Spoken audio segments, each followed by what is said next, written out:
Alrighty, hello chat. We are live. Just FYI. Alrighty, hello chat. Hello.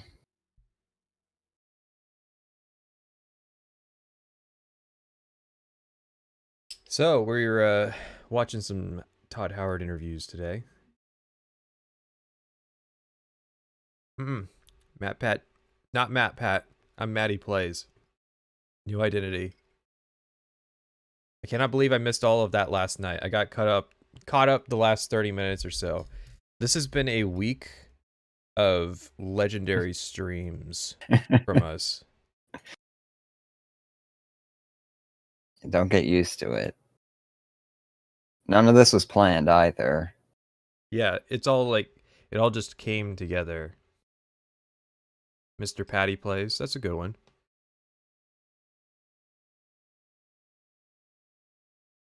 This is a sizzle reel I made. It's about 9 minutes of the showcase. I had to do a lot of editing because this is like 5-second snippets they show occasionally, and I tried to focus on just like nice shots of like skyboxes and stuff. But it's edited. I'm not gonna say poorly. I'm gonna say it's edited well if your objective is to sell the game and not to communicate ideas. I'm gonna show what a good showcase would be compared to the Starfield Direct, and it might surprise you who does that showcase. But before we watch some Todd Howard interviews, there's someone I would like to introduce the chat to that I was introduced to last night.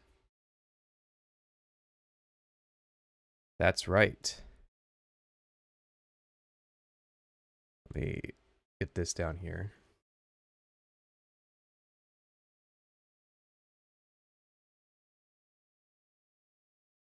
Todd Howard is here.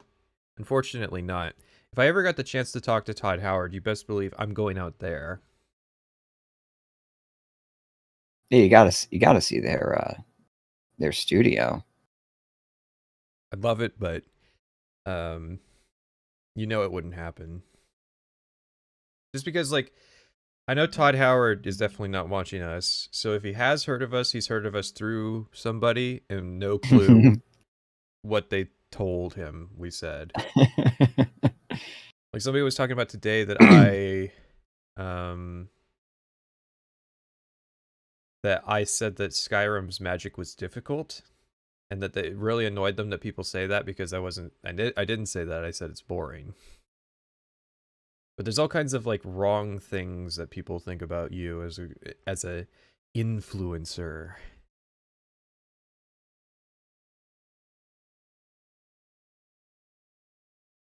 Well, the thing about someone from Bethesda watching my videos is that Bethesda's a big company.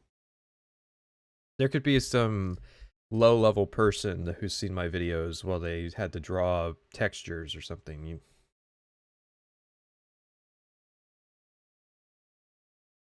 While they had to crunch for 80 hours I playtesting Fallout. gotta turn you down. Hang on. Go ahead. I was gonna say Fallout 76, but your channel's newer than Fallout 76. Well, they probably have QA testers. They probably have QA testers for like the new stuff, right? Like, no, they're probably still passing it off on ZeniMax QA. Whom is it? Whom are you introducing? Are we wanting to jump right to it, chat? I mean, we're only halfway through the sizzle reel. You haven't even seen the buggy parts yet.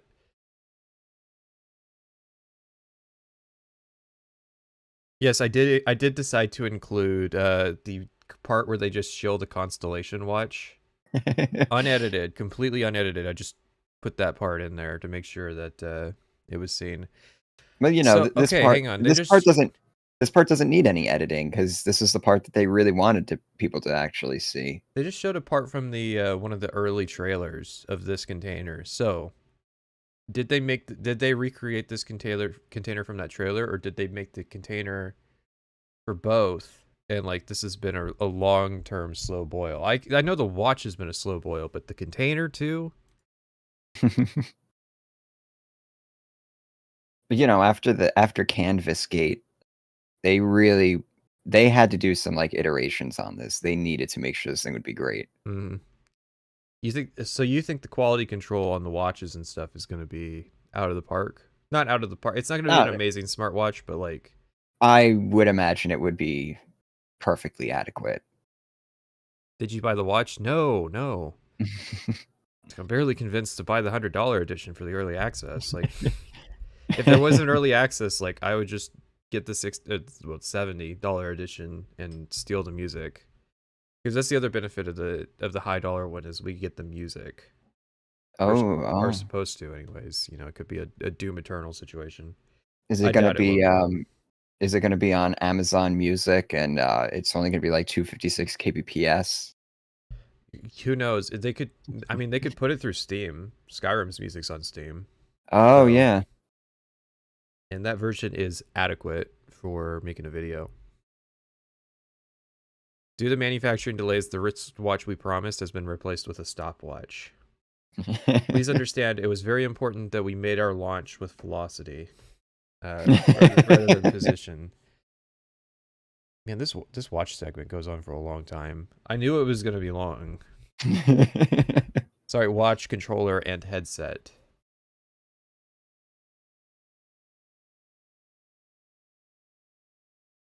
I do like how they hang on the TES 6 looking planet. TES 6 looking. Oh. Yeah. Yeah. Here we go. The montage of them shooting weapons. So I have a theory about the green laser gun. The one that was on the Steam page. So you see how he's holding it like this one? I'm guessing this is like the default variant of it. Right? Yeah. This is the default variant of it, and then this is a later like modification he's done to it. But it's still using that default. No, because the thumb's in a completely different position. Oh. No, I have no clue how that happens. Guys, listen. There's actually a foregrip in his hand, and he just has two foregrips. He's playing H3 VR. Like I do, because I just buy attachments, but you don't know what you're gonna get, and sometimes you get like 6 foregrips in a row. So you'll just have like 6 foregrips at the front of your gun. No, it's clipping? Yeah, it's clipping. I thought I had figured out what was going on with this, but I hadn't. It's just Bethesda. And it's on the Steam page. And here's another one. Is it still on the Steam page, or did they remove the screenshot?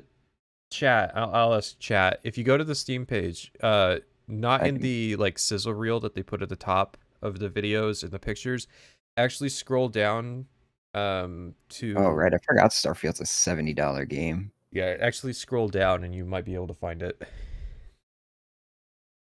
But no, chat. I come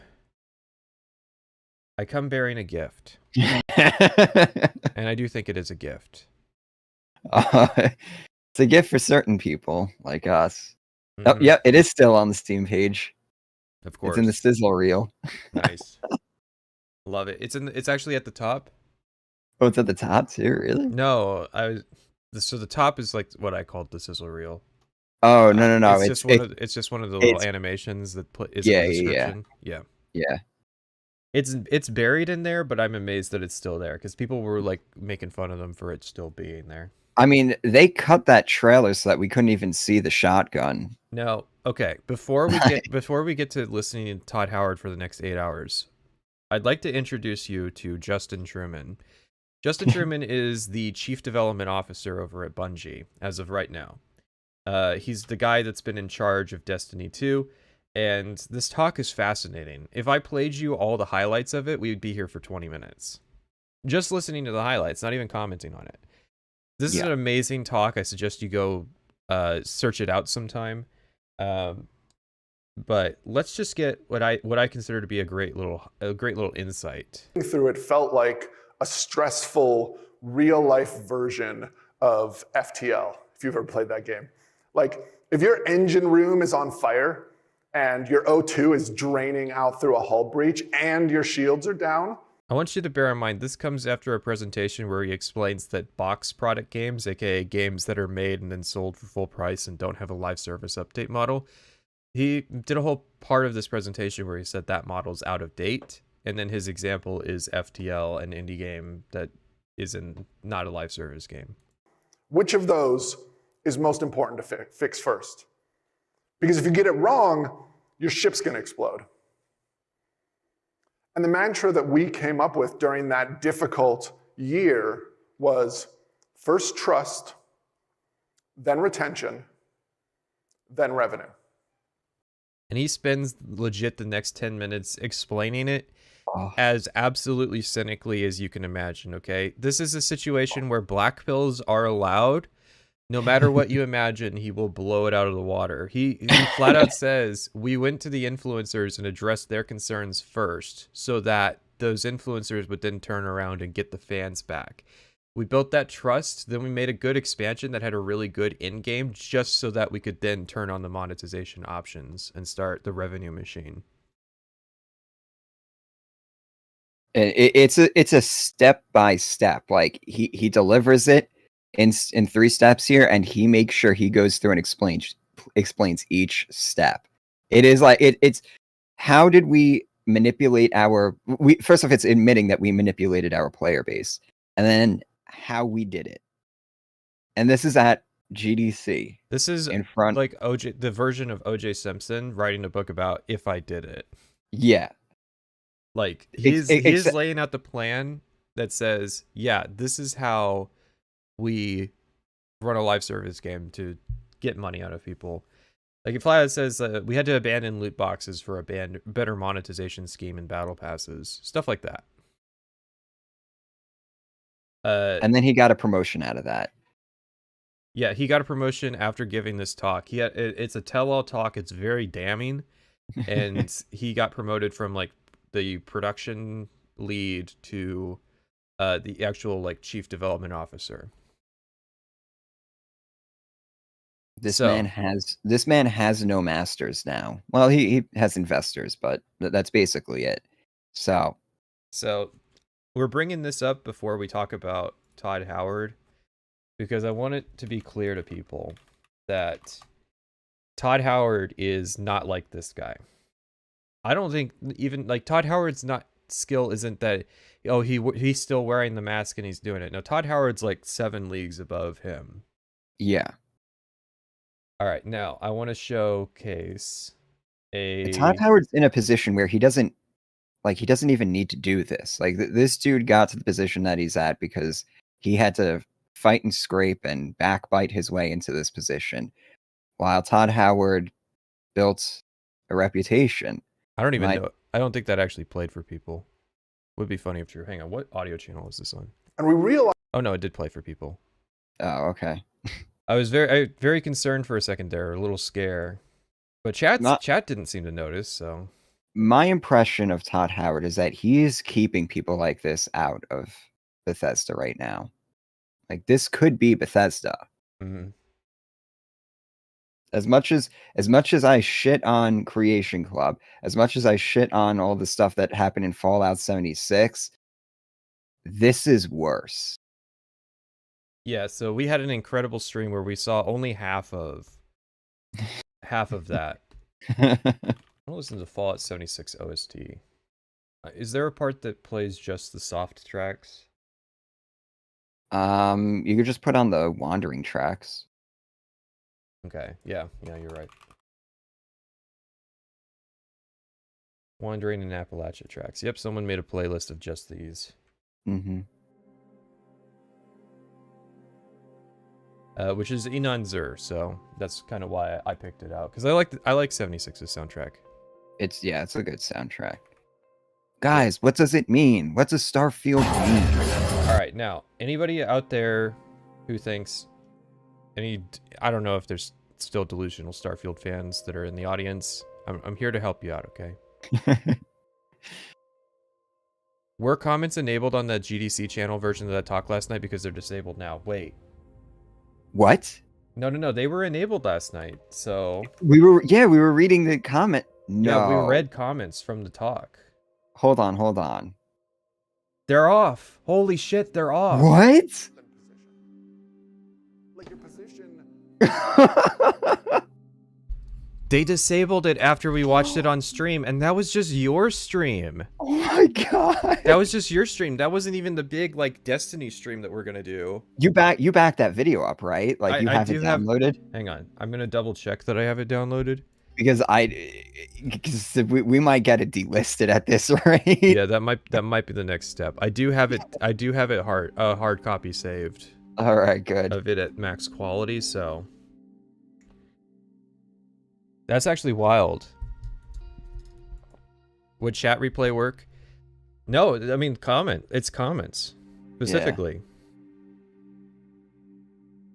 Yeah. I literally just saw the comments like 30 minutes ago. It wouldn't surprise me. Like, man, okay, what's the mechanism that even happens? So who uploaded this? This is on GDC's channel. Oh god. So I have to wonder what the mechanism is. I thought it was like a re-upload. I have to wonder what the mechanism is that he hears about it, he says we got to shut down the comments. And then like how's that like I got to know how that kind of thing happens. It does have like over 1,000 more views now after our stream. Yeah.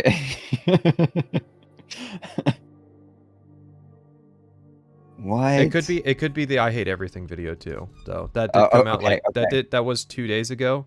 Okay, so it could also be reaching a zenith. Yeah. What were people saying in the comments?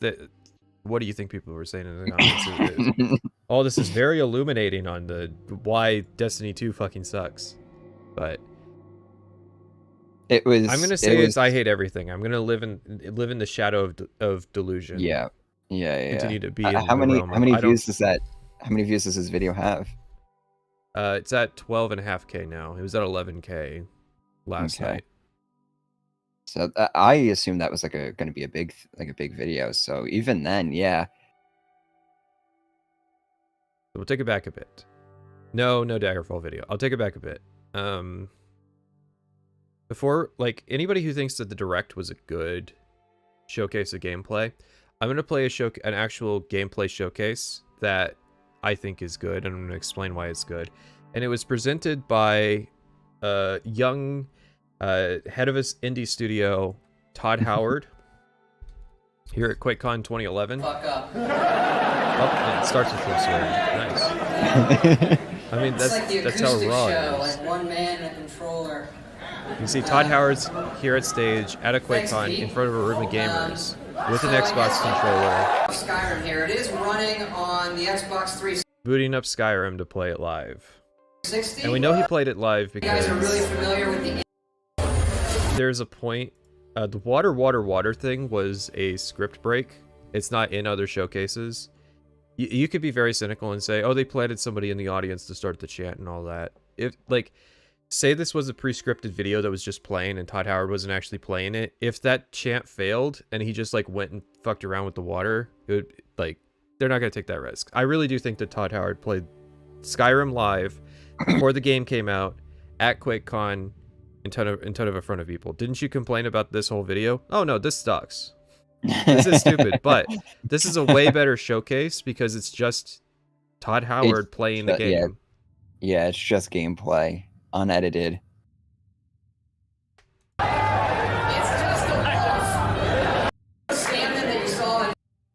Any chance of a Starfield demo in the next 3 months? You mean 2 months? September 1st. They're saying that like something's gonna happen at, what was it, Gamescom?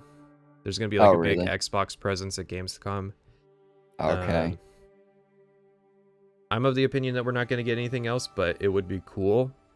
I'm of the opinion we're not really gonna see much that we haven't already seen. What I need to see out of Starfield is something like this. Just them playing a vertical slice of the game, unedited for 30 minutes, okay? Yeah. Because the Starfield Direct, like, there's shots that last maybe 30 seconds. And then it cuts very fast. And even the other showcase where it was kind of like this, there was still like heavy cutting. And you're like, oh, it's a time-saving measure. No, it goes a long way.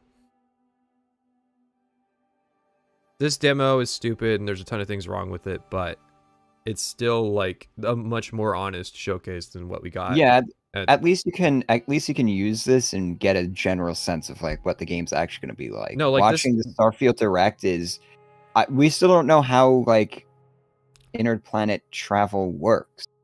Being somebody who was watching Skyrim marketing as it was coming out, this was very accurate for giving a sense of how Skyrim was going to play months before it came out. Mm-hmm.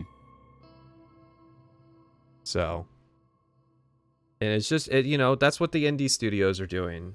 Indie developers. Shout out to Todd Howard. For going out on a limb like that.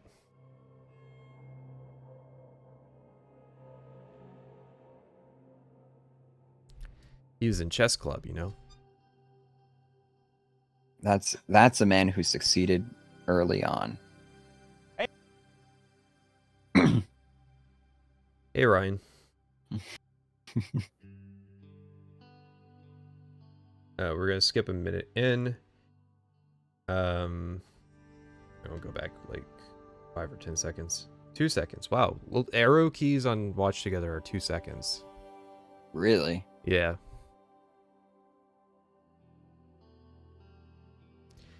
Private Sessions FTC Sleuthing Arc win. So we've been so busy this week with all the different streams and stuff that happened to fall on a single week that putting together a document for that's gonna have to be next week. That all the prep work we're doing for future streams has to be next week because this week's been busy. Unexpectedly busy. This is supposed to be my quiet week. But yeah, we'll have to put together what all the releases are and kind of bring you a breakdown of what's going on with the FTC stuff. Yeah. Go to the channel page. There's a live tab, and all the live streams are in there now. They finally added that feature. And that's when I started streaming consistently. Well, more consistently, anyways. This is IGN's interview with what's his name? What he's like a lead dev or something. I don't know. Someone said I need to watch this though. Do you kind of feel any extra pressure compared to any of the other games you've made, or you just kind of focus on what you do? I'm just sort of curious if the stuff that like we talk about in the And see, here's why this question sucks. I'm sorry, we're not even getting to the Todd Howard part yet. I just want to say that like he asked a good question, and now he's adding this clarifying thing that's good, like is gonna confuse Todd and make Todd say 8 different things. Yeah. Because like, do you? This is the good question. Feel any extra pressure compared to any of the other games you've made, or? That's a good question. Stop there. Let him answer. Yeah. Or you just kind of focus on what you do. I'm just sort of curious if the stuff that like we talk about in the gaming community is something that goes through your head or gets talked about in the office at all. Yeah, see, he just asked 2 different questions there. Yeah, because it's, do you feel pressure? And then he like tacked on a part like, oh, does it get talked about in the office at all?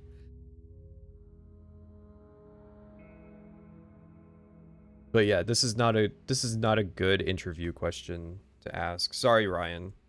I know you're trying your best, but interviewing's hard. I've never done it, so I could totally see if I ever interviewed somebody, I would approach it like being a stream host, and that would be the entirely wrong way to do it.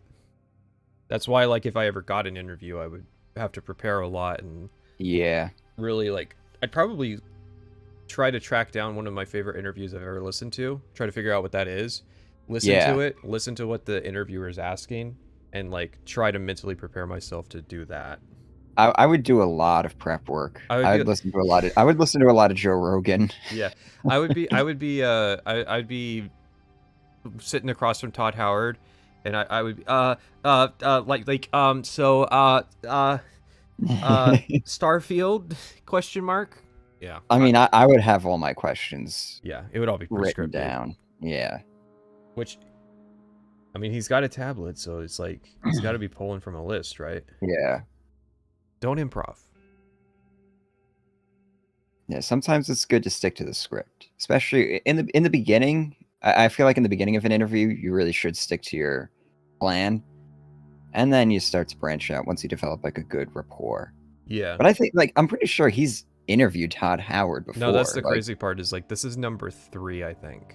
Yeah, like he's one of like IGN's go-tos when it comes to interviews. So I imagine he's sat down with Todd Howard and a lot of Bethesda people several times. So I don't know. I think he has one with Pete Hines too, which is which is a much tougher interview. Yeah. Granted, it doesn't matter what you ask Pete Hines because he's not going to answer the question. Yeah.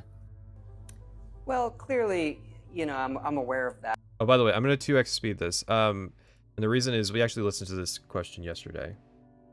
So I don't really have much to comment on beyond he's going to say something kind of funny in a second. You know, everything you said. And compared to our previous games, there's always a lot of attention on what we do. We're very fortunate.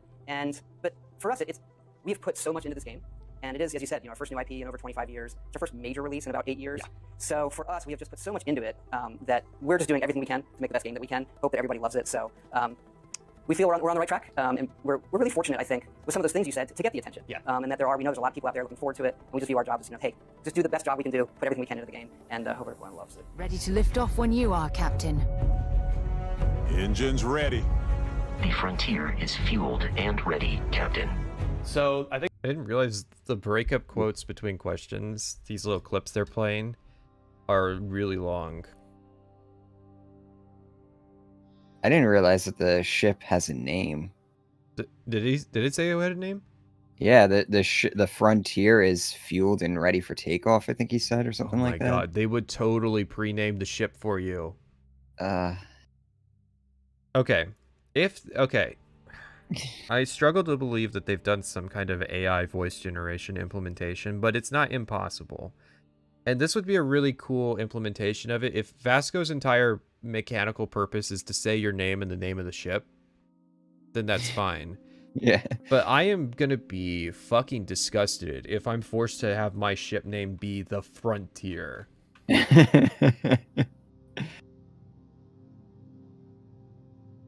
Because, like, I've spent the last couple months going, I wonder what the most common name people are going to use for their ships. Will it just be 6 different ship names? That's how they would do it in past games, like the arena champion names. But I was like, how many Rocinantes are there going to be flying around when Starfield comes out, or Serenities, or Enterprises, Millennium Falcons, you know? Everybody's going to name their spaceship. The Expanse actually has a joke about this. I'm tired of fucking stealing spaceships that are named after someone's lost love.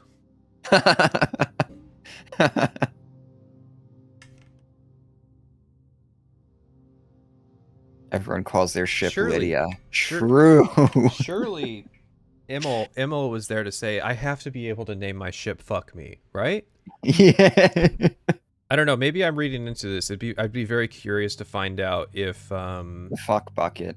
If there are like custom ship names, or if you really are stuck with like, because someone said the Frontier is just the starter ship model. Well, then how does that work in the future? Mm-hmm. Does Vasco have it just switched lines to the ship is ready for takeoff, Captain? It's probably like a pre-scripted thing, right? Like this part of like a greater cutscene that only will happen on the Frontier when you first get on it. Oh yeah, Normandy will be a popular ship name.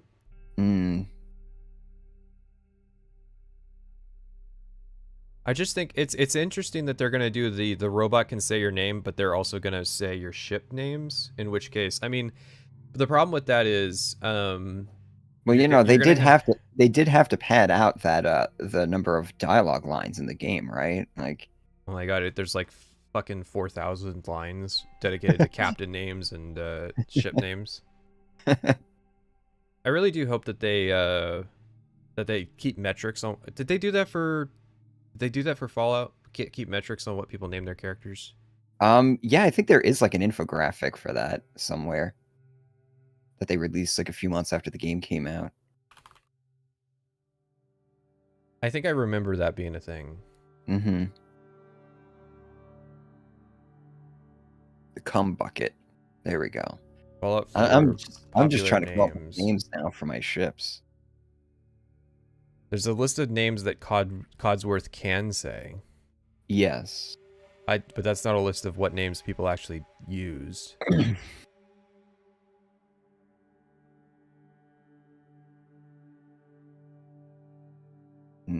Maybe I was mistaken. I was thinking of that one, but It is possible because I also thought that it existed. Here's what I'll say: The Expanse is definitely all right. I'm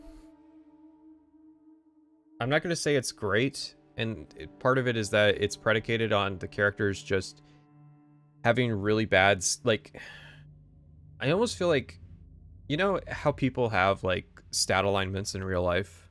Like, everybody has a certain level of charisma and luck and strength and all that. I feel like all the characters in The Expanse rolled subpar. It took until like the end of season 3 for them to even ally with somebody that rolled a high charisma stat, for example. Oh, so they're their RimWorld colony where it's just you just keep getting really bad colonists. Mm-hmm. Yeah, I'm getting to season 4 and I'm seeing why a lot of people think that it peaked at season 3. Oh yeah, that's true. Miller's like the high charisma stat guy, but he dies. So like they rolled him out of the story eventually.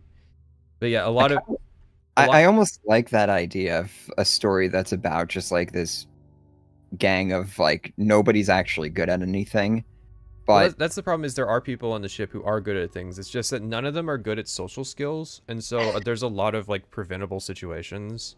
They don't have a good. You know what they need? They need somebody with a communications degree. That's what they need. They need a real leader amongst their. So someone like a Truman. Justin Truman. Yes, exactly. Somebody who can really summarize what everybody's thinking in a nice 3-step process. Yeah, Amos is of the characters on the ship, I think Amos is probably the best new like RPG character template. How close can I be an unrepentant psycho? But like with this weird, like, I know what I'm doing is wrong and I try to better myself, but I'm still a psycho. Did you ever watch the new Battlestar Galactica? I swear I saw scenes from it. And that's kind of the terrible introduction, is seeing scenes from somebody else watching it. Not even like YouTube scenes, because like the very first Expanse scene I saw was like the best scene that's in the show. So that's a good like introduction to it. Whereas like yeah, I watched that. I kind of enjoyed it, but I haven't gone back since. This is a while ago. That was my first introduction to Michael Hogan. So then when I got to Fallout New Vegas and Mass Effect 2 and I heard his voice, I was like, holy shit! It's the dude! It's the dude. I liked him in that show too, so. New being like Caprica or just the Battlestar Galactica remake? I was just talking about, I only saw the remake. Okay. Whichever one has Michael Hogan in it, I guess, is a good, good explanation. All right, Ryan, please ask a better question. Your question wasn't bad, but you should have had it be 2 questions. Please do better. Please do better. I don't want to dog on him too much, though. I think the last time we talked, or maybe the time before, I gave you a little grief for you Babe Ruthian, you called your shot with 11/11/22 really far in advance. I did. Oh my god, he's asking about the release date. You've only got Todd Howard for 27 minutes and you're asking about the release date?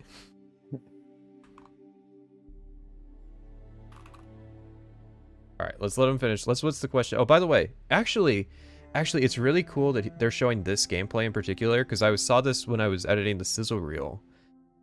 Do you recognize this shotgun? No, I don't. It's in Fallout 76. I think it might be in Fallout 4. That's not the hunting shotgun, is it? It's the pump action shotgun. Action? Mm-hmm. Is it?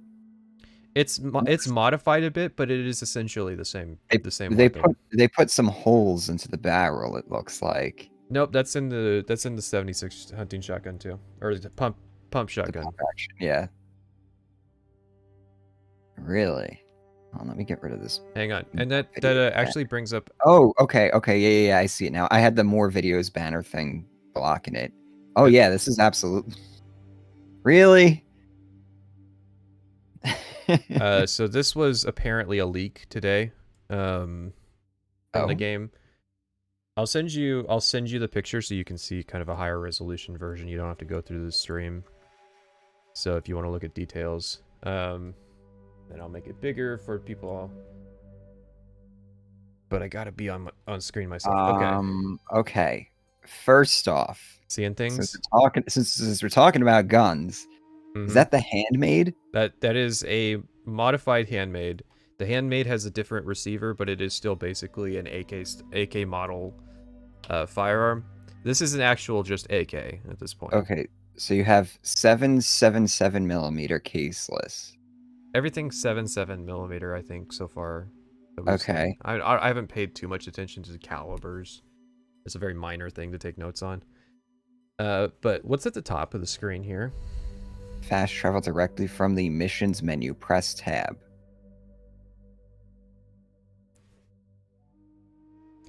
So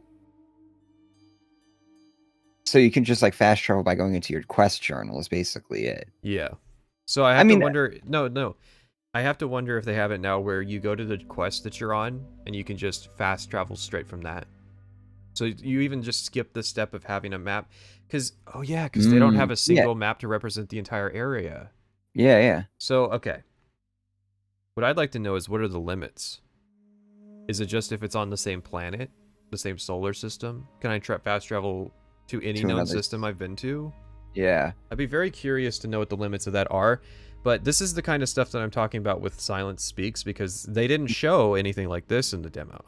Yeah. That's why this is a leak. Why wouldn't they show how the fast travel rules work unless they know that people aren't going to take kindly to it?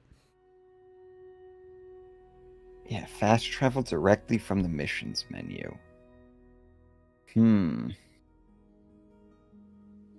Yeah, because we don't even know if there's maps for the planets that you're on, right? We haven't seen that. I know. This is a lot of like important information that they would have shown if they just did a Skyrim-style showcase of them doing a vertical slice of the game. Yeah, because they showed us several other maps, but they didn't show us any maps for the planets that we are on. Yes, which we don't know how that mapping system works. Well, they have... If there's a map system. Well, maybe auto maps are coming back. Maybe. But like, if I'm right that it's a bunch of basically Oblivion-style map areas, then they could still handcraft these kinds of maps. I'm going to say it's probably going to be a lot like Fallout's map style. Like the world map style of Fallout. Yeah. Like basic terrain and then map markers. Because I think we confirmed there were map markers. I think we confirmed that. Maps can be auto-generated fairly easy now, can't they? I mean, Bethesda's been like Morrowind's world and level maps were both auto-generated. Like the world map. That's kind of what's cool about Morrowind. So I've modded world spaces in Morrowind before, and you don't have to do anything to the map. It's just like, oh, you put new cells here with stuff in it. Yep, we know it's there. When you explore it, it's like it auto-fills in the terrain texture. That's nice.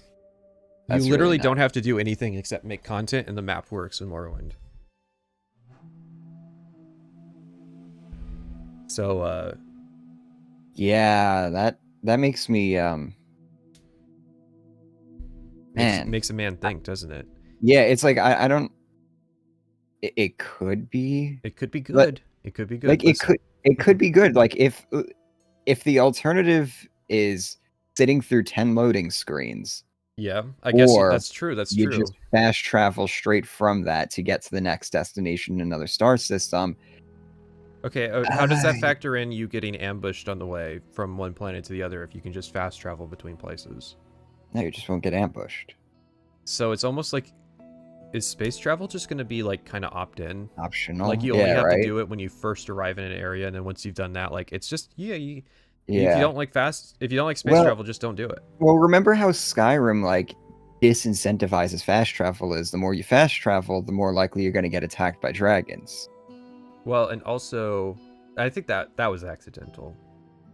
I think that was accidental for sure. Oh no, that was definitely not intended to be, but that's just how it works because dragon fights are fucking terrible. Here's so the it's like, thing: is you're gonna have those people in the comments who are like, "Well, if you don't like fast travel, just don't use it." Well, there's like 17 loading screens to do a single quest, so yeah, that's kind of the problem. Is if the fast travel is meant to be a solution to solve loading screens, which historically has never been the case, but this could be the first time that is the case.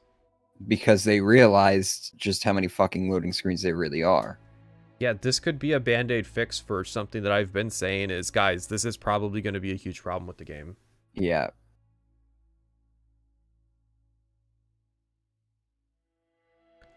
Let me put it back on screen. Since it really makes me think. I can't draw conclusions one way or the other, but holy crap. It's not a great sign. No.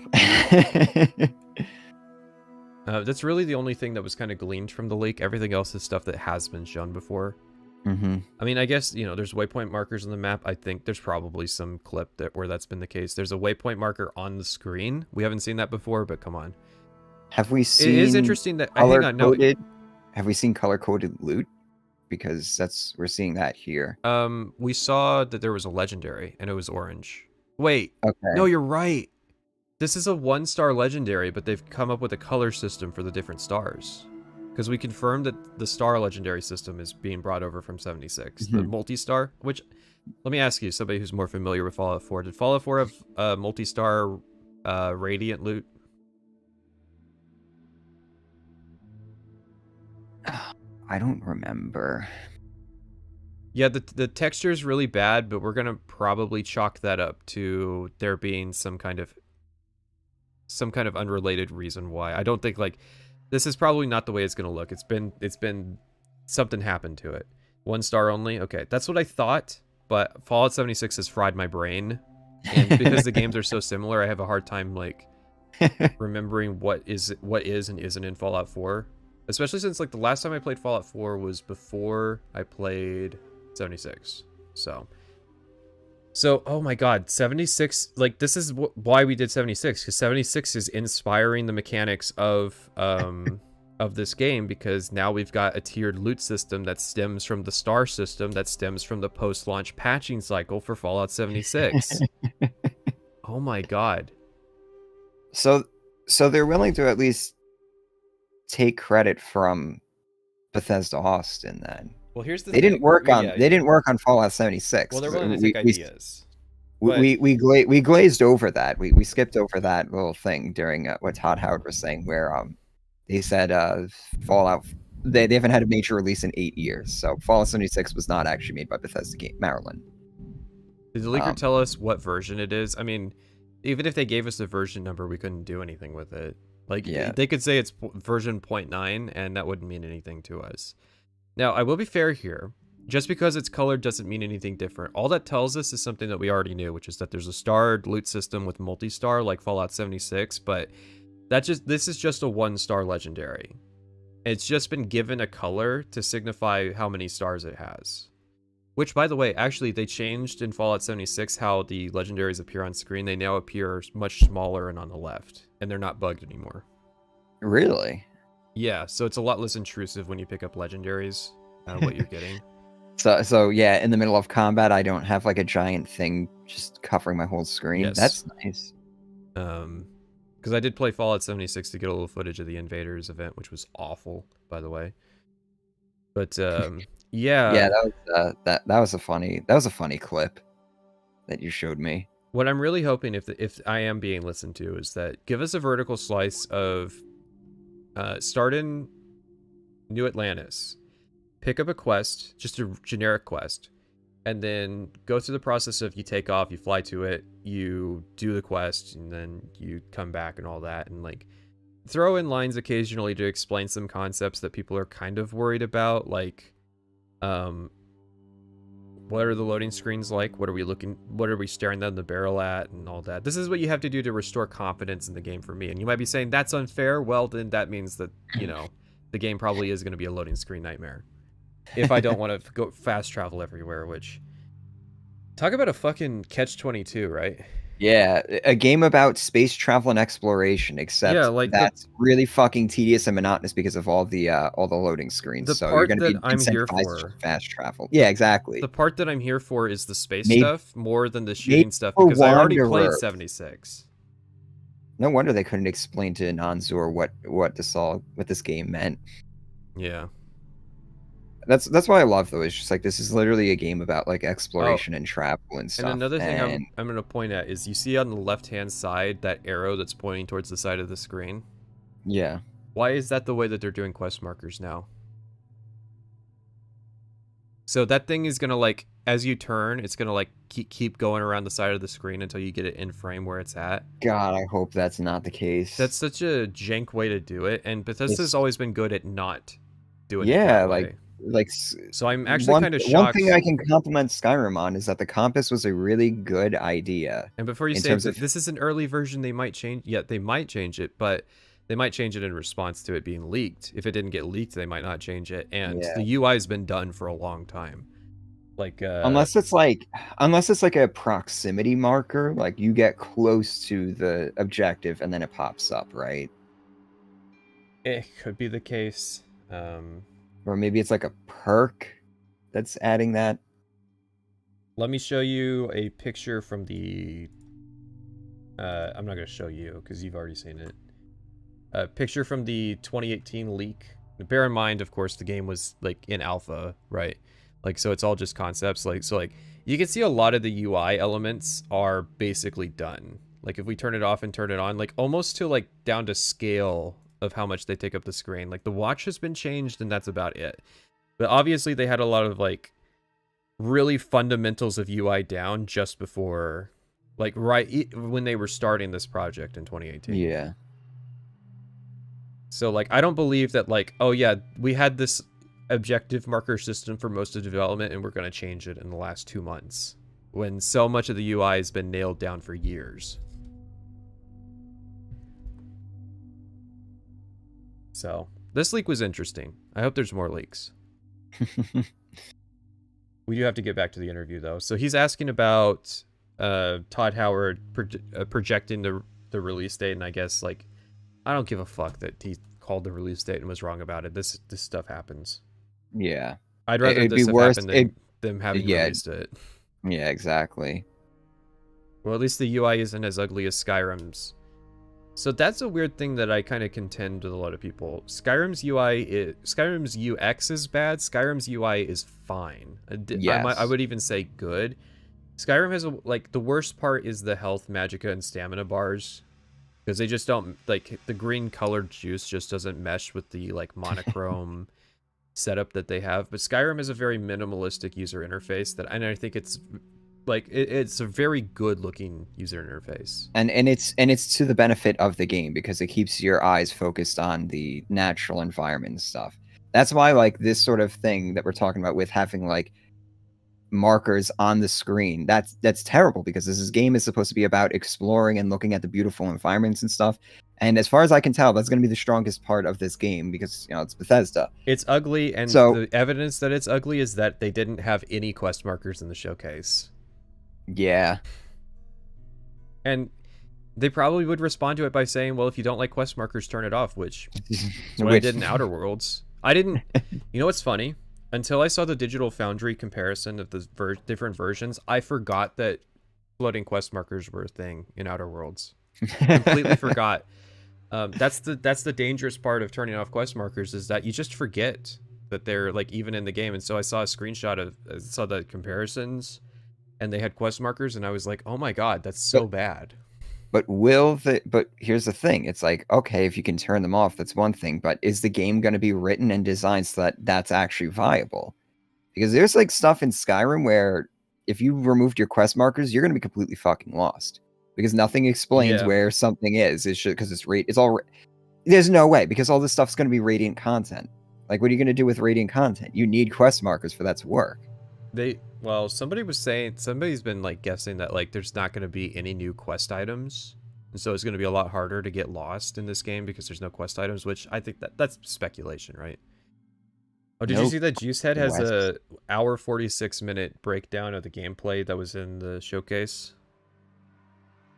No, I didn't. I'm not really tempted to watch it. If somebody else watches it and tells me that like he's got some interesting things that he says, I'll watch it in my own time, just the interesting parts.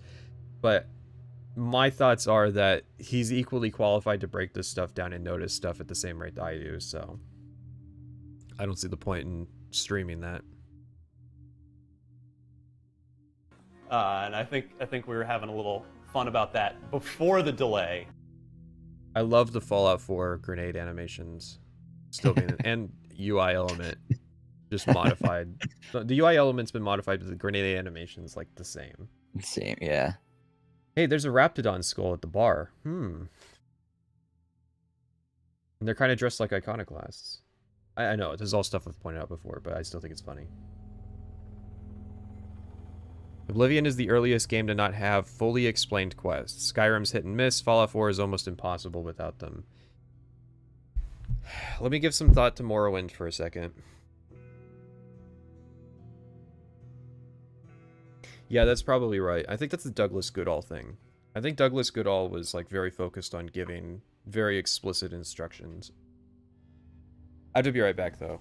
I do apologize. Okay.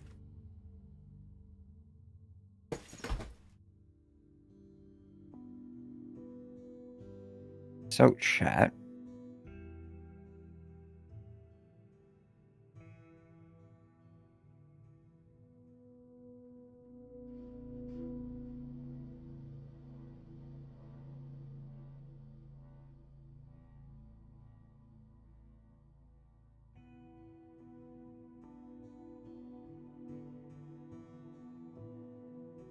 I wonder if I can play more of that thing that we were watching earlier. I would have to switch the watch together. It's not worth the effort.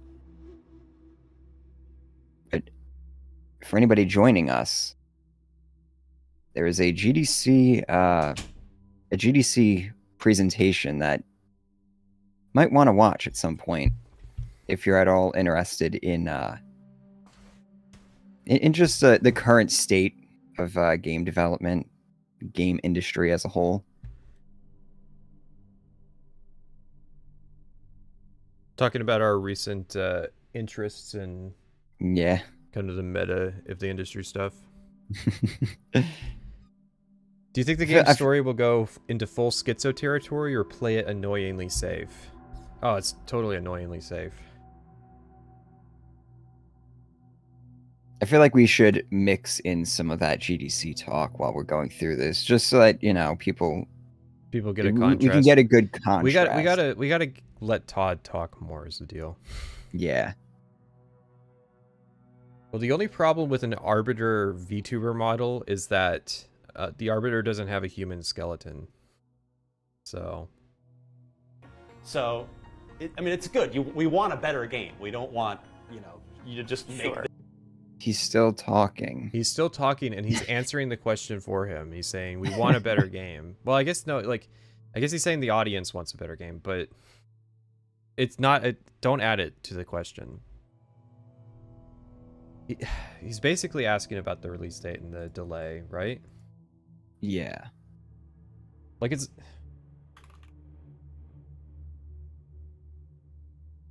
This is not my second question for Todd Howard.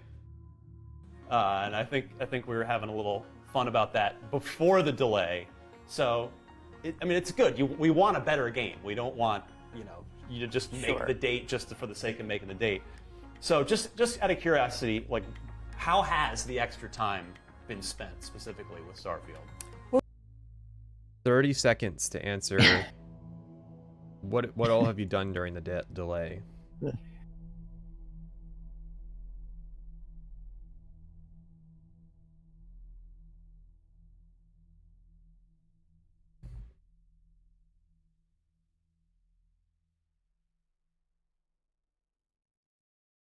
I only care about being able to be gay in Starfield. Well, you're the player, so you're gay by default. Well, look, it's just such a big game. And as you do these things, you do your best as it comes to release dates and projections. But given the scale of it, if one thing is off by a percentage, that can escalate quickly to more time.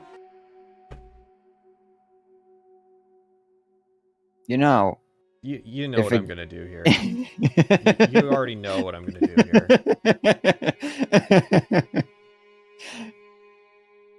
Where was this guy fucking talking about model degrees? 2 degrees off. Deeper with more hours than one.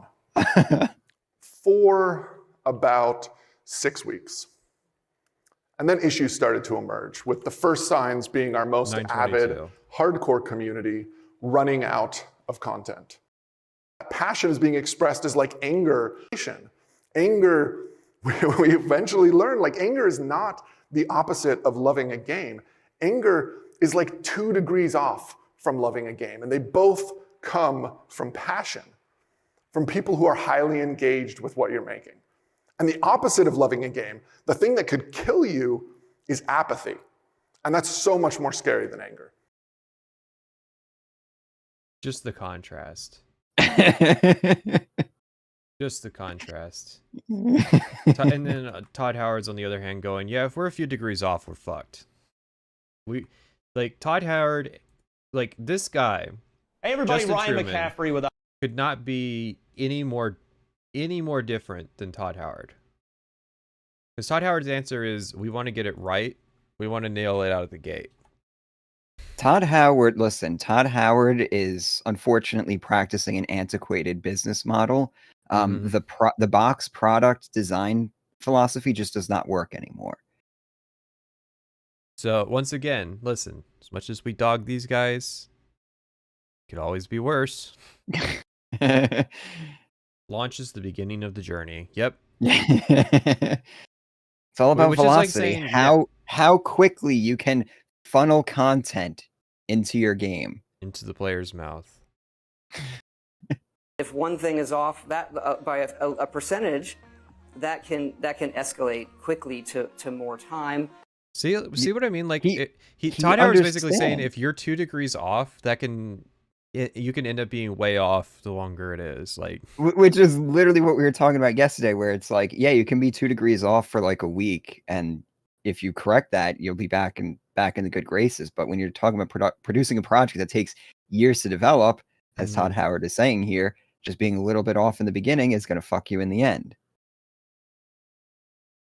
Yeah. Now, momentum's going to fix that, though. Don't worry. And we've really spent it most of this year playing the game a ton, over and over. You guys are just sitting around playing video games all day? It's not just one dude sitting on a couch. I know. I love that they referenced that, too. I think they wanted to meme that, but that was too deep a cut because, like, I think even among my audience, like, remembering that guy was playing Oblivion for 8 hours a day is like, that's a pretty deep cut. You can see why it didn't take off compared to Sandwich Lady. 796 watching. That is nice. Listen, when you practice positivity, when you appreciate Todd Howard for being the man that he is, you get the views.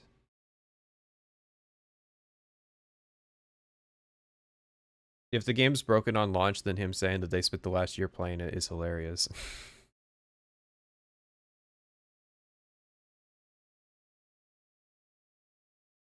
And making sure that it's balanced, it's as fun as possible, honing systems. It's balanced and fun as possible. Uh-oh. Don't tell what's his face that. Who, me? Oh, Mr. Justin over there. Yeah, true. You can always balance it after launch. You can not only can you balance it after launch, you can also fix review scores after launch. Did you know that? You got to go to the influencers and build up trust with the influencers, and then from there.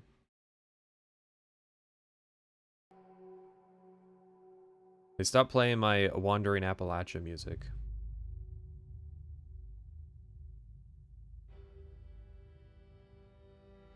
Why are they so obsessed with balance?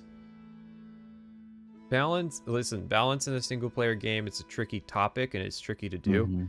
it does make sense to some degree that you want to balance playstyles, or else you're going to end up with another stealth archer type situation. The thing is, I just don't trust that they're not going to end up with a stealth archer situation. That's why that's why first playthrough I'm doing it.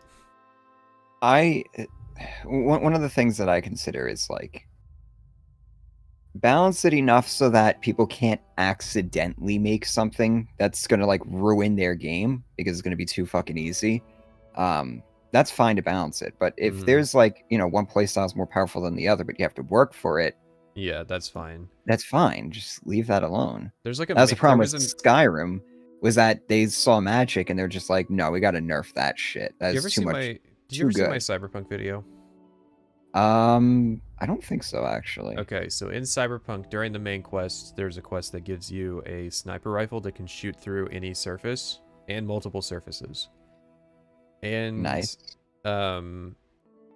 From cyberware, you can get the ability to kind of scan enemies and highlight them through the map. So basically all you do is you hack into the security cameras, mark all the enemies, and then just sit in the corner and snipe everybody through all the walls. And because you're getting stealth multiplier bonuses and it's a sniper rifle, you could just kill, like, that was legit. Like, I had to stop doing it because I knew I was making the game unfun for myself. But, like, that is an example of something being unbalanced where, like, somebody's bad idea was, hey, let's make a gun that can just shoot through entire skyscrapers.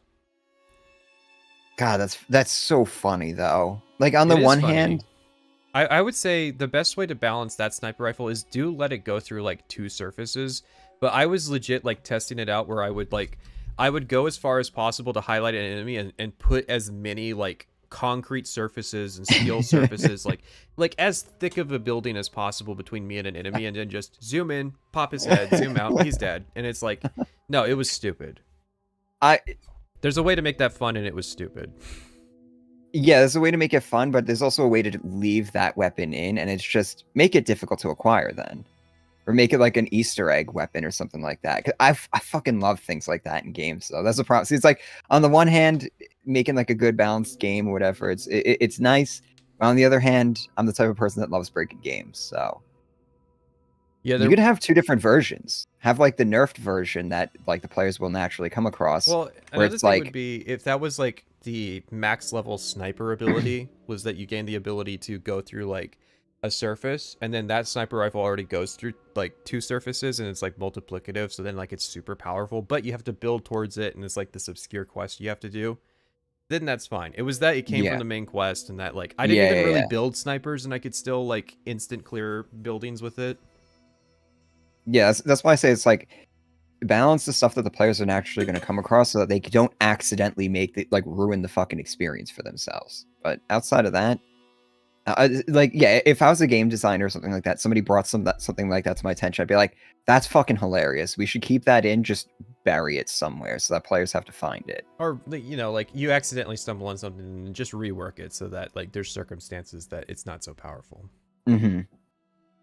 No, to a certain degree, you want balance, or else you're going to have 1,000 Starfield videos that say, boy, but it does sure suck that everything devolves into being a stealth archer. Yeah, because stealth archer, the reason stealth archer sucks and needs to get nerfed is because all it requires is you to just click a button on your controller, and suddenly you're doing so much more damage.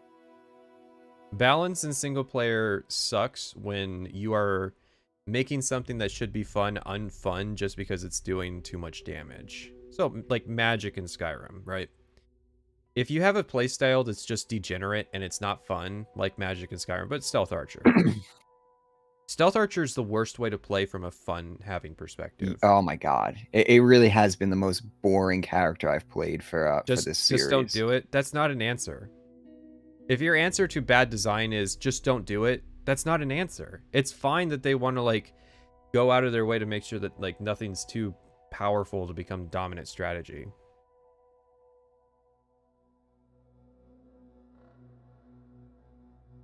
But yeah. So balance is fine. The question is, will Starfield be balanced at launch? Because I have a hard time believing that they've been playing the game for 9 months and balancing everything so that like I will be fucking... No, watch us be blown away. Watch us be blown away. Starfield comes out and it's like this perfect video game. And the balance is perfect. There's no dominant strategy. There's tons of viable, different, distinct build play styles that you could do. You have to play multiple... You have to do multiple runs to experience everything. I mean, you know, Fallout 76 had different styles of builds. You could do it all on one character, but it did have different, actually distinct play styles. I remember Fallout. It also had a dominant strategy. You said Fallout 76? 76, yeah. Yeah. It had a dominant strategy, all right, which was fix or spam and yeah. If it, like, but I mean, Fallout 76 wasn't like that at launch, though. I remember we were playing a few years in, so. Yeah, but it proves that they could do it if they put the work in. They can, yeah, eventually. Like, it's not an engine limitation that the game's unbalanced. No. It's a design desire, I guess. Yeah, the problem that was Bethesda Austin. That was Bethesda Austin who balanced it. The problem with Stealth Archer and like sniper rifles in general is that the playstyle is degenerate by nature. I'm gonna sit really far away and just shoot enemies one at a time. Like, unless it's Arma, that's just like you want to discourage that, or you want to add like some kind of system that makes it fun for the player. Because otherwise, all they're doing, like, it only works in Battlefield because those players enjoy killing people. Like, they enjoy racking up the kills. If it was a single player game, a lot of that goes away because it's like, you know, it's just NPCs. But it gives me the dopamine whenever I get a good click on somebody's head, even if it's an NPC. And we've really spent it most of the... They're literally putting the Force in Starfield. Yeah, we don't know how that's going to work, though. I don't think it's going to be a la Magic in Elder Scrolls. I think it's going to be a la Dragon Shouts in Elder Scrolls. Stripped down. I think it's going to be stripped down Magic Dragon Shouts, too. Like, maybe you'll have, like, 4 or 5 abilities. It's got to fit on a D-pad. Yeah.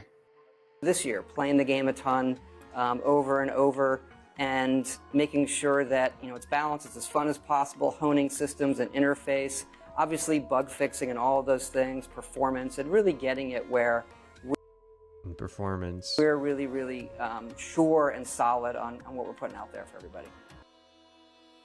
I still think people who think this is going to be another Fallout 76, I think they're way off base. I really do think Fallout 4 is going to be the... Yeah, they're going to hit another Fallout 4 style release. Yeah. So it'll be buggy, you'll get your compilations, but it's not going to be...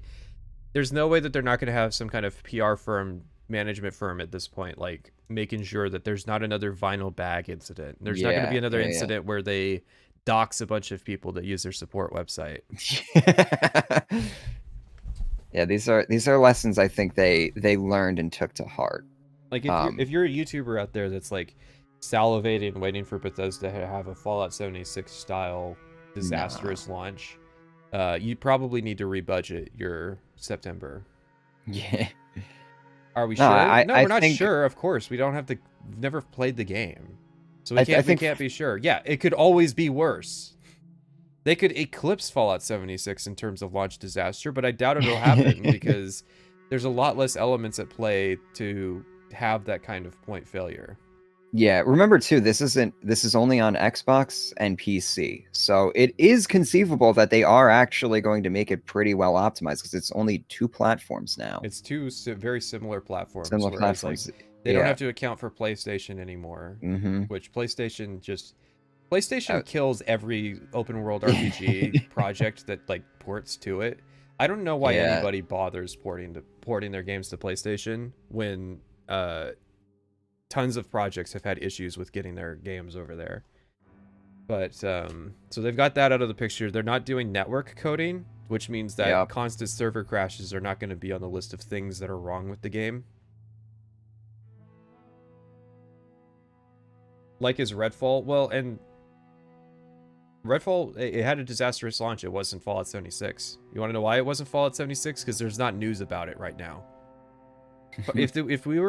If Fallout 76 came out when Redfall came out, we would still be hearing fresh news of new developments with Fallout 76 of some new bullshit.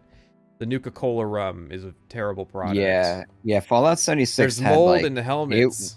That was a rough like 4 or 5 months for Bethesda. It was just nonstop every week.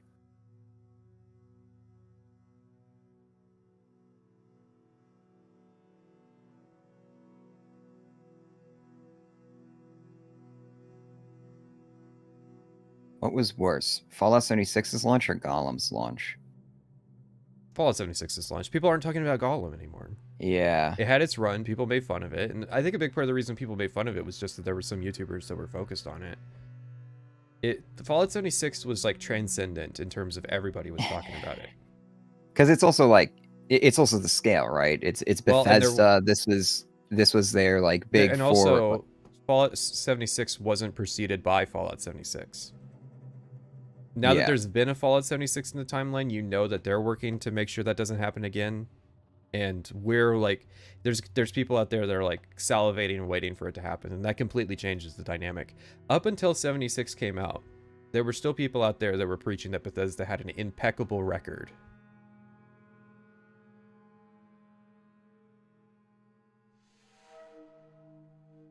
Anyways. Well, speaking of performance, Xbox gamers went through a little... Oh my god, is he... Okay, no, he's asking another question. I was like... I'm sorry, for a second there I thought that he was still asking a question.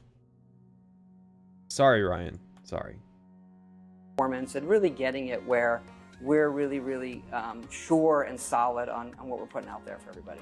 Well, speaking of performance, Xbox gamers went through a little unpleasant surprise with the last big Bethesda exclusive not too long ago with Redfall and...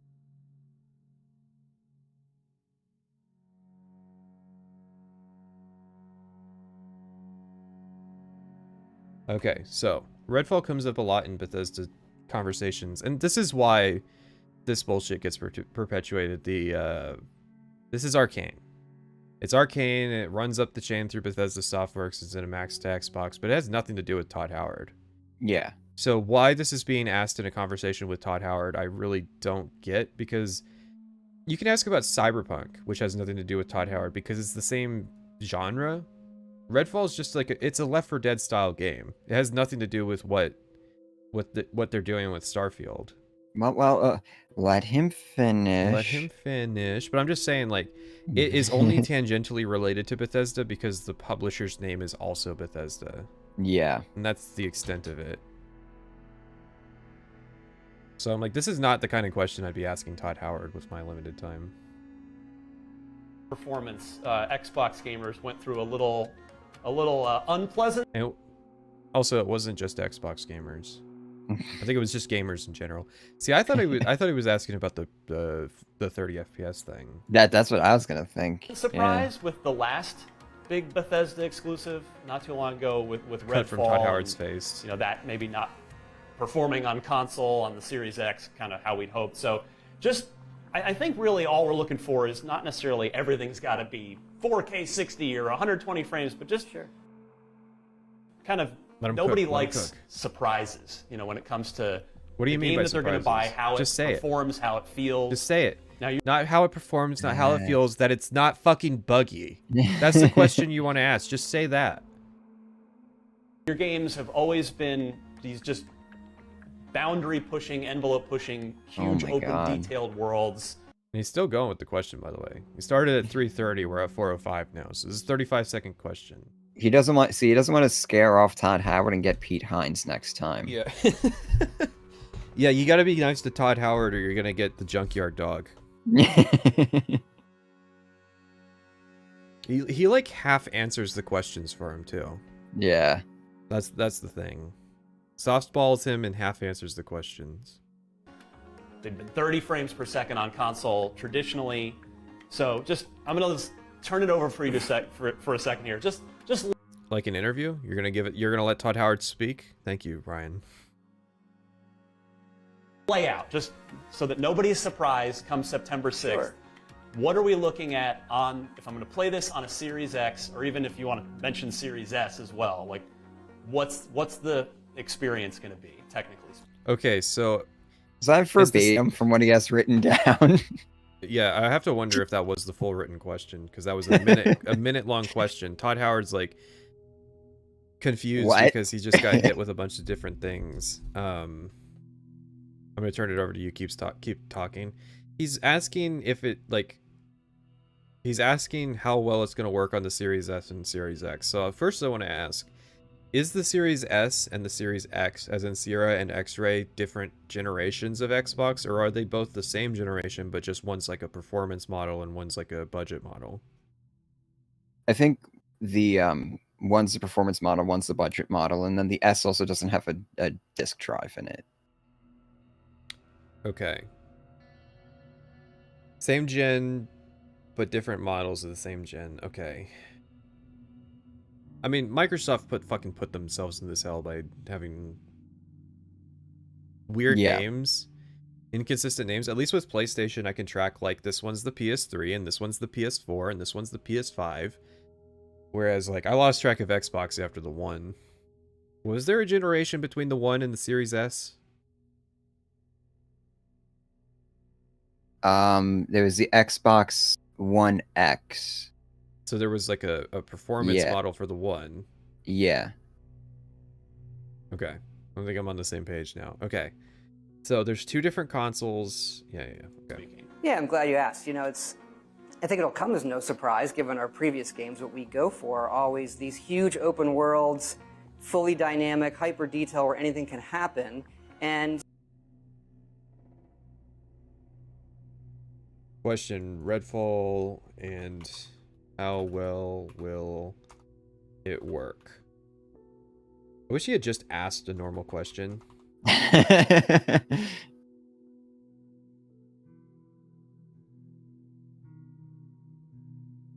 So Todd's doing that marketing question answer where you start with, I'm not going to answer the question, but I am going to list some positives for our product. Yeah. We do want to do that. You know, it's 4K in the X, it's 1440 on the S.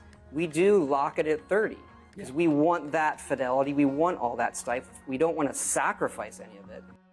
Okay. 30 FPS lock on consoles is for fidelity, so they don't have to sacrifice anything.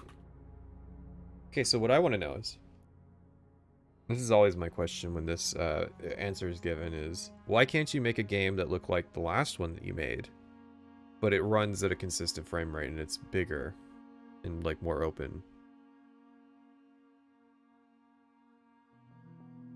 Runs like Fallout 76, you mean? No, like looks like Fallout 76. Looks like Fallout 76? Like that level of graphical fidelity, like no big improvements on texture quality or models or anything, but because Fallout 76 was already dated visually speaking. I mean, this game's already dated visually speaking. I think it's fine. I think there's rough parts. No, yeah, you're right. It is dated because I immediately like started compiling all the rough parts, all the rough assets. And it's like characters, trees, rocks, terrain. Yeah, it's starting to be. Yeah, it sounds dated. Yeah, you look at like the interior, and we know like the character models and stuff. A part of that is just due to not enough light sources, and that's probably because they're in. And that's probably why Neon looks so bad. Is because it's probably a very light, heavy environment. There's probably a lot of NPCs and stuff walking around. So. Technical debt. Fortunately, in this one, we've got it running great. It's often running way above that. Sometimes it's 60. Sometimes it's 60. I mean, what's way above 30? Way above 30 is 60.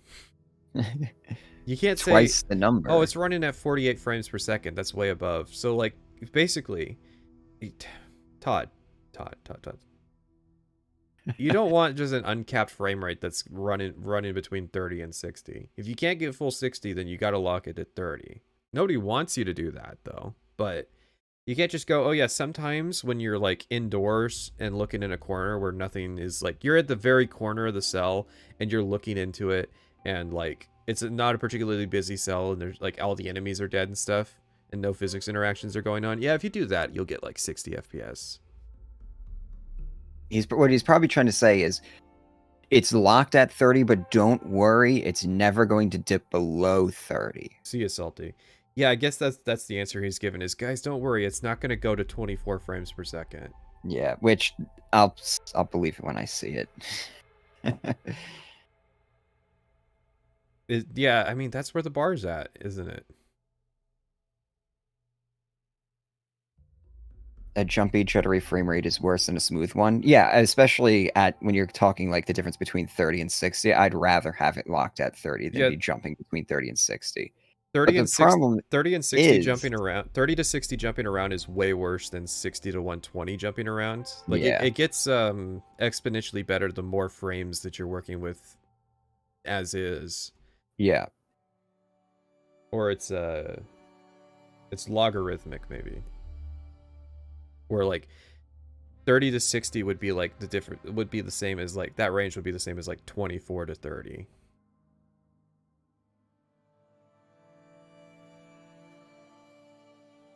"30 FPS in 2023 seems very dated." It is very dated, but what you have to bear in mind is that like the Xbox fans, they demanded resolution. They didn't demand frame rate. Well, what confuses me is that there's been a lot of games to come out that have like a performance mode. So you get higher frame rate but a lower resolution, or it knocks down some of the graphic settings or something.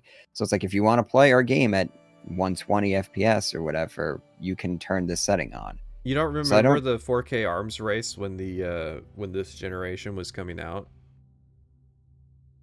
Yeah, for some reason they were pushing 4K even though like average people still on 1080. Yeah.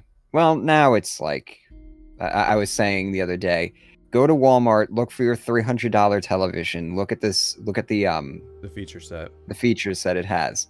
It's going to be 4K before it's like 120 hertz or something like that. They're all going to be 60, but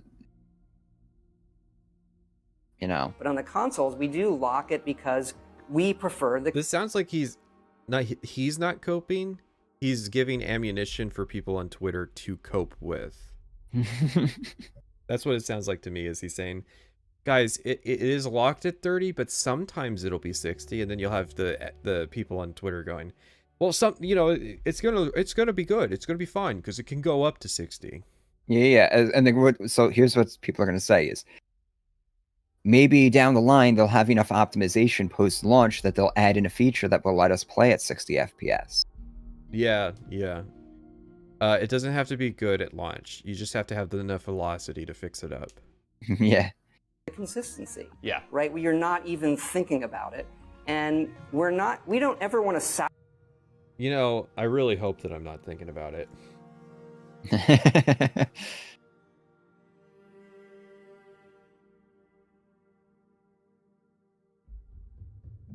You know what makes me think a lot about the game when I play it? A bad frame rate. I don't think you understand how comfortable having a good frame rate is. Like, the difference between playing Outer Worlds and playing Cyberpunk. Like, that's a point in Outer Worlds' favor, is that because I played at a consistent 60 for the entire game, that, like... Because, going through, having to experience frame drops and all that shit, like, with 76, that made me really, like, that just made, like, I never got immersed in playing the game, and so, like, I was never able to get on its wavelength, because it just didn't work that well. Sacrifice that experience that makes our games, really, really special. So feels great. We're really happy with how it feels, even in the heat of battle. And we need that headroom because, in our games, really anything can happen. Oh yeah, so that's literally what I was saying is like, it's locked at 30, but don't worry, it's not going to drop below 30 because that's the floor. What is that? You see that it says soreness on his HUD there on the watch. Great. We're really happy with how it feels, even in the heat of battle. And we need that headroom because, in our games, really anything can happen. It looks, some games recently have been doing like adrenaline rush systems where while you're in combat, you have you get like a buff, and then when you're out of combat, there's like a penalty. Okay. Okay, hang on. That's from the Direct.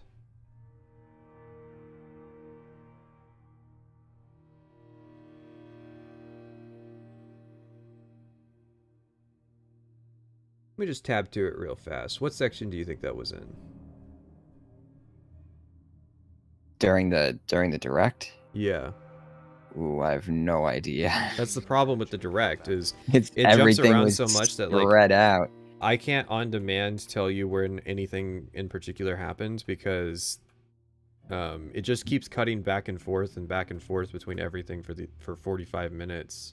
And like, bear in mind, I'm like, I do video editing professionally, right? Yeah. One of the things that I do is like, I can tell you a lot of like where my footage is just based off of memory.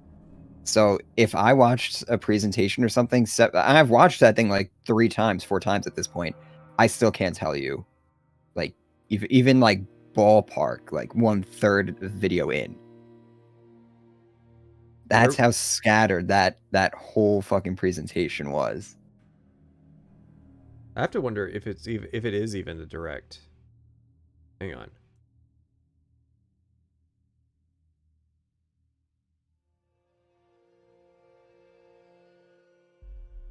About it, and I think it's the direct. He's got the AK, by the way. Yeah, the handmade. Wonder what it's going to be called in this game. Crimson Fleet Rifle. Okay. I got it. 41 minutes.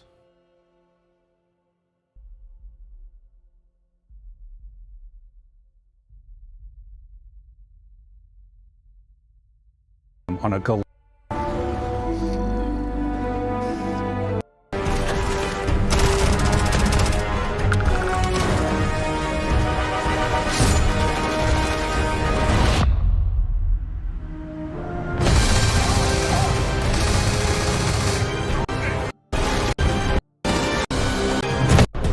I'm wrong. I was referring to the wrong thing because he does this thing where like anything can happen and then it cuts to a completely different shot. Yeah, there's really no telling where that is. People are saying that was loud. I do apologize for anybody who was sleeping. Don't sleep to my streams.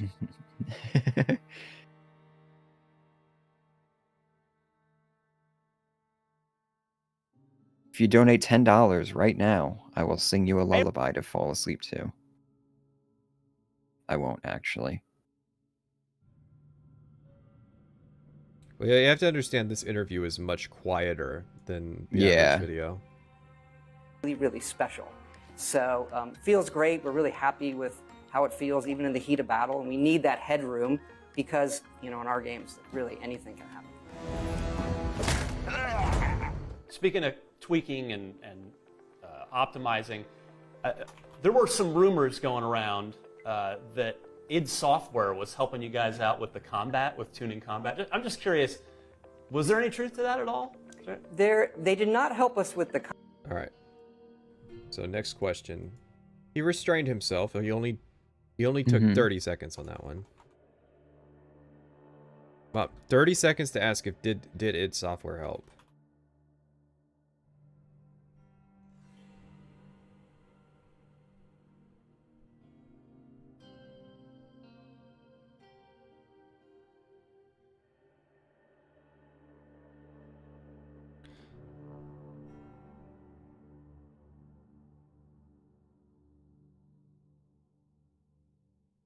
Well, first of all, I'd say, you know, being in the company, knowing the folks at id Software for a long time, I'm like a huge Doom fan. I mean, they know what they're doing. That's why I ask.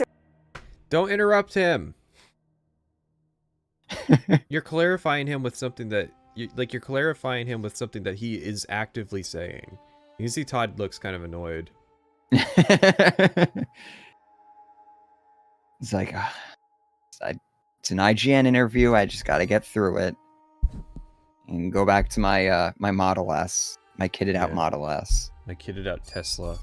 No, he's like thinking in his head that I should have let P. Hines do this one. They're the absolute best. Doom Eternal is one of my favorite games. And you think that's true? Doom Eternal is one of his favorite games. Chat, do we think Doom Eternal is one of his favorite games? How often is Doom Eternal discounted at this point? If it's not discounted very often, then I'd say probably not. He's just trying to push incremental sales. Todd has a favorite whenever he's talking about somebody, so that's why he owns a Tesla and is friends with Elon Musk.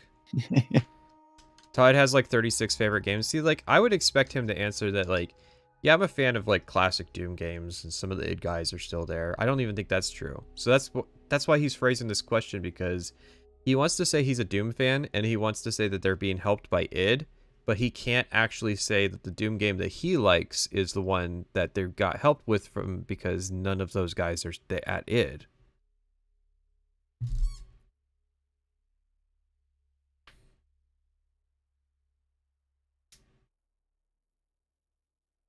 And so with Fallout 4, they did give us a few tips on how to handle combat. Yeah. Hold on, though. That's before 2016. Yeah. So, I mean, like, their claim to credit when you were working on Fallout 4 was, what? Rage?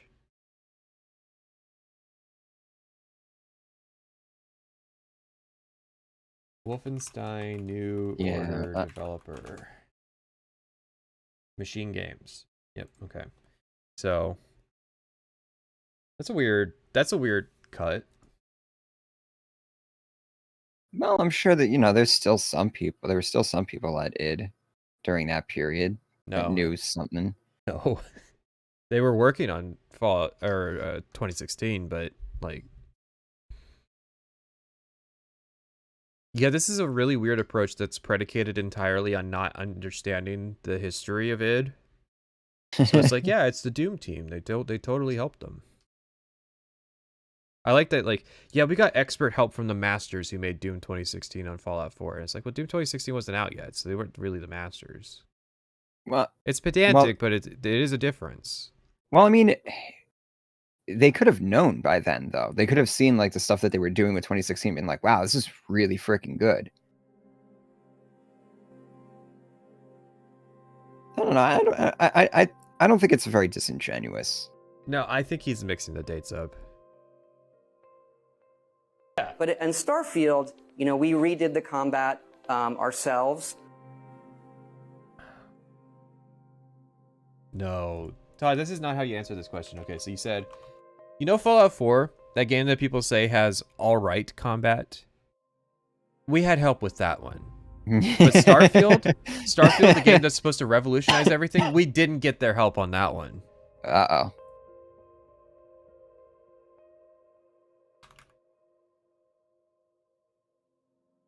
Not a good approach. And I don't think redid the combat applies. I don't think so either. It looks like Fallout 76. Yeah. The main thing that's different from Fallout 4 is the boost pack, and that was in 76 to a degree. That was someone getting comments and I'm too loud. Yeah, I turned you down. Really feeling great, but id has helped us really more on the graphic. They've helped us on the graphics side. Oh, no.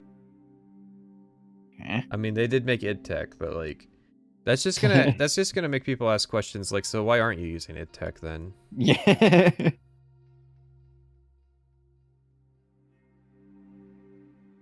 Nice. So we get into motion blur. It's just how the game feels. Motion blur. Ooh, you guys, the thing that I'm going to turn off. It's 2023, and you guys have figured out the effect that everybody turns off.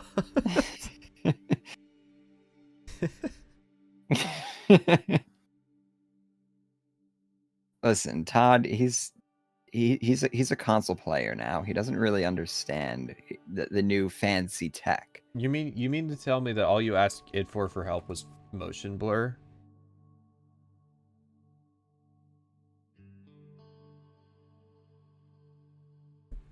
Like, Todd Howard's gonna be in like 2027 bragging about how they had help getting chromatic aberration in their games, or like temporal anti-aliasing. Or, yeah, we finally figured out head bobbing and vignette effects and scan lines. He's bragging about an effect that, like, I think the majority of people hate. Definitely on PC, a lot of people do not like motion blur. Motion blur is, like, on my list of just auto turn off. Yes. I've never seen it done right because I just turn it off. I turn it. I look at that and I'm like, ooh, sweet, some free FPS that I can free up. Yeah. I turn that off. I usually turn off depth of field. Oh man, is Starfield even going to have DLSS? So you didn't hear the news, huh? Yeah, Starfield's a AMD game. It's going to have FSR, but yeah, no DLSS. Come on, let's be honest. Do you think they could figure that out? There's a modder that said they're gonna implement it though. So, We'll see. Yeah, we'll see. Smooth. Some other things that they do in id Tech that we wanted to bring over into Creation Engine 2, and they helped us do that. And you know, it's like great. What? Any features that would actually kind of sell the game to us? Awesome. Yeah, it's a nice neighbor to have down the street. It is, and I love door and ask for some milk and sugar, right? And I'm such a fan of what they do. So being able to get an early look. He's not wearing the watch. Todd Howard is not wearing the Constellation watch. I just realized. Todd Howard has a fit, and he's not gonna compromise it with some shitty fucking watch. Have you seen the thumbnail? He's got like 4 different outfits.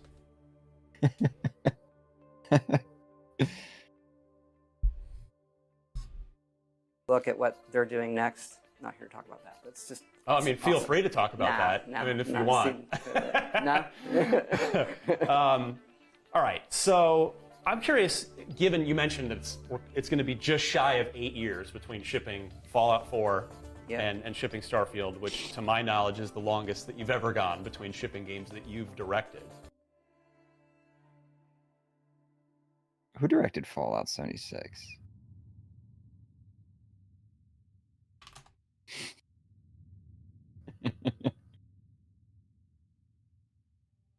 I mean, okay. Here's the complicated thing. He said directed. As far as I'm aware, Todd Howard as a director hasn't been a thing in decades. He was the last time Todd Howard had that position, or like a position that's the same role but has a different name, he was project lead on Morrowind. Well, you know, what's the title, right? Yeah, but I guess I'll throw this up again. Oh yeah, I haven't even done my little presentation on how I think plans will work. Hopefully someone asks him. But I'll throw this up on screen. These are the Fallout 76 credits. The red words are what that person's title was in Fallout 4. And you can see at the very top, executive producer, Todd Howard.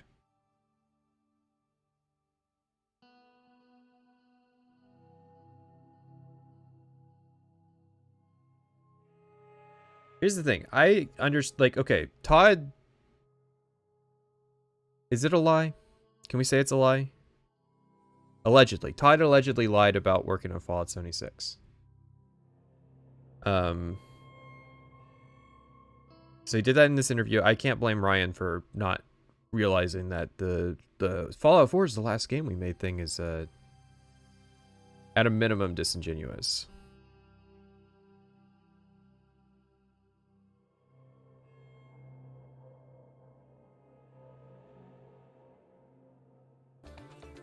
Yes. Yeah. Well, obviously we had 76 in between, but it's something that... He said it! Let him cook! Let him cook! Hold on. Hold on. Is Todd walking back his statement? Was he? Did he just realize, like, oh, fuck. That's something that could be used in the court of law.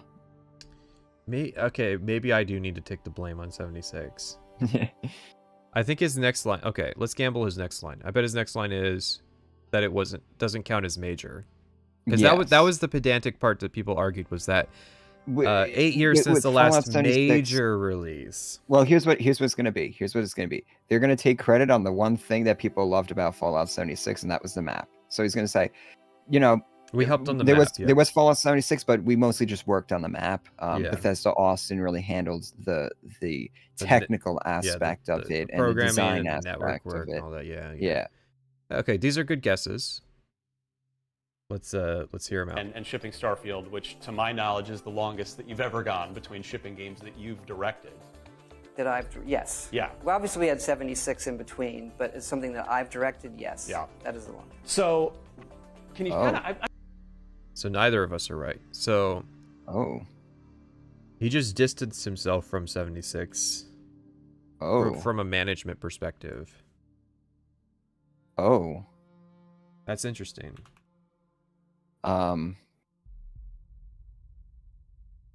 So, who was directing it then? Well, okay, this is the complicated thing. He didn't lie because he's not a director. He's the executive producer. The stated director, the project lead, was Jeffrey Gardner, and studio director Ashley Cheng, Yves Lachance, Doug Mellencamp. I'm pretty sure, like, if we look at even the by Oblivion, his credit was executive producer. Mm-hmm. Yeah, he was executive producer on Oblivion, which was 2006. So he's not lying in the sense that he didn't direct it. What he's doing is, like, he is lying that he has directed other stuff, though. Yeah, that's basically it. It's like, it's implying then that he did direct Fallout 4, which, if you didn't direct Fallout 76, then you didn't direct Fallout 4 because you don't hold that title either. Mm-hmm. That's a very interesting, very interesting thing. No, Todd Howard's credit on Fallout 4 is director. He's not executive producer on Fallout 4. He's director. Okay, what's Skyrim? Hang on. Game credits suck, by the way. It's FYI, they can say whatever it is. Okay, especially Bethesda's. Hang on, he's director on Skyrim too, but he's executive producer on Oblivion. These titles don't fucking mean anything. He has the same job. He's the guy that's in charge of the fucking team every project that he works on. Interesting. Wonder if Starfield credits are out yet. I wonder if this has been the play the whole time. Just keep changing my title because this is fascinating for sure.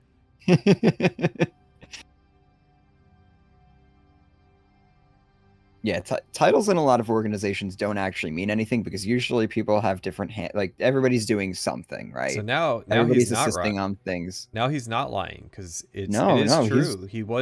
This is the last thing he directed. Yeah, no, he's 100% in the clear. Mm-hmm. I retract any implications that this could be held against him in a court of law. I apologize, Todd Howard, but this is such a fucking complicated such a complicated thing with so many layers of nuance to it to actually understand what's being said.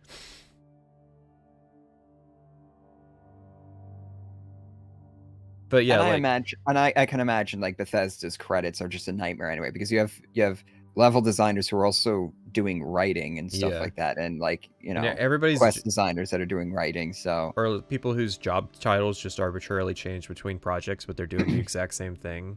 Mm-hmm. And you do find that a lot in smaller teams and things like that, because like I said, everybody winds up doing something different. Everybody winds up doing like a lot of different tasks and stuff. Everybody wears different hats. So it's just like at the end of the day, they probably just go around asking everybody like, what do you want to be credited as on this project? What's the difference between director and project lead? The difference is nothing. It's the same thing. What you have to understand about game development is that there are a bunch of different titles for the same exact thing. Mm-hmm. It's not like movies where there's set and established titles because of all the unions and stuff that are involved. Yeah. So in game development, your title could be a range of different things, and it has to like just communicate generally what you're doing. So like if you're the level designer or environment artist, that kind of means the same thing. And there's nuance to it, and you'll be asked in an interview to explain like, so did you work on environment textures, or were you actually a like area designer? Like you'll be asked to clarify. But like, yeah, project lead and director are the same thing. Some people call themselves director because it sounds more like you're working on a movie, etc. Yeah, salesman versus brand ambassador. I'm just curious about what was your initial vision for Starfield and how that's either stayed true and borne out or evolved over the course of 8 years. That's a great question. 8 years. You heard it here 8 years. first, folks. They've been working on Fallout 70 or Starfield for 8 years now. Yeah, so I can believe that Todd Howard was working on Starfield since Fallout 4. He was just like, they came to him with like, hey, we need you to give a presentation on Fallout 76. Look, listen, there's something I'm going to show you, okay? Todd Howard can't wipe this from existence. Okay, let's get it up on screen here. This happens, Todd. We both know why you're here, and Out there, we've been locked away. Virginia that well. It is an incredible array of natural wonders, towns, and government secrets. So somebody came, like, look, there's two ways about it. Maryland either worked on this project, or like, I'm guessing that like there was a contingent of Maryland that was working on Starfield, like doing all the pre-production work. And that's why like in 2018 they have so much down on the ground already coming off of Fallout 76. But like most of your grunt level Maryland people, they worked on this game, right? And so they come into Todd Howard's office and say, for E3 2018, we need to give a presentation on what Fallout 76 is. We're concerned that it might not sell that well because people are very confused about it. We've prepared a short presentation that you can give. And like Todd Howard looked it over, put his spin on it, and then like went up there, sold the product because that's what he's good at. He's good at selling. And then like, but he like Todd Howard probably personally had nothing to do with this game. I'm gonna bet. Or like he just rubber stamped all the decisions, which is interesting because that means he held the same position on Oblivion. So now I'm curious. Todd Howard had stuff to do with Oblivion. That's why the job title thing is so meaningless, is because he had the same job title on Oblivion and he did have stuff to do with that game.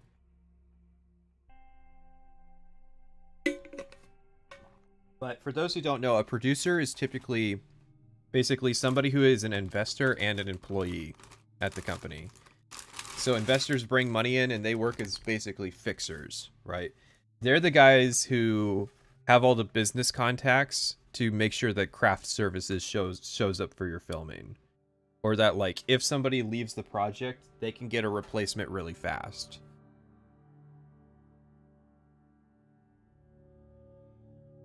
This is where the... Oh yeah, now we're on the wrong thing. Whoops. But like, look at how much younger he looked there. Looks like he's in his 20s there. I know. It really is the case that like either like, okay, we joke about the phylactery thing. Hey everybody. He has aged a shit ton in 5 years, and I'm thinking that like Fallout 76 might have done some damage to him. Yeah. Because I mean, there's also people who have that genetics where like it's actually my family where we don't age, like the men in my family don't age until we hit like age 50, and then it just like all at once. But what's weird is like between Todd Howard clips, he looks different ages. Yeah. But I'm willing to bet, Fallout 76, and then I'm Starfield's got to be a hell of a project for them to work on too. So yeah, because this is his payout with all the shares that he has. So there was probably some concerns with that, like trying not to get fucked by Microsoft in the buyout, and it's also trying to deliver a product. I do believe in the idea that they've wanted to make this game for 25 years. So it's like, this is the game we've been working towards for decades now. We're finally going to make it, but it's risky because, you know, we got people who really just want TED 6, and there's a lot of pressure.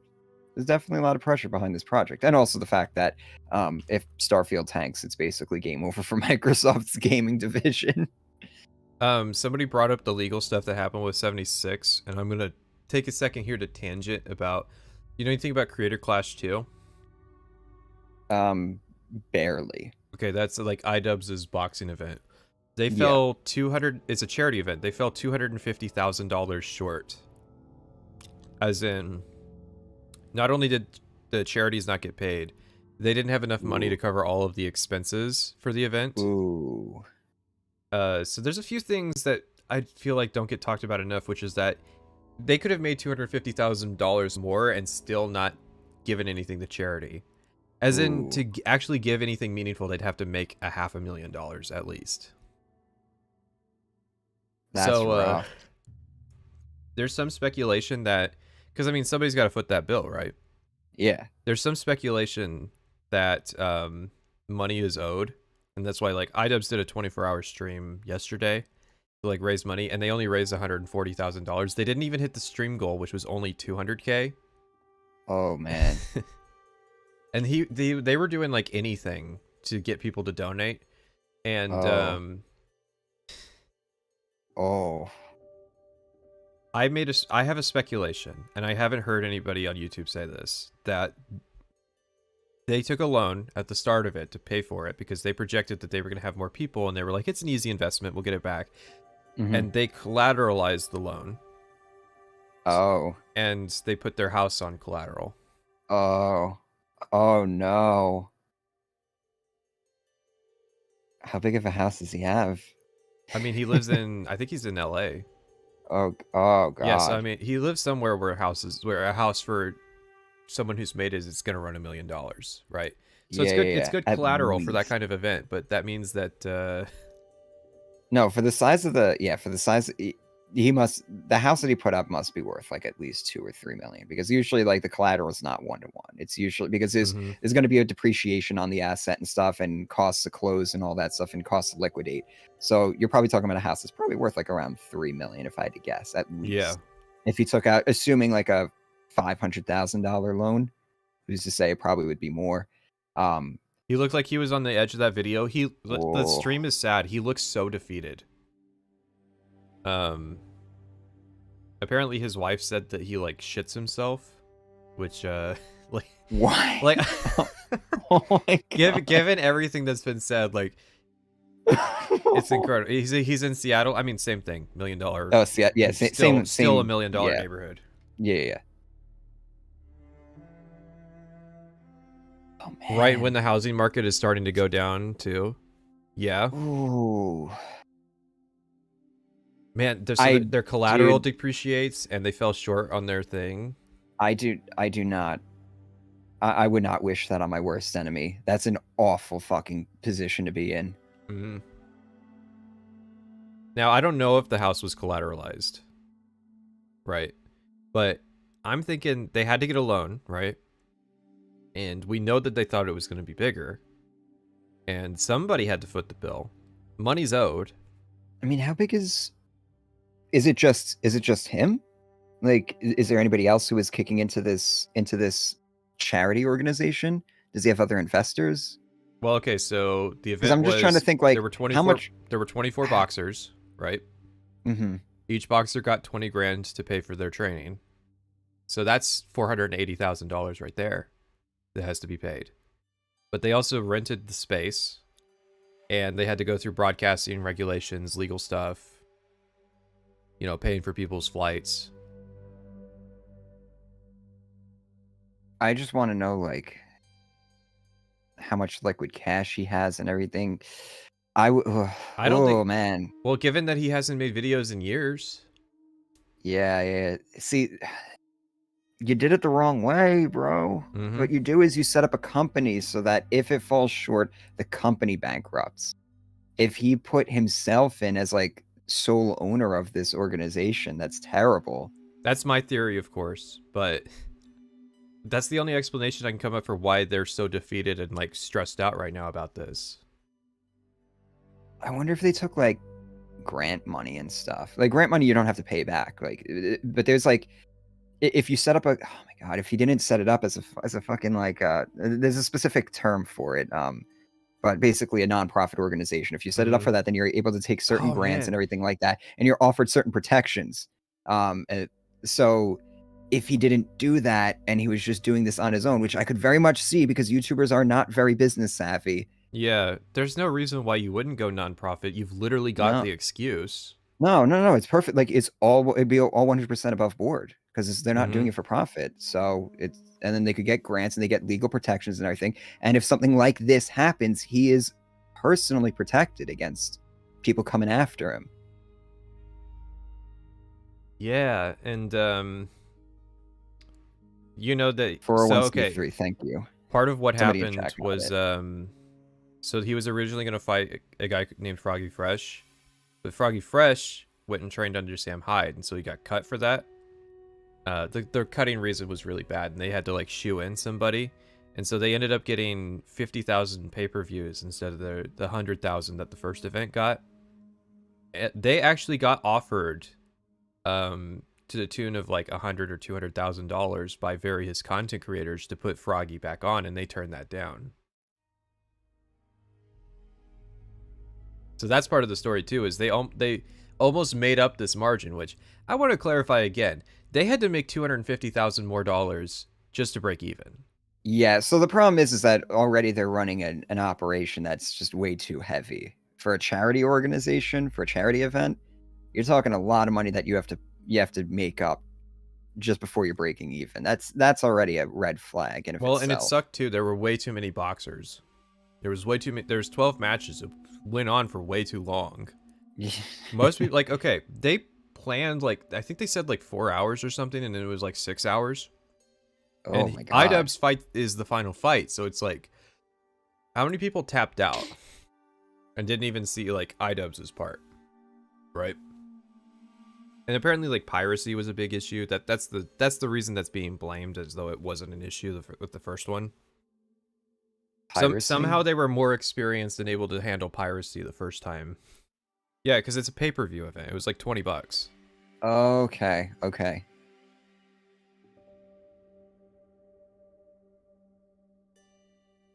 The novelty of watching amateur boxing probably wears off very quickly. Well, here's the thing.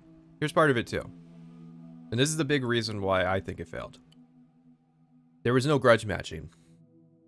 None of the people who fought in the ring that day were fighting grudge matches. So already you're losing a huge component of it, because you're not getting any kind of entertainment value from watching two guys who fucking hate each other beat the shit out of each other, right? It's also supposed to be, we're friendly boxing. It's camaraderie boxing. Nobody wants to see that. People do want to see YouTubers get the shit beaten out of them, though. So why were half of the fighters literally nobodies? And like one of them was like a writer for God of War. There was like games journalists at the event. Half of the people there weren't even like e-celebrities in the traditional sense. So it wasn't even like fully influencer boxing. Well, listen, I would definitely want to see Mr. Ryan over here boxing, but everybody watched the Wings and Boogie fight, because that fight had something that sold it, which was the novelty of watching two 400-pound guys that are both, it's Wings of Redemption and Boogie 2988. People are gonna watch those guys fight. And even if the fight sucked, it was a total amateur match. Didn't matter. It sold. It's a good idea in concept, but you got to do a lot of legwork in order to really make it shine to sell. I don't know. That's the problem with Creator Clash. I didn't know who almost anybody at that event was compared to the first one. Mm-hmm. And I definitely, like, there was nothing to sell the idea either, because I could catch up pretty quickly on who these people are and why they're fighting. But how successful was Creator Clash 1? How much did they end up donating in the end? It's a good question. Let's look it up. Sorry for the side tangent, guys. It is a healthy break from Todd, though.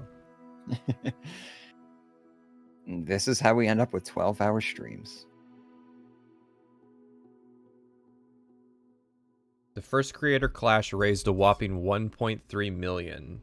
Whoa. So they fell 1.5 million short. Wow. Of the last one. You know what it was? If they had a smaller arena, they had less boxers they needed to pay for. Yeah. And they had drama. They had beef leading up to it. And the two were shit talking the whole time. No, that's why Wings and Boogie was good. Because I mean, like, do you think Wings of Redemption could really make anything happen if he like? No, it's because he was a locale and people want to see that. So. Is it 1.5 million short? Or they only made $1 million? Okay, they make 1.3 million last time.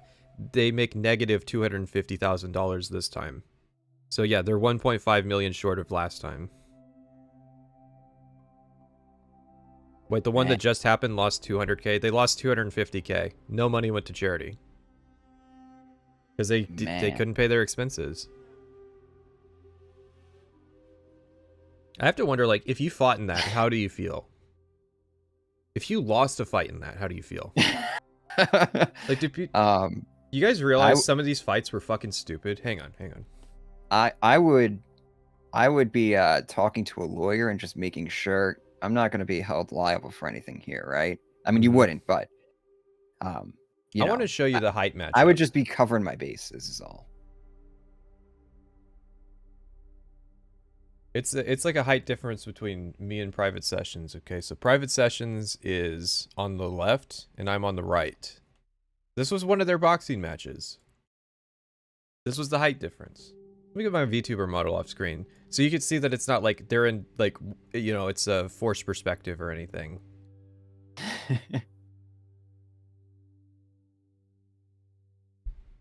Can you imagine being Chris Raygun in this situation and finding out that the charity that you picked didn't even get any money and you got your ass kicked like this? Fucking poor man, dude. Oh. My only consolation if I did creator boxing and lost would be that, like, some money went to charity, so what do I care if I lose? Man, getting some Fire Festival vibes over here. No, that was so much worse. Which, by the way, I think the dude's out of jail or something like that, and he's talking about doing another one. Oh yeah. Yeah. But he's like, oh, I'm just going to handle the marketing and the sales aspect of it. I'm going to let everybody else, I'm going to have a whole team dedicated to running the actual thing. I'm not going to touch operations. The height difference is noticeable, but not even big enough to be a spectacle. No, like, it would be a spectacle match if it was a whole foot or two difference. So, like, you get, like, some guy who's in the lightweight class who's, like, really good at boxing, and then, like, some amateur tall guy. That's a spectacle fight. Yeah. But, like, the height difference is enough to make a difference, but not enough to be amusing. It's just sad. Years. That's a great question. I will say this, that the game sticks to the original vision. That took longer than I wanted. You know, but I'd say about halfway through the project, you realize this is why nobody tries to make this game. So it's been when you do these things and you take. This is why nobody tries to make this. That's a good quote. You gotta timestamp that one. Because I've been saying that. I was like, so many studios have tried and failed to make this game. Is Bethesda really the ones who are gonna crack it open? Bethesda fans, I know you don't have. Some of you don't have particularly high taste in the broader medium. The space game genre, this genre that Starfield is stepping onto, they are walking onto a mountain of corpses. Yeah, I would say dead games, dead studios, failed projects. The most successful ones we've seen so far is Elite Dangerous and No Man's Sky. And Elite Dangerous is struggling right now. Just go look up their recent update, Odyssey, and you'll see what's going on there. And the No Man's Skies, we all know what happened with that. So those are the successful ones. Then you got Star Citizen, which looks like an investment scheme. And yeah, and it's just a long list of games that nobody's even heard of. I guess credit for, like, trying. Yeah, right. It is ambitious. I'm gonna say Space Engineers. Space Engineers is it's a completely different game. That's a different type of. We're talking, because this was a genre in the 90s. Was the space game that simulates a universe and you, like, interact with it. You run a spaceship and you can do whatever you want, explore these different kinds of star systems. And it just didn't transition to 3D that well. And it died pretty much late 90s, early 2000s. And like that's Chris Roberts' entire career was like trying to bring it back, and that's how Star Citizen happened. But you know, it's Star Citizen, so.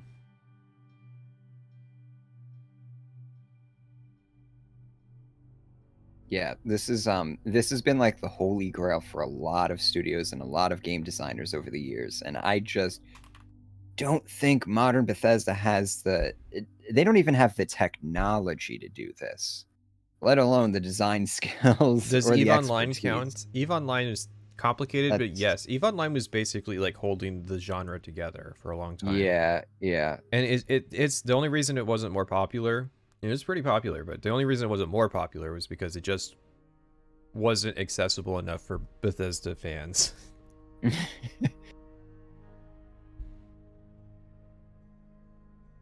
I think Starfield will be unfocused, to be honest.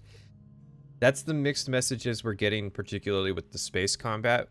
We don't have a good understanding of how that will factor in. Like, what I'm getting is, if you're somebody who liked Fallout 4, you like gunplay, you like settlement building, how is your average Fallout 4 fan going to respond to ship combat? Yeah. Are they? Yeah, I'm seeing a lot of people name dropping a bunch of games that like I've either played or they're on my wish list and stuff, and it's just they're not like what is it? Star Sector, that's basically what is it? Mountain Blade in space. Those are different types of games. It's like this is a very specific type of space game. It's meant to be like the ultimate like space adventure game. It's like Firefly you can Simulator. go anywhere. Yes, that's exactly it. It's Firefly Simulator. Go anywhere, do anything. You can be a pirate if you want to. You can be a trader if you want to. You can be a mercenary if you want to. Like, you need those 3 archetypes. Like, those are the staples. So if you can't even do one of those 3, it already like disqualifies. You should be able to land in planets with atmosphere. You should be able to get out of your ship. There's like a lot of things that the game has to do. There has to be mining. If you're familiar with Star Citizen and its development history, you know what we're talking about with this particular genre. Yep. It's a very specific type of space game. We're not talking science fiction games. Like, Outer Worlds isn't a space game. It's a science fiction game. Yeah. And it's like, this is the most hardest game. As far as I can tell, this is the hardest game to ever be conceived. Because nobody's been able to even get close to it yet. So if Bethesda just tried to do Outer Worlds but bigger, be like, okay, yeah, you guys could definitely pull that off, I think. But it's them wanting to be a space game where they have space combat and ground combat and all these different systems that you could visit. Just like the controls. I can't wait to see how they handle the controls, because you have to. It has to feel good in space on a ship. It has to feel good when you're. No wonder they don't have vehicles, because they probably can't even figure out the controls for like a land-based vehicles. 3D Starbound, kind of, yeah. Some risks, and you're really ambitious. That can be a very windy path sometimes, is how I'd say it. But it is true to the vision we had for our type of role-playing game set. I can say it is. Shots like this in particular kind of showcase that, like, they were successful in some ways. Yeah. Like, I think the visual aspect of this game is going to be really good. There is something wrong with this picture, but it might be. So the only way the lighting here would work, this diffuse lighting, is if if this solar system is in a nebula. Yeah. Because otherwise, like, I don't know if you've ever looked at Saturn's rings, where the edges on Saturn's rings are. It's just, it cuts to black. Yeah. Because there's no way to diffuse lighting in space. So, like, I was about to say that there's stuff wrong with this image, but I realized that, like, no, there's an explanation, and it's like, it's clear that they've tried to put some thought into explaining why there's why this surface is lit, even though it should be eclipsed. But this looks a lot better than anything that any of the skyboxes I've seen, basically, so far.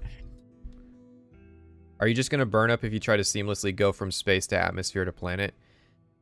What does Elite Dangerous do? What did Elite Dangerous originally do? The grav drive just stops you from going, right? Elite Dangerous has always let you seamlessly go. Oh, if you're talking about like planets that you weren't allowed to land on, yes. You would just get killed by the gravity, I think. Okay. You'd basically just get crushed and your ship would explode. Like your screen would start to go like red, and your cockpit would start to break and everything, and then you just blow up. Yeah, I mean, I don't think they're above just having like there's probably going to be some kind of like in-universe system where the ship navigation AI lands for you to handle all the landing clearances and stuff, and all you're allowed to control is flying the ship around in space. Set in space. No, what they've shown so far, this might be a good time for this.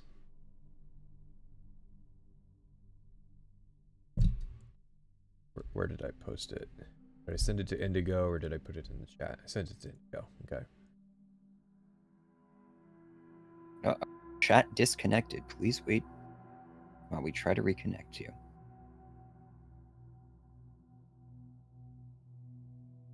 We're YouTube Studios reloading. No, we should be good. What's the plan? Resources. Now would be a good time to insert an ad. All right, so this is a video I cut together to kind of demonstrate some concepts. If you saw Indigo's stream, you basically got like kind of a beta for this. All right, now I will clarify up front. I have speculations because obviously I haven't played the game, but I have informed speculations from having worked with the engine and what they've shown so far. So the first part of this demonstration is going to be just stuff that they've shown so far, so you can get an idea of what they've shown. And it's cut together from multiple things. You still there? Yeah, I'm here. Okay. Chat's got me paranoid that something's going wrong. Yeah. Would you mind linking it in the chat? No. Because it literally is as functional as it gets. It's not a video that like you could glean anything from unless I'm here to explain what's going on.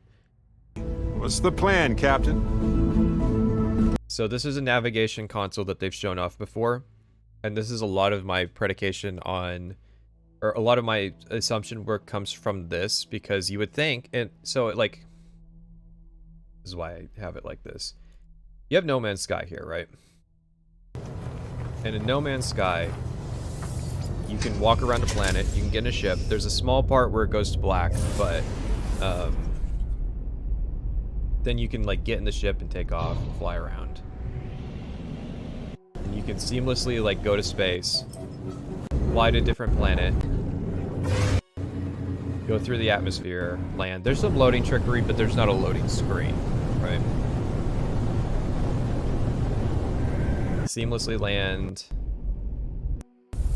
It says seamlessly land. I did have issue. I forgot what the command to land was. And now you're walking around on another planet. And No Man's Sky moment, it spawns the giant worm thing because they added it since the last time I played. So that's how No Man's Sky does it. That's not how Starfield does it. We know that's not how Starfield does it because we've seen many times the like loading screens. Even say your name. Let's head out. So like there's a loading screen between taking off. This is not a recording of him dynamically taking off, because they've shown it 1,000 times, this animation. Yeah. Like, I'm getting fatigue from seeing this animation and I've yet to play the game yet. So, my thought is, you've got this navigation terminal. Starts with the planet you're you go currently to the on. navigation terminal. You can see all of its info and resources. You can choose a landing spot. You pick a landing spot, and you can see it says press X to land. So that already tells us a lot about how the system works, which is it's not like No Man's Sky. It's like Outer Worlds. Oh, I clicked away from Outer Worlds. In Outer Worlds, you pick destinations on your ship to go to, and your ship takes you to it. We're now in orbit above Roseway, Captain. So, what we know is that space is disconnected from ground areas, which is how, again, and I picked this example perfectly, this is how Oblivion works.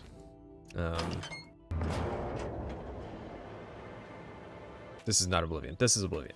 So you see, I'm in Cyrodiil right now.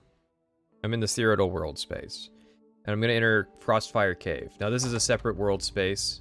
There's a loading screen to access it, but like, you know, you can't turn around, go through the door, and be in Cyrodiil again. Like, you can't no clip, right? You run to the cave, you reach this door, and this door takes you to Frostfire Glade.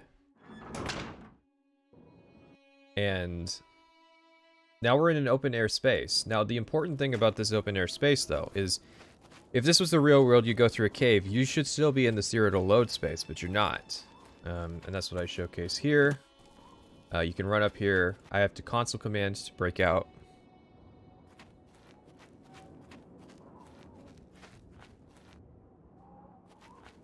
And even though we're running towards where the Imperial City should be, it's very obvious that it's not there. This is how Oblivion works.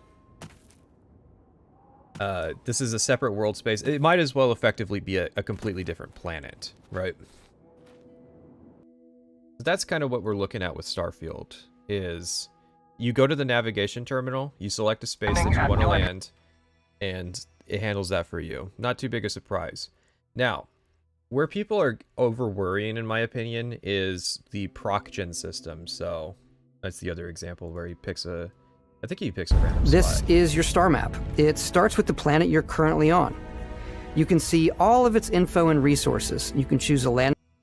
So you might be thinking, well, he's picking a random spot, so, like, nothing's going to be there, right? Because it's just proc-gen. So it's going to be like it's going to be like No Man's Sky. Here's how I think it's going to work. You pick a random spot, and it picks from a list a location, like these doors do. These are Oblivion gates. Oblivion gates aren't handcrafted, but they're not proc-gen either. They pull from a list of handcrafted areas. There's 7 of them, and there's a few preset gates, but for the most part, when you go through a gate, you get a random one that you're gonna do. That's how I think loading is. So this is basically, if this was Starfield, we're sitting in the navigation terminal right now, looking at a waypoint on the map that we just selected at a random spot in the map, and it's going, okay. Now, it's got the proc-gen for what's supposed to be there, but what it then does is when you go through the loading screen, and you land on the planet. See how long the loading screen is on a modern computer for Oblivion, by the way? It takes all of these assets and slaps it down on top of the proc-gen terrain. That's my idea for how they're doing it.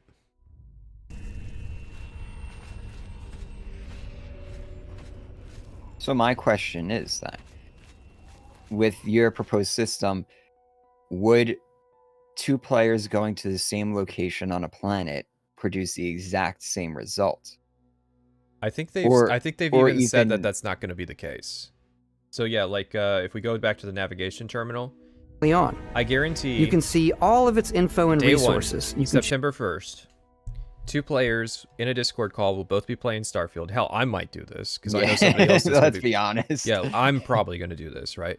We're going to be in the starting system, and we're going to pick a random spot on a planet, and we're going to like share screenshots to make sure we pick exactly the same spot.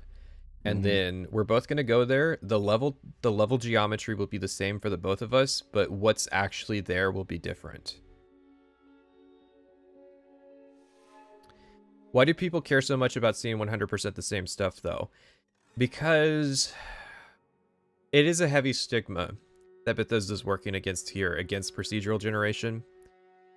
And there's a lot of, like, especially with like something like No Man's Sky, how No Man's Sky handles it.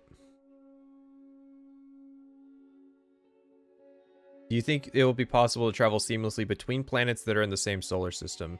No, because I don't think I have anything in here that's him flying the ship, unfortunately. But flying the ship around in space and actually landing on a planet are done through 2 different systems. You fly through space in the cockpit, you land on planets in the navigation console. So, I mean, the only part that we're missing of the process, because we've got landing, we've got takeoff, what we're missing is what it's like to transition from one planet to the other. Basically, start on planet A, go to space, and then go to planet B. We don't know what that's like. And so I won't speculate about that. What if he did something like Minecraft Seeds? Every proc-gen will be the same for all players that way. That would mean that everything would be procedural generation. And the main thing they're highlighting is that it's not. It's not procedural generation. It's procedurally generated terrain with handcrafted buildings. So like this building will be radiantly put into it, which, you know, look forward to buildings floating in the upper atmosphere because the terrain generation fucked up.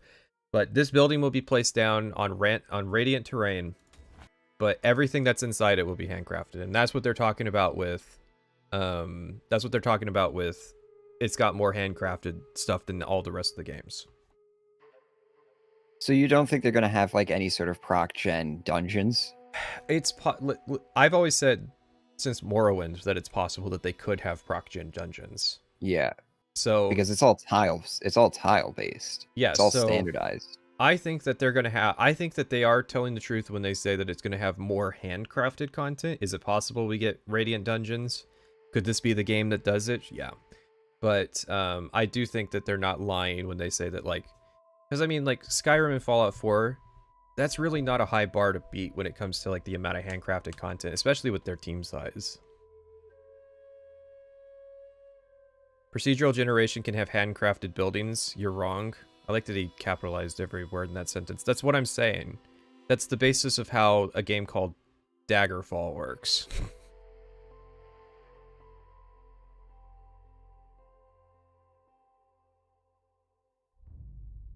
No, you can fly in space. They've shown plenty of them flying around in space. But I don't think that... I think that what'll happen is if you want to go from planet A to planet B in the same solar system, and you don't have a mission that just lets you fast travel to planet B, we don't know how that works, but you want to go to planet A to planet B in the same solar system. You want to go from Mars to Io.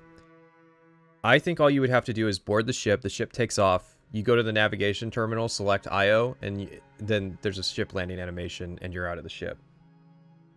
We really don't know.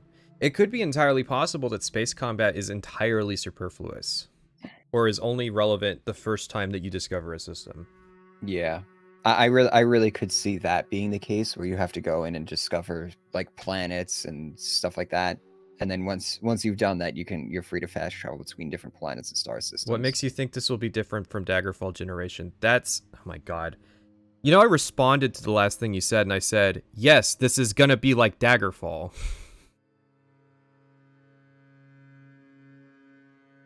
I see literally zero problems with what you're talking about. Yes, that's my point. Is I think people are over worried about the world gen. And I think people aren't worried enough about the loading screens.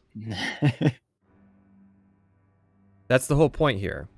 Is the world gen, in my opinion, from what they've shown, from the clues they've given us and how their engine works, the world gen, I'm not worried about that.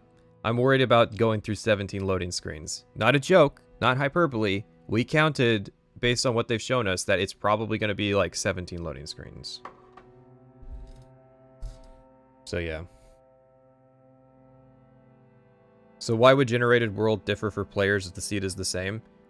You know that Daggerfall differs for players despite the seed being the same, right?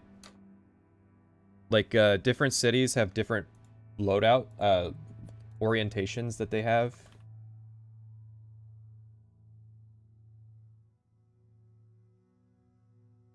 My question's revolving around the planets is the size.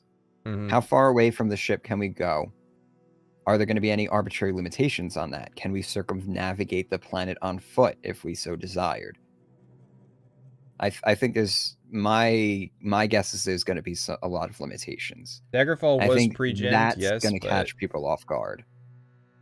Because the way I have found the dynamic like city loadouts before, so when you go to like a random town.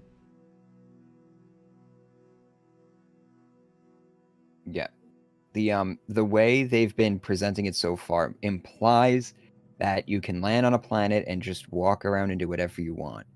And, which with no land vehicles, it would take you forever be extremely tedious to get around.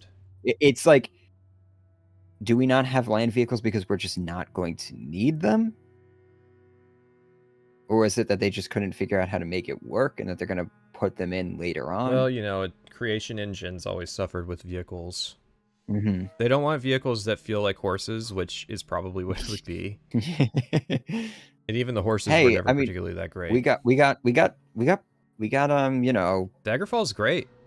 we got Cowboy Town, so... I mean, when you play Daggerfall, you're definitely going to feel the difference between the procedural generation of Daggerfall versus the everything is handcrafted style of Morrowind, and that's what people are getting fucking anxious about. Is they're very scared of the idea of everything being proc gen. Yeah.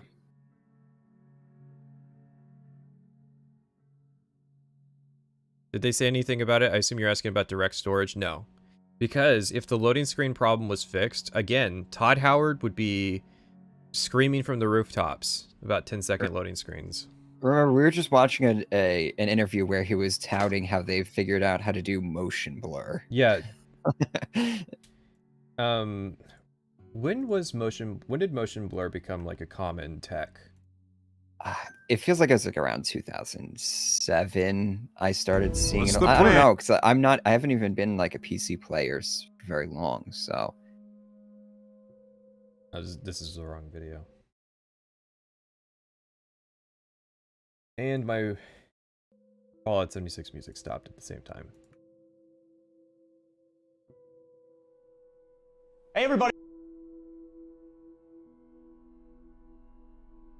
But yeah, I've kind of wanted to get that off my chest. Like, y'all are worrying about the wrong part. I would still be worried about the handcrafted, like the templates and the components that they drop in. I would worry about those getting repetitive. But let's be honest, even Skyrim with all of its handcrafted stuff would get repetitive too. So it's like, I don't know. Early 2000s, mid-aughts. So I mean, like, that's where Bethesda's at. Is they're catching up with technology that's over a decade old. I don't care about exploring Bethesda worlds, only gameplay and story. I got some... You might want to skip Starfield. That's all I gotta say. Because from what we've seen so far... And I'm sorry, I gotta stop you right there. Fucking what? You're not here for the world? You mean the part that they nail every game? Well, Fallout 4, but... like, that's such a weird take. Well, that's almost like I could see that with Oblivion as well. Oblivion's world's not very interesting. Who said that? Because I'm kind of curious if it's like one of my regulars or not.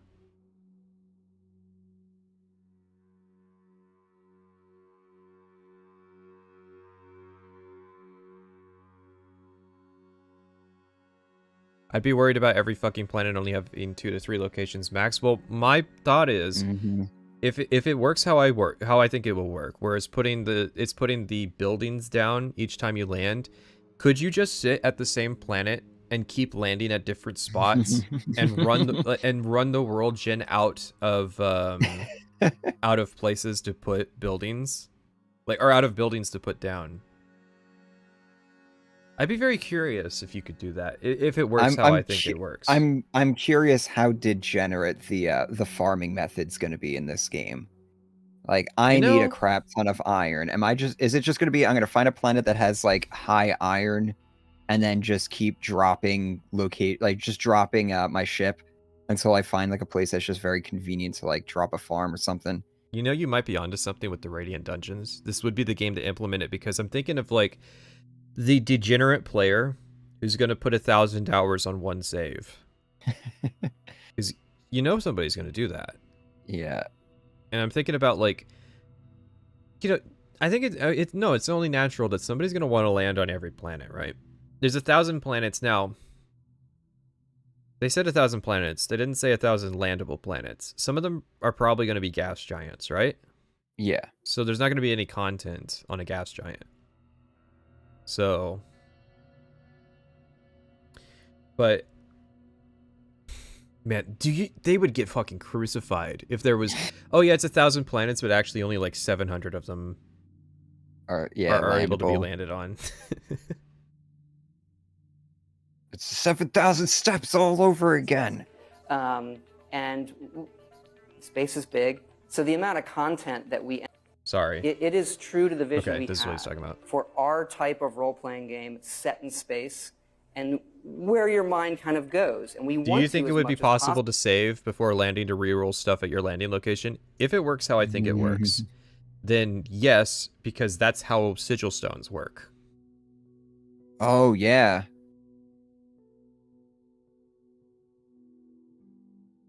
I'm telling you, the farming method, the farming meta for this game is going to be really degenerate. I almost feel like it's going to be pointless. Yeah. I can't wait to see like Write that down. The week 1 metas of like, here's how you can get everything in the starting system. Well, that's what concerns me about the research tree. Is it makes me think of like playing a repeat character, because I think it could be spineless. But we also played Fallout 76, where you're expected to break down 7,000 atomic rifles to get 30 mods. Because the modifications, and we didn't even, did either of us talk about that in our videos? I didn't. I think I talked about it. Yeah, so for those who don't know, in Fallout 76, to unlock mods for weapons, you have to deconstruct that weapon type. And so some of these weapon types were crazy. With the number of weapons that you would have to break down. Yeah, there were people who ran numbers and it was like in the thousands. Not just ran numbers, like they didn't do 100 and calculate it out. I'm talking like people who actually did it, because it's not actually called the atomic rifle, but there was a weapon that was changed from the ballistic type to the energy type, which was a big deal, because only recently did they actually add energy weapon cards. There's not, when we played, there weren't energy weapon cards, and so anything that gets put into the energy weapons category kind of falls off in the meta as a result. Yeah. In the most recent test servers, they have science cards now increase energy weapon damage. But other than that, no. Yeah, so when that happened, there were Fallout 76 fans who were like rushing to get all the attachments before, because there's what it is the rates at which you get mods changes based on weapon types as well. So ballistic weapons unlock mods faster than energy weapons, so people wanted to get all the weapon mods for this weapon type before the change went into effect, and they had to break down like thousands of these things. So it could, Fallout 76, or Starfield's research could go the Fallout 76 route of being extremely tedious, because you need like 7 million iron ore to unlock a foregrip. Yeah.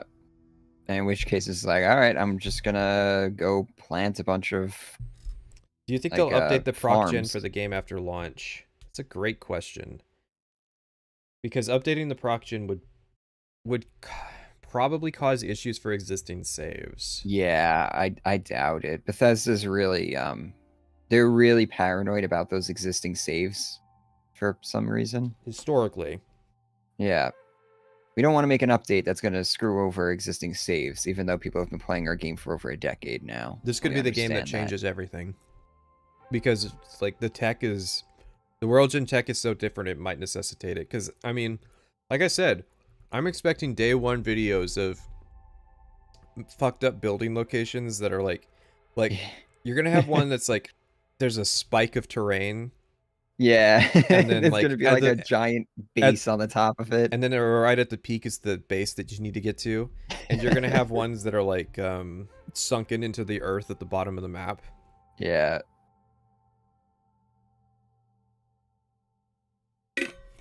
That's just what happens. These kinds of mistakes are inevitable. It's inevitable because you're gonna have millions of people playing it across thousands and thousands of different combinations of hardware and stuff. So you're clipping Todd Howard. I'm gonna clip you and post a video when that doesn't happen. Strong odds, I'll say. The other thing about how I explain the world gen system is you don't actually have to generate an entire planet. You just have to. I do think they have a generation system to do the entire planet, but it's not actually being loaded. So like right now we're looking at a model for a moon. It looks like it has terrain, and it looks like you could go to the navigation terminal, pick a point, go there, and it will have that same terrain. But they don't really have to worry about actually loading the player space. In fact, 50-50 they've got invisible walls, and 50-50 the invisible walls is the fact that it would take you fucking years to circumnavigate the planet, and you're walking through the fucking plane of like Microsoft Flight Sim, low level detail, just walking through an empty plane. There's nothing to do.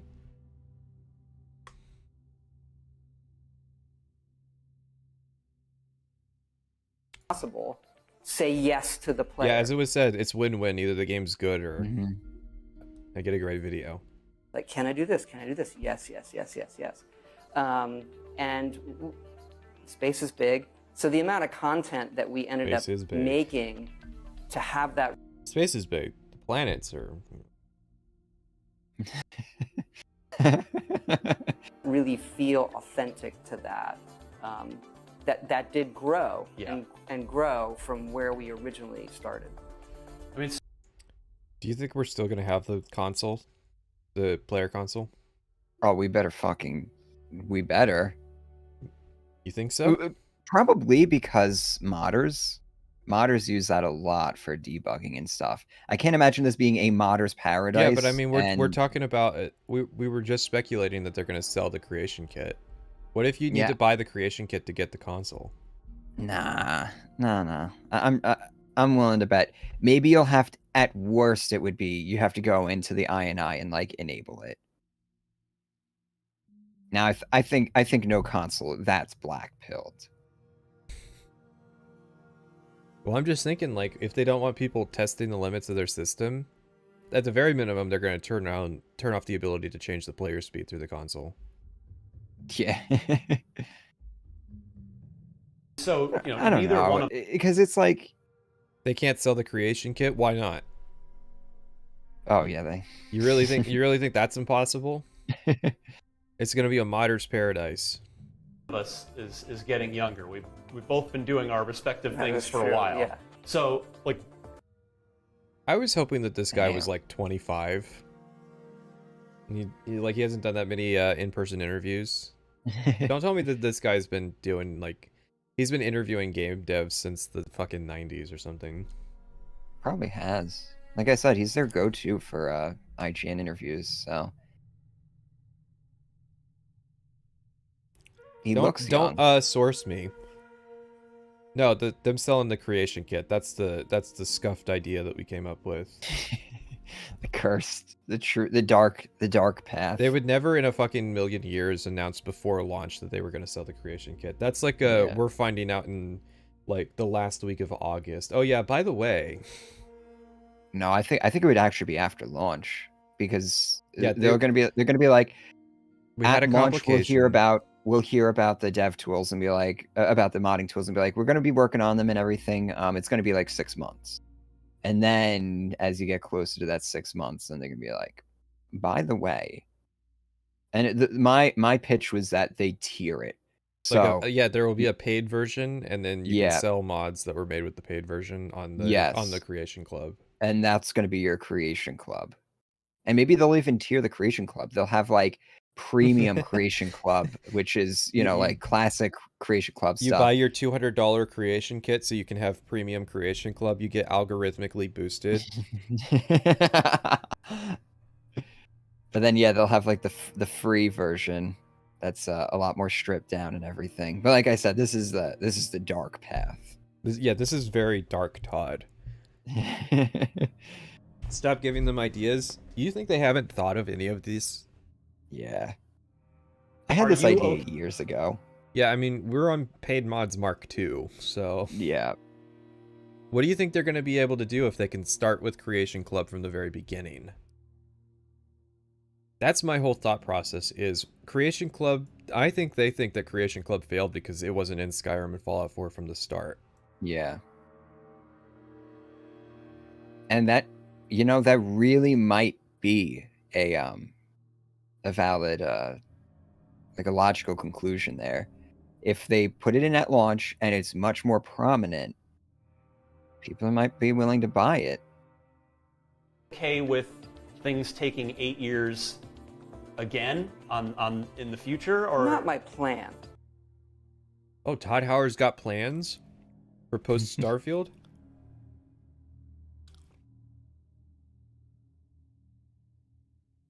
Can we skip to the point where Starfield gets its like Dragonborn last DLC?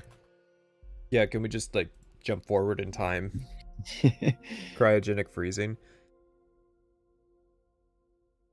That way I can make my definitive Starfield video in one shot. I like that he's bought full hook, line, and sinker the 8-year development meme. And there's gonna be so many fucking videos, dude. So many fucking videos. Am I going to have to like bring my Fallout 76 footage out of storage for my Starfield video? Yeah, that's why we got it.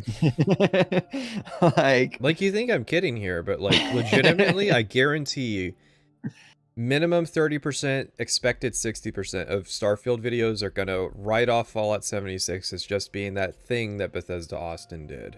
Yeah, Bethesda, it's 100% Bethesda Austin. That rogue element. You know, is he leaning into 8 years because he's confident that Starfield's not gonna like? If I was thinking that Starfield's gonna have a disastrous launch, if I'm Todd Howard and I'm thinking Starfield's gonna fail on launch, right? There's gonna be tons of bug compilations. I'd be saying like 4 years. Yeah, yeah. I'd be like downplaying the amount of time it worked on, because you don't want that like this happened with Cyberpunk too, where people thought that game was in development for 8 years. And that one wasn't true as well. Yeah, I would be saying like we've been seriously developing this game for about 3 years. Yeah. And then, you know, the question would be, well, what have you been doing since? And it's like, well, you know, we did some work with Fallout 76. We worked on the world. You know, Bethesda Austin did a great job with doing the tech side of that. We really focused on designing the world. But a lot of the work that we've been putting in these past since Fallout 4 has been pre-production stuff. You know, we really wanted to get the feel of Starfield right. And we've also been really doing a lot of work with our engine. We learned a lot of stuff with Fallout 76. You know, with that game, we managed to increase the size of the map. No. And are you assuming that Todd Howard is assuming that the game's gonna fail in this scenario? Because he would not be saying that like we learned from Fallout 76 if he thought it was gonna fall. That's too good a quote as well. The trick here is to say something that isn't going to be clipped by 1,000 people, and saying that Starfield was in development for 8 years is going to be the very first thing that's said in a video right before a fucking hour-long bug compilation. We spent a lot of time working on our tech. There's a lot of challenges that we had to address. We also had to grow our team, and you know, there's a lot of stuff that was going on during the Microsoft acquisition and everything. So yeah, they would lean into like 4 years pre-production, and then the pandemic and the Microsoft acquisition. I forgot about the pandemic. Yeah, so like meaningfully, it's only been in development for 3 years. I know it's an overused excuse at this point, but really, like, Starfield would have hit its 2021 release date but the pandemic and everything, we had to transition to work from home for a while. Hey, listen. I know that there's a chaotic time for everyone. I know there's a distinction between development and QA testing, but we're talking about optics here. We're not talking about like truthful statements or not. We're talking about the optics of the things that you say. That's the whole point. Is you wouldn't say you were working on it for 8 years if you thought that it was going to fail at launch like 76. Pandemic as the excuse is always the modern dog ate my homework. Yeah. I don't think you would ever plan for that. You know, sometimes that's how it ends up, so that you know. There's going to be a ton of people sourcing like Todd Howard on this that like, yeah, you know, we were again. I pulled the picture back up.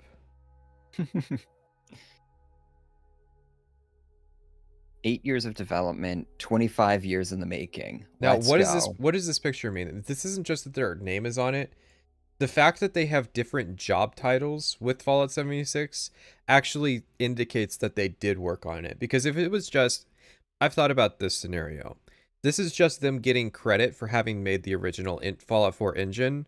And that's the only reason they're in the 76 credit is, well, you know, they worked on Fallout 4 and Fallout 76 is Fallout 4. So like they get credits by proxy, right? But because many of their job titles changed as well, like Nathan Perkypile, who's actually working on his own indie game.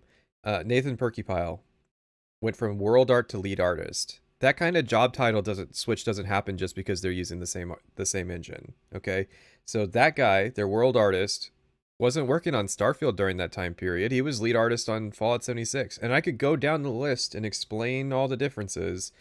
Like, it doesn't make sense to me that Emil Pagliarulo would have gone from lead designer to design director if he didn't contribute something to Fallout 76. And I don't buy for a second, having played Fallout 76, that he didn't work on that game. Yeah, I don't know. That Rose section, that had some really strong Emil vibes.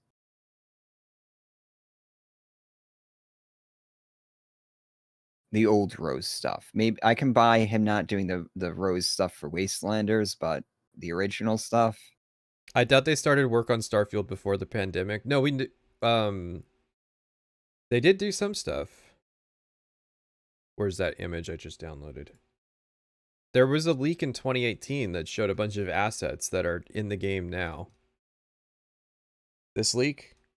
So we know that some stuff was done in 2018. But I mean, this is like very rough build, like world space testing ideas type stuff.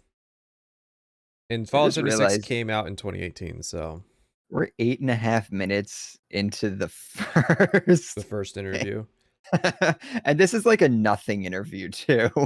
He hasn't even asked anything. Yeah. Okay. Let's say if he asks nothing questions, we just let it go. That what you're putting on the screen is what you want. But you're right. I'm not getting younger. You sort of start. How do you blame Austin or Maryland each for 76's glaring flaws, or is that separation just pure semantics and they're all to blame? They're all to blame. Austin and Maryland are not separate studios like a lot of studios have, where you have Arcane Lions and Arcane Austin, and there's some crossplay, but you know, I forget which one made which, but Austin I think made Dishonored 2, and then a year later Prey came out. There's no way that that they made Prey in a year, right? It was a twin development. Whereas with Bethesda Maryland is the A team, Bethesda Austin is the B team. Anything Bethesda Maryland doesn't want to do, they get Austin to do it. And so like Austin's been handling Fallout 76 maintenance period so that Maryland doesn't have to do the patch cycle for it. That's the relationship. So they're both to blame. You know, like how many games I probably have left in you? Yeah, how many games are ahead of me? Yeah. Versus how many games are ahead of me? That's only a great quote if Todd Howard retires, and I don't think that's going to happen this year. Nah. Todd Howard minimum rides out the patch cycle in Starfield. Is behind me, and so that does start to enter your head. You know what I hate about these pirates? Completely resistant to my otherwise irresistible charge. They're doing like the annoying YouTube video edit where they just like cut to a quote and it has nothing to do with what was said. Well, you know, Todd's a very charming dude and everything like that, so... Todd's still yet pretty young, isn't he? Don't let the lich appearance fool you. Todd Howard's gonna look like 80 after Starfield releases and the contract is finished and he resumes aging. He takes all the years that he had the phylactery and doubles that, and that's how much he ages in one day. Well, so he has said in a recent interview that he's going to be doing TES 6, but he said TES 6 might be his last Elder Scrolls. Interesting. Yeah, well, because last it's like, Elder Scrolls. He's got to get Fallout 5 out as well. I like that. Yeah, he was like, well, you know, if you're looking at our track record of releases, you know, between Skyrim and TES 6, I don't see myself working on another Elder Scrolls game after TES 6. It's possible, but so mid-50s is pretty young for a project lead. He's been doing this for 30 years. He's been at this for a while. Yeah, he's you been have in the industry you have a YouTubers long who want to time. quit. You have YouTubers who want to quit before they even hit a decade. Yeah. You're telling me Todd Howard is like enthusiastic to stick around when it looks like he's aged 20 years since 76 came out? And nobody would blame him too. Like, especially if see, the thing is, like, for a career like him, I would want to leave on a high note. Yeah. I would not want to leave in disgrace. So it's like, even if he left right now, he would be forever remembered because, you know, people forgot about Fallout 76. Yeah. People would remember him forever as like, he did Skyrim and Fallout 4 and Starfield. This man's a banger. Yeah. Whereas if like So it's Bethesda does the Microsoft Studio thing that every Microsoft Studio does, where they start to slide downhill in perpetuity, like the tail end of his career could be pretty bad. I think he cares about legacy. inspiration for Starfield along the way. I mean, not in the literal sense of, oh, I want to do what they did, but in terms of like giving the player a feeling that like something that, you know, a game you played that you really wanted to convey. This is a rather roundabout way of like, what's your game like compared to other media? I did not even catch what he was saying. That was so rambling. Yeah, that was so like roundabout way of like, what other media inspired you? First showed me this game a while back. I mean, I certainly was reminded of Elder Scrolls and Fallout. Really? You saw Starfield gameplay and said, yes, this makes me think of Skyrim. I mean, there's the DNA is there, but the other, I would say, two non-Bethesda games that I got little vibes from were No Man's Sky and Mass Effect. Ooh. All right, stepping into our ring here. I don't know why I'm taking notes on what Ryan's saying. I'm almost like... They cut from Todd Howard when he said No Man's Sky, and that's very unfortunate because I would love to have seen what Todd Howard's face expression was when he had his game compared to No Man's Sky. This is going to be where he says it's like Red Dead, right? I think so. I think Thank this God is the interview. we finally get to talk about that. There's the DNA is there, but the other, I would say, two non-Bethesda games that I got little... I can see getting a Mass Effect vibe from this game, if only because I almost feel like people kind of forget the whole actual gameplay elements of the Normandy, like flying the ship around and stuff. I feel like people forget a lot of that. Yeah, especially in Mass Effect 2, where you have like research and scanning and all that stuff. Little vibes from were No Man's Sky and Mass Effect. Well, clearly, I would love to see Todd Howard like microanalyze Todd Howard's facial expressions. Like holding up you're holding up like a thermal camera, and you can just see his face flush. His blood pressure's raising. those other games that are science fiction, I think you might look at and say, okay. No, Todd, let's stop right there. No Man's Sky isn't just science fiction. That's not the only thing it has in common with Starfield. Like, some of your systems that are new for this game are copies of No Man's Sky. It's when they showed the initial reveal back in 2022 and they pulled out the thing and started scanning, I was like, oh, No Man's Sky. And then they pulled out the mining laser. I was like, oh my god, that's really No Man's Sky. Definitely No Man's Sky. It's like, no joke. No Man's Sky had a lot of what this game has before you even started working on this game. Like, the upper limit on NMS updates, let's say, is 2018. Okay. Yeah. No Man's Sky updates. I mean, what we see that this game shares with No Man's Sky was in base No Man's Sky at launch. I just need No Man's Sky in general. How about that? Because there's not like I need like a concise calendar of No Man's Sky updates. Okay, Wikipedia has one. So 2016, Foundation, Pathfinder, Atlas Rises, No Man's Sky Next, which was the Xbox One release, Exocraft Rework. So that's for people who don't know their No Man's Sky updates. That's base building, the story update, the vehicles update. The Abyss and Visions came out. I'm not sure about that. 2019 is when the VR version comes out, but like there was a lot of No Man's Sky's kind of modern identity already out by the time that by the time that Fallout 76 came out, basically. 8 years though, remember that. Yes. So. Well, yeah, of course. Listen, oh my god, that's why. He wants to say it's been in development for 8 years so that his development's the time he started development predates when No Man's Sky came out. Which would mean that in terms of development time, he was supposedly competing with Sean Murray. Maybe I'm out of touch here, okay? Is it really that bad to admit we like some of the ideas in No Man's Sky, so we just want to do it better with a bigger budget, with like our style? Is that like horrible to admit? That would be an optical nightmare. So, because here's the thing. Not everybody's on board with the whole No Man's Sky was fixed narrative. You're gonna have plenty of people who remember that No Man's Sky itself had a disastrous launch, and so I mean, and they're gonna mentally setting up, it. yeah, you're setting up for a combo of this is gonna be No Man's Sky's launch times Fallout 76's launch, and I'm just imagining all the fucking cogs turning in their head. Yeah. See, this is why I gotta ask these questions out loud, because like you're better at the cynical angle, I feel like. Yeah. Because for me, it's like as a creative or whatever, I like to give credit to where I draw inspirations from. So it's like, because it's nice to be able to say that, and then people can go and look at your work and be like, oh yeah, it's like that, but they improved it in these different ways. But then you got to come at it from the cynical angle and be like, well, here's what people are going to say when they want to tear your game down. No Man's Sky still doesn't have stuff they promised. I'm pretty sure the big thing was multiplayer, and they delivered that. Got little vibes from were No Man's Sky and Mass Effect. Well, clearly, those other games that are science fiction, I think you might look at and say, okay, this is science fiction, it's like that. I think the minute to minute, obviously on the ground, it has similarities to Elder Scrolls and Fallout and the things that we've made and how it... And No Man's Sky. feels in your hands, or some certain mechanics.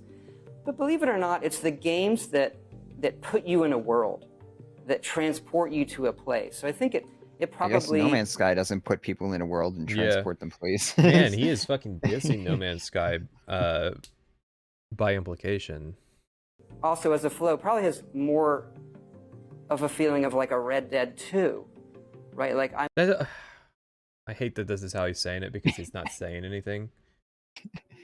Let him finish. Yeah, but... Okay, so 9:59 is when he says... Because if I remember the quote correctly, it gets pretty good. All right. Let's let him finish. Let him cook. Let him cook!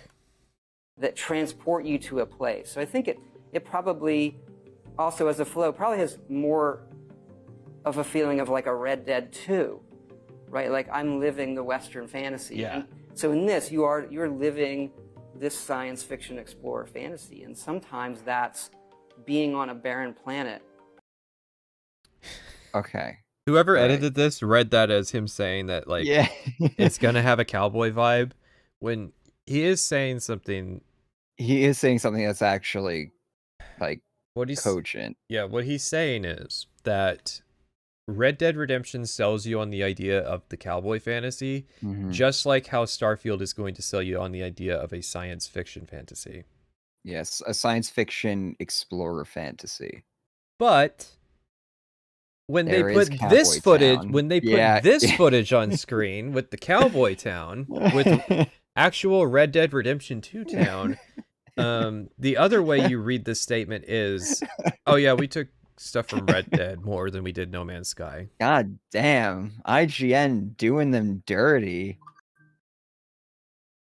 I mean, I know, because like they're doing a decent journalistic thing where it's like Todd Howard saying this, but you know, this does exist.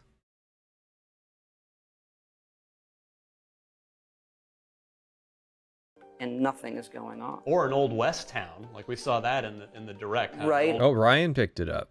Oh. Okay. A little respect. Or, and all of that. So for me, it's games that where I feel I am rooted in the reality of this universe of the game, and everything else kind of disappears.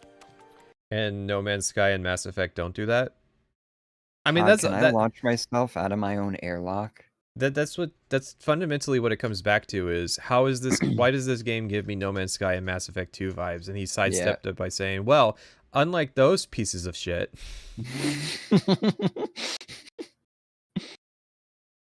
Yeah, that was by proxy, by implication, a lot of shade being thrown on those games. Yeah, No Man's Sky does not transport you to another world. Mass Effect does not make you feel like you're living the space opera fantasy. Damn, bro. They call me the cynic.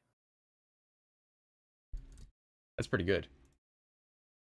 But that is funny. It's not as good as it could be, though. I was hoping that... Yeah. I was hoping it was going to come out of his mouth specifically. That's what I heard. Yeah. Somebody misinterpreted this But that was funny that Ryan and IGN were trying to like put it in there. It's like, well, you do have Cowboy Town. He's like, that's the same thing. No, I can totally buy that. Like, here's the problem: is we're hearing all the stupid stuff. So I started with the Crimson Cringe, and we were like, oh yeah, Crimson Cringe. Emil loves writers. He wrote that. But now we're like just saying that every bad idea is Emil's. And we're kind of just turning Emil into the fall guy, when I think that we really should just say that it's full of bad ideas.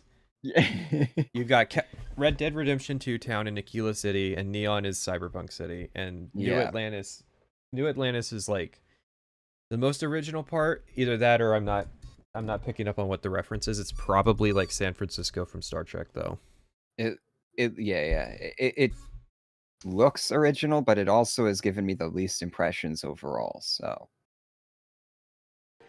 There was, like, I mean, as people have now seen, there was a lot in the...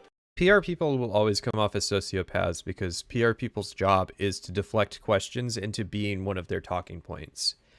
Todd Howard has a mental list of things that he is allowed to say and not allowed to say. And I mean, he's allowed to say whatever he wants, probably, but like he's had a meeting and they talked about what would be a good idea to say during this interview. There's somebody standing off camera who's like nodding their head and shaking their head when he's like approaching a topic as well. So he has people there who are watching. That could be faked. I think he faked that. I think he didn't want to answer that question, and so he like leaned into it as a joke.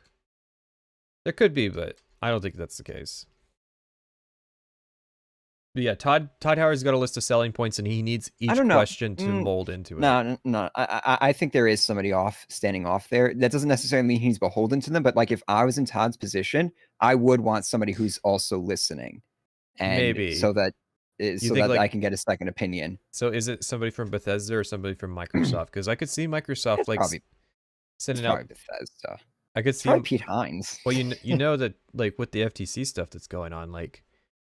They got to be careful about what all they say. Yeah, maybe it is a Microsoft like representative then. This is it would be funny if it was Pete Hines and they just have him standing there staring daggers at Ryan. No, like, he's not blinking, and it's like, fuck this up. You're talking to me. I like to think that's every Pete Hines interview. Is it started as a Todd Howard interview and the interviewer failed, and like they on the spot scrapped it, and Pete Hines like sits down where Todd Howard was sitting and says, "Start over." In the direct, in the 45 minutes that were covered, a big takeaway for me was that for everything we saw, there was just sort of these hints of constellation, and that seems to be hints. We've had multiple instances where they explain, kind of sideways explained constellation. So I think we have a pretty good idea. I think your ship is going to be like, this is their temp base, and your ship is the real base for Constellation. You're flying around Cloudhaven Temple. Yeah. Or Skyhaven Temple, whichever one it is.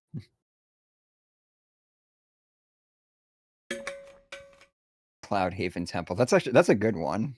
Name your ship Cloudhaven Temple.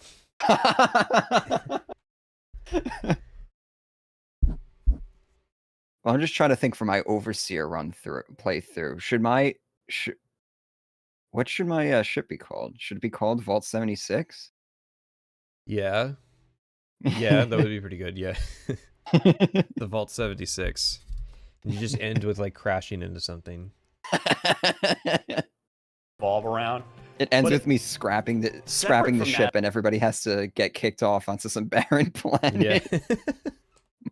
There's like equipment. Yeah, we weren't allowed to give you guns. Did you see in that patch notes I told you that they retconned that in the update? Yeah. And there's a donation box now near. Yeah, which is probably just to formalize the people dropping poo bags. Yeah.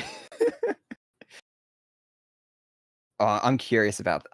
Oh man, that's them leaning into it. I uninstalled the fucking game, and I feel like I got to reinstall it to see that. I don't think it's in yet. It's on the no. It's on the test. Yeah, it's on the test servers.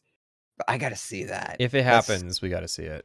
Yeah, and just to see like how many stim packs are in that at any given time. Yeah, I will server hop for like 10 minutes just to see like how many servers that thing is like full with like 2,000 stim packs. adjacent So to that, dumb. it seems like there's so much to do in this game that if are we gonna be? Are you gonna be okay? Is the praise pre-written? The fucking him sucking off Todd Howard, that's in the fucking notes. If players just don't end up really Has necessarily he even looked down at the tablet? He did. He did just now. Like watch seems him. to be who the main story is going to revolve around. But I forgot this question was even about separate from that, or kind of I Oh, guess yeah. adjacent to that, it seems like there's so much to do Yeah. in this game that if are Okay, we that going to was- be? Are you yeah. going to be okay if players What? just don't end up really necessarily even paying much attention to the main story and just end up kind of doing their own thing out there, or are you going to are you taking kind of greater pains to make sure that people want to stay and get through that main path before they get back out to the wild space frontier? It's a good Please. What the fuck? What was that? I want you to. My brain glazed over to the point where I was like, I think I'm going to be making a bunch of bald characters in this game.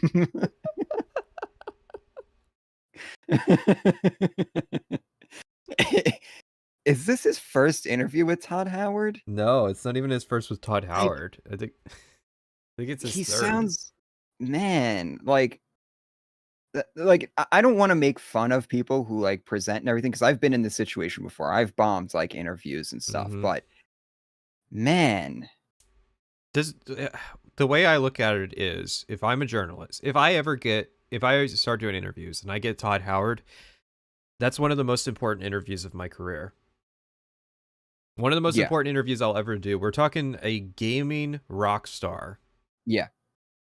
Okay. A gaming rock star, and they're about to drop a new IP. Like, there is so much you could ask here.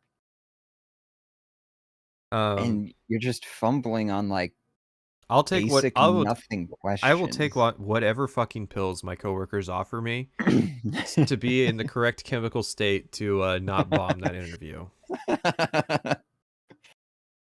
I feel really bad for him.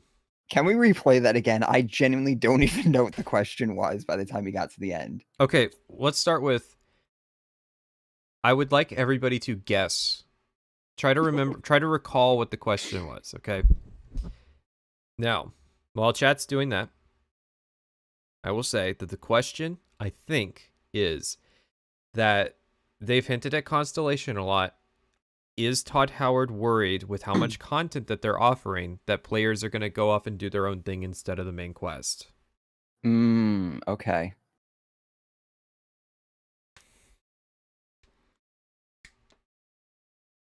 Yeah, a lot of the chat is asking the same thing, so I think we're all on the same page that the question is, okay, like, how heavily pushed is the main quest? Let's see how long the question is, though. game, and everything else kind of disappears. Okay, so 1027. Through that main path before they get back out to the wild space frontier. It's a good. It's not the longest question of the interview, but it's 5 seconds short of being a full minute. It felt like he was spent 2 minutes asking that question. Man, I'm trying not to bully him, but I do feel really bad. Yeah. I feel bad for both of them, honestly. Yeah. This is not a... Todd says it's a good question, though. That's because anytime Todd says it's a good question, that means it fits into one of his bullet points. Yeah, there's something in there that fits with his bullet points. If he doesn't say it's a good question, that means he's going to deflect it into being a good question that he can answer. Man, and then you compare this to like how Jeff Keighley handles his interview questions and stuff. This is why I always go back to the man. It's like, hang on, he's good at what he does. Let's pull up Jeff Keighley's Skyrim interview. Jeff Keighley, Angry Joe. There's a Jeff Keighley interview with Todd Howard from 2018. I wish Jeff Keighley did this interview.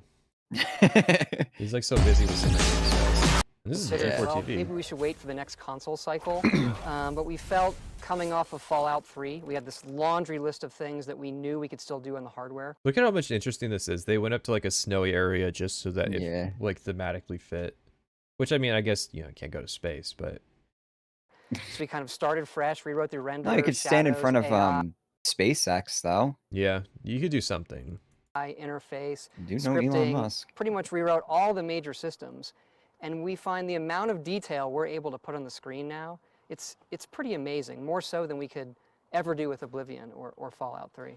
Now, Oblivion is known as, you know, a role-playing game. The whole Elder Scrolls series is role-playing, but, you know, now it feels like so many role-playing games are moving more towards action titles and, you know, more accessibility. And RPG is sometimes seen as, you know, a word you don't want to use because it's, you know, it's inaccessible. How are you sort of blending action and RPG together to make this game really playable? Do you see how concise of a fucking question that was? And he did like the kind of lead up into it as well, like but it was all connected to the question that he was leading into. He clarified that some people could see it as a negative direction, and then still asked a great question that's super relevant that was on everybody's mind. You know, are you leaning more into being an action adventure game instead of an RPG? Great stuff. Yeah.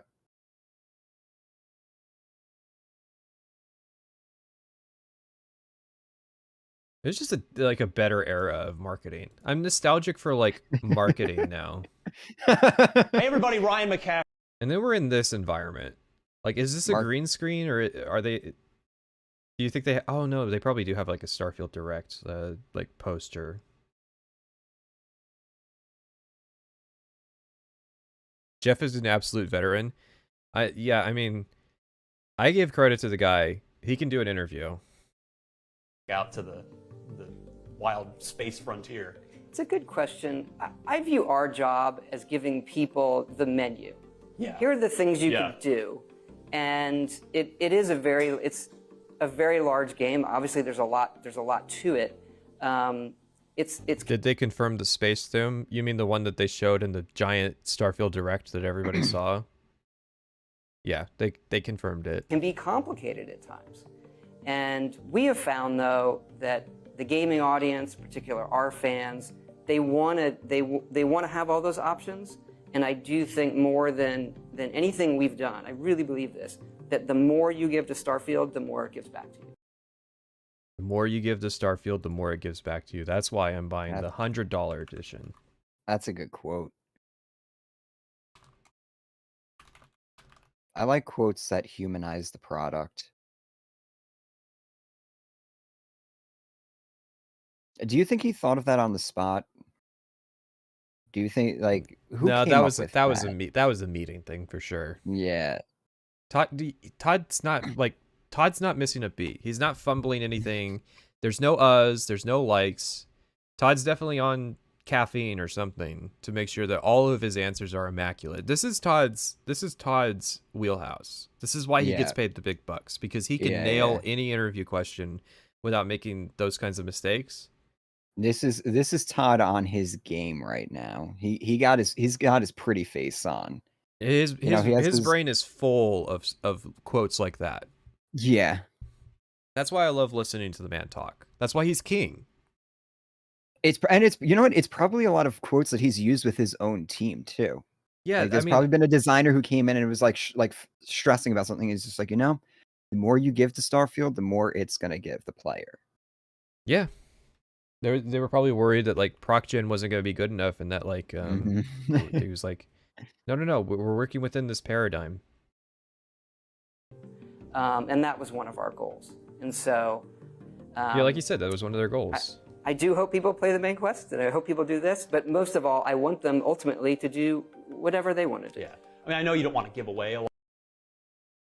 It's just his delivery too. That is so fucking just smooth. I hope people do the main quest. That's got to be in the main quest section. You know, I was thinking the other day, why are we still calling it quests? Because Skyrim was 2011, and quests are a fantasy thing. Yeah. With science fiction, it turns into missions. Missions, yeah. But we're all still using the quest terminology. That's how much sway that I feel like quests Skyrim just has. Quest rolls off the tongue easier. Yeah. Well, quest is one syllable. Mission is 2 syllables. So. But I don't know. Quest just sounds more like grandiose. Oh, no, definitely not using operation. Operation. 4 syllables. Nope. No, they tried that in Fallout 76. We can't do anything that relates to Fallout 76. Oh, hey, on screen right now, in the very corner, we would never have noticed it during the direct. You see that objective marker? Yeah. It has like a distance on it, right? Yeah. 31. What is this enemy? This is Vasco, but as an enemy. So this is your Assaultron? Not Assaultron, the slow shitty ones. I don't know, he's kind of fast. What he is he's fucking D-Walker from Metal Gear Solid 5. He's those robot walkers that are in that game. The head gives me Vex vibes. A lot about the main storyline, certainly, and people don't want to have that spoiled for them. But what I would be curious of, given again the scale and scope of this that the direct conveyed, and that I barely scratched the surface of when I was playing a little while ago, of these 1,000 planets, of all this stuff you've got going on, how much of it will the main story lead you towards? Like, okay. I have to stop right here, and he played the game before this interview. Yes. And these are the questions he has. Yeah. Just verifying. Now we got to think about all the questions he's asked. I mean, okay, he asked the No Man's Sky and Mass Effect thing. I think that's a valid question to ask after you play a demo. Is like, these inspirations I picked up on while I was playing, are these like something that you share? That's a good question. That's a great question. Yeah. In context of having played the game. It was a great question before, I think.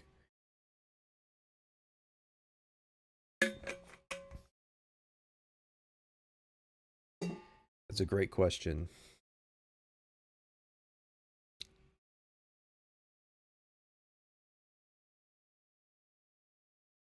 Are you guys railroading players or gaslighting them to do the main quest?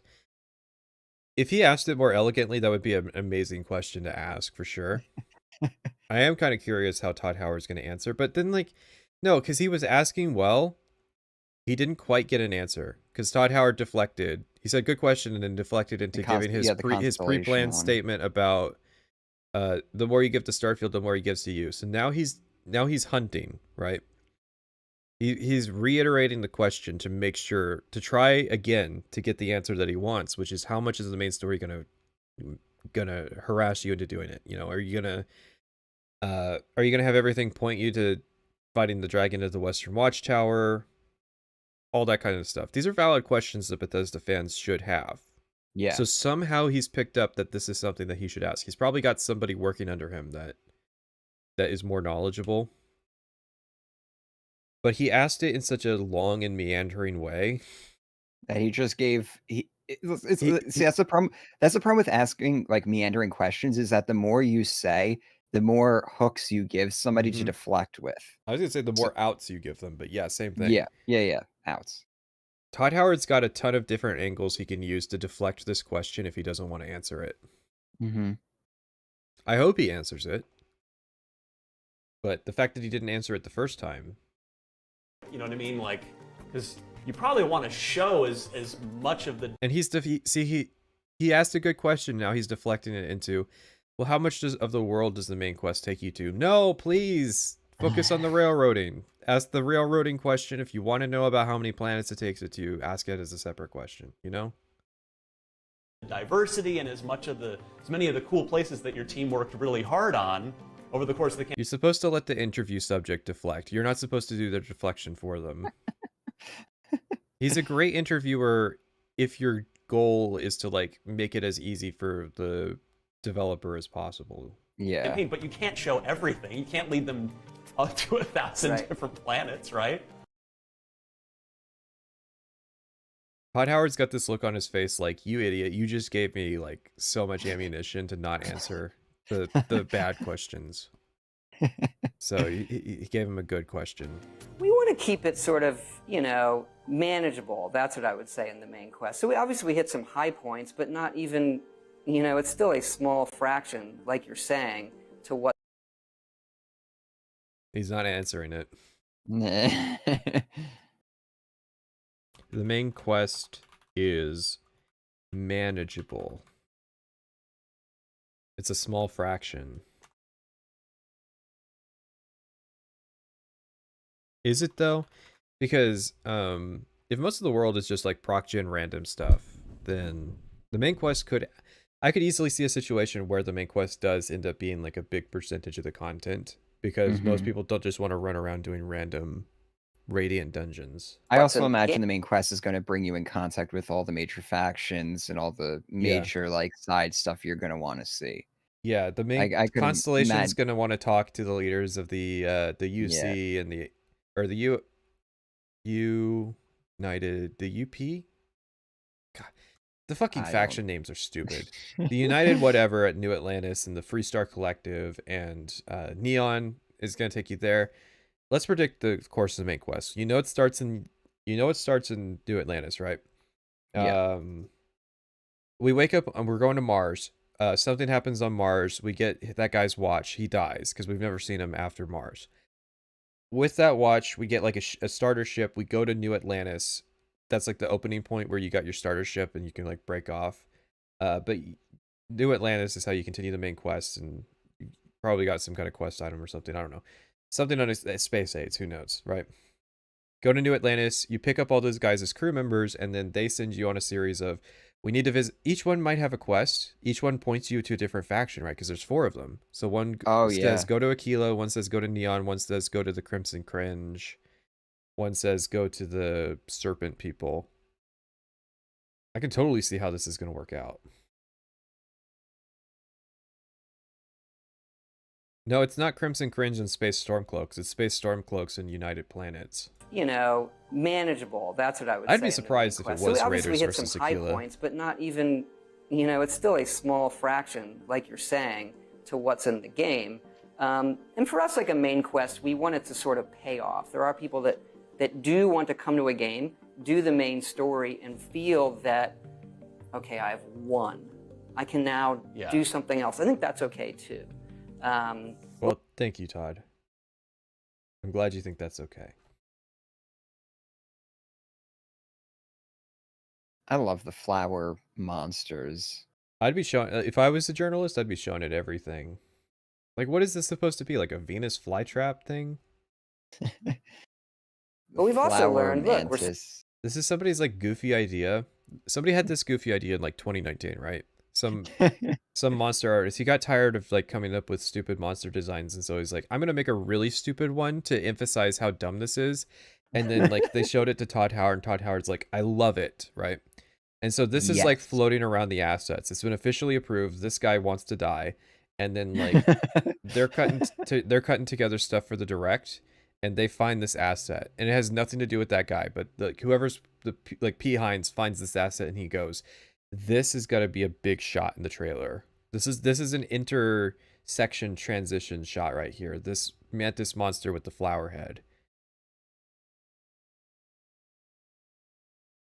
Sitting here, it's 12 years after Skyrim.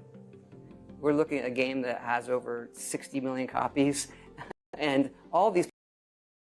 Hey, some sales figures there. Thank you. Oh yeah, I think it was known. Yeah. I think he actually quoted a lower number than what we actually know now. It really goes to show how much in the shadow of Skyrim Bethesda lives. Mm-hmm. It really is wild. Yeah. People playing it, they're still playing it. And so we have learned we need to build in from the beginning a game that has this long-term play thought of. So that's called mods. Isn't that Skyrim? And like Oblivion? Maybe not Fallout 3, but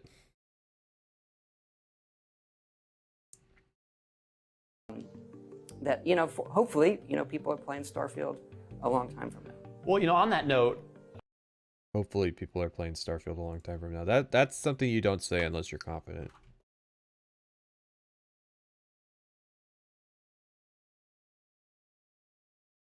Like, imagine that.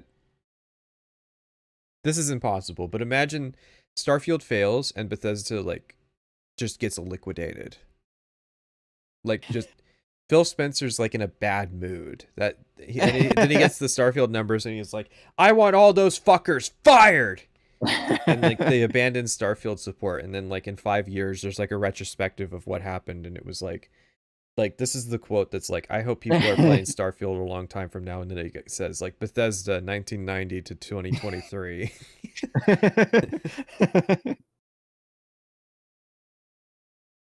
You guys have always done post-release content. You've had, like, major paid, bigger expansions. You've had smaller scale stuff.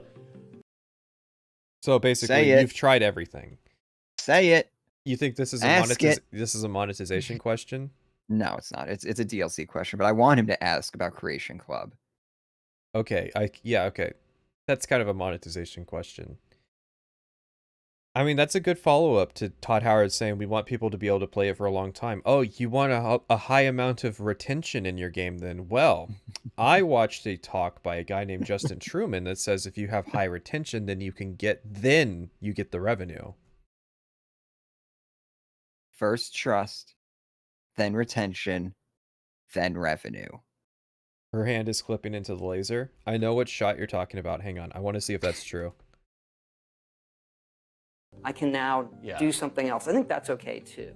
But we've also hang on. Game, do the main story and feel that, okay, I've won. I can now do something else. I think that's Does anybody else think that this looks a lot like the Martian spacesuits from The Expanse? All right, let's continue. It's okay too. But we've also learned, look, we're sitting here, it's 12 years after Skyrim. I can actually see that being a coincidence. We're looking at a game I don't think that they has stole that over one. 60 million copies. There's other more egregious examples all I these could people point to. Okay, so is this the shot that her hand is clipping through the laser? Playing it, they're still playing it.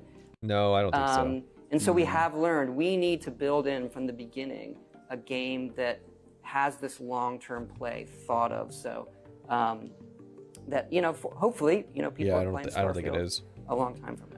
Well, on that note, you guys have always done post-release content. Okay. You've had like major paid, bigger expansions. You've had smaller scale stuff. This makes me just think about the interview I could do with Todd Howard. What he's doing right now is he's just setting up Todd so that he can sell the season pass. I'd love a Todd Howard retires and I get to interview him and just an hour-long conversation about his career. That's what I want to ask him. An hour? Dude, I would want to fucking do like 3 or 4. As long as I can get him, I would do. After the NDAs have expired. Mm-hmm. I can't imagine that you'd even hours without incident. Oh, big Outer Worlds vibes. Yeah, okay. Yes and no. Yes, it's Outer Worlds vibes. That doesn't mean it's a bad thing to do. That's a simple piece of world building that explains what the safety attitude at this place is like without... That doesn't mean that it's going to beat you over the head with it. So don't be one of those people that's like, well, this game went overboard with it and fucked it up for everybody. Like... So far, I think Bethesda's been pretty good about, like... I'm trying to think off the top of my head. Are there good examples of, like, working environments that were dangerous that were, like, kind of done that way in past games? Well, like Fallout 4 and Fallout 76? And Skyrim. Well, let's discount 76 because it's going to be, like, written in a terminal. I'm thinking of, like, an example where, like, there was a mine collapse and they, like, kind of comment on it and it's like, yeah, what we're doing is dangerous. Like, that's simple world building, right? Yeah. There's nothing wrong with doing that. And it doesn't, and just like I said, just because Outer Worlds fucked it up doesn't mean anything. Want to necessarily expand this game geographically moving forward because there's already a ton there. So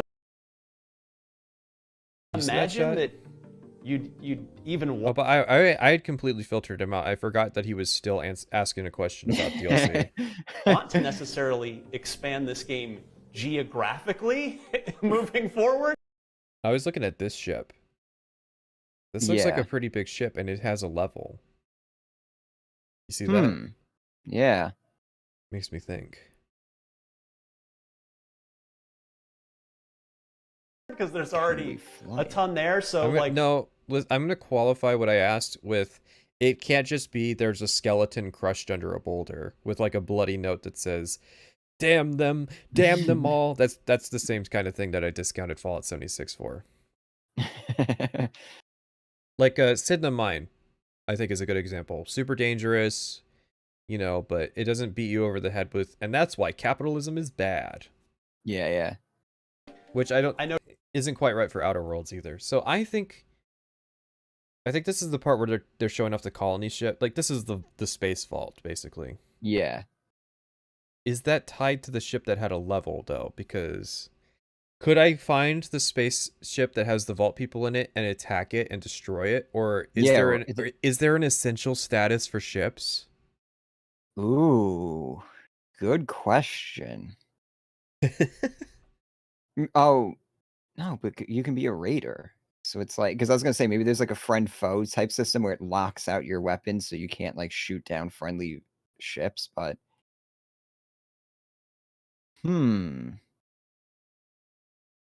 Essential ships. Well, we had essential raiders in Fallout 76, Man, so... Dude. That gave me a real bad, like, sinking feeling.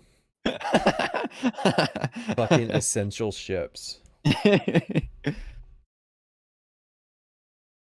I mean, that's really, like, I can't predict whether they're going to go that way or not. This is, like, Starfield is a big indicator of what Bethesda's, where their priorities lay. And yeah, you can be cynical or you can be optimistic. I'm just thinking, like, the spaceship that has all the colonists on it, there's no way they're going to let you blow that up. This was somebody's baby. Somebody's really proud of this. It made it to the point that it got advertised. There's no way that they're going to let you, like, preempt the... Like, it would be like being allowed to destroy Meridia's beacon in Skyrim. I mean, you can just not pick it up. See, it's like... What bothers me is like that is such an ultimate expression of confidence is when you do let players just skip and miss stuff. And that's one of the things that I kind of complimented on Skyrim with is that there are parts of the map that you can just completely miss. So there's a few speculations. One of them is you bring them down to 0 health and they jump away. That's what I was thinking too, yeah. And other one would be like automatic weapons systems just being disabled. Yeah. Like you said, IFF tags, basically. Yeah. But it's you're supposed to be able to... You can't do anything because there's certain ships that you're only allowed to attack it in scripted parts. But then you're just going to have like random stuff in corners of the map like this encounter where it's just, this is a side quest. Okay.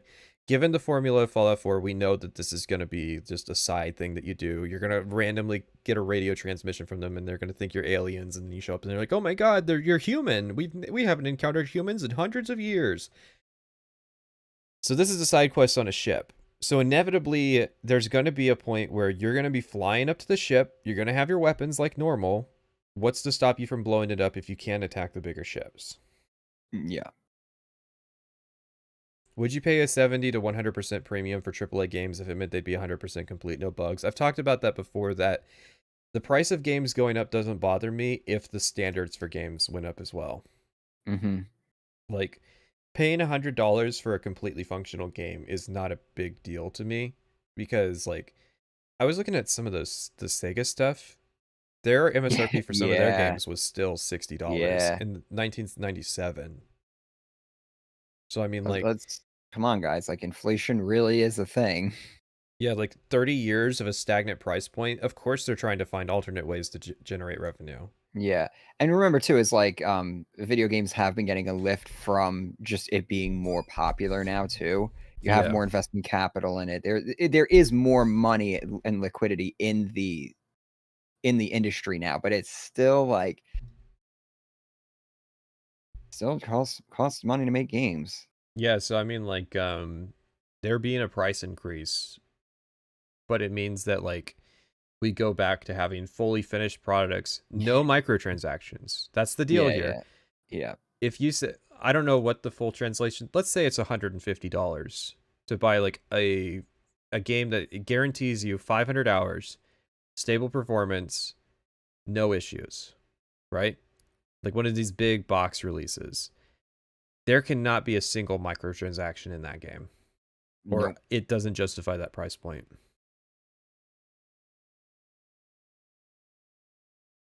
I'm even willing to buy expansions. Like, I'm willing to drop money on like a Shivering Isles and stuff. I'll fucking drop 30, 40 bucks if I knew it was going to be that good.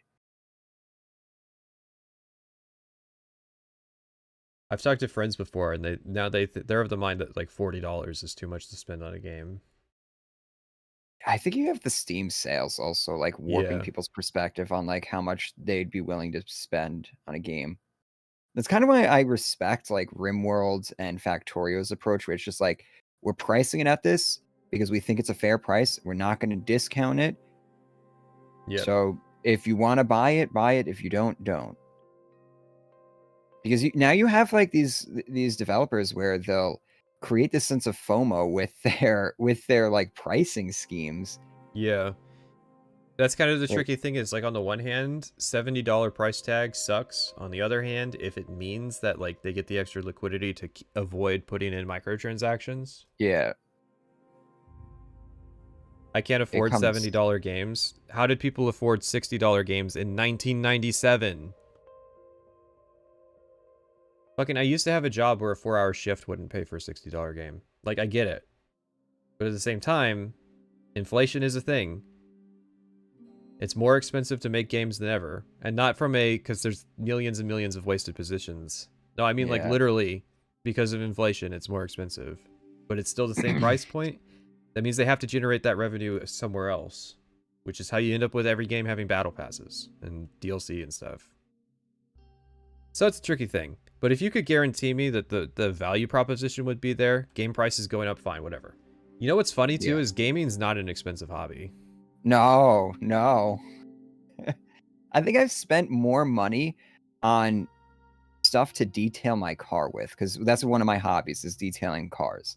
And I've spent more money on that than I have on video games this past year. This past year alone. Gaming is not expensive. I've been looking at camping equipment. I am looking at like $1,000 at least up front just to start to get into camping. Gaming is a very cheap hobby. Well, okay, bear in mind, in Canada, you have a different currency. So, like, a video game's like thousands and thousands of pesos down in Mexico. That doesn't mean anything, you know?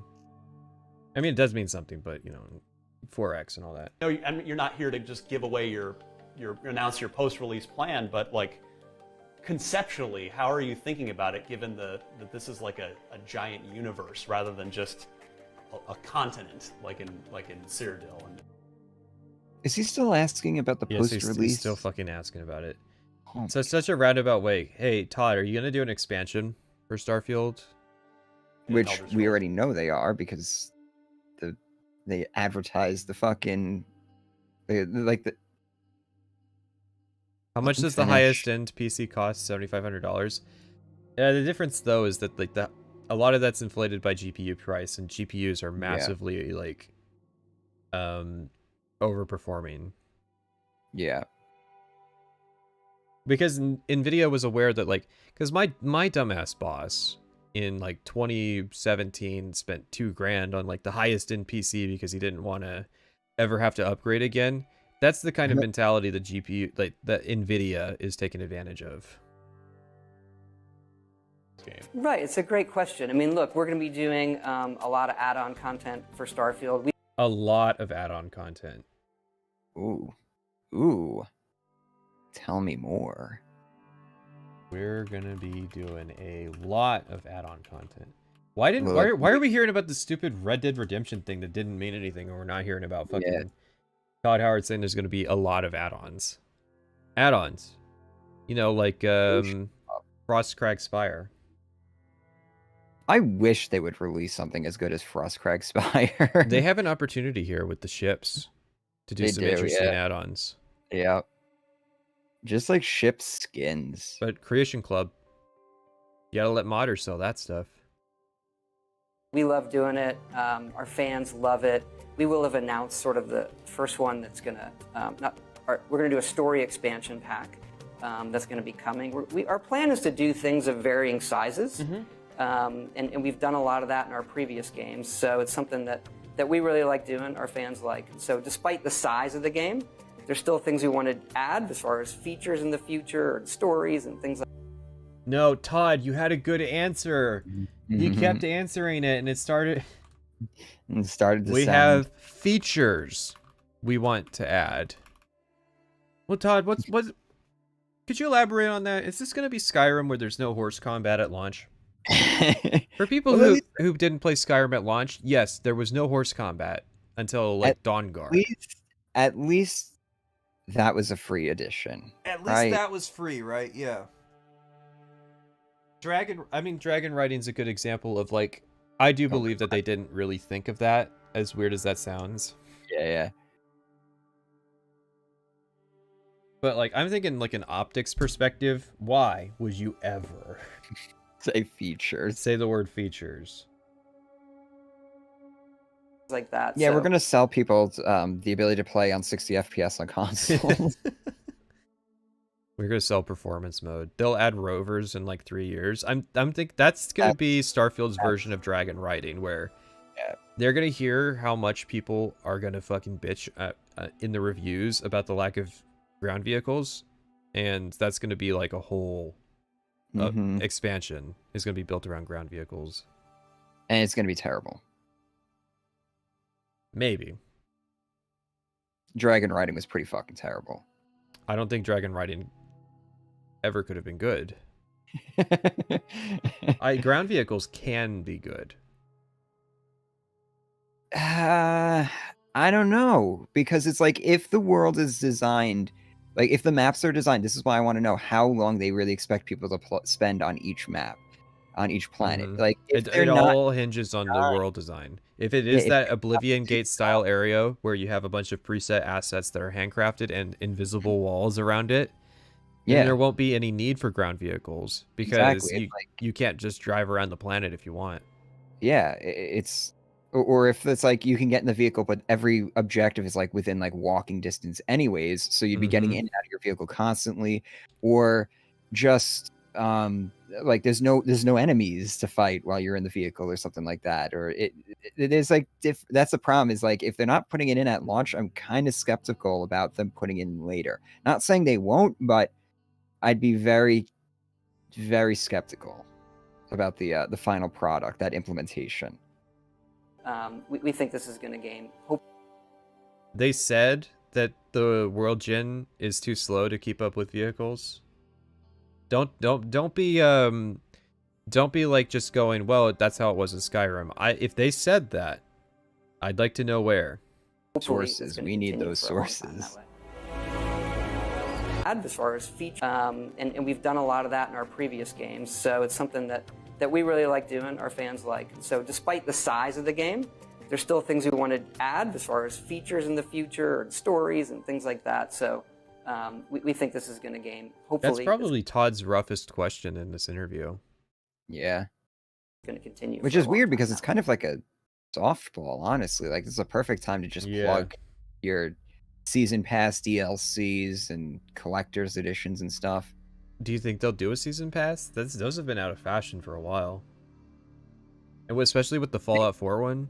They kind of have it, like, you get the first... What I mean is, like, you get the first DLC with a collector's edition or whatever the fuck it is. Whatever version you gotta buy. No, I don't think they'll do season pass. Because that complicated Fallout 4's creation club too much. I will mod it in if it doesn't happen. I know that you're not saying it, but I'm gonna say that you're modding in the season pass.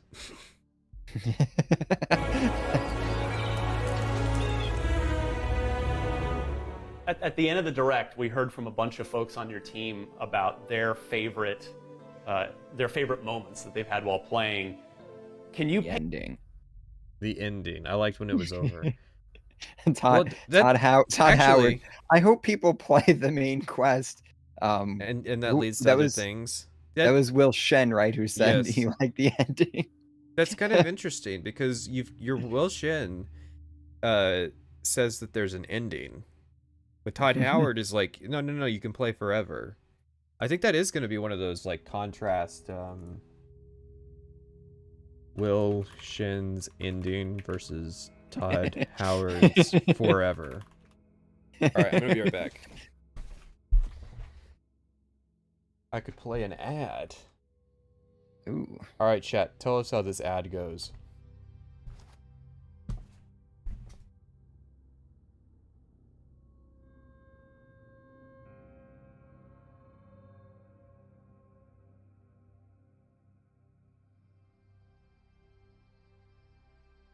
Car do I drive? I drive a 2023 Mazda CX-5. I used to have a 2020 Mazda 3 hatchback, but I traded that in.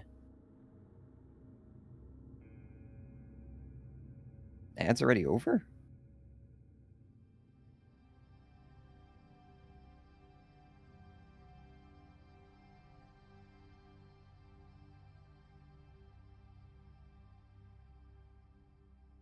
Ad block? Oh, you better be careful there. YouTube's gonna start cracking down on ad blockers.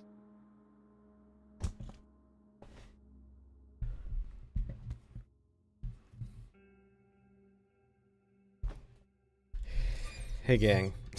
You hear Mazda commercials by me? If Mazda wants to sponsor me, I will absolutely shill their fucking cars. 2 ads? That's crazy.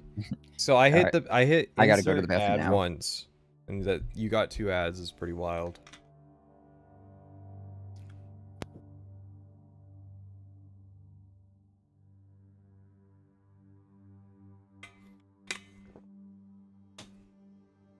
I have a 2005 Mazda. Shit's good. We had a Mazda when I was a kid. It was not from 2005.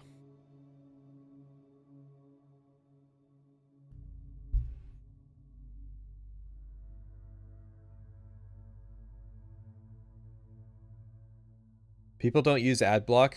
It is an interesting thing. I think it's a mobile thing. People don't know about stuff like new play, or they don't want to use it. I just want it to work. YouTube's pre-installed on my phone. It just works. There might be ads, but I still prefer watching ads to installing something else or whatever, what have you.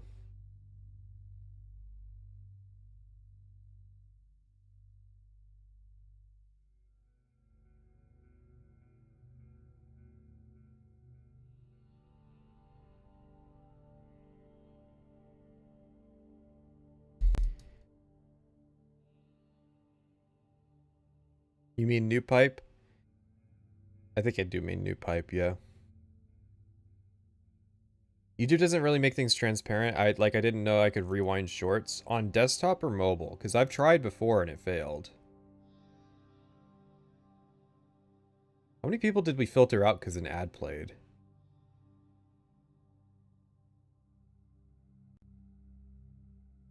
That would be funny if true.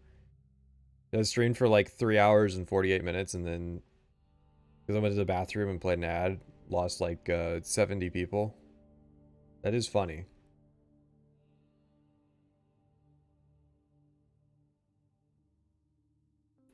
Didn't notice an ad. If you have premium, if you have ad block.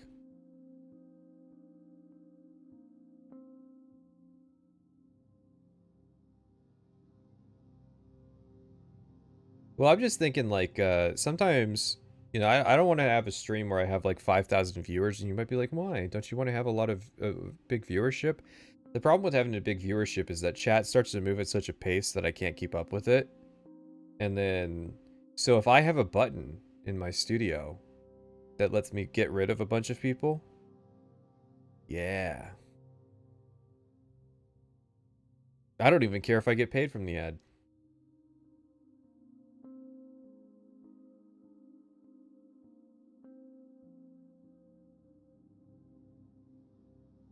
You can slow the chat down? Yeah, that's lame.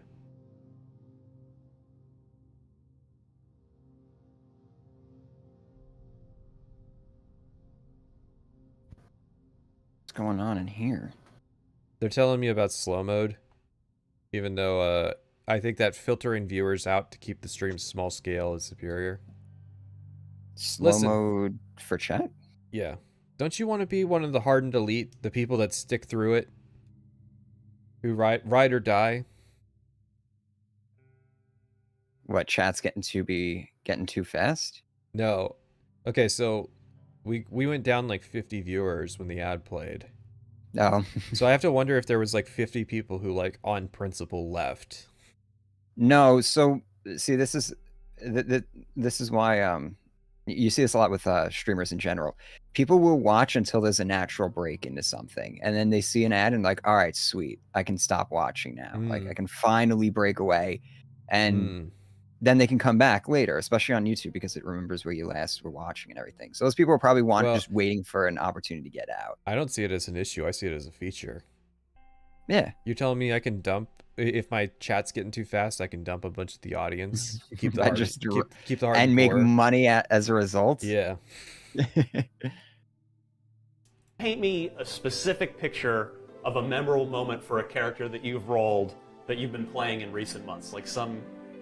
You think Todd Howard plays Starfield? Come on, Ryan. Just memorably cool scenario. Let's see. Just a few weeks ago, I pre-planned story.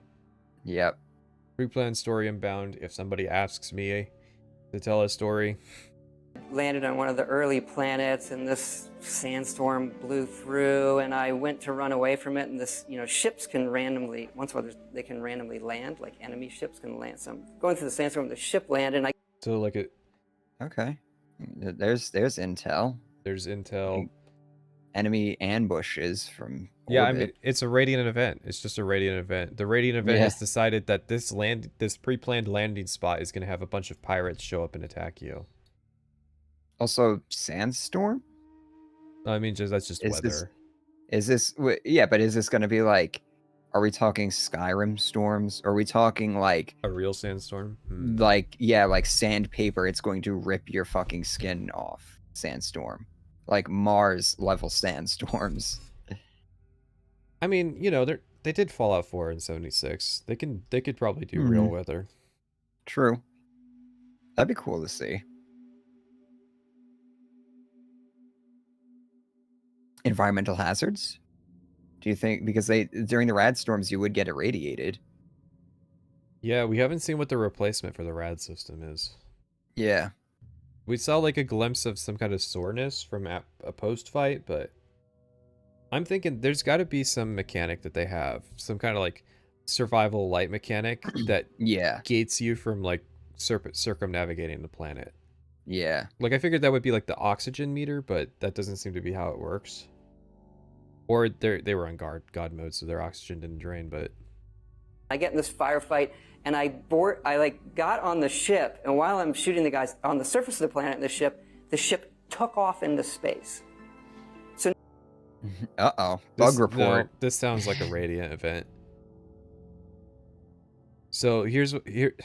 I'm so cynical, I know, but here's what I'm gonna imagine is. There's a Radiant event, it lands at a pre-planned spot on this handcrafted area, right? So like it's meant to, you're on your way, and Radiant event happens, and they're like, oh shit, he's powerful, get inside the ship, and they like all run in the ship, but then the ship just sits there waiting for you. Because the hook is, you get in a fight, you kill 2 of them, they run away, and then I like that donation. They run away, and it's supposed to draw you in, and then as soon as they're in, they're like, okay, trigger the next stage. This ship takes off, and then, like, you clear the encounter out, you go to the cockpit, and, like, the only thing you can do is, maybe they give you the ship back, but, like, it's like, set to land again if you needed to. How pissed would you be if the story gave us a fatal illness again? Very. Yeah. And I doubt it'll happen. I think Bethesda's smart enough to not do that. But at the same time, we have Red Dead Planet and Cyberpunk Planet, and what do those 2 games have in common? Like you said, a fatal illness. The space magic could be something that we need to cure. Because it's killing us slowly. Bethesda doesn't do the fatal illness thing. Corpus. I know it was for one quest, and Corpus ended up being like a better, like you were better off for having Corpus than not once you got cured. But now I'm in outer space on the ship, and I was just like, can that happen? I guess that can happen. Yeah. I'm confused. So did he get into the ship or did he get on top of the ship? I think he, like I said, I think he got into the ship. I think the encounter is they come out, they fight you, 2 of them get killed, they all run away, and they loudly yell, "Oh God, get back on the ship!" And then like you can really, and then the ship just sits there waiting for you to like go through the loading screen to go in.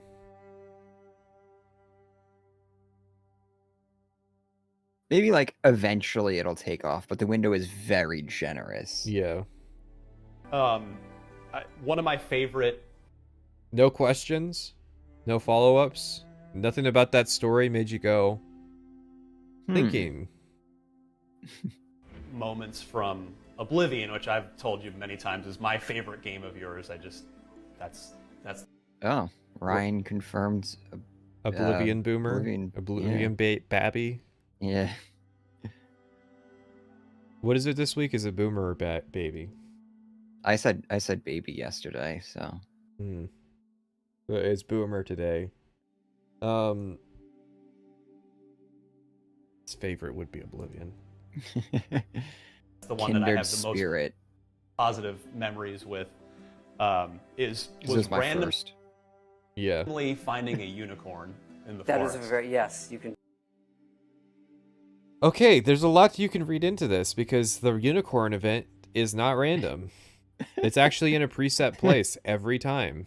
But it seems random if you like are playing Oblivion for the first time and you run into it and it's like, oh, I guess this is random. Like the themes aren't obvious. But like Todd Howard's loving that he's telling this story because he's able to then like further validate that his totally pre-planned Radiant event was actually just a random thing that could have happened. Random, unpredictable thing. Yeah, I had the same thing with Shady Sam. I was explaining this yesterday where I found Shady Sam my first time ever playing Oblivion, and then I didn't see it again until I started watching analysis videos for my video. Yeah. So after like 2,000 to 3,000 hours in that game, I saw it again, and it had been so long that I literally thought I was like my brain was making it up. Like Shady Sam didn't actually exist. I'm gonna say I'm pretty sure the unicorn appears before you even get Hircine's quest because I think you can break it by killing it early. Yeah. Yeah, I think so. That's the one that I have the most positive memories with. Was randomly finding a unicorn in the forest. That is a very, yes, you can do that there. So, are there like 50 of those kinds of things? There's a good number. Game? There's 50 of those kinds of things in Oblivion. Actually, Ryan, we have a whole system for generating flora and fauna. Oh yes, I was gonna say like deflect this into talking about the system with like the animals and everything. So now you can find so many unique animals and scan them. Yeah, I mean like Skyrim added a Radiant system to not only to make sure that these things happen, but happen with regularity. Yeah. And the only way you notice the seams in the Radiant system is if you play long enough. And, you know, that's kind of the trade-off is the illusion eventually fades with all of these games, but... There was one that I found on my most recent playthrough that I've never even seen before. And it was a bunch of people pretending to be Imperial soldiers. Yeah. Were they vampires? I don't think so. No, I think they were just bandits. There is one where vampires pretend to be vigilants at Stendar. Where there's just stuff that's not a quest, you'll just randomly have. Ryan, you're talking about a system that was like very, very well developed in Skyrim. Yeah. Memorable, special. I don't want to spoil what they are, but yeah, of course, we love that stuff, and we have. I just love that. Yeah, of course. Of course. I mean, that's the answer you would give when that's something that your company's been known for over a decade. Yeah. Some really, really special ones in this game that I think I'm very curious to see how long after the game is out, that people discover it. Yeah. 2 hours. 2 hours. 2 hours. Do not even 2 a.m. September 1st. Do not even put that gauntlet down. That is the Destiny people. There's Bungie going like, we're gonna design this thing to be really ball busting, and then like a group defeats it in the first like 26 hours. Somebody's job is gonna be to just sit in Starfield's new subreddit and refresh it every 5 minutes, just to see like the pace that it goes of. Oh my god, guys, I found this bullshit. Yeah. You mentioned Skyrim and tens and tens of millions of copies of that in the sort of historic. He said a number. You don't have to. He said 60 million. You don't have to. Yeah, you blow it up. Tens and tens of millions. I mean, to be fair, 60 million is tens and tens of millions. It's not like they're passing off 10 million or 12 million or anything like that. So.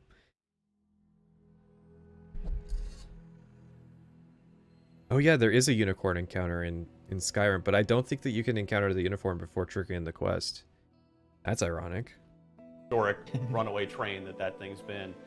I mean, Is this guy interviewing or is he being a hype man? I've got spoilers. I'm pretty sure all 3 interviews are just hype men. Yeah. We got to speed this up.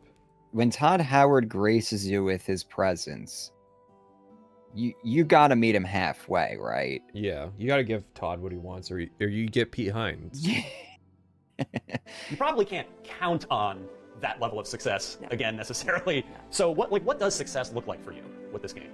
That's a good question. Because... Redefining success. Okay, after Todd's done speaking, we do have to cut.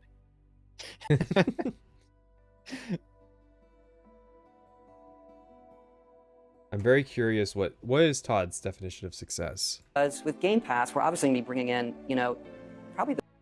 He turned a success question into Game Pass? What does success look like for you with this game? That's a good question because with Game Pass, we're obviously going to be bringing in, probably the biggest audience that we've had for a launch. Hold on.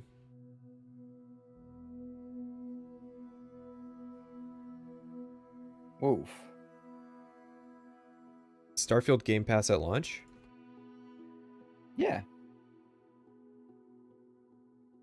No, but like for real? Yeah, I'm pretty sure. Oh my god, play day 1 with Game Pass? No way. They got to be confident that Game Pass makes money then. Like, they have to have the data in that it does make them more money. I don't think... So how does the pre-launch version work then? If you have Game Pass, do you get the September 1st? Nah, it's probably... It's got to be September 6th. You got to put the money down if you want. Yeah.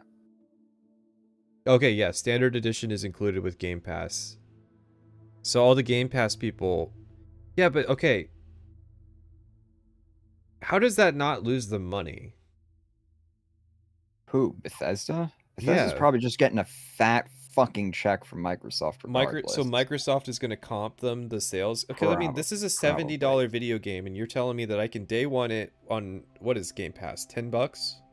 I think they raised it, but yeah, I think the introductory price is around there. Okay, so I pay $10. Dude, you can get it for free for like 3 months. Yeah, but I mean, like, I don't...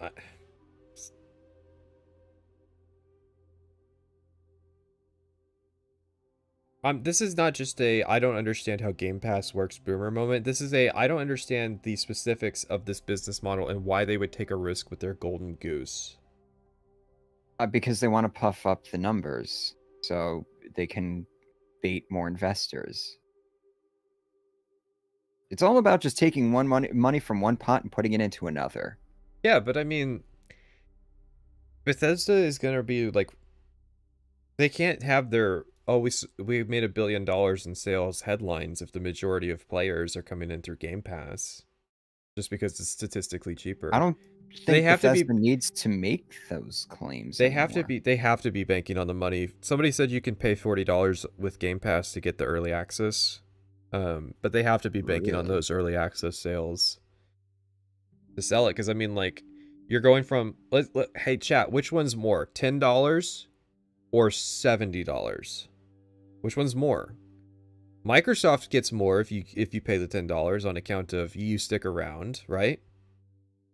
Mm-hmm. But, yeah, I know. The greater economics of Game Pass makes no fucking sense whatsoever, and everybody's been wondering this for a while, and you know, Microsoft's of course not saying anything about it. Okay, so as I would understand it, Microsoft is only able to offer this generous a deal because they're in the early phases of, it doesn't have to make money, it just has to prove it's a business model, and then we can ramp up the monetization in the future. Yes. And they've already been increasing the price of it. They just announced a price increase like last week, I think.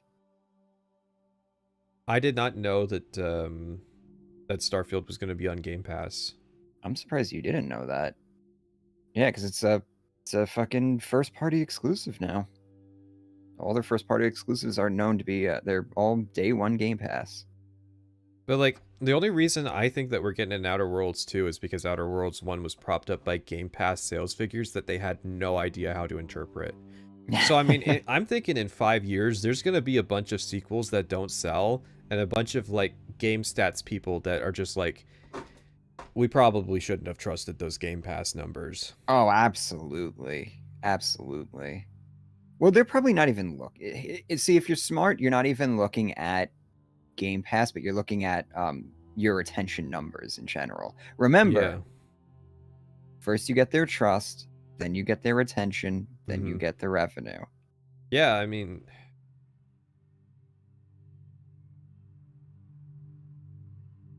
I think they're taking a risk. I mean, it's their risk to take. Like, I give a shit, but I do have to wonder if, like, am I being, like, it makes me think, am I being taken for a scam for paying for a copy that I own? Yeah, I know.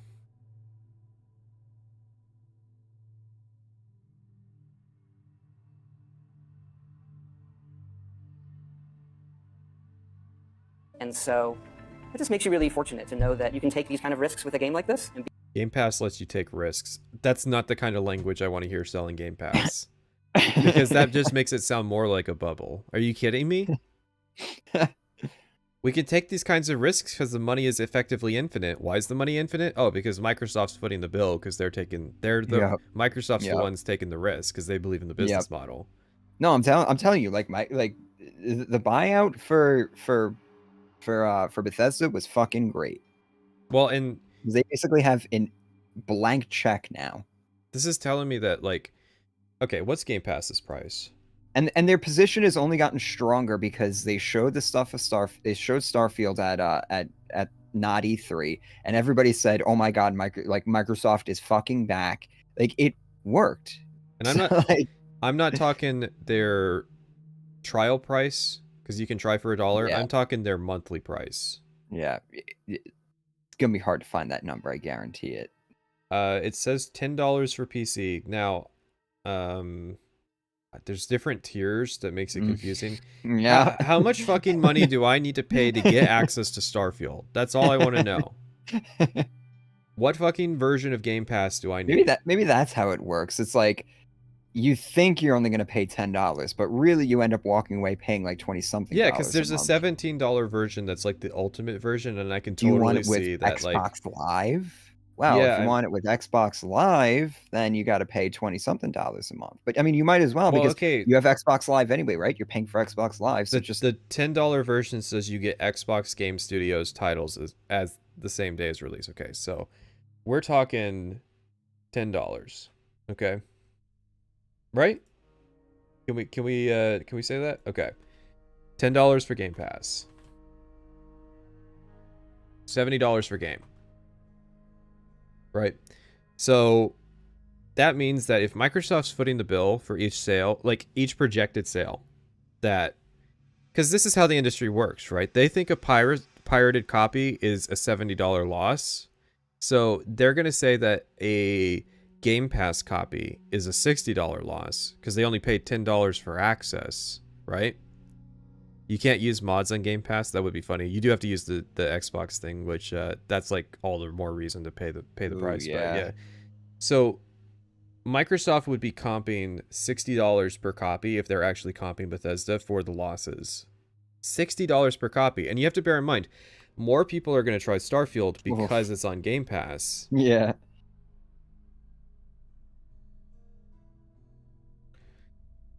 So not only are they going to be comping it, but they're going to be comping it from a bunch of people that are just going to be curious to try it because of the bugs, but would have never paid $70 for the full game. So I mean, Microsoft. It sounds to me like Microsoft would be cutting a huge check. Yeah. Maybe they cut less, like, you know, however their revenue split model works. Maybe Microsoft takes it all and then writes their budget. Maybe Microsoft takes half.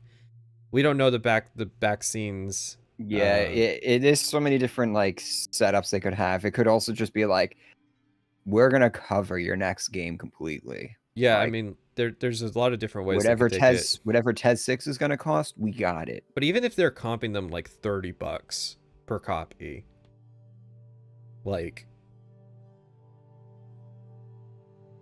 but then, man, I'm just imagining, like, I don't see how the system is sustainable. Is my whole point. I was honestly hoping that the FTC thing would reveal more about Game Pass, so like we could actually see some numbers and be like, how sustainable is this thing? But yeah, alas. Be ambitious, but still no. Velocity sales. Game Pass as a business model kind of only works if it's interfacing with live service games that have price tags. Because live service games sustain customers, and to keep access to their games, they need to keep paying for Game Pass. That makes sense. Yeah. Game Pass doesn't make sense when it's a box copy type game, where it's you pay once and you get access to the whole game. And there's no battle pass, no extra monetization. And this will have extra monetization, but it's not going to be fucking Call of Duty. Yeah. That is going to get in a lot of people's hands. So, I mean, I think for us it is that, you know, people say they love the game. And I think all games go through a couple phases. Like, have this phase where the game isn't out yet. What do people think of it? Then there's like, what do they think of it the first week it comes out? You know why this phase exists, Todd? Because you refuse to just make you refuse to make a vertical slice and show us that instead of whatever this is. But then you got to think about, what do they think after a year? What do they think after year 2? And so I hope that, you know, we got to keep up our velocity. It sort of stands the test of time, like our other games. I don't focus on like the number of users. Yeah. In that way. Game Pass might not pay for itself, but look, this is how YouTube worked. YouTube didn't make a profit for its first 10 years because YouTube, and there's quotes of Susan Wojcicki saying this, was in a conceptual phase where they were working out the tech and an efficient way to do the tech and gathering the numbers so that they could then make a business plan to then start designing the system to be profitable. And they did turn a profit a couple years. But so right now, Microsoft's in the conceptual phase where they're figuring out all this stuff. But at some point, because Microsoft's not just a publicly traded company, they're one of the biggest publicly traded companies in the tech sector. Those investors are going to eventually start going, so why are you guys wasting billions of dollars comping studios for Game Pass titles? Why aren't you raising the sub price? Yeah. Because if you're losing on a single Game Pass subscription per month, if you're losing more than $100 on a $10 subscription, does that make monetary sense to anybody? So then how do you get that $100 out of existing Game Pass customers? Oh, well, you have to raise the prices or you have to reduce the service. You also have to remember what Microsoft's position as an investment is. It's a famous blue chip. So what that means is people who invest in that are looking for like good, just long-term sustainable growth. They're not looking for crazy investments or anything like that. So that's kind of why Microsoft is very forgetful with a lot of things. Like they dropped Mixer very quickly and stuff because they're going to get pushback pretty quickly if they're not, if they're seen as just wasting money. It would be akin to Netflix saying that they are going to day one offer movies that have been released and then comping the film studios the price of the ticket. Like, that's the price they're paying just to have the day one. And I think there's some streaming services that are doing it. And even then, it's not that extreme because a film ticket is significantly less than a box copy video game price. Yeah.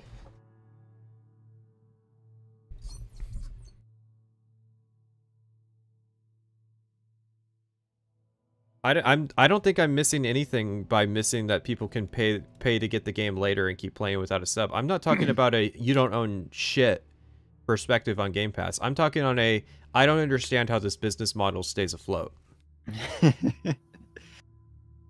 I'm telling you, the difference with Netflix originals is that Netflix is paying for those movies to be made to be released on their platform as day one. Yeah. I'm talking if Netflix went to Disney and said, we will pay the potential ticket sales losses for you to put the new Avengers movie on our platform. So basically, Netflix is saying, we're going to pay you $16 for every view of your Avengers movie to put it on our platform. That wouldn't make sense because the revenue that they would make from their subscriptions in that process wouldn't cover that. It's not a sustainable business model. And so there has to be something going on behind the scenes or some future plan to drastically change the service.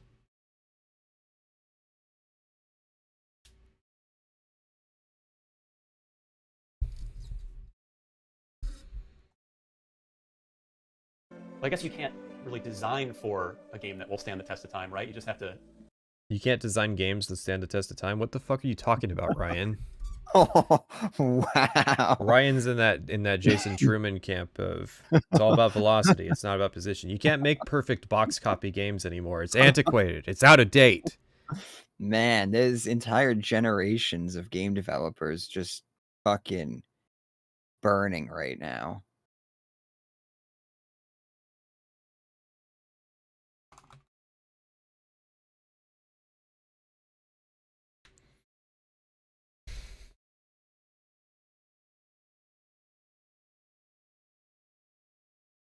Like I've said before, I would love to be a fly on the wall of a business meeting at Microsoft because I would love to hear how any of this stuff works.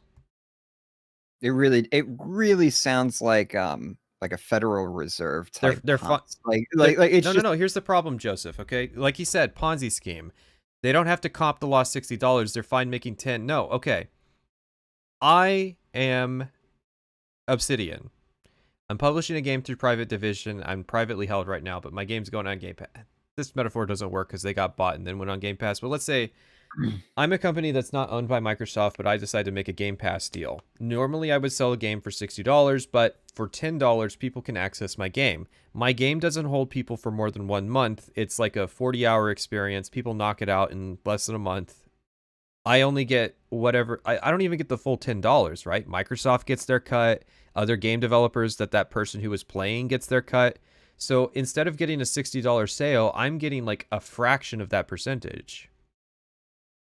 What's in it for the game developer to put their stuff on Game Pass other than potentially having more customers playing it, which would make sense if it's a live service game. It doesn't make sense if it's a different type of game. But then there's a Ponzi scheme because you're saying that they're covering the comp for that $60 game because, you know, a person only gets $2, like they only get $2 from the sale, but they're getting the other $58 from a bunch of different Game Pass subscriptions.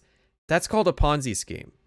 A Ponzi scheme is where to pay investors A, they take money from the accounts of investors B, C, and D, and then to pay investors B, C, and D, they take the money from investors F, G, H, I, J, and K. And you realize that each tier has more and more people until you eventually run out of investors to take money from, and then the whole thing falls apart. That's a Ponzi scheme.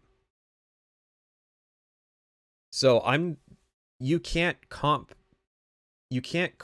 a loss on subs by saying you'll just have more subs.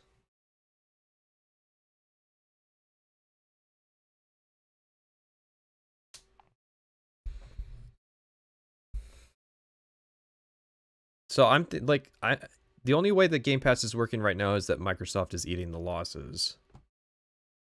Yes. Oh, they're eating fat fucking losses on this thing right now. There's no way.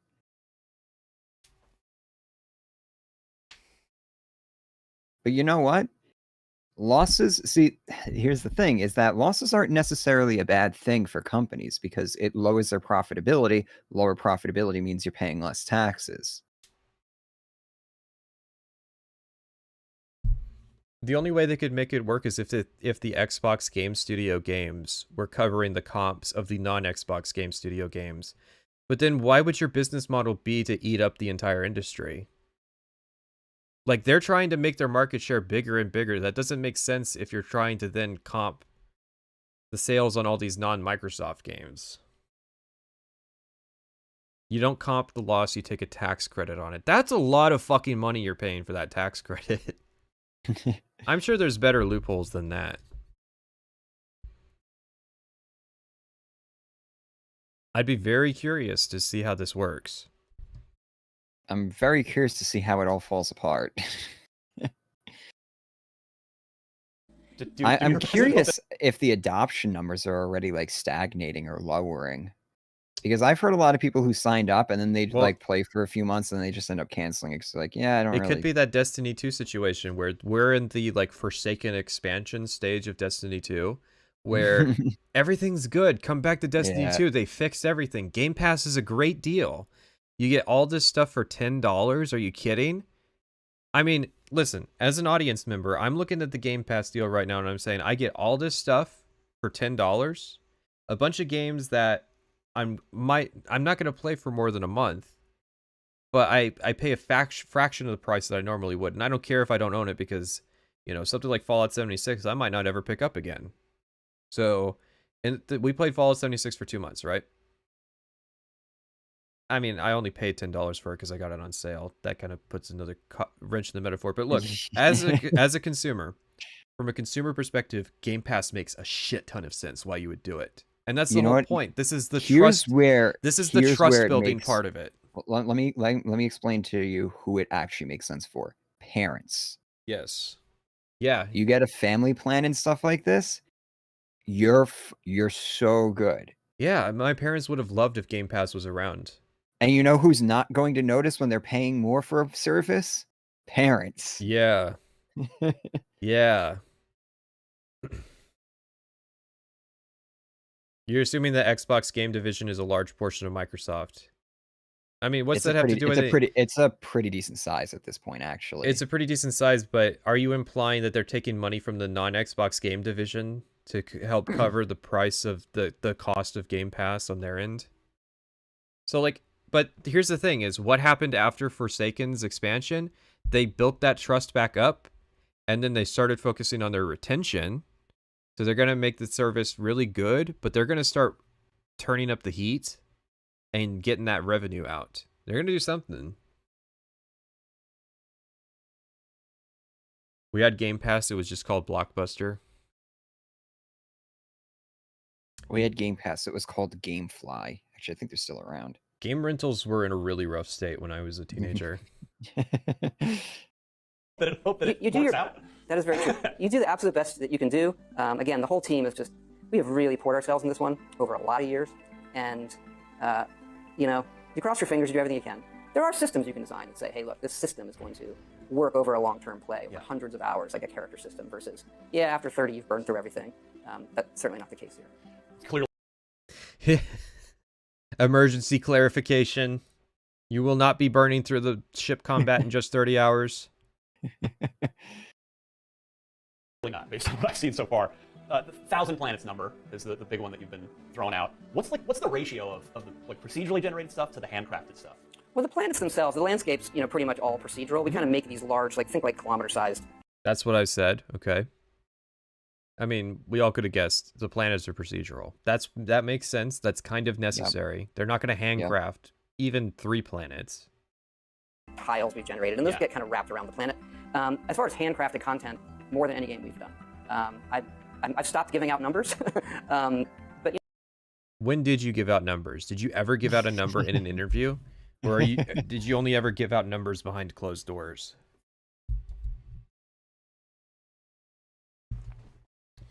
The ship combat already looks boring.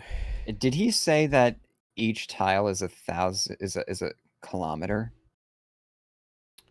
I think he was talking on the scale of the tiles. I would imagine that the cells are blown up compared to past games. A cell in most of the games up to this point is not a very big amount of space. I'm just wondering, like, the size of the area that you're going to be landing in, because I think at this point we've basically decided, like, there's no way you're going to be able to circumnavigate the planet once you land on it. Like, there's got to be limits to how far you can travel. If that size is 1 kilometer, it would be. Here's a good day one test. Assuming there's not invisible walls and you actually can, like, because it sounds to me like they can proc gen the entire surface of a planet. Mm-hmm. Land on a planet, go in a direction as far as you can, go back to your ship, try to land on a place that you walked to, and see what happens. Yeah.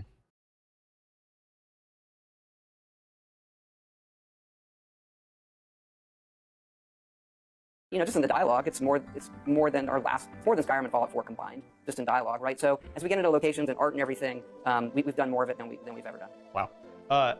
Is it reasonable to suggest that if Starfield is as awesome and successful as we all hope it is, that as gamers, is it reasonable to think that a Starfield 2 is 10 plus years away? Because the reason I bring this up, not to bring it back to, like, you know, how much time do we all have left, but you have always kept. It's gonna get depressing. No, I hope not. Okay. But you've always kept your team, clearly on purpose, as one team. Bethesda Game Studios, your team. Man. Man, we're like to the point of erasing Bethesda Austin entirely. Wow. Into the memory hole that whole studio goes. I remember at some point Todd Howard talking about them wanting to find a healthy ratio of the work that Bethesda Austin and Bethesda Maryland does.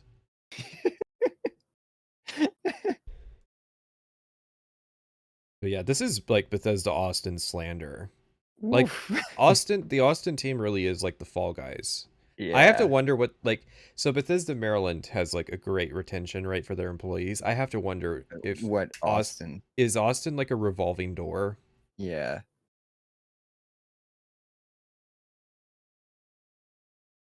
There is one Bethesda development team. Ooh. I like that. There's one Bethesda development team and there's one Bethesda maintenance team. They really are the B team. They're doing the things that Bethesda Maryland doesn't want to do. You know, Maryland, they just blaze forward. They make shit. It doesn't really work. And then Bethesda Austin is the one that gets saddled with the responsibility of making it all function. Yeah, you guys got to clean it up. You got the bitch work. So does this mean he's taking credit for 76? That's true. How can there be one team if you didn't work on 76? 76 never happened. 76 never happened. Well, let him finish. Maybe Todd will cut in. He is a master. You gotta let him cook because he's gonna find some way that we can't even anticipate to acknowledge Bethesda Austin. I like how 2 people in chat had the exact same. Yeah, is and was a fever dream. You know, and you had been alternating between Elder Scrolls and then once you acquired it, Fallout, and you've gone back and forth, and now you've had this 8-year Starfield thing in here. You've already committed to it. Like this isn't even we're referring to a different part of the interview. It's the same question. One team, 8 years. So where did Fallout 76 just manifest? It's like a fucking demon that just appeared from the spawn of hell and like Elder Scrolls 6 is the next thing. You said it's in pre-production. And then last year when we talked, you said, "Yep, Fallout 5, I want to do that. That'll be next." That was more like a general, it will clearly be after Elder. Yes, that's how it should have been interpreted. I was going to say this earlier, like people blew up the Fallout 5 news. Oh my god, it's in the works. It's like, no, they're saying there will be a game called Fallout 5. This is Scrolls 6 at some point. Okay, that's like, let me clarify that one. All right, go ahead. At some point in the future.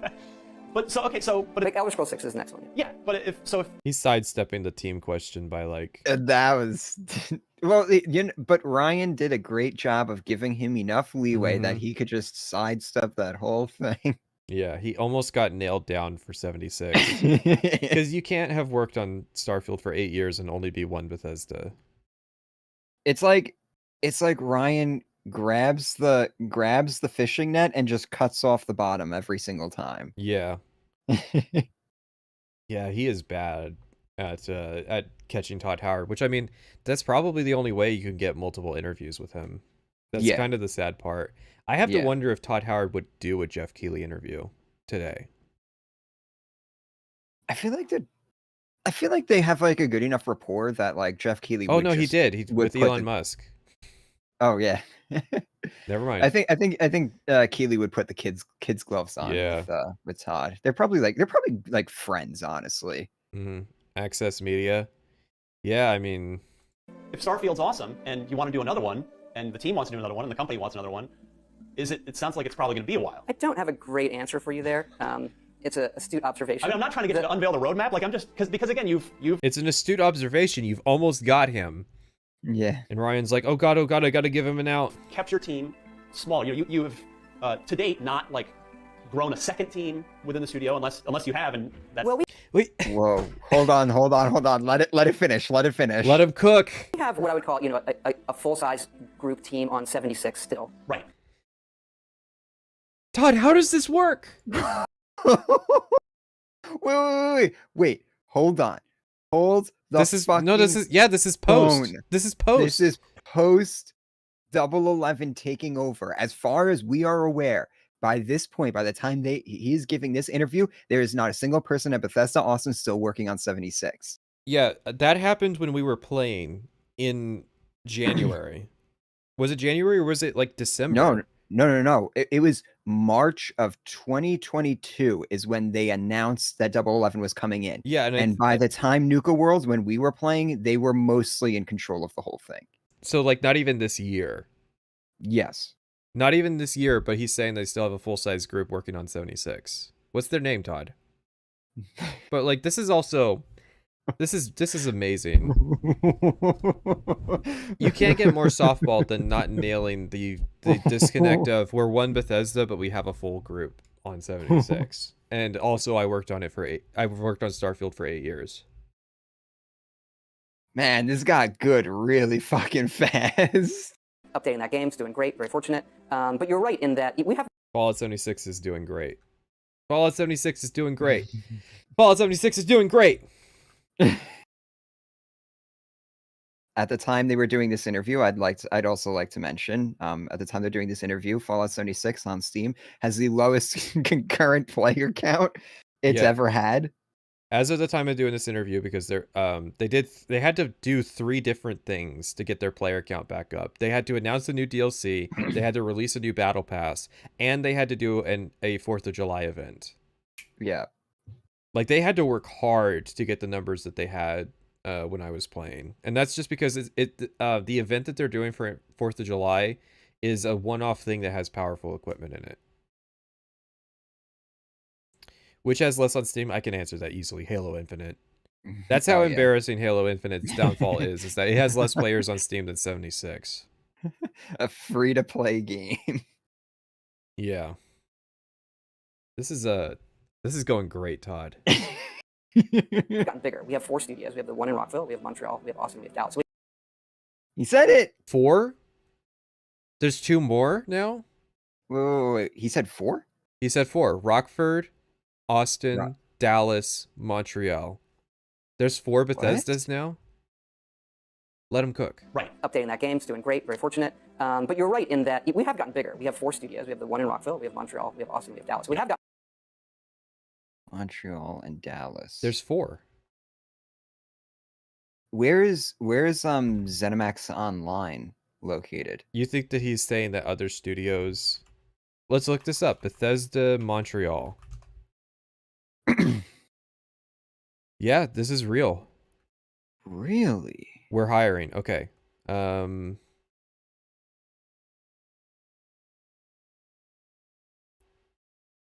wonder if this is recent. This has got to be like this year that they've done this. Yeah. So Rockville, Maryland, which is the Maryland team. Yeah, they're looking for staff for Montreal, and they're listing Dallas. Holy crap! Todd giving us the gifts. When did this break? Hang on. Right? Like, that's what I'm wondering. It's like, I didn't hear anything about that after this interview came out. This is huge news. And they're hiring, guys. Man, look at us. We didn't know that Bethesda Montreal was a thing, but they started that in 2015. Really? Did they start it in 2015, or was it? Did they acquire a studio and they just recently? There's an founded in 2015. There's an article that that says they're starting a studio in 2015. Okay. Bethesda's Game Studios Montreal doesn't even have a page on Wikipedia, so for all we know, it could just be that's their Canadian branch. Mm-hmm. Dallas has a Wikipedia page. Yeah, maybe like the Montreal team is literally just like legal something. No,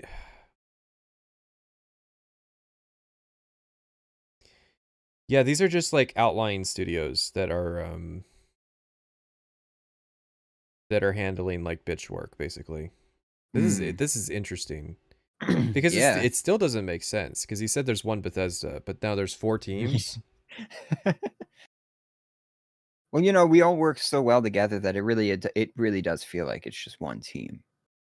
Montreal gives big tax breaks for game developers. Makes perfect sense, dude. I can imagine Montreal's office is like 10 people, and it's just the tax break. I know when I looked at their jobs page, they're looking for a technical writer in Montreal. They have like community managers in Montreal. Yeah, could be. Apparently, Montreal's the place for the mobile games. Could be, but they outsourced Fallout Shelter. But maybe that's who made Blades. I was pretty sure. I thought Blades was made by BGS themselves. Blades had contributors from BGS, but my look at it was that well, technically it says developer Bethesda Game Studios, but when I looked at the credits, this might explain. This actually might explain the credits, because there was a lot of like French who made names Legends. In it. Yeah, who made the Legends? This might be who's responsible for all this, man. Yeah. Things learned.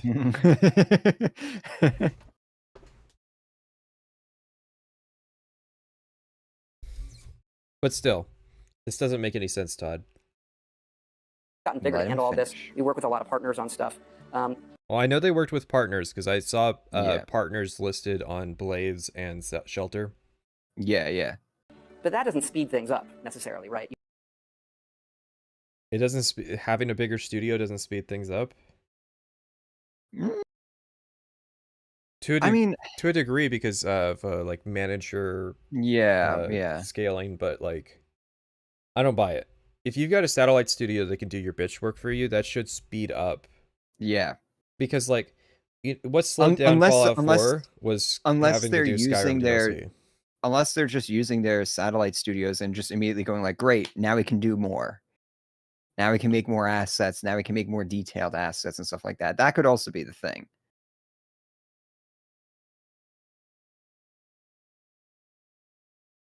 I think he's going with the 9 pregnant women don't make a baby in 1 month idea. I mean, if you impregnate one once a month, you do the proper management and they could.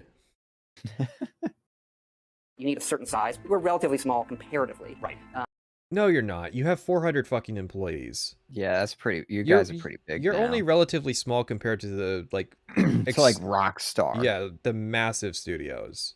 The 400 employees is big for AAA. To do these things, and I think if we look at Skyrim, again, not the plan to have an Elder Scrolls 6 this far after Skyrim, but in today's day, people are playing these games for longer. So our ability, like we talked about, to support Todd, a 300-hour runtime doesn't mean that. Oh yeah, it's fine if like okay, Skyrim is 100 hours. That doesn't mean I need to wait fucking 15 years for a sequel. What are you talking about? Starfield, whereas maybe in the old days you put it out and then you'd go on to a sequel. Now we can support that game for a much longer period of time.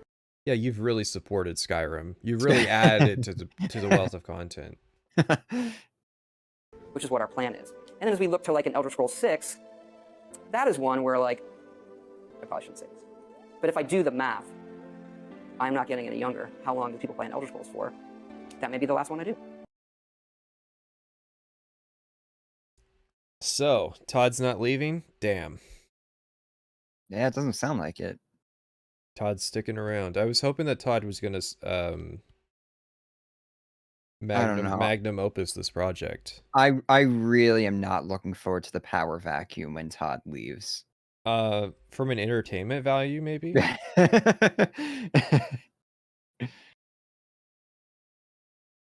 We'll see. We'll see. Starfield's going to indicate a lot of things. If Starfield's actually pretty decent, or there's at least ideas in there that I think will transfer well to TES 6, I might be excited for TES 6. I might actually want it to be good.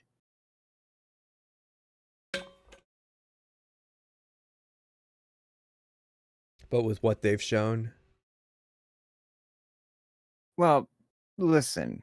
There's going to be Creation Club. There's going to be mods. We'll make it good. We'll fix it. It's about velocity. Yeah, we'll fix it post-launch. Yeah, I don't know. Fix the review scores. I mean, I do the math as a gamer, and it's like, am I even going to be playing Elder Scrolls 6 on the Series X? Or am I going to be... No, you're not. I can answer you that right now. They're already talking about fucking another generation of consoles. Who's this dude kidding? There's no way he's that oblivious to the industry that he's working in. He probably must know already, like insider information, that they're already fucking testing and prototyping new consoles. Get out of here. Playing that on the next thing, because it's crazy how long the games that you make, they take a long time. It's crazy. It's crazy. It's crazy. 8 years. We're not going to ask any questions about what did anything slow them down? Was there any projects along the way? Did any global events happen that changed the way that office jobs work? Remember when there was like I remember that period of time where everybody was asking, well, how's your team adapted to the global pandemic? I'm glad we're out of that phase at least. Yeah. I wish they did. I wanted to be faster, but that speed isn't the goal. Right. Right. The goal. Speed isn't the goal. Whoa, hold Todd, on. Hold on there, Todd. Hold on there, Todd. I'm gonna have to stop you right there. I've gathered the investors together. I can tell you were not at GDC 2022. I've gathered one of your investors, and let's get his thoughts on speed. First step of identifying and passion is being expressed as the service model. As your organization more can possibly be. And so at Bungie, one of the key lessons that we codified here to shift our mindset is that velocity is more important than position. Like your position is your game's quality right now. How good is it? What issues does it have? How much content does it have to engage your players? And these are all important questions, but so much more important for us now is how fast can you change that position? It's so bad. It's so bad. Like, I woke up this morning. I woke up in the middle of the night with this playing in my head. Like, I swear to God. And I was like, it wasn't as bad. Like, I must have been overreacting during that stream. We hyped ourselves up. But you played it, and I'm like, no. It's actually worse. It's actually worse than I remembered it being. Because he defines it. He defines what position is. Yeah, he makes sure you know that it is as like when I said it last night, I was right in the sense that I said that you can't out black pill that video. It's Listen, so bad. Around here we're pretty good about taking the cynical approach to all of this stuff. It was impossible for us to out black pill what that guy was saying unironically.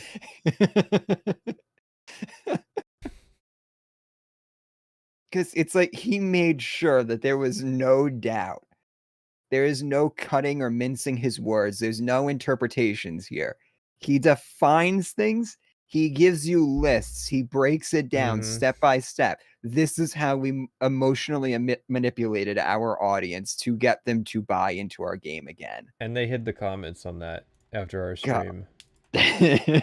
After the I hate everything thing, but I'm tempted to I want to refresh it occasionally just to see if it goes see down. If it comes back.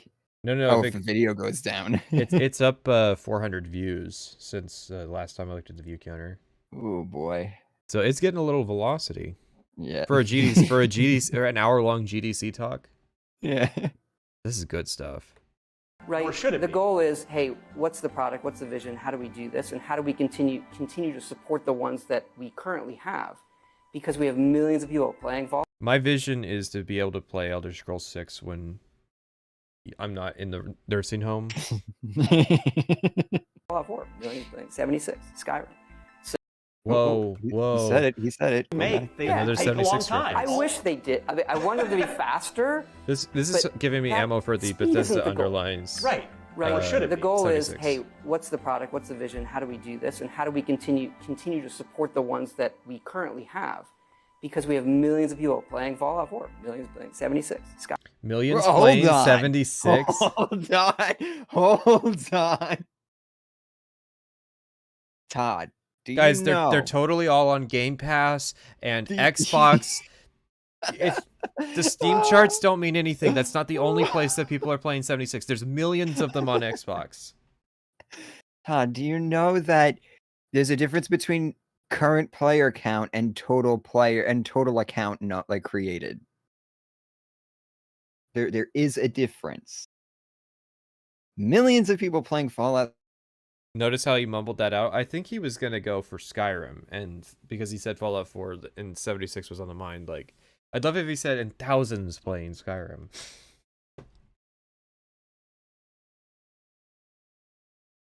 That's a statement. Skyrim. So it's about, hopefully have that with Starfield. You're hoping for a 76 with Starfield? Nah, read into it, but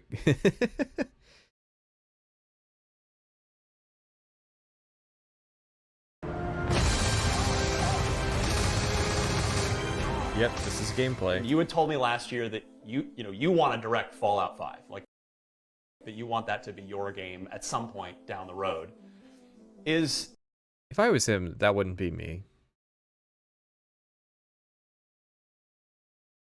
Do you think they're happy with the Fallout 3 and 4?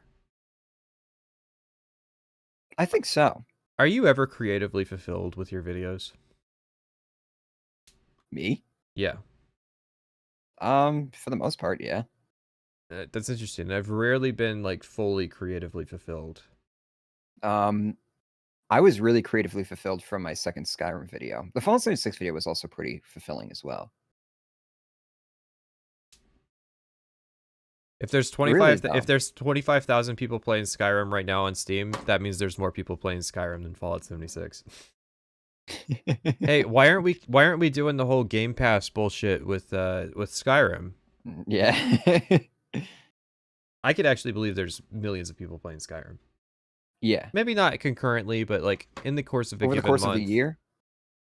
Yeah, or even a month. Definitely a year, probably a month. But now with the Microsoft, Bethesda, Xbox Game Studios family getting a lot bigger, it's a family. You did work with Obsidian years ago with New Vegas. We don't say that name. Who? This is although if this was a real interview, this would be a great question. Hey, since Obsidian's under the umbrella, again. Yeah. But it's a stupid question because the people that made New Vegas what it was, they're all gone. They're gone. So their chance to make New Vegas 2 was Outer Worlds, and we saw how that went. So could any of the games that you and your team have created, any of these 3 franchises, would you make that? Would you want to work with any of them potentially on something in the future? Rather roundabout way of saying, hey, will you license your game out to other Microsoft studios? I love how they wear the corpse of New Vegas. No, it's really true. Yeah. He mentioned New Vegas, shoot his dick off.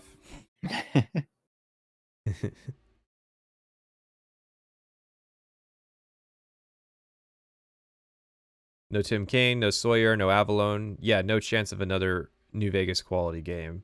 I mean, that's really the case. Like, Obsidian sold out. I have zero faith in what they're doing because they're bleeding talent and oh my god, imagine Outer Worlds, but it is like Fallout New Vegas.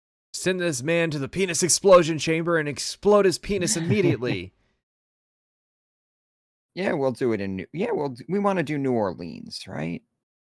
Oh my god. Oh, that hurts. Cuz at least like with Outer Worlds, I was able to like, compartmentalize it. At least New Vegas, it can remain there in its own little box. But then you can then follow it up with, oh, but now you have Fallout New Orleans, and they have to kind of like coexist in the same mental space. And oof. I mean, I can't say never to any of that. For us, it is what's going to get us the best product. Yeah. So, if we hadn't been watching the Justin Truman thing, I would have eaten right into that. Oh, you want to just make products, huh? But also, he's not going to, even if this was in the works, right? There's no fucking way he's going to announce that at some random IGN interview about Starfield. He's not even going to hint at that. Not with the fucking FTC breathing down their neck and everything. Like, it's just not going to happen. Why even ask the question? I'm pretty sure we know all the outlying, like, hidden projects that are going on at Microsoft right now because of the UK's probe. How do we stay focused? I think there's a lot of times where you can get unfocused and try to do too many things at once, and then they don't end up necessarily the way you want. And so if I look at, like, genuinely, if I wanted to ask a question related to that, I would have been like, are you thinking about remastering any games in the future? Yeah, that would probably be a better angle to take. At other franchises, or I look at entertainment in general, I haven't noticed like the time gap between things being a negative. Right. How's it not a negative, Todd? Because they're printing money. Do I have to explain this to you? I have limited years on this earth. Granted, my YouTube channel has only a few years on it. At this rate, I won't be able to make fun of Tez 6 on my channel. Granted, I actually think like never getting a Tez 6 would be the ideal universe. Just to see how far it can go, how low. Any pre-Tez 3 Bethesda games would be interesting to remaster. No, they barely acknowledged that time period existed. Yeah, you just seen how much consternation Indigo had when they showed that arena footage. Think about it, you make a calendar. Yeah. Hey, when well, Starfield 2. Like, look at Grand Theft Auto. Like, exactly. That hasn't suffered in the or slightest. Oh my god, Ryan, Grand Theft Auto hasn't suffered because they have a mode called GTA Online that's cynical as fuck! Yeah. What are you talking about? You're citing a live service game as a positive example of there not being any new GTA games. You want to know how GTA fans feel about that? They're fucking pissed that they don't have any new GTA games since 5. And you're citing that as a positive example? Are you crazy? Are you even in this industry? He doesn't read the comments.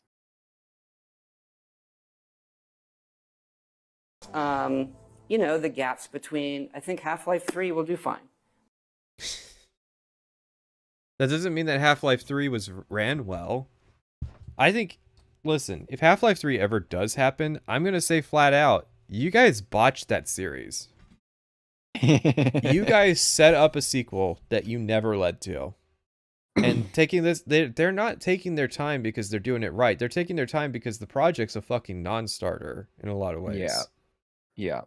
At this point, and why should they? Why should they even make a Half-Life 3 at this point? They know it's gonna disappoint enough people that it would only diminish the prestige of Valve. I like that Ryan gives an insane example with GTA, and then Todd gives an even more insane example with Half-Life.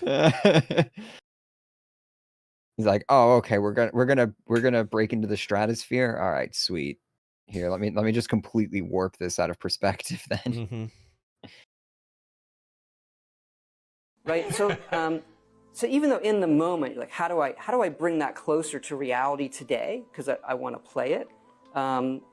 Those gaps, these are still evergreen franchises that I think when they come, it's about just doing it right.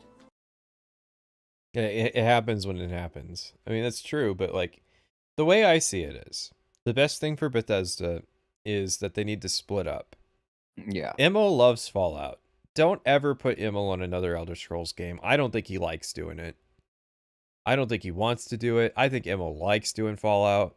Just put him in charge of making Fallout 5 and put other people in charge of making Elder Scrolls. Yeah. The band's going to break up at some point. It's too big as is. I really do think it is worthwhile to do spin-off titles as well.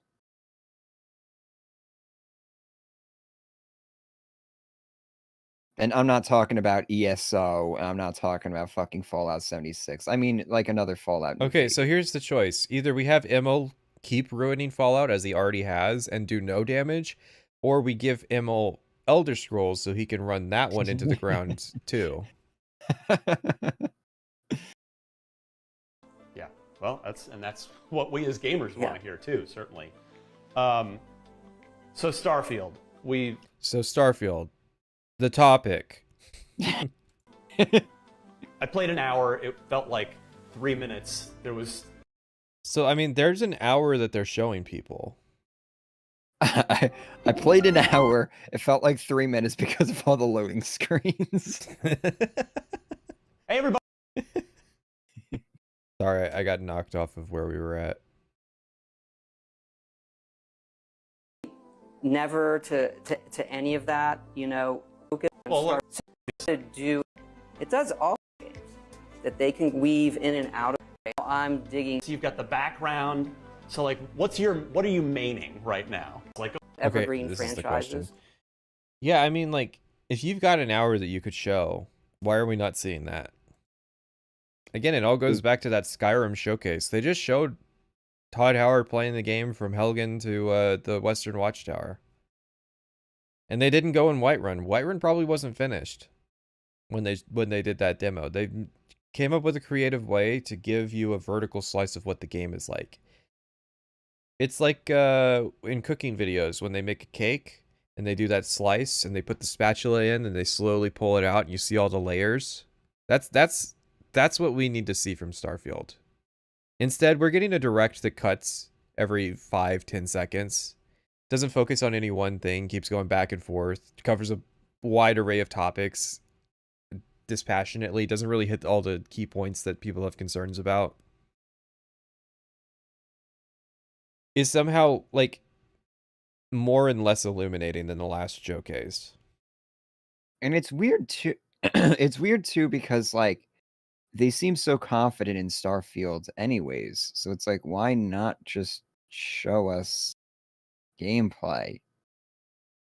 I want to say Skyrim's demo was like 4 or 5 months from release. So we're closer to release with this one than they were back then. Yeah. That I think when they come, it's about just doing it right. Yeah. Well, that's Time. What we. We don't even get to see the shotgun reload with this selection. Gamers want to hear too, certainly. What gamers want to hear? He dropped the slur. Starfield. He dropped the G word. Well, Todd's always been a gamer. I played an hour. It felt like 3 minutes. There was, and you were like hustling me along to different save files. Like, go look at this. Go look at. Oh no way! No fucking way! They don't even have an hour vertical slice that they can show journalists. They're having them load a bunch of manual saves. Dude, red flag, red fucking flags in chat right now. Oh my god. What? Ryan's just said something that he shouldn't have said. Oh.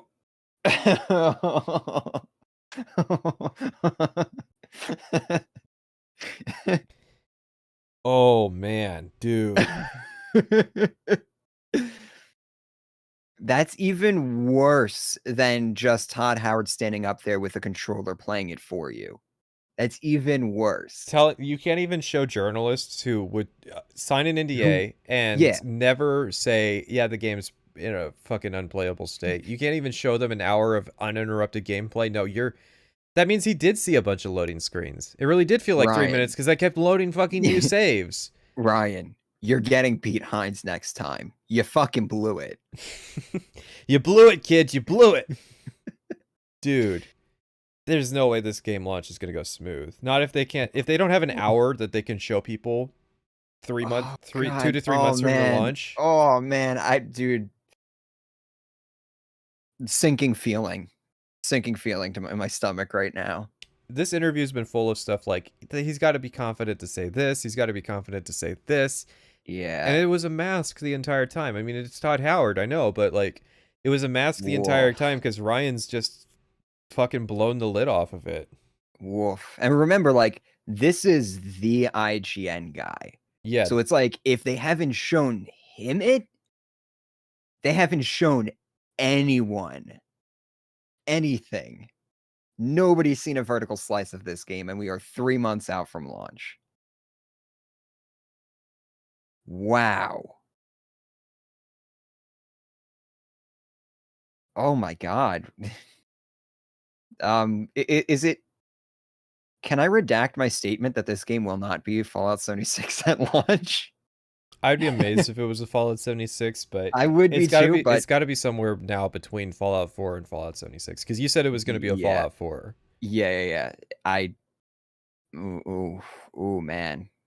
Like I was covering for them with Neon, right? I was saying like, it might be old footage. No. Pete Hines is definitely behind the camera, cocking his shotgun. He's about to take aim at he's like trying to cover up his balls by crossing his legs because he knows that like the shotgun is coming. Pete Hines is sitting there literally barking right now. The junkyard dog wants a bite of your meat, Ryan.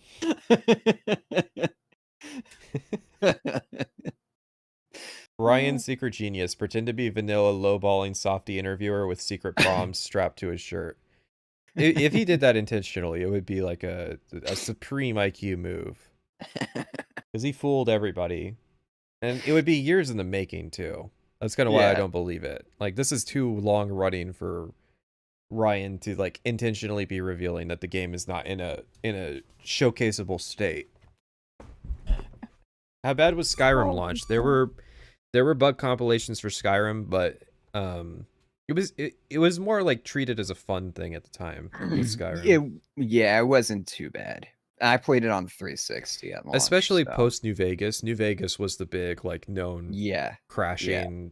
That was the one that everybody kind of focused on. So Skyrim being more moderately functional was. I don't think I ever had a crash in Skyrim on the 360 at launch. Yeah, I remember a lot of long load times though. How does this make it? How does this make it into the edit? Surely Todd would have said, "You can't ask me that question. You need to cut here." Oh man, people aren't listening. But you know what?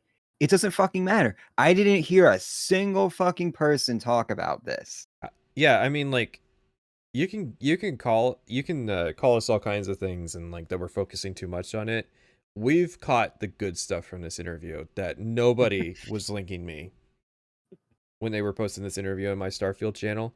This is what I pick up on. He just said, like, again, for chat, let's listen to what he said.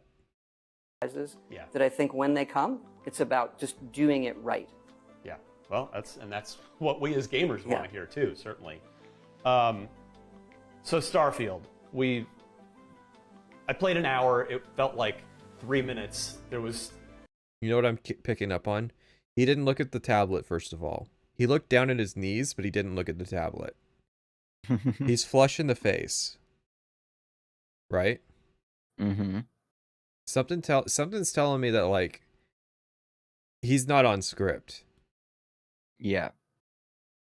No. This is definitely an off-script moment. And he preemptively covered his cock, too. The shotgun is blocked right now. As gamers want to hear, too, certainly. So Starfield, I played an hour. It felt like 3 minutes. There was, and you were like hustling me along to different save files. Like, oh, look at. And listen to how he said that he was hustling him along. Yeah. He wasn't giving him time to explore. He was like, so Todd Howard is in a controlled environment introducing journalists to the game. Yeah. This isn't a Bethesda employee kind of guided me through which saves to load. This is Todd Howard giving the IGN guy a very, very closed access to this game. Go look at this. What's the character you're playing now? Because you've got the traits. And I think that he set this up like as an intentional thing because the question he's asking has nothing to do with what he just revealed. Yeah. So in order for Todd to respond, like try to deflect the fact that they don't have a showcase, they don't have anything to show now. 3 months from launch, they don't have anything to show, but he can't do that because he's asking the perfect question. Oh my god, I'm more and more believing that, like, because I mean, like, this is right at the end of the interview too. Yeah. Were we played?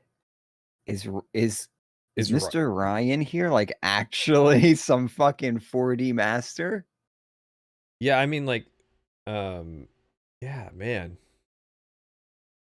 Just like putting on the front of like being this bumbling, just like, oh yeah, I love the game. So you've got the background. So like, what are you maining right now? Well, I try to do. He absolutely like gave him a question that had nothing to do with them loading the saves, but there's enough in here that you can get something, and that wouldn't violate NDA because he's not saying anything about what he saw other than that there were saves. Yeah. He played them. Whoa. And who knows if it was by accident or legitimate, but this is pretty good. Yeah. Do it all. Right. And Todd Howard stumped.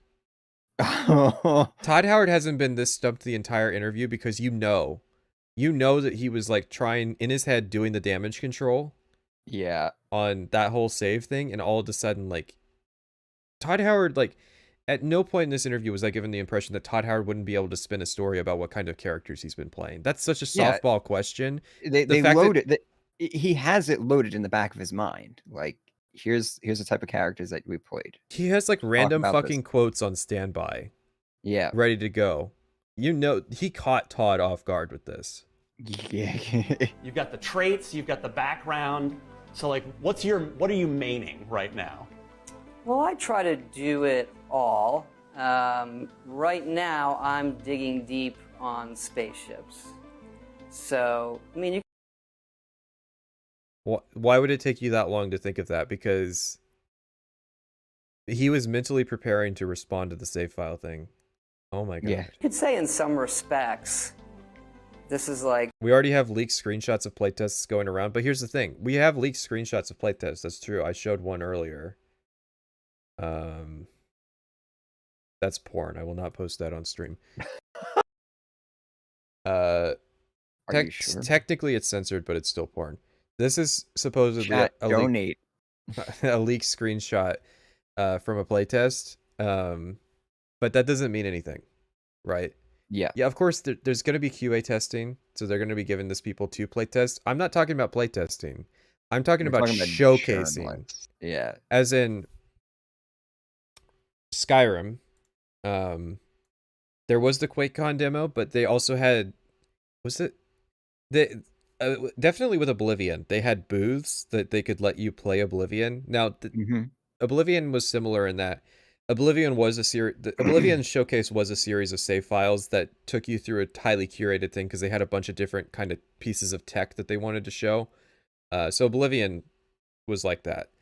But they have before given journalists access to the games to be able to play it. And so to be told that they don't have an hour vertical slice, like an hour vertical slice would be Helgen, right? Right outside the cave of Helgen with a preset character that has everything that you could want to do and just like basic guidance to take you through that the beginning sequence to Riverwood, and then up to Bleak Falls Barrow, and then out to the Western Watchtower to fight the dragon.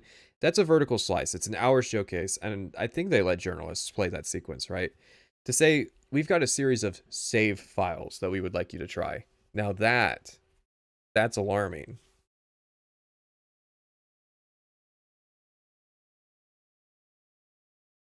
Like 5 or 6 games in one, right? It's the spaceship game, it's a on-the-ground game, it's just a dialogue game, it's an outpost game, it's a crafted game.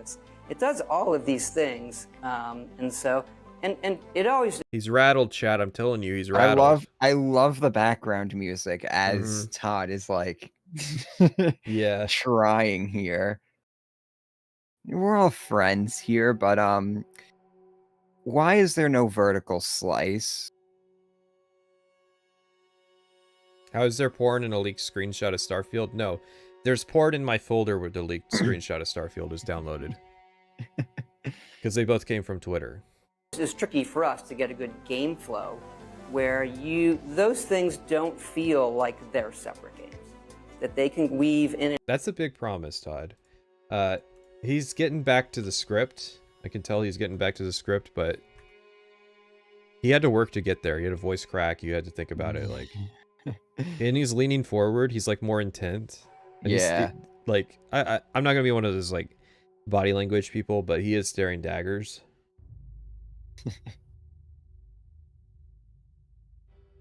I want to know what the conversation was after the camera stopped. Yeah.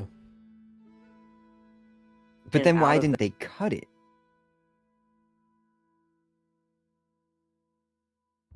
I mean, if it was an intentional play, like there's two ways to take it. Todd doesn't see it as significant enough that people are going to notice. He's technically right. Not like apparently we're the only people that fucking noticed. Yeah. Todd did ask and they didn't do it. Todd forgot to ask. Ryan put his foot down and said, no, we have to do it. If he said it in the interview, we have the right to, because I didn't violate the NDA to ask that question. That would be fun. That would be Giga Chad moment right there. The editor forgot to cut it out. Like, yeah. Y'all are reading way too deep into this. This is not reading too deep into this. If you don't have just like, this would be like saying, we're going to showcase Halo, but instead of letting you play a level, we're going to let you play 3 minutes of Pillar of Autumn and then 5 minutes of Halo and then, you know, 4 minutes of Truth and Reconciliation. We're going to keep popping saves. Have to remember the context right now. People are concerned about Starfield. We've heard things coming out of it. The game's been delayed. Redfall just had that whole fuck up, and everybody keeps attaching that to Starfield and everything. You would think then that Bethesda would at least want to be showing game journalists and a complete vertical slice. Influencers are getting their keys the same day as the pre-orders. Oh yeah, the special edition pre-order people are getting their keys, meaning that there's potentially going to be some embargo fuckery. Yeah, where it's people are going to have spent their money before the reviews come out, and you're going to say, well, it's their fault for pre-ordering, but like it's a really bad sign for a game when reviews are coming out at the same time that people are playing the game instead of before. It's a red flag. It's a really big red flag. It's going to get delayed again. I feel like it has to. No. Oh, no.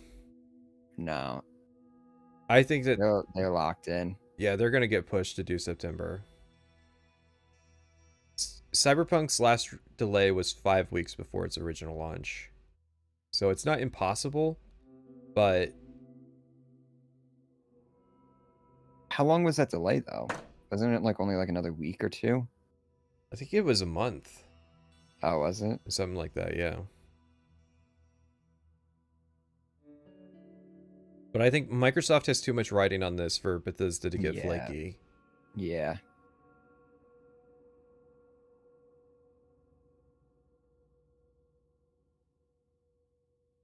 Well, the whole point of the game is that it's an open world game where you just play, right? So why wouldn't your demo that you give journalists just be to give them set them at a point and just let them do whatever. Because, I mean, they're under NDA. Yeah. So. And it's like. And the journalists are going to fucking suck your dick if you let them play it, because it's access media. Only the people that are blowing Starfield are getting to play it. That's why this is like such a baller move. Because he's potentially burning this bridge.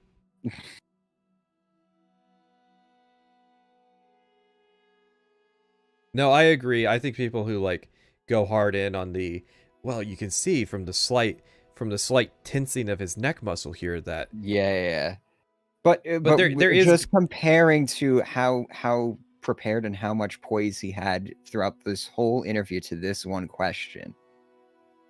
Yeah, you can do look, you can do general stuff. I didn't go to school during COVID, so I know how to read like social cues, right? And I've actually talked to people, so that helps too. I know that if we're Bethesda fans, we're not used to seeing actual facial expressions. There is things that you can read into.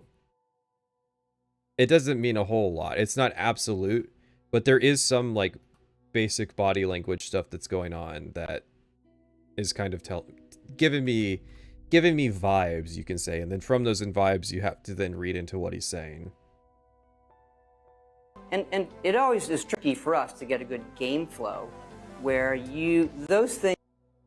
Did we miss something? Don't worry, the first cutscene is the apology letter. At this point, they're gonna come incorporated into the game. Yeah, imagine the apology letter, like during the when it's loading NVIDIA, powered by NVIDIA and powered by Havoc, and then the apology letter comes up. Respects. I mean, you say that, but like, messages of the day are already in 76. You get like a basic breakdown of what the current update is and what you can do. So they already have a framework to put a message of the day up front and say, we apologize for the current state of the game. Conveniently on everybody's second launch, of course. This is like 5 or 6 games in one, right? It's the spaceship game, it's a on-the-ground game, it's just a dialogue game, it's an outpost game, it's a crap. I don't think I'm saying anything out of line when I say the dude's looking up. We know that when people look up, they're typically recalling information, right? Like, that's pretty basic bitch shit. I know that a lot of that forensic science stuff is just bullshit, but there is some of that stuff is real, and you know it intuitively from being a person and talking to people. Crafted game, it does all of these things, and so it always is tricky for us to get a good game flow where those things don't feel like. Didn't Justin Truman say game flow too? Did he? Yeah. They're separate games that they can weave in and out of them in a way that is holistically creates something, greater than the sum of its parts. What a view! I like that he's like undermining it. So like they passed it to the lawyers, and they're like, they made sure to put something silly just to make sure, like, yeah, it's lighthearted. Nobody's gonna read into it. We promise. It's a feast for the eyes. Off we go to another adventure. I really hate this just because it misses so many details. It would have been so basic. Just wherever the scene is, put a rock right here, take him to it, put him on the ledge, and then like shoot him so he falls off. Like, no, you're just shooting him. You could have done that anywhere. Like, it's so superficial because everybody, you know the trend of there's that rock with the drop off. In my video, it's where I talk to Lucy in the chats. Everybody knocks the adoring fan off of that rock. No, this is not a ledge. You fuckers really have to be shown this shit. Adoring fan, Oblivion, Glyph. Look, it's like an autofill term. This video is fucking 16 years old. Fucking Oblivion, you fucking Skyrim babies. Look at this. Snowy environment. Here's a rock. You walk out on the rock. This is significant because it's the largest like fall in the game that you can do. Yeah, and then people just... That's what people do, okay? That's the basics. This is not a slight ledge here, okay? If you actually go to this spot, it's a rock that sticks out like fucking 50 feet. Not 50 feet, but... Like, don't even kid ourselves. If you don't see how that's inauthentic, you haven't done it. Hey, everybody.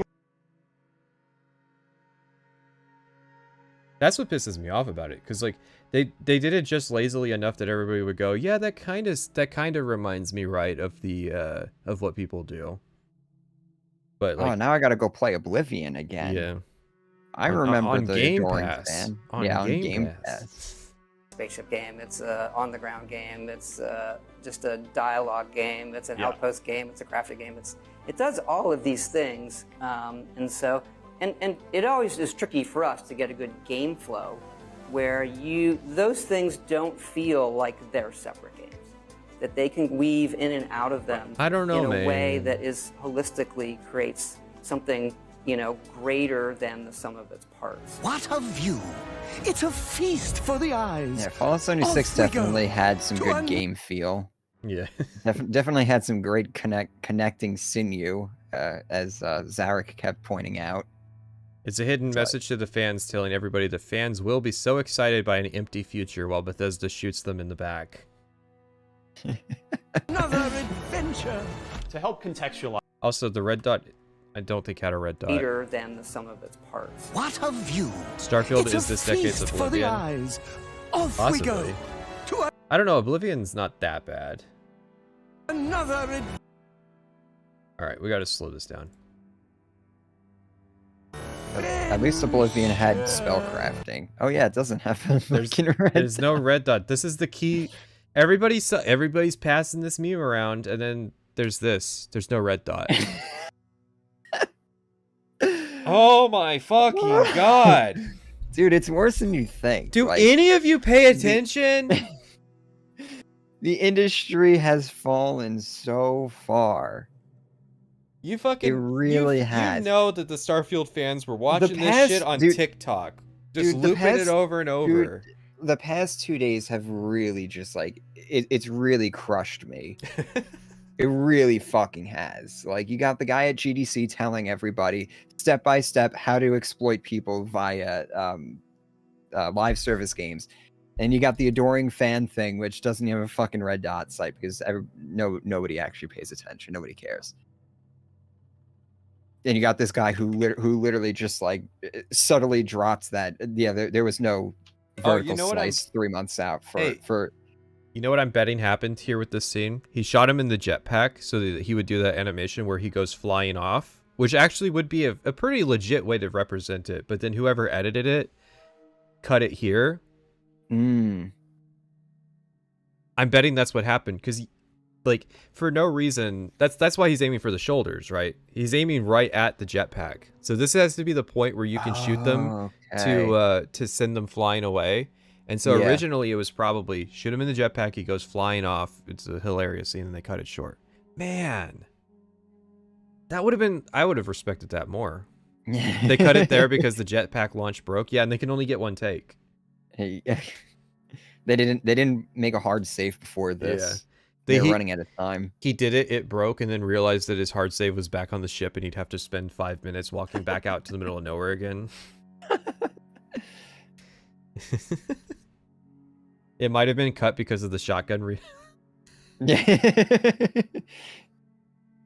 oh, that's even better. So no, the jetpack fucks up. He does 2 shots by accident. Jetpack fucks up. They realize that the broken shotgun reload is still in the thing, and they're like, we can't air this on direct. Yeah. To help contextualize Starfield for players before they get. Oh, I said it at 2 times speed. That might be incomprehensible. Incredible. Chance to play it themselves.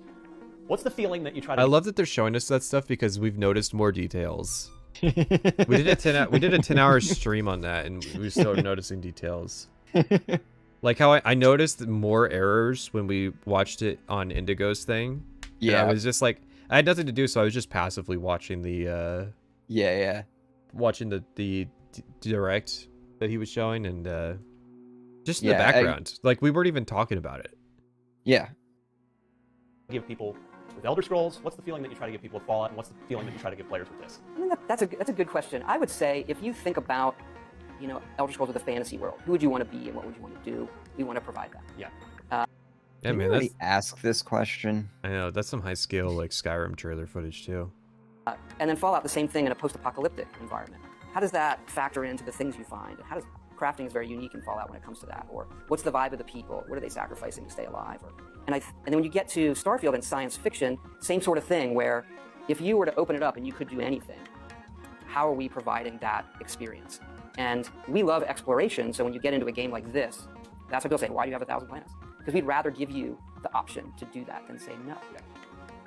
Well, see, I think we're going to get more gold from this because at least Ryan is a games journalist, whereas Lex Friedman is just a fan. Yeah. So I noticed this. The AK is shooting the same caliber round as this little P90 submachine gun that they have. And so I think if people drift toward fantasy, they're going to love it. You know. Wait. No. Hmm? Universal ammo type. Why would both those guns have exactly the same ammo type? No. Because there's only one. There's only one. It's 7.77 by 27 millimeter caseless. No. Every automatic weapon uses that ammo. No. Did we have multiple ammo? Yeah, we did. We had like 5. We had 45, and we had 5.56. There were There were multiple types and classes, sure, but like, you're telling me they wouldn't? Like rifle ammo, shotgun ammo, pistol ammo. We got to simplify the system because we want it to be holistic with like how the space combat plays. In space combat, there's not different ammo types, so that has to be. It has to be a coincidence. Let's say that. Yeah. They're going to stick with Elder Scrolls. If they like post-apocalyptic, they're going to follow. They like science fiction. We hope that Starfield fills that kind of desire to play that kind of thing. Starfield. I'm gonna say in my wait, there's a story trailer. There's a story trailer for Starfield. Was this just like the thing that they were showing? Like a remix of fucking the direct or something. Yeah, yeah. Or maybe that was the thing that they like interrupted the direct with. Let's the presentation. Let's glance at it for a second. What a conversation. It just kind of ends. It's like someone gave the signal that we got to get him out of here, because I'm pretty sure his other IGN interviews with this guy were much longer. This one's 38 minutes, and this one's an hour and 24 minutes. So I mean, only 27 minutes on their upcoming title. Does he either he doesn't have more to say, or like that question was like, okay, we're getting to. We got to get him out of here. Just no. I know. Howling. You might be. I think you're wrong. I know they. Well, no. They showed explosive, armor piercing, etc. ammos. How 76 handles that is that those are enchantments. Those are the legendary stars. Yeah. Does it end in the still frame? Todd Howard, thank you so much. Thank you for having me. Starfield out September 6th. Series X, Series S, PC.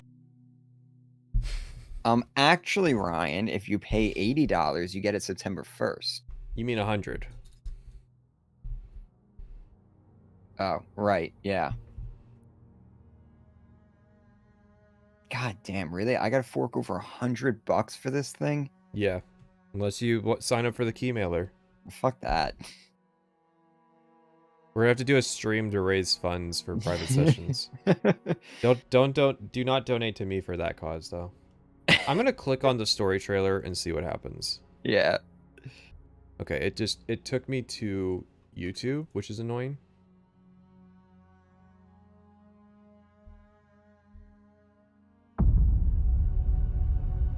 What's $100? The version that gives you access on September 1st. Humanity has always hunted for knowledge in the unknown. I'm pretty sure this is new. It might be a remix, but the voiceover is new. Not that the field of stars is so vast, but that we have measured it. That sounds familiar, though. Well, yeah, they said that in the Made for Wanderers thing. Yeah. How is this half familiar and half not? Okay, it's 25 years in the making meme. I'll follow you. Another This all looks like this is all gameplay direct stuff. Yeah. When the fuck was this? The music sounds like a lot of different things. It says like Xbox Games Showcase 2023, so yeah, it's probably... June 11th, 2023. I think it's a concise version of the direct, which is funny because the direct barely said anything about gameplay. So they're just like, at this point, we need to advertise a story trailer. And what do we have for the story trailer? I don't know. All right, Kind of Funny or Lex Friedman? Kind of Funny. Okay. Yeah, I feel like we're going to get more out of that. Lex Friedman's kind of the odd one out. And we're probably not going to get to do all three, so... Yeah. Because I know there were announcements in the Kind of Funny.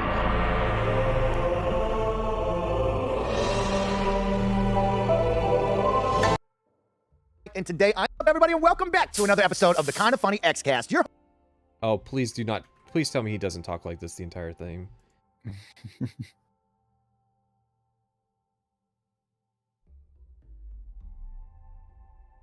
He's doing the YouTuber voice. He does? Home for all things Xbox here at Kind of Funny. Of course, I'm one of your hosts, Snowbike Mike, and today I am joined...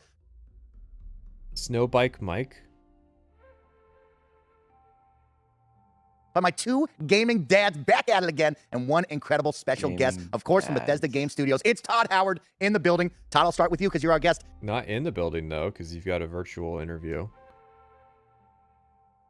How are you today? Well, I'm fantastic. Thanks for having me. You know, I met you guys each before, and just to let you know, You know what I thought?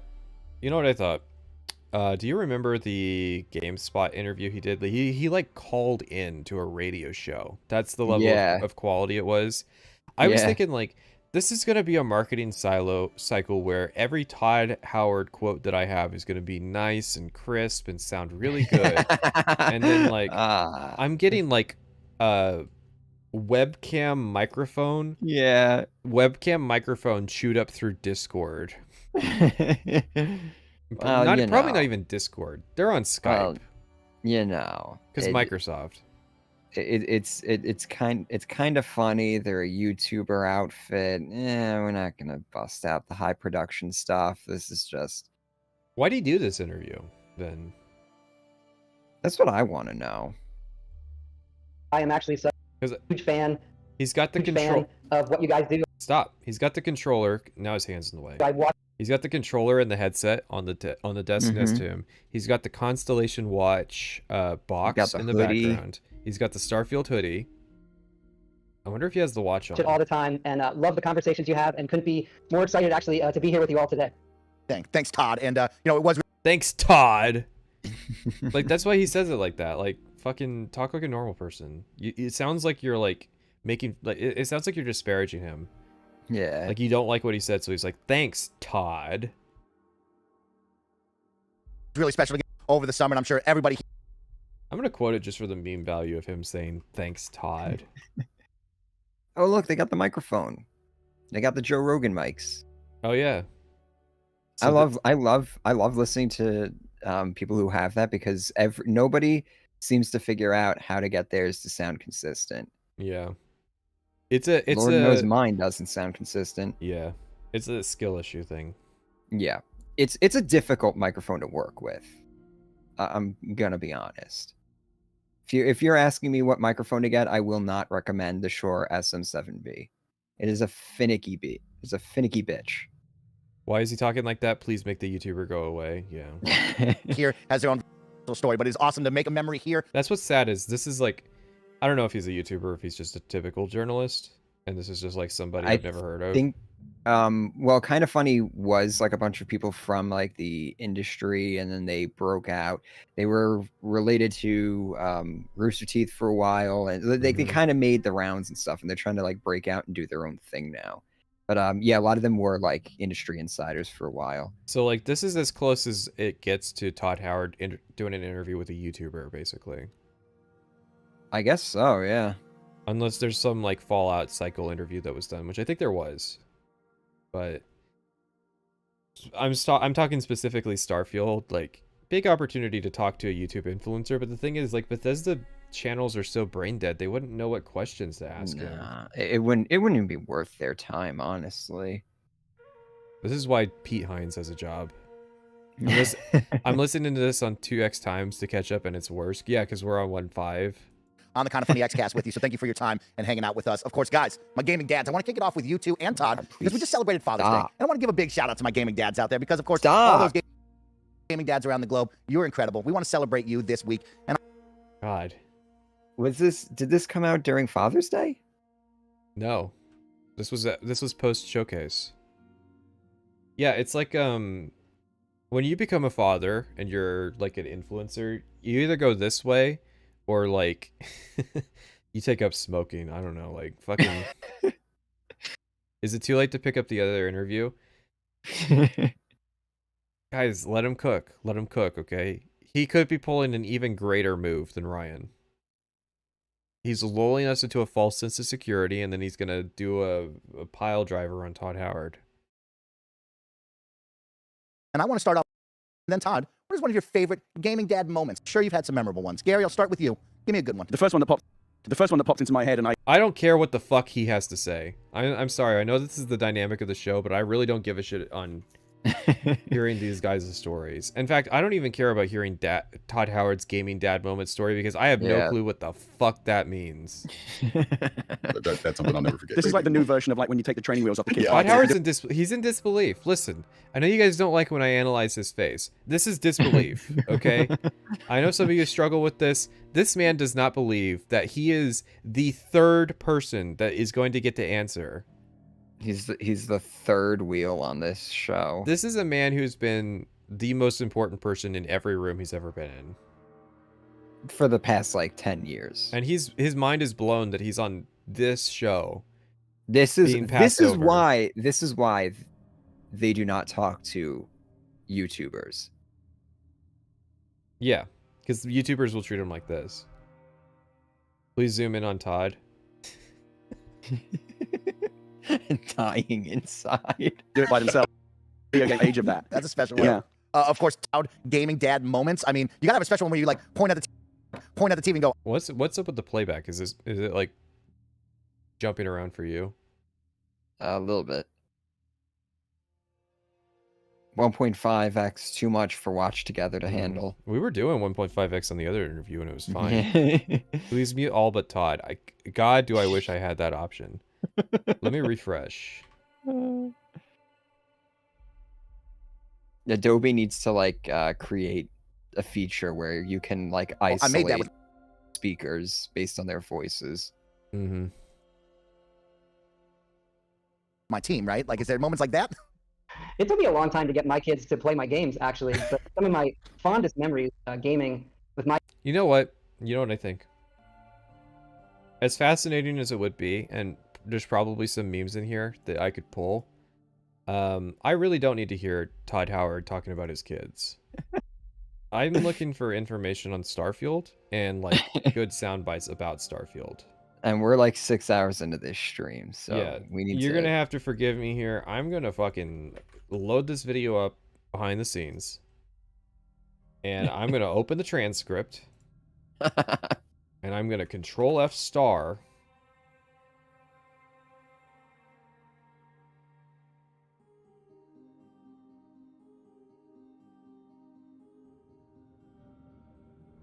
Oh man.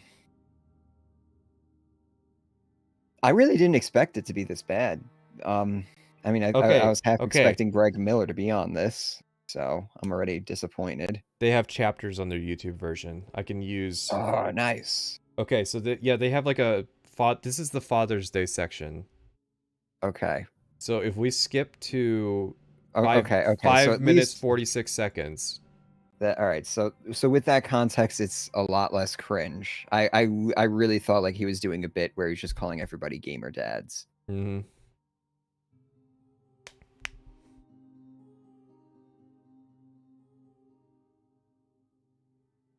truly an amazing moment and something that when we left that going, man, we really got to go 45 minutes in depth with your team looking at this awesome brand new game, and you guys absolutely crushed it. So congratulations to you guys. That was really, really cool. But I want to talk about how do you build something like that with a direct? I know your games are so big and there's so much to do, and it's probably easy to talk about that, but how do you refine that into a tight 45 minutes where we are captured, we aren't lingering on something too long, and maybe you cut things out? What is that process like for you and the team?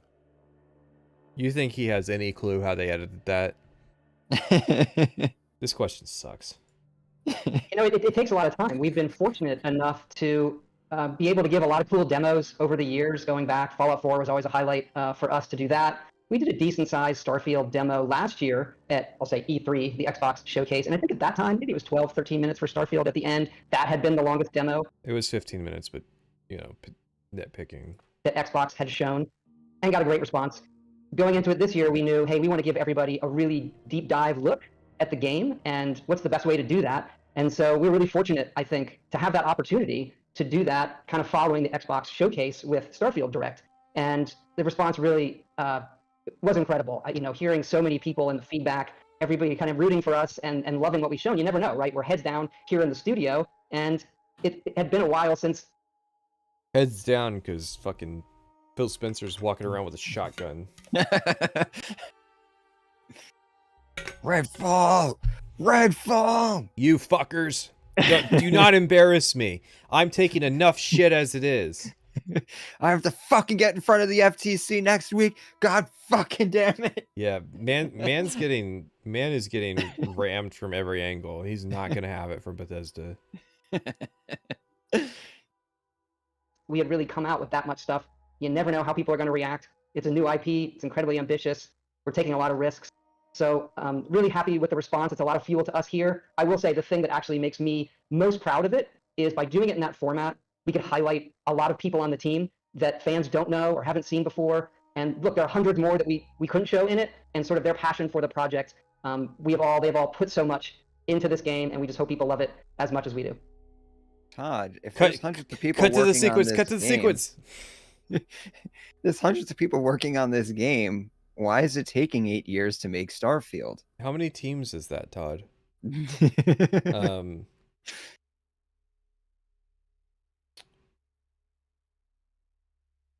8 plus 25, you know. Okay, here's the deal, Todd.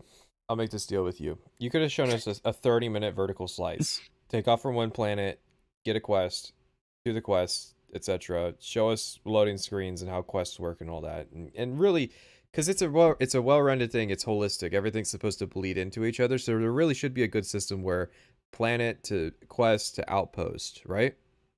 I mean, that's like the Joseph Anderson gameplay loop, I think. You could do that in 30 minutes, right? Don't you think? Yeah. I mean, if you cut out the loading screens. if you cut out the loading screens, and you can skip ahead a bit during the combat sequences and stuff. We don't need to see like 40 minutes of straight combat, right? Mm-hmm. But yeah, just like one continuous narrative experience, and then the last 15 minutes is any bullet points you miss, and when you want to highlight, you want to sell your fucking stupid Constellation watch for 3 minutes, right? And then you got 12 minutes to showcase the staff talking and all that.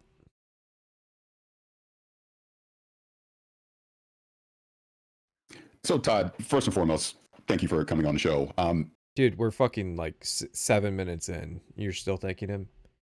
That's probably because he knows that like they totally botched this. We're 8 minutes in. I kind of want to have, I've been really thinking about like, what's the first question I'm going to ask Todd? And I'll take it from the direct, just how I felt in the moment. Again, it was an incredible presentation. And the thing that I saw in that direct, because there's just so much information. There was just such a data dump that you had of things that Starfield is going to be able to do. But the kind of fun thing that I want to ask you, which can lead into a bigger discussion, is at one point, you were basically a space pirate. You could board a ship, you could take the ship, you could take everything you want on there, all the sandwiches, all those fun things. But it kind of leads into sandwiches. Yeah. I'm going to let it slide, okay? Let him cook. Outside of the main story, the discovery, the exploration that you're going to be able to do in Starfield, can you kind of talk about that a little bit? Sure. I think if you look at all of our games, that kind of feeling is what we want, where you can look at the scope of the game and the sort of palette of things and menu of things you could do, and then say, what if? And then I'm going to go do these things. And I think that idea of being a space pirate, there's a whole faction for it, by the way, with the Crimson Fleet, or being a smuggler or having contraband. I've been following Bethesda long enough to be able to tell when Todd Howard is lying. You can see that the things he's saying right now aren't true because his mouth is moving. and shielded cargo or taking over things. Those are all things that we think about as well, and we want to find the best ways to enable that while it not feeling separate, while it fitting in part of the game itself. You see that in the video, I think, when you arrive at Jemison, where they actually do a contraband scan that you pass in that case. So a lot of really cool systems, and we do so many of them. The problem is, yes, you did show that there is a contraband system. You didn't give us any clue how it worked. It's there. It exists. It's definitely not just stolen flags from Oblivion. And I mean, it's meant to make you ask questions, but I feel like it gives me a sense of dread because I'm thinking the space police are just going to know that I magically space stole stuff. Yeah. Because it's like, they're going to have some... They might not even have an excuse. They might rely on YouTubers to be like, oh, well, it's all ID tagged, etc., etc. And it's like, so I guess like fucking... Well, if you read this terminal on this planet, it explains that there are ID tags that the UFC uses. So we can assume then that every item in the galaxy has these tags on it. Even items that you made on your own planet will have these listen, items, the space blockchain has a ledger that records every transaction. So when you do legitimately buy something, the space ID tag is properly logged as being yours. It's like the funny thing too is like it's not even like a setting. It's not like Elder Scrolls where it really doesn't make any sense for stolen flags. Like this setting would be perfect to explain that shit. So it's like, could you just be transparent and explain like what contraband is? You haven't played it. You don't know if they don't explain it. The thing is, like, it leaves too much room for me to think they're not going to do it right, because there's 1,000 ways they could do it right and like 5 that they could, or there's 1,000 ways that they could do it wrong and 5 that they could do it right. And like, I'm telling you right now, if it's just stolen flags from Oblivion, I'm going to be disappointed. I'm going to be very disappointed if it's just stolen flags. Yeah, because it's like, wow, cool. All right, so I'm always going to have this contraband. There's no way that I can unflag it as contraband or something like that. Which is literally what we've been complaining about since Oblivion. Okay, like mechanical systems, some kind of like item ID tag laundering system, maybe some like container that can only hold like 100 units of stolen contraband, and that can like slip by scanners, but it costs a lot to keep adding these containers, so that like there's a mechanical progression to how much you could smuggle. You could how interesting would stuff. Smuggling work? So how smuggling works in Elite Dangerous is there is contraband, but it's illegal goods. So it's not stuff that you stole from other ships. There's just planets where it's like, we don't allow drugs, we don't allow this, we don't allow certain technologies and stuff.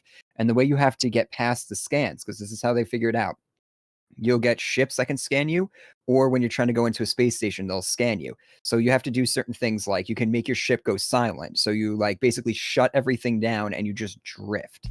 And when you're in that mode, it's a lot harder for them to scan you. Sometimes it's impossible.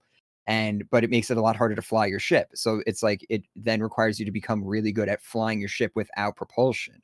And it's like, is Bethesda really going to create a system where you have to do things like that in order to get past smuggling and like scanners and stuff? Or is it just going to be stolen flags? So it's just, you have to go to a fence to sell and it. It's a multitude of things too. Remember, 8 years in development, that's bullshit, but whatever. 5 years in development, and we're still using... If it's 5 years in development and we're still using the basic stolen item system that was in Elder Scrolls, then that's why we're disappointed, right? Something that makes it more mechanically interesting, or like, I think I explained it, but yeah, like, could it be fun? Sure. If it's just the sophistication of Oblivion, I mean, even Morrowind had a stolen flag system. Morrowind's was super fucking arbitrary, so, but Oblivion, I think, was the game that had the best stolen flag system for the items not feeling like they're just arbitrarily flagged or not flagged. Because in Morrowind, a ton, they would just forget to flag stuff. Yeah. If you load up OpenNW, you can set it to show you which items have stolen flags.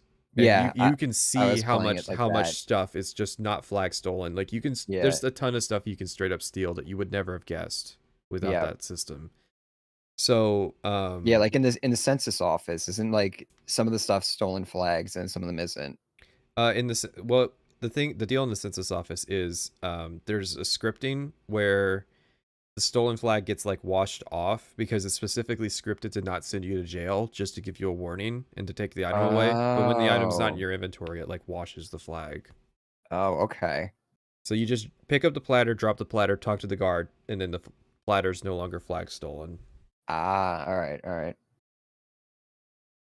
So Oblivion was better at correctly flagging stuff, but then you had Oblivion's problem, which was understandable because it was new, was guards were omniscient in understanding what was stolen. That was inherited from Morrowind, but merchants were also omniscient in understanding and universally refusing to deal with it. And it's like, okay, then how do they tell the difference between something I've legitimately purchased and something that I've stolen? That was something that I was hoping would be solved with Skyrim, but it never was. I loved in Oblivion where you'd have like your stack of apples that you owned and then the stack of apples that you stole. Yes. It's the exact same thing. Yeah. I like to imagine my character is like literally they have 2 pouches of apples and then one of them just says I stole this on it. Yeah. Every item has like the NPC's name on it. And I know that we're offering the magic's excuse, but we're writing that. They didn't write that. No. If they wrote in that certain items could be magically flagged and tied to an owner, and that like there's a spell you cast to transfer owners that's being performed, like they could explain it. And that would be akin to the ID tag explanation system. But just because there's an explanation still doesn't mean that it's a good or fun system. Yeah. What would be a good example of a good theft system then? Well, Private Sessions just told you about how contraband smuggling works in Elite Dangerous. So if you had a system like that, then it would be fine. And if you have some kind of system where you can launder items to make it legitimately yours, because that's a very common paranoia I have when I play Elder Scrolls games, is like I can't remember. Well, it's easier in Oblivion because it tells you, but like you have items that are actually your equipment, but they're considered stolen. Yeah. And so it's I had that happen yesterday in Oblivion where I went to jail and they took all my fucking armor. Yeah. So just walking around like bare chested. Yeah, it's like that's what you want to avoid having happen. Which they do by making sure that equipment no longer can be stolen and all comes from dungeons. So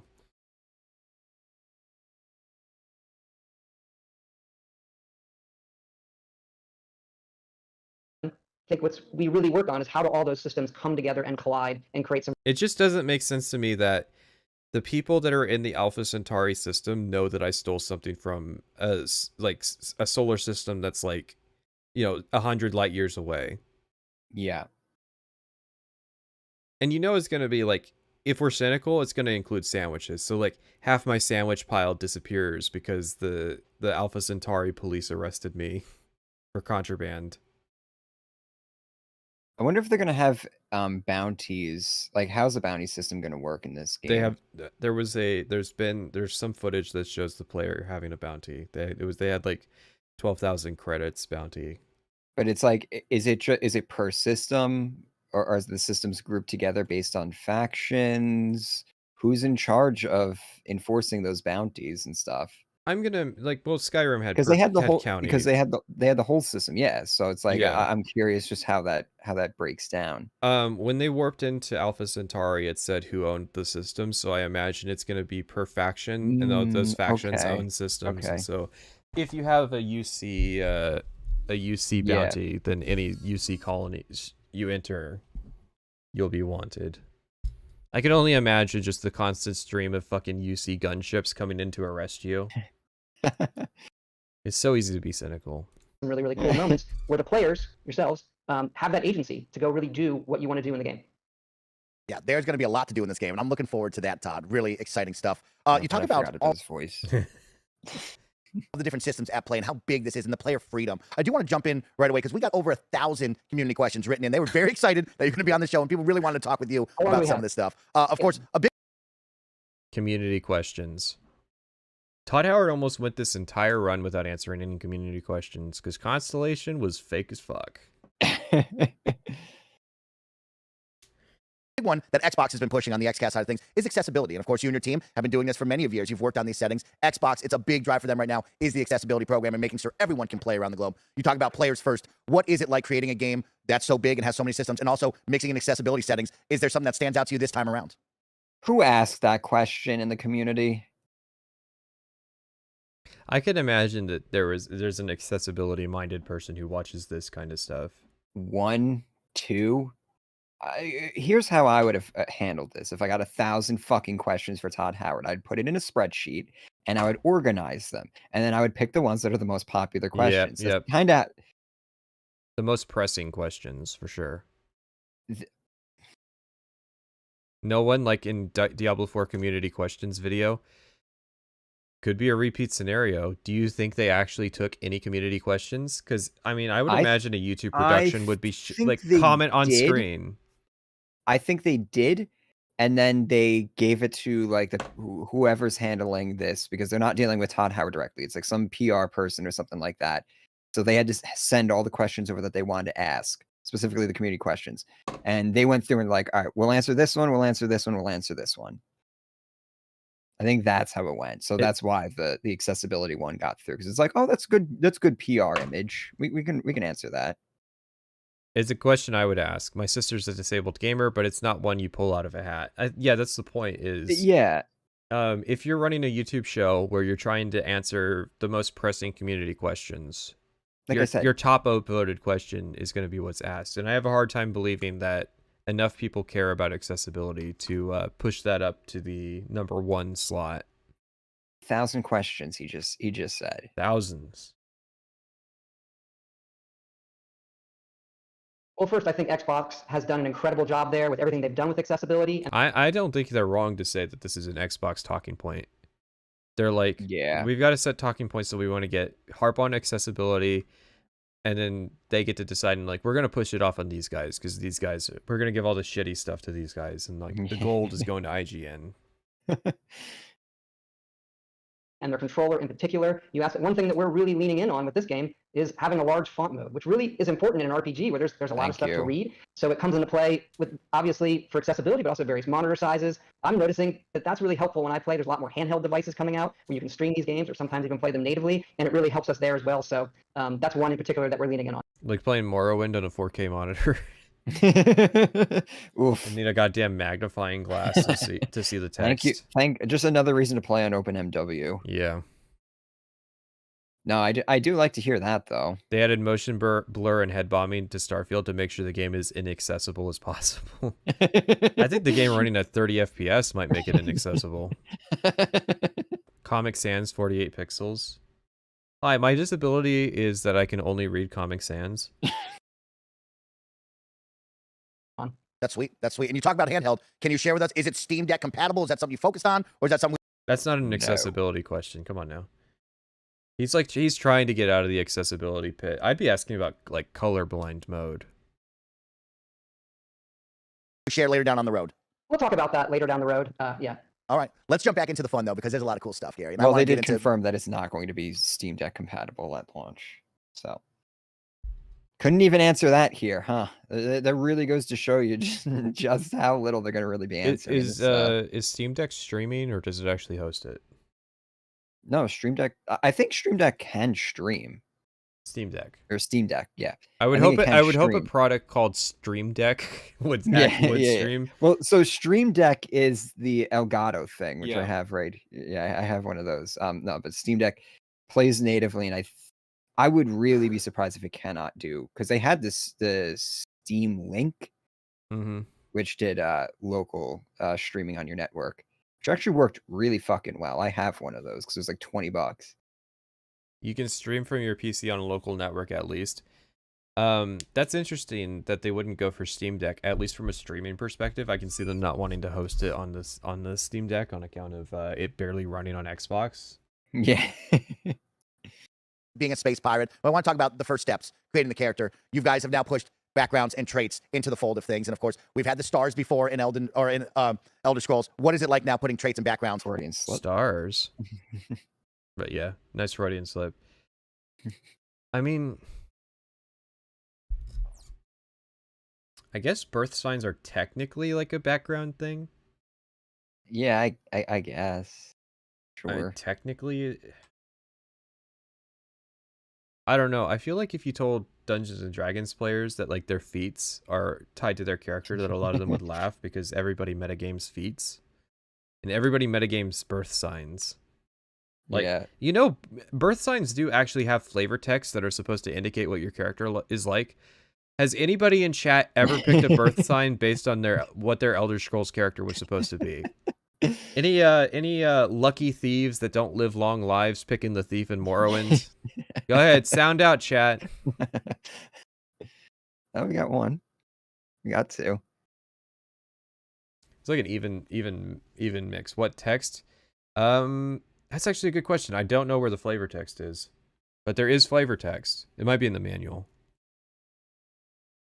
What are some of your favorites, and what kind of uniqueness did you be able to bring into that? Yeah, I think for us, we've done a number of games, obviously, over the decades that have various character systems, and I think we've learned a lot in terms of how does it feel when you start a game? What are those first choices like before you understand what the actual rules of the game are? That's always a trick. I like the premise that we were beta testing these ideas. Like, Skyrim didn't have any of it because we wanted to beta test what it would be like to play an RPG with none of these systems. Couldn't you have made, like, in development a version of Skyrim that was like that? Like, did we really have to have a whole fucking game that was you beta testing this idea?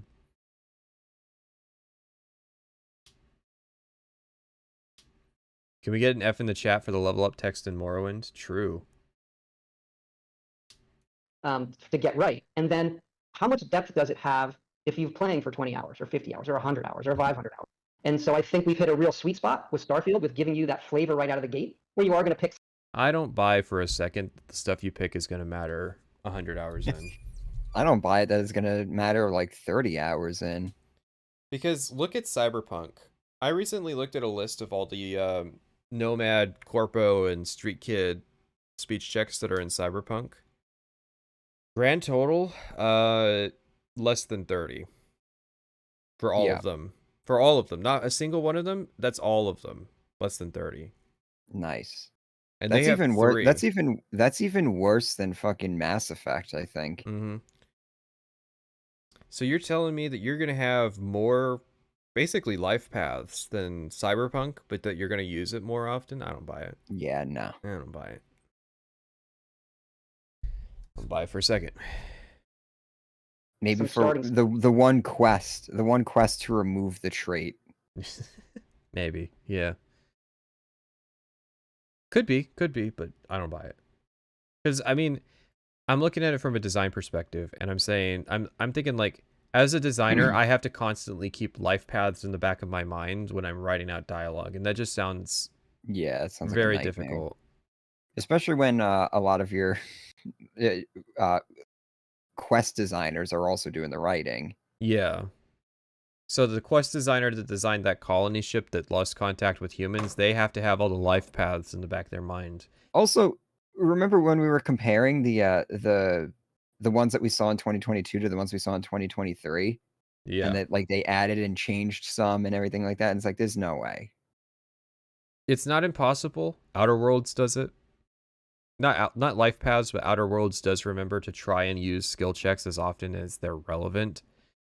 But that's kind of the thing is, so say you pick Cook, right?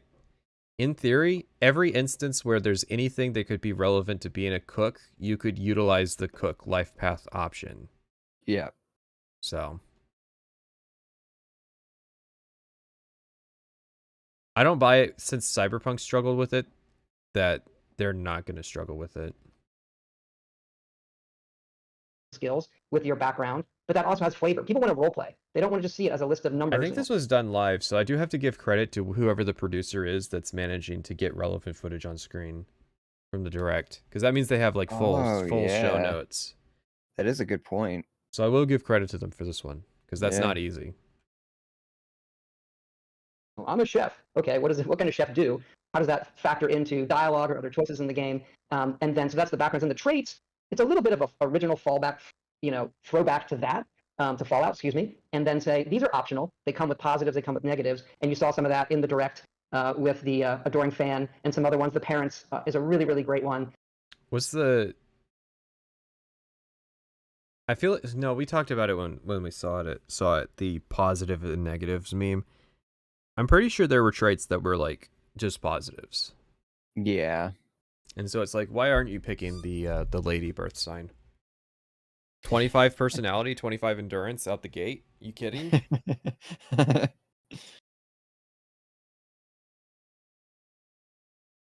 Why do they keep bringing up the adoring fan? Because they had meetings where they decided that the adoring fan was going to be a big part of the marketing push to get people's attention on that and get people's attention off of the actual red flags. Yeah, it's a smoke screen, and goddamn did it work. Can I choose adoring fan, sandwich lady? That's why I keep saying, like, anytime somebody brings up sandwich, I'm like, oh, sandwich. Can I choose to have daddy issues as a trait for parents? Is that what it means? No, there's a trait where you have parents and you give them remittance payments. It's like 10% of the money you make goes to your parents. I wonder how recently they decided to do the adoring fan thing. Given how slipshod it was, like I pointed out, it was very lazily put together. I have to imagine it was a very fast decision that was made. Like someone saw the final cut. Because, like, okay, final cut was probably late May, right, of what they were going to show at the Direct. And then they were looking it over, and they were like, we need something that people are going to talk about. And that's where I don't think, maybe they didn't have enough faith in Sandwich Lady, because Sandwich Lady, that's recorded with all the bulk stuff. So that's in the May cut, right? But all the adoring fan stuff features no real-world people. So that could be hastily added. So I'm telling you, it was like late May, you know, last-minute addition. Late May, Redfall has bombed. We need more smoke screens. Yeah, Redfall bomb. That could be it. We need to get people's minds off of the actual gameplay components of the game and onto the, like, kind of meme culture that surrounds our studio. Because we know that the average Bethesda fan will eat it up. Yeah. And it worked. When you think about all of the kind of, like, media franchises out there that keep track of, that have actual culture and make references to their own stuff and have this kind of relationship, Bethesda's lame. Bethesda's super lame.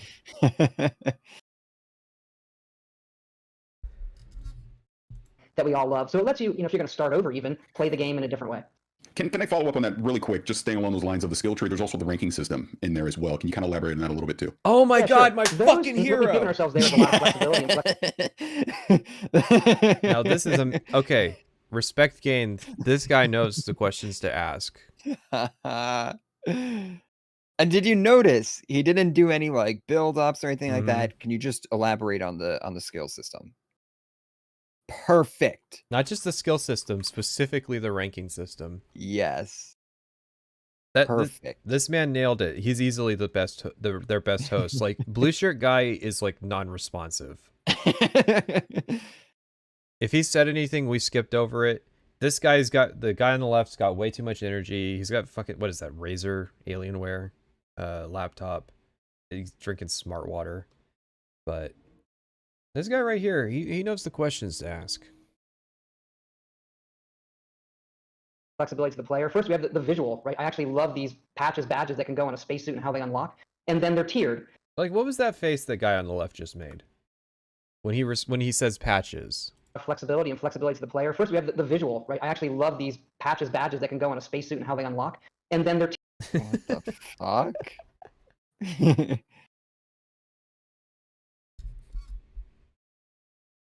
If he ever stops being hype, the bomb explodes. He's 3 white Red Bulls or white Monster Energy drinks, Steve. Yeah, no, he's got too much caffeine in his system. He's fucking wired right now. Are you talking about Paris, the guy on screen next to Todd? Yeah, he's good. I remember him subbing to him when he covered Cyberpunk. Can you give me his full name? I'll look him up after. Because yeah, I mean, like that's a question right there. Finally, we've sat through 6 hours of of this, and we finally got one really good question. There's a lot of flexibility to the player. First, we have the visual, right? I actually love these badges that can go on a spacesuit and how they unlock. and then they're tiered. So as opposed to being a Okay, so far he's talked about the patches, which is just a UI element, like. Yeah. Did he say it could go on your suit? First, we have the visual, right? I actually love these badges that can go on a spacesuit and how they unlock. Oh, yeah. That's why he made the face. That's why he made the face. That actually sounds cool. Enough. Yeah. Cool enough. Some of the patches looked all right. That's not a bad idea. Because I just imagine being a skill monkey, spending 500 hours to get every skill in the game so that my entire spacesuit is covered in patches. But there's got to be some kind of limitation system. Can I look like one of those North Korean generals where it's just like my entire chest is medals? I have to wonder if it's just going to be like your arm patch. You get to customize that. Yeah, they have to do something. They have to do something because remember, it's just the spacesuit slot and your helmet and your backpack. Yeah. You need something. You need something. I need you to have more flair on your uniform. Oh, and then we could buy patches. In the creation club. Yeah, no, there's gonna be they could do all kinds of like other game references with the patches. Oh my God, so there's gonna be I get the Fallout 76 tadpole badge? Yes. Oh yeah. Now that's a deep cut right there. I'm thinking like a bunch of different Fallout Boy style characters because they've got all the assets from Fallout Shelter. So they just they sell an asset pack that's just Fallout Boy versions of Fallout characters, and then you can have a bunch of different Elder Scrolls stuff. Brilliant. We just invented an entire monetization scheme for Bethesda. You're welcome. And then they're tiered. So as opposed to being a strict kind of tree you have to go down, you can say, I want to focus in technology, and then the different tiers of skills will open up, and it gives you flexibility within that. There's 5 of them. You saw that. No, there's not flexibility in that. Like it's a linear progression. When we were looking at the system, it definitely screamed there are mandatory skills, and there's going to be like stuff that I invest a single point in just to get to the later tiers that I actually want. Yeah. Some of the trees were functional. Some of them weren't. No, I'm gonna need a mod in order to unlock, like, allow me to unlock anything in the skill tree. Probably, yeah. You're not predicting the future anymore. You're just giving them ideas. I mean, technically, if I say something and they implement it, that means I still predicted it, even though like they took it from me. You get to claim credit on that, like the Fallout, like Fallout 3 being made functional. Yeah. Oh man, the producer wasn't ready for the transition, so you can still see the YouTube timeline. But he's doing it. Oh wait, oh no, yeah, look at that. There's chapters, so that's how he's getting around. Yeah. Some points removed. We'll see if he stays like on point with it. But I mean, that's still smart to at least. I mean, that's what I would do. I would set it up as like little clips there. But oh man, that's still kind of hard though because of how schizophrenic the trailer, the presentation was. Just being able to like narrow it down like that.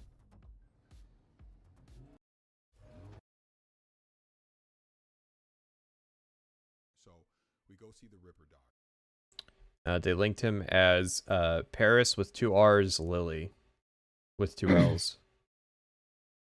Actually like a 20K YouTuber. Really? But doesn't upload very often.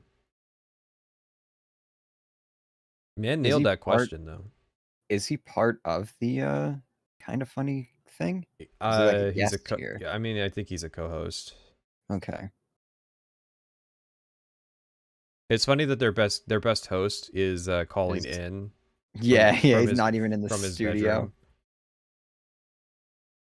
That in the direct, and we are finding here what you always want is when people are talking about the game that they're saying, did you know you can do this? Where they're comparing characters, and those character builds and those stories feel very, very unique for each person in that conversation. Feels unique is only true for the first playthrough until you realize kind of how the system really works. Did you know that the 3rd rank of 4-leaf clover lets you do? This is giving me Outer Worlds flashbacks where it's, did you know that the level 80 medical skill?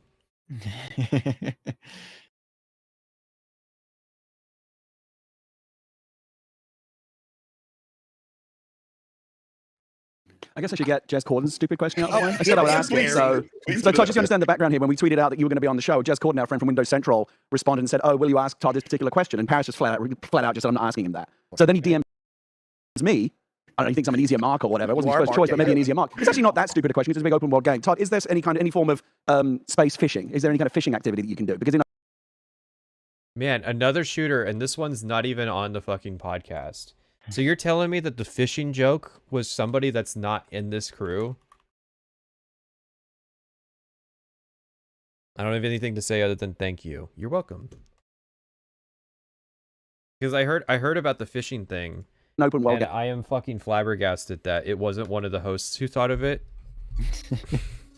First choice, but maybe an easier mark. It's actually not that stupid a question. It's a big open world game. Todd, is there any form of space fishing? Is there any kind of fishing activity that you can do? Because in open world games, that is quite common. And in fact, it's maybe not that stupid a question because if you know anything about exoplanetary, the search for life, scientists will tell you that the best chance of finding life in the near future is little alien fish. Did you notice he's wearing a Writers Guild shirt?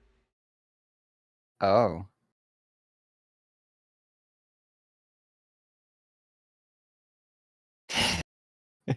Cheese and squids under the ice of I'm Europa. just And in fact, recently creating a mental profile of all these people right now. It's not pleasant. How long is the Outer Worlds going to be? 2.5 hours. Chemical building blocks to construct organic life might be present on one of the moons of Saturn. So I put it to you, Todd. Fishing or no fishing? Well, it depends on your definition of fishing. So Come on, Todd. We know. Are you Red Dead inspired or not? Man, let me tell you, Red Dead 2 had the best fishing system I've ever seen in a video game. Mm-hmm. So is it collecting fish, killing fish, or is it specific to? Is there some kind of rod that I can put into a lake and pull out an alien fish and then sell it or cook? Todd Howard cannot believe he's being asked this question. Right? Yeah. He's being ping-ponged. I think he seemed to enjoy the ranked question. He seems to. I think Todd Howard respects good questions, and this guy is just overselling the fishing question, right? Yeah. He's putting all this flair onto it, and he's being specific with it to make sure that this joke lands, and it's too much. And Todd Howard can't take it. Okay, or something. That is one thing we do not have. Okay. Expansion, though. It's going to be expansion. Never know. Jez Corden, It's going to be DLC. I told you, Jez, this is on you. The interview's gone bad now, and it's down to him. I like that. Let me try and I'm salvage excited to this. say no to things. Yeah, it's hard to say I'm no. smart. I'm really here to lower expectations on Yeah, yeah. I'm here to lower expectations. On There's a quote.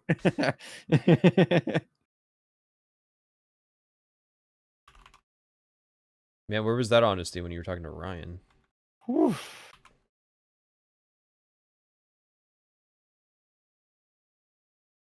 You know,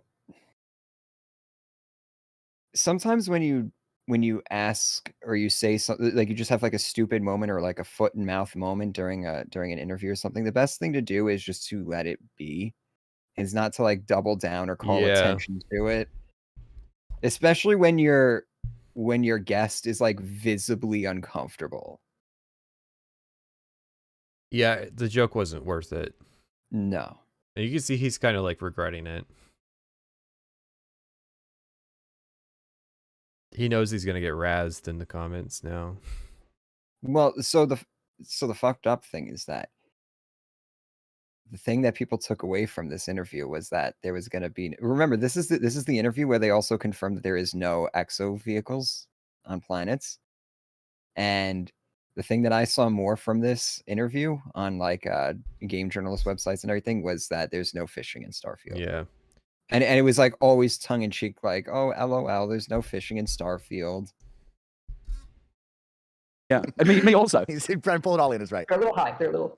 Well, let me try and salvage this and turn it in another direction, which I think can lead to an interesting conversation. So, the 1,000+ planets. If there's been any concern that I've heard recently about Starfield, it's been about handcrafted versus procedural. So, obviously, with 1,000+ planets, a lot of it's going to be procedural. And you even talked in the direct about there will be kind of breadcrumbs along the way with handcrafted things that you'll be able to do as you discover these planets. But my question is, I take it back to something like Mass Effect. I remember when that came out, super excited. You could go to all these different planets, and ultimately, there wasn't a lot to do on the vast majority of them. So with Starfield, when we think about these 1,000+ planets, of course, we want to go out and explore the galaxy. We want to see all of these things. But when I get to these procedural planets, is there really going to be things there to do that are worth my time?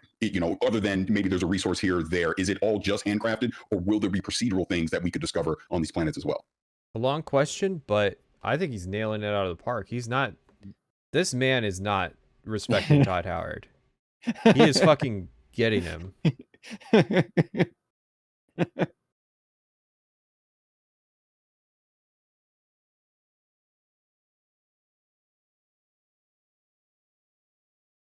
I'll put his name on screen for anybody who wants to look into him. The hero that we needed.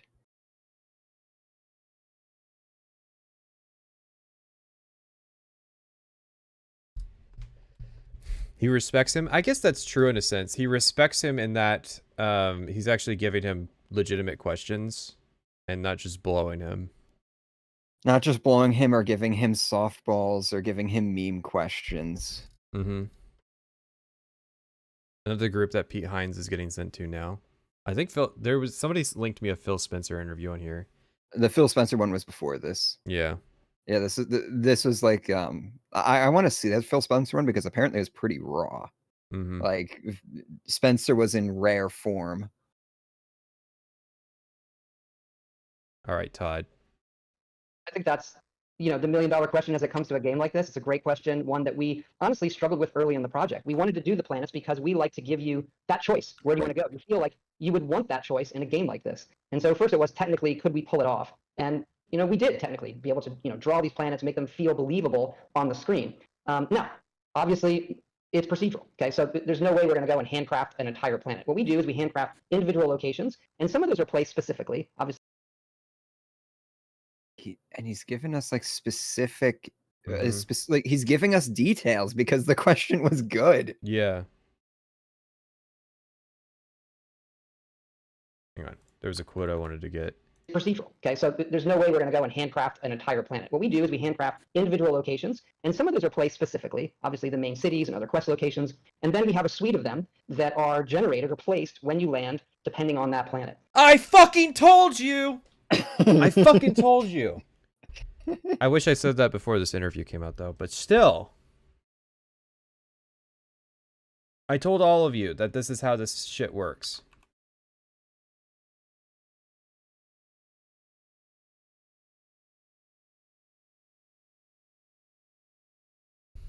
Man, I wish I had gotten that explanation out before this interview happened. I'm late, I know, but... Again, he hit him with a question that got us a good answer. So, in a lot of ways, this gives me food for thought, which is that, in some ways, I think Todd Howard does want to clear these concerns, and nobody's asking him the right questions. But it goes back to, well, yeah, I guess something like this would be kind of difficult to prove, to show in a showcase, because you'd have to show a bunch of different planets and explain it and everything. Hey, listen. They still could have. They had 45 minutes. Early in this stream, I gave an explanation of how the system works, specifically because I thought that people were over-worrying about the procedural generation. Granted, that came off the back of, and I don't think you're worrying enough about loading screens, but... No, I think the world gen's fine. Just show a demo? Yeah, but, it is what it is. Now, I'll also say for us, we view it as giving you, when you look at a system, here's the menu of things you could do. And like science, and we're pushing it, about 10% of those planets have life on them. We're pushing it to the edge. So yeah, like another good thing to know ahead of it in advance. Because No Man's Sky's like maybe 10% don't have life. You know? Yeah. So now we know like the rarity of life on these planets. Because like after the showcase, I was thinking, God, it's gonna be 1,000 fucking planets of mantis monsters and and a bunch of stupid fucking aliens. But if it's only 10%, then like that's way better. Yeah, those are great. I can avoid 10%. I can handle seeing the dumb aliens on only 10%. Yeah. Hey, listen, I don't care if it's that, if you think that means that 90% are empty. That means that I don't have to see the stupid fucking aliens on every planet like in No Man's Sky.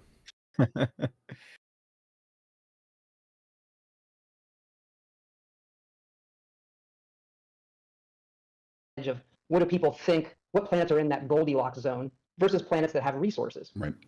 I think it is it is a moment when you land on some of these barren planets. And again, we will generate certain things for you to find on them. But if you look at a planet, you see the resources, it has things you want. There is, I love the Buzz Aldrin quote, the magnificent desolation. I think there's a certain beauty to landing on those and feeling I'm one of the only people or the only person to ever visit this planet. I agree, Todd. I do. I can't emphasize enough that I do want planets that don't have much going on them. Yeah. Because my concern was like landing on a planet and it's like this empty rock, like every single empty rock will still have a raider base on it. It'll still have, and it's like, can I just have an empty rock that is just an empty rock? Yeah. That I can just call my own. Because then it's like, what am I exploring if everybody's already fucking here? Yeah. I felt that was a problem with No Man's Sky. There weren't enough dead rocks. Yeah. You might be like, that seems paradoxical. Why would you want empty spaces? I mean, that's kind of part of the reason why I like Cyrodiil. Why I like Cyrodiil in some ways over Skyrim, because Cyrodiil is full of like empty spaces. Because that's part of life too. Is occasionally you just find spaces where not much is going on. Yeah, because otherwise you have the opposite issue, which is Fallout 4, where literally you can't go more than 20 feet without tripping over something. Yeah. And it makes the world feel so small. No, starting with Fallout 3, like they started packing their world design so tight that it was just asphyxiating. Yeah. Now, of course, part of that is that you need traversal mechanics and like the ability to augment your player speed, but they can also pull it off by like giving you plenty of room to just have a space. Yeah. Because the problem with No Man's Sky is that basically every planet has animals. Definitely every planet that you're going to put a base on. And so every base you have has fucking 6 species of annoying animals that are running around your base, getting in the way and making tons of unnecessary noise, and they look fucking stupid. Okay? And it's nice to hear that like I'm going to be able to have a space base where I don't keep running into the fauna. That's fine. Yeah. So it's a difficult design thing. If you add too many things, if it's generating too many abandoned bases or towers or things to find, it starts feeling too gamey in some of those locations. No Man's Sky. Literally just said it. Yeah. So I think we've dialed that in pretty well, depending on the planet that you're on. And so we hope everybody enjoys it for what it is. But it is an exploration different than we've had, where you're landing, you're exploring around that landing spot, and then you're probably going somewhere else. This episode. Interesting. Let me hear it again. An exploration different than we've had, where you're landing, you're exploring around that landing spot, and then you're probably going somewhere else. That's basically how I said it was going to work. Yeah. Yeah, so that's basically confirming, like, they don't expect you to make a home outside of, like, a little base or something on each on planets. Like, you're not expected to stay on this planet for hours. You're not going to land once and then explore the entirety of a planet for 500 hours. Yeah. All right. Like most YouTube viewers, we're going to skip the sponsorship. What's this chapter? Diversity of exploration. Okay. Schedule. Just fill out a brief questionnaire to get matched with a licensed better. Is again, I probably .com/kindafunny. So if I can follow up on that, and I don't mean to dominate the conversation, but I think it's relevant here. When no, please do. No, absolutely. You should be the sole interviewer. Yeah. Planets is again, I probably watched this direct like 1,000 times at this point. So one. I love him. I love him so much. He knew he was getting a Todd interview, so what did he do? He fucking glued his eyes to the Starfield Direct and got some good questions. Thing that I did notice was some planet biome diversity. You seem to highlight one planet where we did see different biomes on that particular planet. Now, I'm not expecting that on every planet, but this is something that you're conscious of, that you're doing in the game. And it leads me to 2 questions. Todd loves this question too. You should like pay attention to how responsive he is to his questions versus the other 2 hosts. Also, I just want to compliment him just for asking a follow-up question that is relevant to the last question he asked. Like he has like it's thank you. I'm just thinking the size of some of these planets. Is there really going to be this giant map that we're going to be able to explore across different biomes and find obviously interesting things and resources and creatures? But the other part of this is, and this comes to more to just the diversity of the planets, when I think about gravity, temperature, radiation, things like this, are we going to have to prepare ourselves to actually be able to land on some of these planets and explore them? Or is it just going to be, if I can get to the planet, I can land and do whatever I need to do? There's a lot there, but I'll say, we have a lot of biomes. We do look at temperature, we look at the radiation, we look at all of those things on a planet so that your suit and your protection, you can get certain ailments if you're not ready, and certain weather things can come through.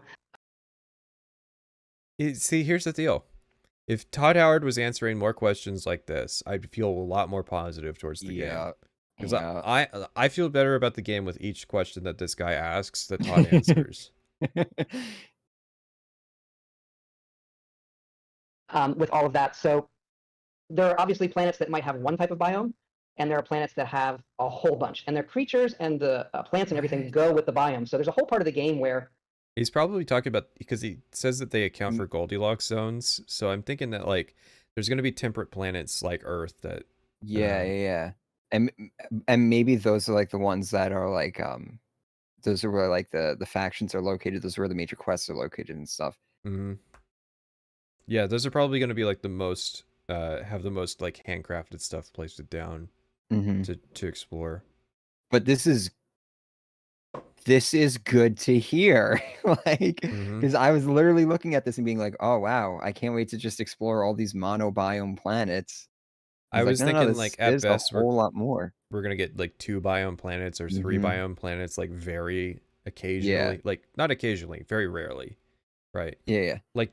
In Alpha Centauri, there's going to be a multi-biome planet because they can control that. Yeah. Do you think there are going to be planets that you cannot access at all because they're completely inhospitable? I mean, like that's a great question. Earth. Yeah, Earth is going to be brought on the list of places you can't visit.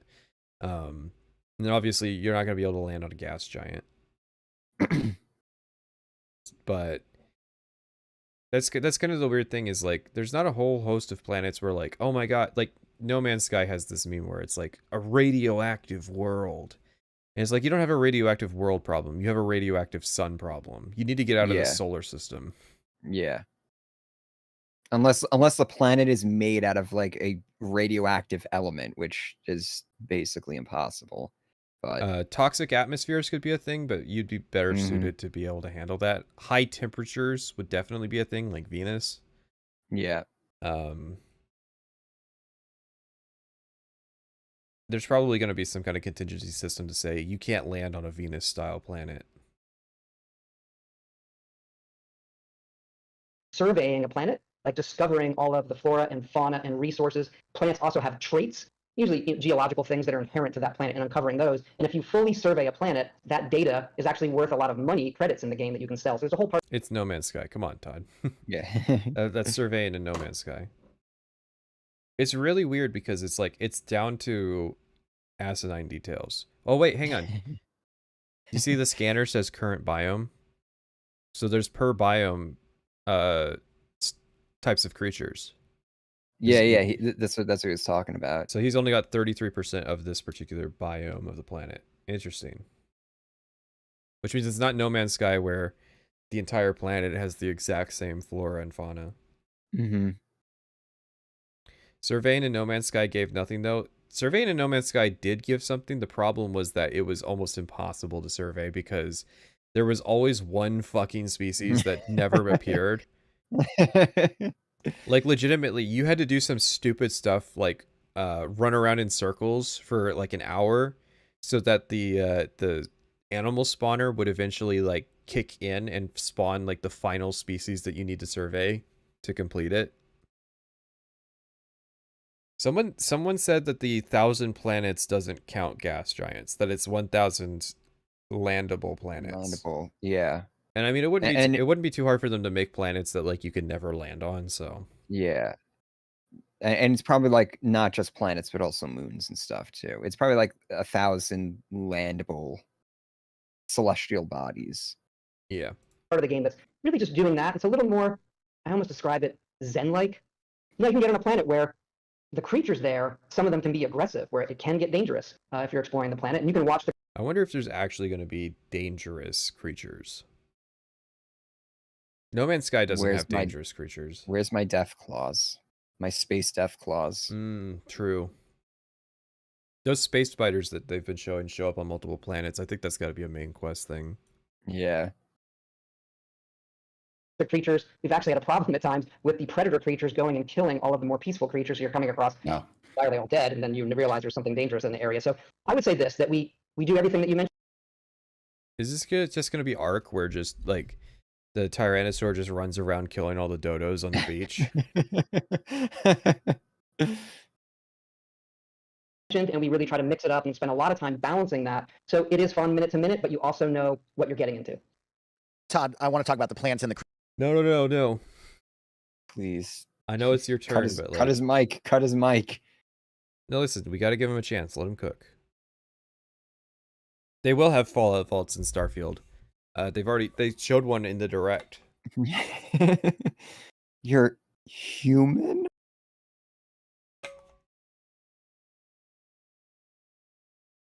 That had to be intentional. Like our last game was Fallout. So we have to have like a vault style thing that we acknowledge they exist.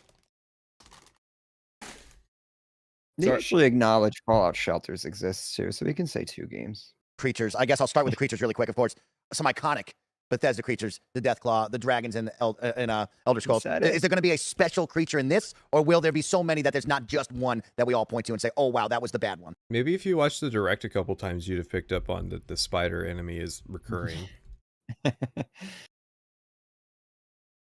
Well, you know, not the worst question.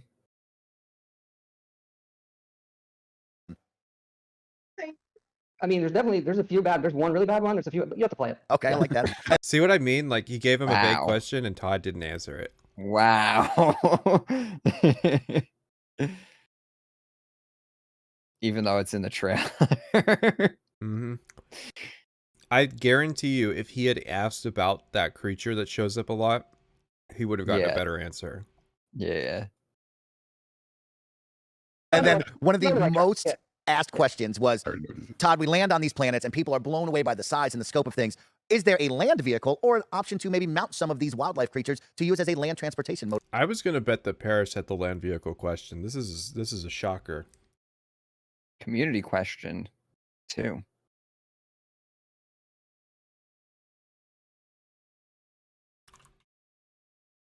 Well, of course it comes from the community, right? Because maybe there was like a mutual viewer that went and like saw this one too, commented, "Hey, where are the land vehicles?" And like, because that was a big thing we noticed. Yeah.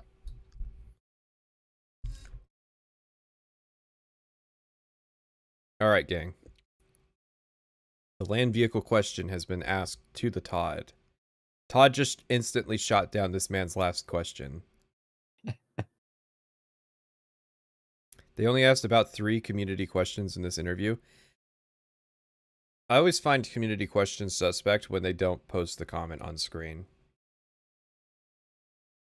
so that you can look at their username. Because that's the whole point. Is you could, hey, if all of them have usernames, you could verify that they're real people. Yeah, but we don't want toxic elements to start doxing people. Transport. There is not. You know, we do design it. I think when. We knew this, but yeah. It's crazy hearing it out of Todd Howard's mouth. Now, what's the rationale? Did you just forget it like dragon riding, or did you decide against it? Let him We've seen this with other games where we want to design it so it feels good on foot, but we do have the boost pack. You saw some of that in the video, and you have skills for the boost pack. So the boost pack almost acts like this vehicle. It's super fun where you can fly through, and then the low gravity planets are just really, really something special in the game. That's awesome. That's not awesome. That you didn't pick up that you got deflected? Yeah. Well, he answered. He did. He's like, no, there's no land vehicles. Boost pack. There's a skill for it. Yeah. Yeah, there was a decent amount of deflection in there, though. See, the follow-up question would be like, yeah, but why isn't there jetpacks, or why isn't there land vehicles in the game? Are they going to come later in the game, in What I would ask is, do you think that the like 5 seconds of boost pack that you get is going to be sufficient to cross these vast distances, these oh so great distances that you have created for this game? Now that's you'll have to play it. You'll have to play it. Because so it's like, see, that's a trap question, because he either has to admit that the maps are not as big as people think they're going to be, so you don't actually need a vehicle to get around, or I mean, yeah, that's basically it. You would have to. I'm pretty confident in the assertion that they do not want people circumnavigating the planet. Yeah. Wasn't the cart in Skyrim the super complex thing to get working? That was because it was scripted. I just want to know. I really just want to know, how much of the planet can we explore when we land? Didn't need a vehicle in Skyrim. Did you miss the part where the world design focus is completely changed on these big open spaces? And Skyrim did have horses, so. So if I could pivot this into companions, question about that. As far as companions, crew members, and some of the individual skills that they're going to have in the direct, it was clear that you'll have some crew members, you'll have some that you can station at an outpost. But I'm curious, even with that, will we have the option to just play the game solo without any companions or crew members, or is that going to be a necessity as we're playing through the game? And along those lines, can crew members on their own, through their own decisions, decide, I don't want to do this anymore, and they leave? Okay, a few ones there. First, the companions are awesome. Our team's done a really, really great job with them, and there's a lot of great depth there with the main companions. But we do support where, if you don't want to do that, there's traits that really make you, I want to play by myself. And then coming in with the questions, because that was another concern I had, was it seemed to me like there would be no reason not to bring companions, because what they're bringing your ship is too valuable not to. So that's a problem that Outer Worlds has, where there's technically a way to play Lone Wolf, but it's so weak compared to having like even unupgraded companions that there's no reason not to. Because I'm thinking in terms of like crafting skills, right? Because we've seen this, there's a lot of crafting skills in this game. So it's like, I would want those companions just so that I don't have to invest in those dead skills, basically. Yeah. So they're obviously not going to help in combat. So why the fuck would I want to be investing in those skills? So Todd, how many skills do I need to supplement all the companions? The screen shows where Barrett's still alive. I would be surprised if they killed him, just because he's a black guy, and they're not going to kill him out the gate.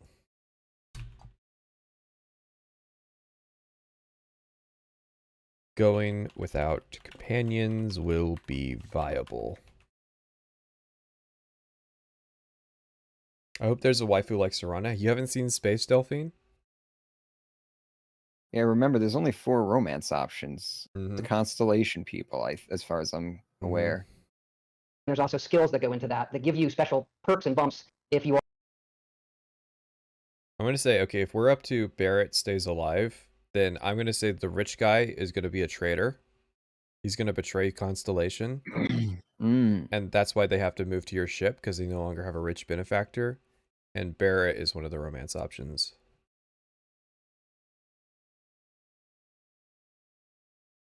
Are solo.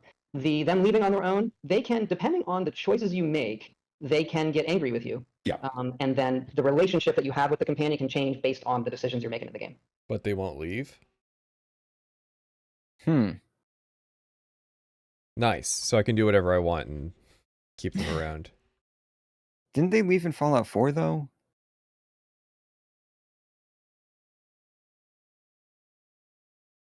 I don't know.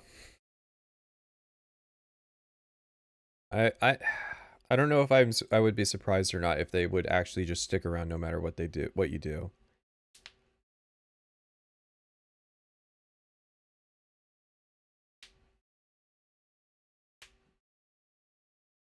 There will never be a way to not make this extremely artificial feeling. Talking about the show or the companions?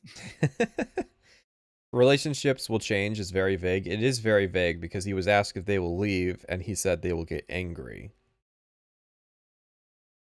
So it could be an Outer Worlds situation where there are conditions where they'll leave, but they're so they're actually, it's harder to make a companion leave accidentally than it is to like intentionally do it, because you can just fire them, but you can't like.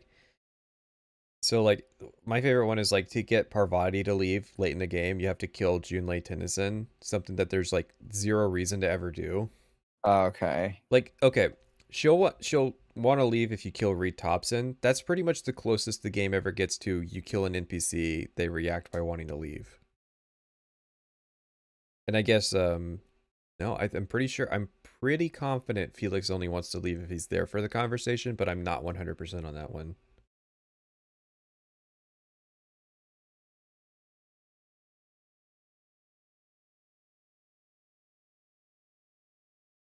If I get mad at my computer. Zero reason you get rid of Parvati, you just stated the reason.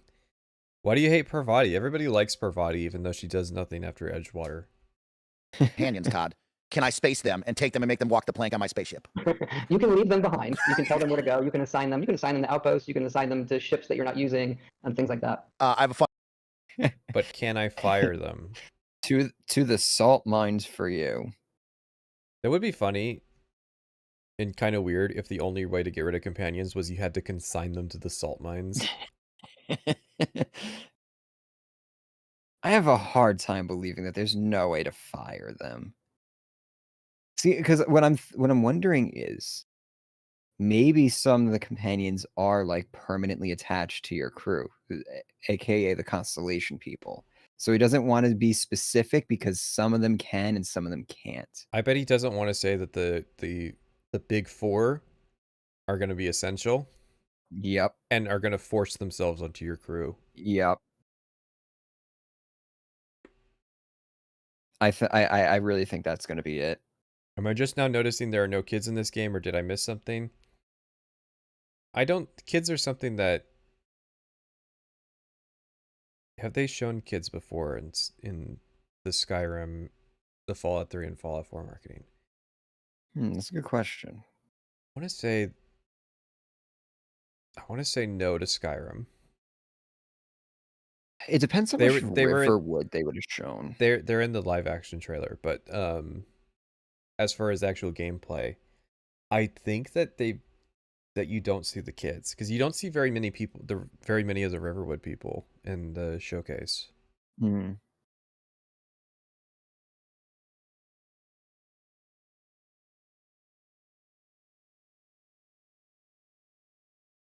Fun one coming in from the community. Courtney writes in and says, are the Constellation companions the only ones that are able to be romanced? A lot of people very excited about romancing NPCs. What is... Oh God, how could you be excited about that? Oh, come on. You know the audience. I totally believe that this is a community question. I'm surprised this isn't the top community question. Listen, guys, I know it sounds sexist, but a woman did ask it.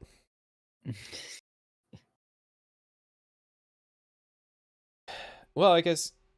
No, Courtney typically leans female, but at the same time, it is kind of a unisex name. I'm pretty sure I've heard of guys that were named Courtney. I just fucking... How touch-starved do you have to be to want to have romance and base Bethesda games? Bethesda games. And yeah, Bethesda games specifically. I don't care if you do it in some other genres, other studio games, but like Bethesda games, really? You want to fuck those NPCs? You know, Lydia just it is just she too does much. It for me. It's just too much. She's always there for me. She's always there to carry my burdens. How fucking touch starved do you have to be? Who's the Overseer gonna romance? Todd Howard's final game. It's gotta be the Valdez stand-in. Of course. No, it's gotta be the Delphine stand-in. Come on. The cursed power couple. You gotta keep the cursed power couples going.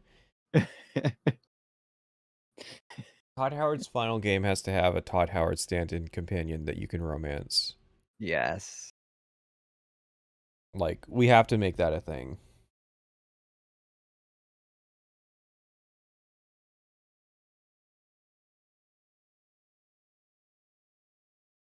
the breadth of that? Is there a wide range? The 4 main Constellation ones are the ones that support full quest lines for them and romance.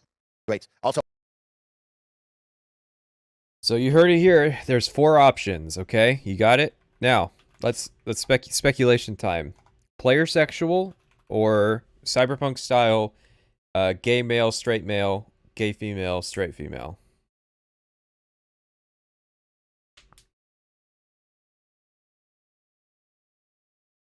Will they ask about the dumb space power at the end, though? You know, the dumb space power is so brain-breaking that it's understandable why you would forget to ask about it. Because it goes in, I process it, my brain goes, this is too toxic to enter the conscious part of your brain, and it filters that shit right out.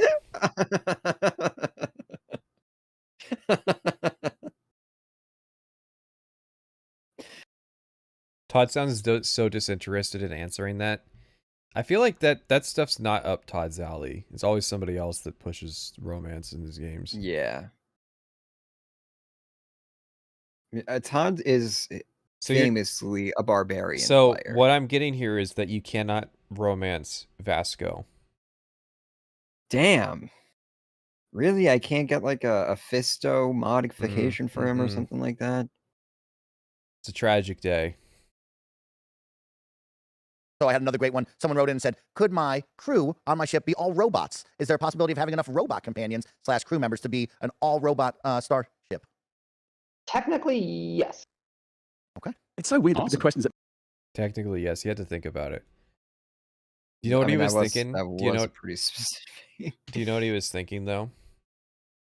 He was thinking, is it worth it to confirm this and then have to go home and... Well, no, he's already at the office. To then have to leave this call and go to the team and say, I'm going to need you to make a generic robot companion so that I'm not technically lying about this. Yeah.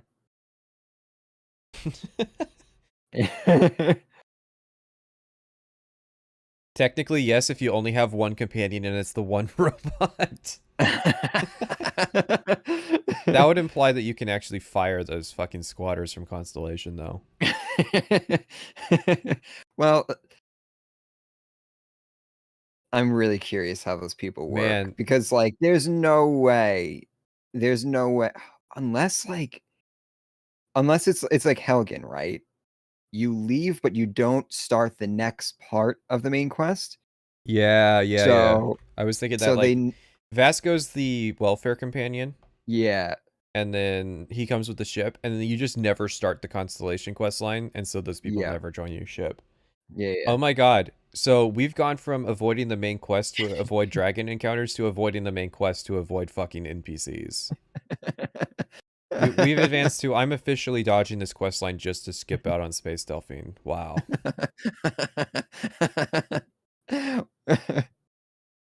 I'm excited for this new dynamic now. I can't wait to romance somebody and then send them to the coal mines. There's no fucking way.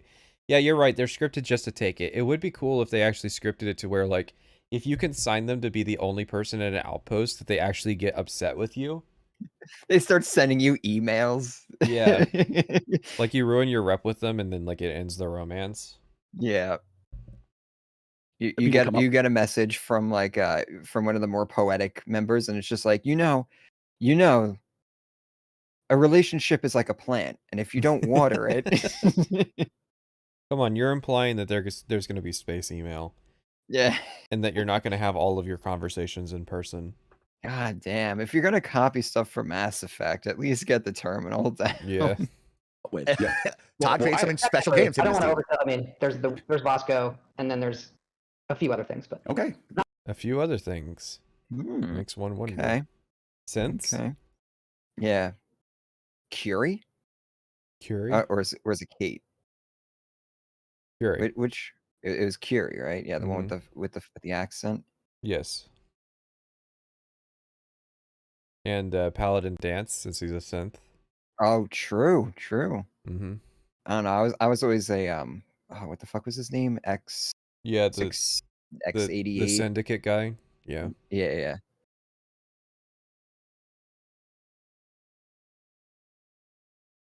That was my synth of choice.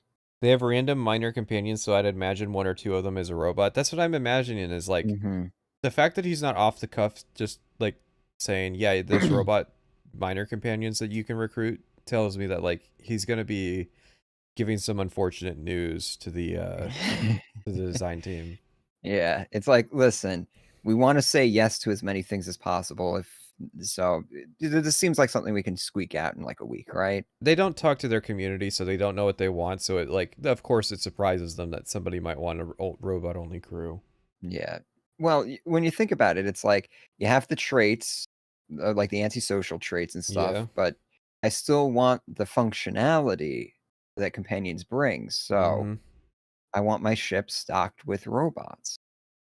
Maybe he's referring to that cleaning robot we saw for Habitats. I wonder if the fact that synths might be in the game is going to be a 45-minute long video on a lore review channel. Of course, you've seen the fucking shit posts from people like, and then Earth is going to be the Fallout universe?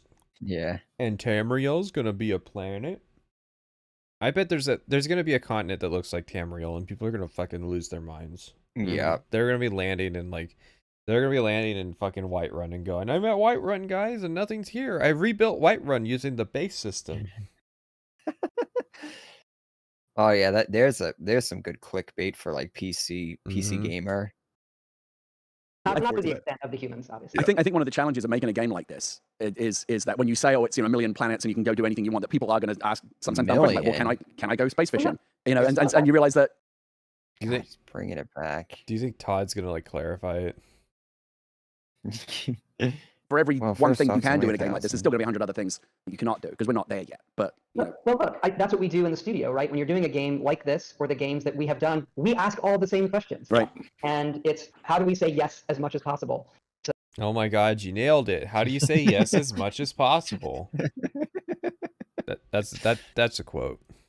I've been listening to him. I'm keyed in now. I'm on his wavelength. So he literally ran the thing in his head. He's like, all right, who's here today? Once I get off this thing that I can put this on too. So I don't have to say no here. Clever. So actually, they're not like, should you fish? It took us a while. We finally added it to Skyrim, right? So. Yeah, it did a really good job with that, let me tell you. Yeah, fucking. I would never mention it again.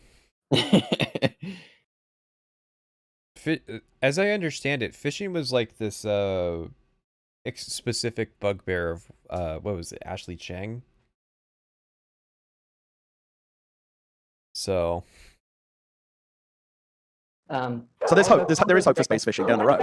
What's great about these kind of games, role-playing games in general, that they're not defined by a certain feature set. Right. Todd, I want to talk about the music because I know music is very important to you and the team, and it's something you kind of base a lot of things off of. And we've seen music really get a lot of shine in the gaming industry over the past couple of years, which is all due and that's deserved, right? I want to talk about how you build music into an open world game like yourself, right? Where maybe me and Gary never hit the same points, or how do you make sure the music hits at that right perfect moment if I'm 30 steps the wrong direction, or maybe I never hear. My God. You do realize you're asking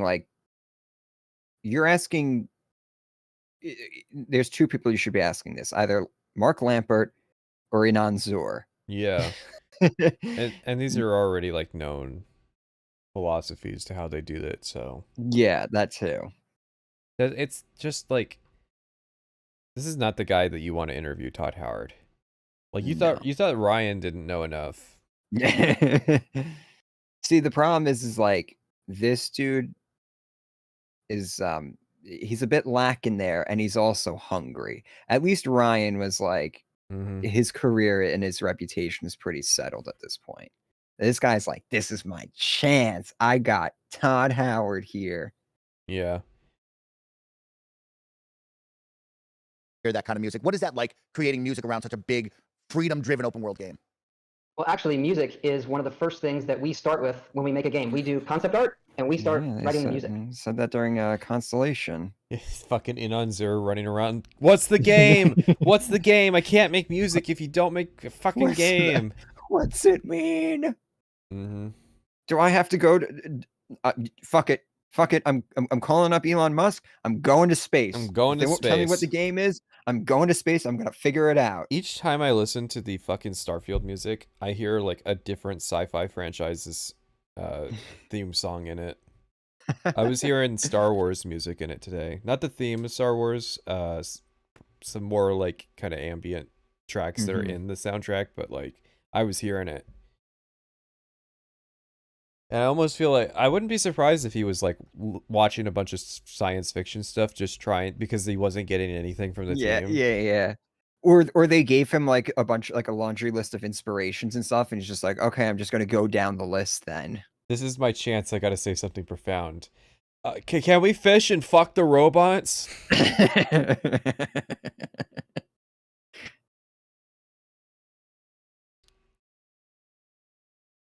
Those are questions that I would joke about asking, and then like I would like my interview with Todd would be amazing. Todd, confirm it. I will give you a career retrospective. I will really give people insight into the legacy that you've forged. But I got to know in advance because I do have to craft the questions. I'm not going to prepare for an interview that will never happen because I'm on the Bethesda shit list, you know? I think the music for Starfield, the work that Enon Zur has done there is just incredible. It could be my favorite game music. We did that very... I doubt I would use this quote, but on the off chance. Starfield's his favorite. Because it's like, imagine this, like, dude, imagine if there was like a plagiarism thing that came out of it. Not saying that there will be. No offense to Enon Zur, but imagine that it happened, and then you've got a quote of Todd saying this is his favorite music.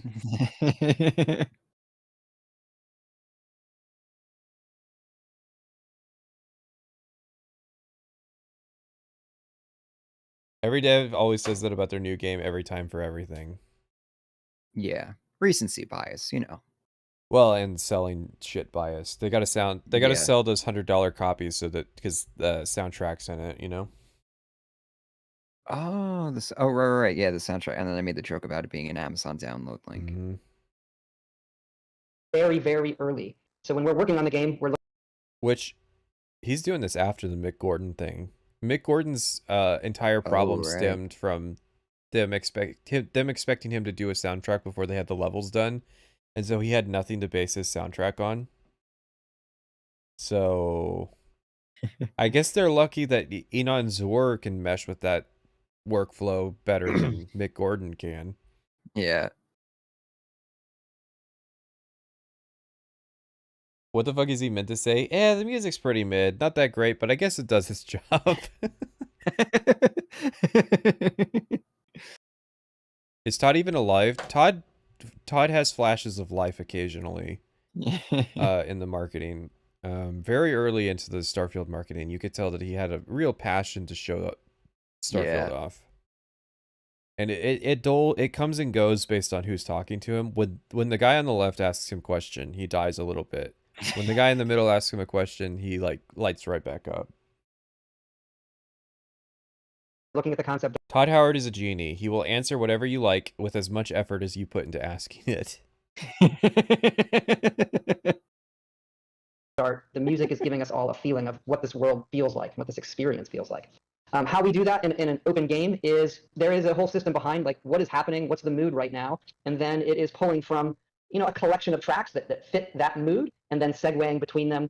And it might be easy to say, oh, you're just going to do this all the time, but the trick we find is actually when it has time to breathe, when the music actually kind of subsides for a bit, so that when it does come on and we're trying to hit a certain mood that you're in, it's impactful. I've also noticed it, and happy to hear from all of you, but sometimes the music can come on and maybe it puts you in a mood. Like, oh, you're hearing this music and you're like, oh, I think I'm feeling I should do the following now. And then it puts you in a certain mood that you weren't in before. So we get some of that sometimes, not intentional, but it's not a bad thing. Since we're talking about audio, I guess I should ask the other question that we were talking about before the show. This is will the game have this? We were talking about how much we love in-game radio stations, and Fallout obviously is one of the better examples of that. Is there any kind of space radio that we'll be able to listen to as we're exploring? There is one, but it is pretty much local to a certain location. It's okay. So no.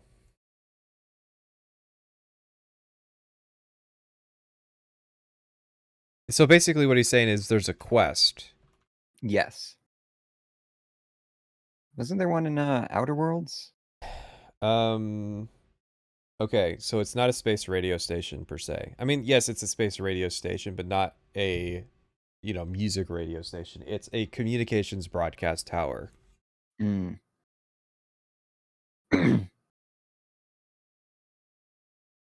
It'll be Neon Club Hits or something. It'll be Space Pirate Radio. Yeah. Because that's a pun.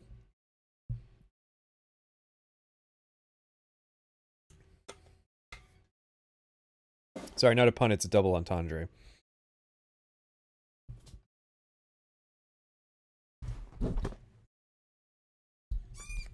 Interesting that they would commit to not having space radio, though. So, because now my imagination's going, I'm thinking space sea shanties.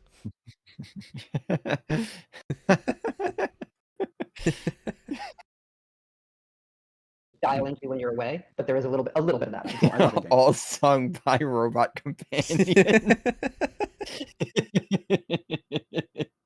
Captain Howard. Yeah, we were talking about that, of course, the radio host. Todd, did you ever think to yourself, I would like to be the radio host for one of my video games? Put me behind the microphone, let me go wild. No, I don't think that's for me. And actually, the last DJ we had in Fallout 4 is Brendan Hunt, who everyone knows as Coach Beard on Ted Lasso. That's amazing. I didn't know that. That's awesome. Yeah, he's incredible in the game. I mean, if you're ever looking to add like a wacky kind of morning zoo trio to the Starfield, radio universe, you know who to call. Thanks, Gary. Yeah. Space Bike Mike. Anytime. So, my guy, you're so confident in the bullshit that you've done so far that you're really gonna pitch yourself as being a potential radio station. I wanna die. It's a minor thing, but I'm also triggered by people who wear like t-shirts that are way too long. Yeah. So there's like there's a rule when it comes to male fitment. The seam of a shirt should rest on your shoulders, and that is on his bicep. And it's just eating me inside right now.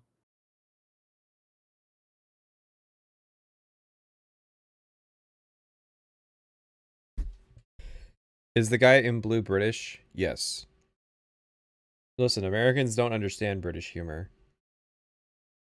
This shit writes itself. I told you the creative process was easy. It's like falling off of a log. It's easy. Todd, to get it back onto Starfield directly, but Todd, Thank you. Thank you, Paris. You're saving this. God damn. I don't think these guys get that, like, that guy is saving this show. Yeah.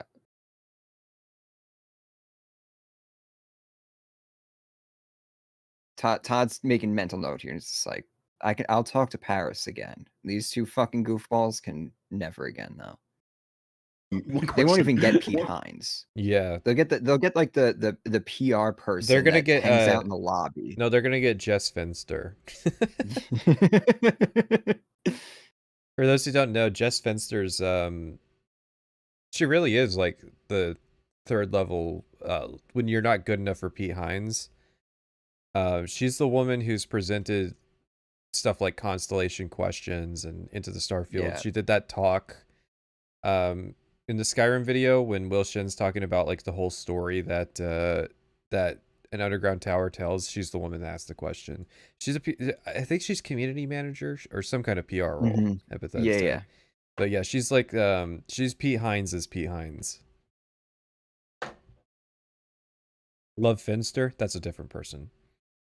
One question I had was about shipbuilding, and I'm trying to keep this limited. Shipbuilding. No, I get it. Also, the ships that you acquire. So obviously, we saw during the direct, you can build your own ships. You can let your imagination go wild. You mentioned in there that to reach the far reaches of the galaxy, you will have to upgrade your ship, along the way, which makes total sense. But me wanting to live out my space pirate fantasy in the game, if I'm acquiring certain ships, whether I purchase them or I quote unquote steal one, are those ships locked in at whatever quote unquote stats that they have at that time, or are they upgradable in ways as well? They're all upgradable. They go through the same. A decent question, I'll say.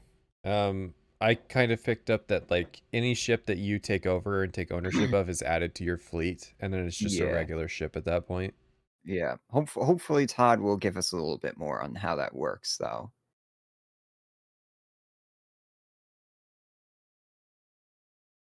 Have the other hosts referred to the direct in any of their questions?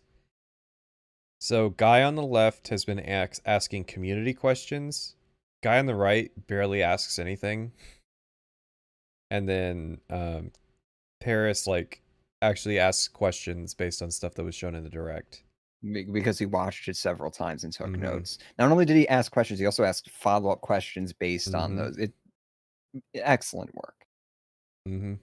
Not only, and he overwhelms Todd by asking a ton of different things, and yet Todd gives a good answer that hits all of the points.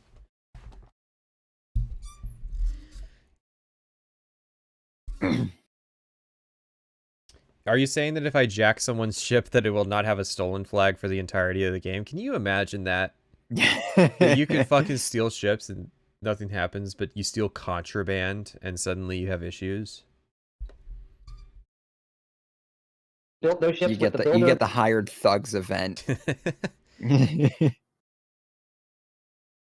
That you all saw in the direct. When you steal one, we do make you register it. If you want to modify it, or you See, Todd coming in, like you said. Todd is pivoting this into being useful information.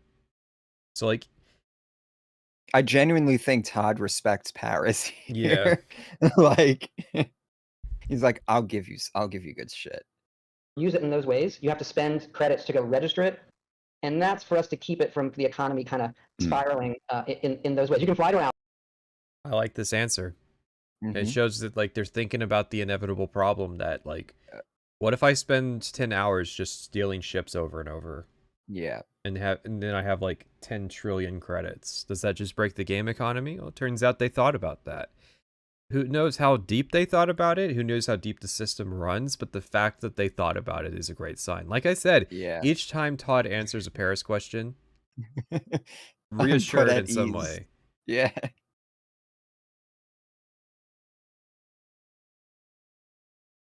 But if you want to mess with it, you register it, and then you go through that whole loop of upgrading it. I will say that that's a very deep system and one that we expect for late game. It's not like you start the game and then you're going to get right into shipbuilding. It costs a lot of credits. It is, in a good way, a very complicated system, and one that I hope so, because there's a lot of mechanical potential with the shipbuilding. So I really hope that they don't shy away from it, because they're concerned that like maybe Fallout players won't engage with it that well. Yeah.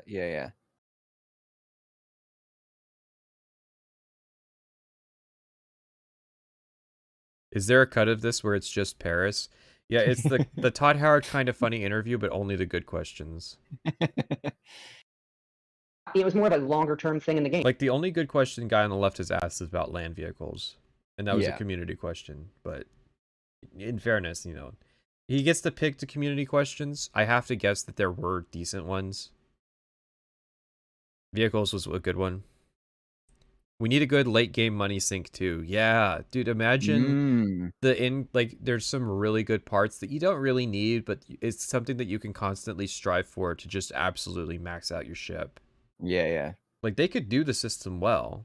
The question is legendary modules. Ship. Oh, no. And that would be the thing to do to give it a lot of mechanical complexity, but it horrifies me, the notion that that legendary ship modules could be a thing. I'm horrified but intrigued, I'll say that. You can easily upgrade your ship, like just go in and say, I want to improve these weapons, I want to improve the grav drive or the shields. That's very, very easy to do. But where you go in that mode and you break it apart and you're building, that is a whole mode onto itself that is more of a long-term play kind of thing. It looks like fucking Legos. Like, let's not kid ourselves. Because you've already shown that there's like there's no rewarding like intelligent ship design.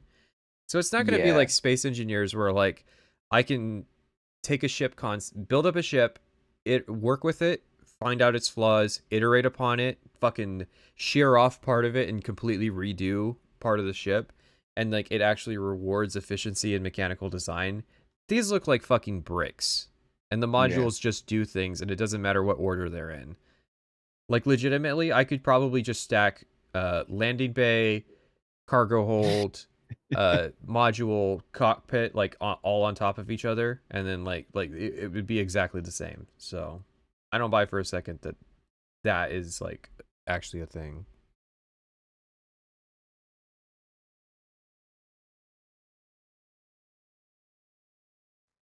that actually leads me into. Okay, I get it. Like, he's saying it's easier to install an engine than build one, but I don't think it's needed to be expressed this way in the game. This is how they're saying, guys, it's not as simple as just switching to Unreal. And this is more of a fun question, but we saw this in the direct as well. And if you don't want to answer it, I completely understand. But if I'm going to New Atlantis and they scan my ship and I do have contraband, what happens? You'll have to wait and see. All right. Oh, that's the first Paris question that he hasn't answered. Damn. I don't see why you wouldn't answer it. But that's yet another good question. Yeah.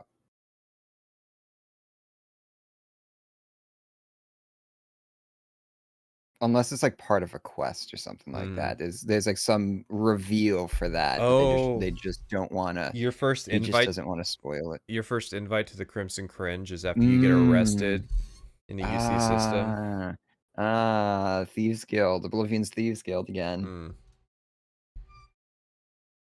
A cool surprise. Yeah, that's probably. That's really. I have to wonder if, like, he was going extra for Paris's question, so I think that was like just I can't spoil that. Yeah, either there's something that can't be spoiled or it's not done. Yeah. I'll give him the benefit of the doubt since it's a Paris question that he doesn't want to spoil something. Yeah, that was a good question too, because we were just asking about that. Because Contraband system has not been developed yet. Yeah, I mean that's one way you could look at it. This late in the game, I have a hard time believing that, but you never know. Yeah. Because I mean, like, Space Smuggler is a super common sci-fi fantasy. Well, like I said, in order to occupy this niche, you have to have that as part of like your play style. You have the mercenary, the smuggler, the pirate. Well, usually smuggler and pirate can bounty be hunter. Like bounty hunter. We know that bounty hunting is probably not going to be a thing because there's no, like, unless it's baked into the cargo hold system, there's no, like, prisoner brig. Yeah. So you're not bringing back people alive. Well, you can hunt bounty. So, like, Elite Dangerous has, like, bounty hunting. And it was just, like, blowing up ships. Well, that if there is bounty hunting, it is going to be just killing people. Yeah.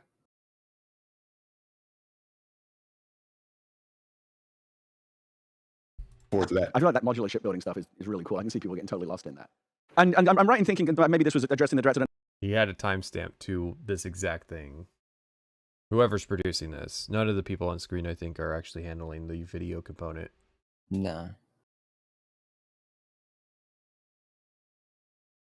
I bet bounty stuff's going to be frozen in carbonite if anybody has to get captured alive. I'm just thinking about the mechanical system of getting them back to your ship. Vasco, I got another one. That would be lame, though. Like, I have to have Vasco in case I do any bounty hunting. Yeah, Fulton system. Launch them in an orbit, and you pick them up when you leave. You know what's sad, though, is that the Fulton system has a bunch of nuance where, like, you can put, before you Fulton them, you can do stuff like, you can put them on top of cargo containers, and when you Fulton the cargo container, they go with it. You can put them in trucks, and when the truck goes, they go with it. You can take them to your helicopter, like physically carry them there, and extract them that way. So Fultons are more complex than just like holding E and then like disappearing, even though that's the simplest thing to do.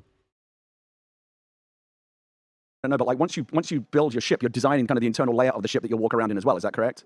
Yeah, it comes with it. So you have these modules, and they come with the inner parts as well. And then when like he asked a question that is explained in the direct. You click them together, and obviously you saw it. There are different modules for different things, so that gives the ships a really. Here's your short-range teleporter that only works for catching bounties. Really unique feel. And I'll say when we designed the game originally, when you go into sci-fi, we sort of start with what kind of spacesuit do we want? What does that look like? What do the weapons look like? And it took us a long time on. I can believe that he's talking about this because that's the build. Okay, hang on though. So that's the 2018 build, right? But that statement of this is where we started kind of proves that they didn't start until 2018.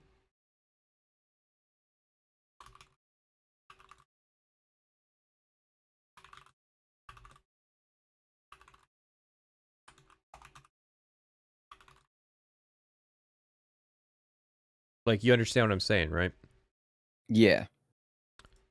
Yeah, so he like last interview he kept playing this narrative over and over that it was 8 years in development.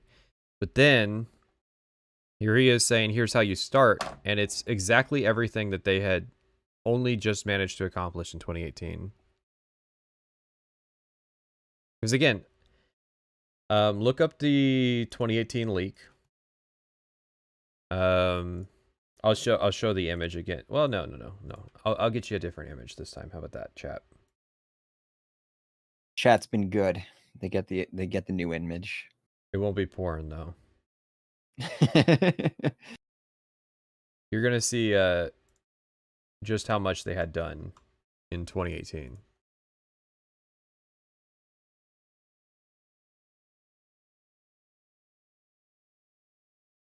So this was a build in quotes that was leaked in 2018. Really, it's just a series of screenshots.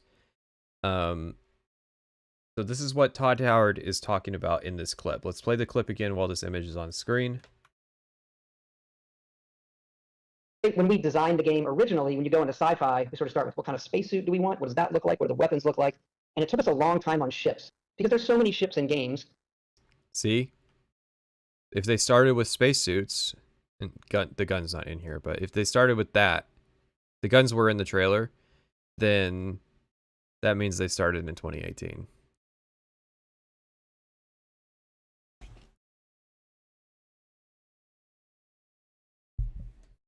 They don't know how long a year is. Skyrim proved that. Yeah, Todd thinks it was 2015. And how do we do them where they look cool, but they feel believable, where you can draw the line from where we are today to these kind of ships, while also allowing the player to build them? So that actually, along with the planets, was a big challenge for us, and we all love where it's ended up. That's great. I have kind of a nerdy tech lore question. One of the things I love, because I love the nerdy science stuff, and I'm sure that Bethesda's got its own route into. Wait, hang on. That's great. I have kind of watch Blue Shirt Sky's right hand. Nerdy tech lore question. One of the things I love, because I love the.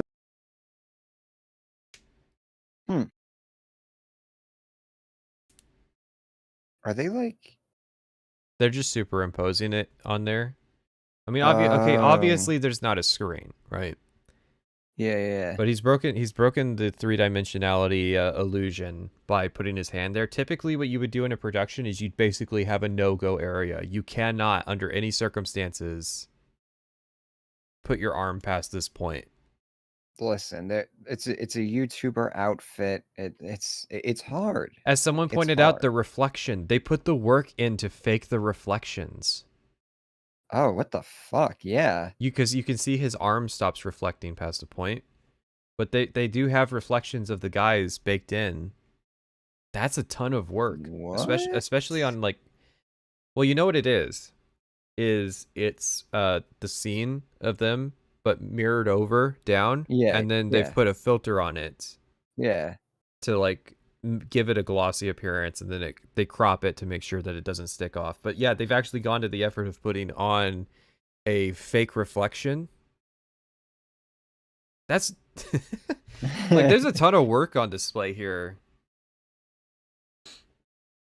And then like I guess they never practice like, hey, don't put your arm here. All right, so or space these guys out.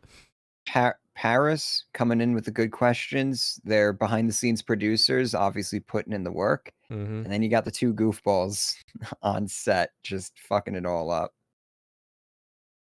I think you're on drugs. No, like literally look under Todd. You can see that there's a reflection. See how it changes on different frames? What?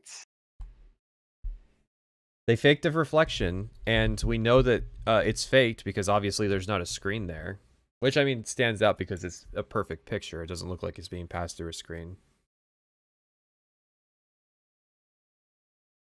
We have to thank that fool for sticking his hand inside the box then. We never would have noticed the work put in.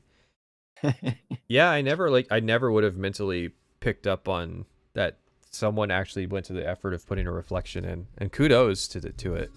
Yeah. What if it's both? Is there a possibility that there's a screen there that they can that they can see? I have to feel like no. Because when they are talking, No, these guys are looking off. These guys are looking. See his arm reflecting in that moment, but it's not reflecting there. Yeah, like See? it kind of ends, right?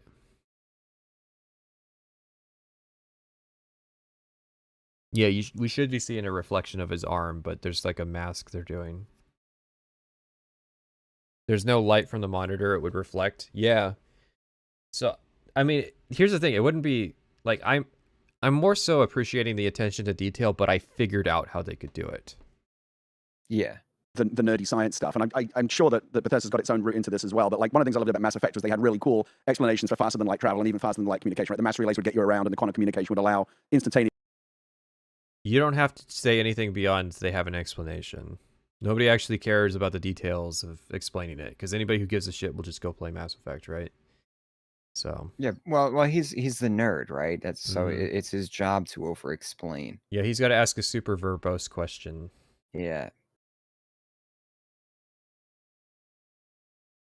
Communication over like the span of light years. I presume that Starfield has its own version of all that tech lore, right? This is how we're able to travel faster than light. This is how we're able to communicate faster than light. Definitely. I mean, we say grav drive here, but it stands for the graviton loop field array. The way the different bands bend space in front of you, and the more it can bend it, and you're actually taking space and you're folding it, you're bringing the space towards you. There's some. I have to wonder who came up with it, and if not Todd, who had to explain it to him. I don't think Todd's below understanding these kinds of concepts. No, I don't think so. Give him credit, guys. He's pretty smart. But at the same time, it's like they probably had to explain it a few times. Here's the thing about FTL and science fiction. It's all magic. Yeah. It's all just different variations of magic. You could interchange the names for it all, besides the warp. The warp is probably the most functional FTL system that's in any science fiction, just because they made it have implications beyond just, it lets you go fast. Some great papers out there on like warp drives and quantum physics. I was going to say, this is not dissimilar to warp drive, right? Where you contract the space in front of you and expand the space behind you. Technically, like, that's what it is. And we do get into, with the game, gravity and how that affects, people in this universe, how they bend it, how they feel. I have not seen a single sign of them doing anything like what The Expanse does with people's physiological changes due to growing up in 0G, though. Why is Todd's audio so awful? That's this whole interview, and it's because it's a fucking webcam mic through Skype. Feel about that and so forth. So we do a lot of interesting things there, but to your point, Gary, we did spend a lot of time originally. What is the fiction of this new universe that we're building, and how do we get from today to the tech level of this game and have that? It's still a video game, right? So I don't want to like overpromise or anything, but make that for the reality of this game feel believable. Right. Todd, I want to stay on tech with you really quick, because I know you're a big tech guy, and of course we see the Xbox Series X, and of course PCs continue. You can see it's happening with his too. There's no arm reflection past a certain point. Yeah. And now he's doing the move these guys over about a foot, and then their arm can't go in front of it. The XLR cables weren't long enough. Which is funny because every XLR cable is too long for any application. Continuing to push the level of tech for game developers like yourself and the team. What are some of the benefits you've seen with the Creation Engine 2, maybe Dolby Atmos? Are there things that really stand out to you going, man, I love that we can utilize this, or I can't wait for the future to continue to push this? We are just so happy with the new engine. It took us so long to do. Our tech team, they're wizards, led by Chris. Hang on. Need to push this. We are just so happy with the new engine. Okay. Quote. New engine. He said it. He said the words. I feel like anytime Todd Howard talks about them having a new engine, it goes beyond dishonesty or like disingenuity, right? Yeah. Where it's like, it's a little more than a semantic distinction to say that this is the same engine, but updated. Everybody knows that when you're saying new engine, you mean new engine, as in you've switched to id Tech or Void Engine. Those are two great engines that they have in-house under the Bethesda umbrella, and they've worked with those studios in the past. I always heard a theory that the only reason Void Engine was made was so that Bethesda could pick it up, because it shared a lot of traits with Creation Engine. Oh. And I always thought that was going to be the case. I thought Fallout 76 was going to be the last game on that engine.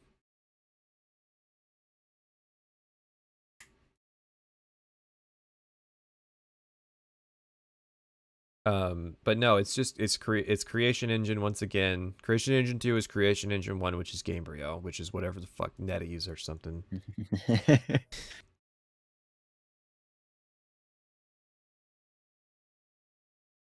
It's not like Unreal 3 to Unreal 4 is Creation Engine to Creation Engine Plus. I mean, yeah, that's the thing is the way that they get around saying that we haven't made a new engine is they will say that there's so much new tech that it justifies the new moniker, and then it's not true because it turns out there's still a bunch of old Morrowind code in it.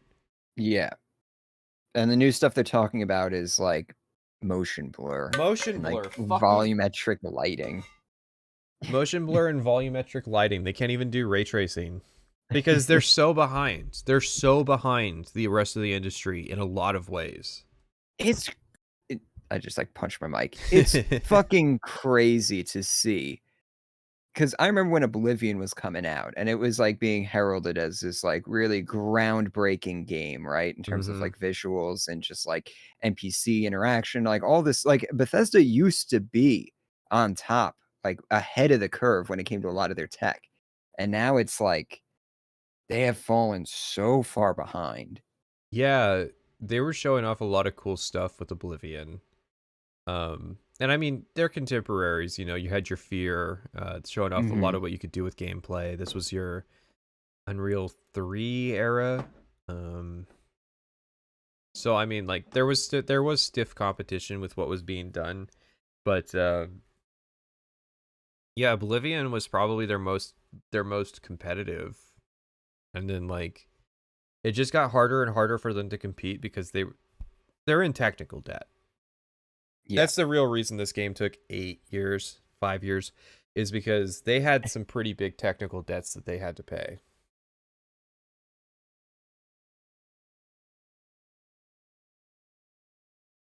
It took us so long to do. Our tech team, they're wizards, you know, led by Chris Rodriguez and Joel Denault. And what we're able to do in the game and have all these things looking amazing and running, from all of the items that we're simulating and people, spaceships, full planets. Our lighting model is just awesome. The real-time GI. Yeah, you're doing fucking real-time GI, which is fake ray tracing, basically. It's like a step behind ray tracing.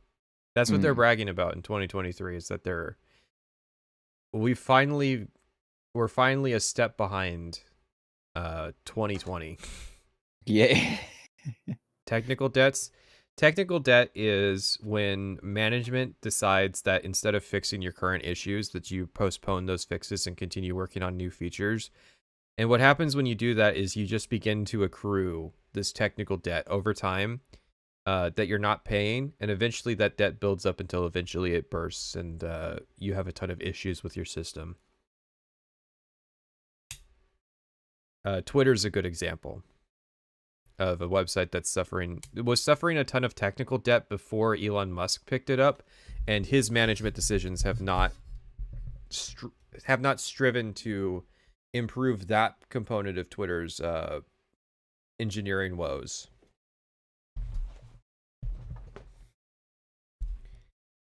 And so, like, when it comes to Bethesda, look at it like FTL. You can invest a certain number of points into various things on your programming staff, and Bethesda's always been behind with their programming stuff. And you can ask them, look, you can either get Radiant AI from us, or you can get a better like renderer. And so, because Bethesda's always kind of prioritized features over various things, they've always been behind. And I mean, even on stuff like FOV sliders and VSync options. Fallout 76 as is actually kind of a step up in a lot of ways from Fallout 4. Well, at least you can have an uncapped frame rate in that game. Yeah. To an extent. Every time I hear of fucked up engines, I can't help but think of Space Station 13. Well, what doesn't help with Space Station 13 is that it's not, the name of the engine is not Beyond, it's something else, but Beyond's the client you use to access it, but it was never made for that application. And it wasn't used the best way that it could have because it was done by hobbyists. Is the engine actually called Beyond? Okay. But yeah, Beyond is interesting. I'll say that. We didn't really show this off, but I'd love to in the future, which is we have some great volumetric fog and how that interacts with the lighting. Then you get into the physics and we start messing with gravity. It gets even crazier. This is a pre-scripted thing because I'm pretty sure down to like asinine parts, he says exactly that in one of the showcases.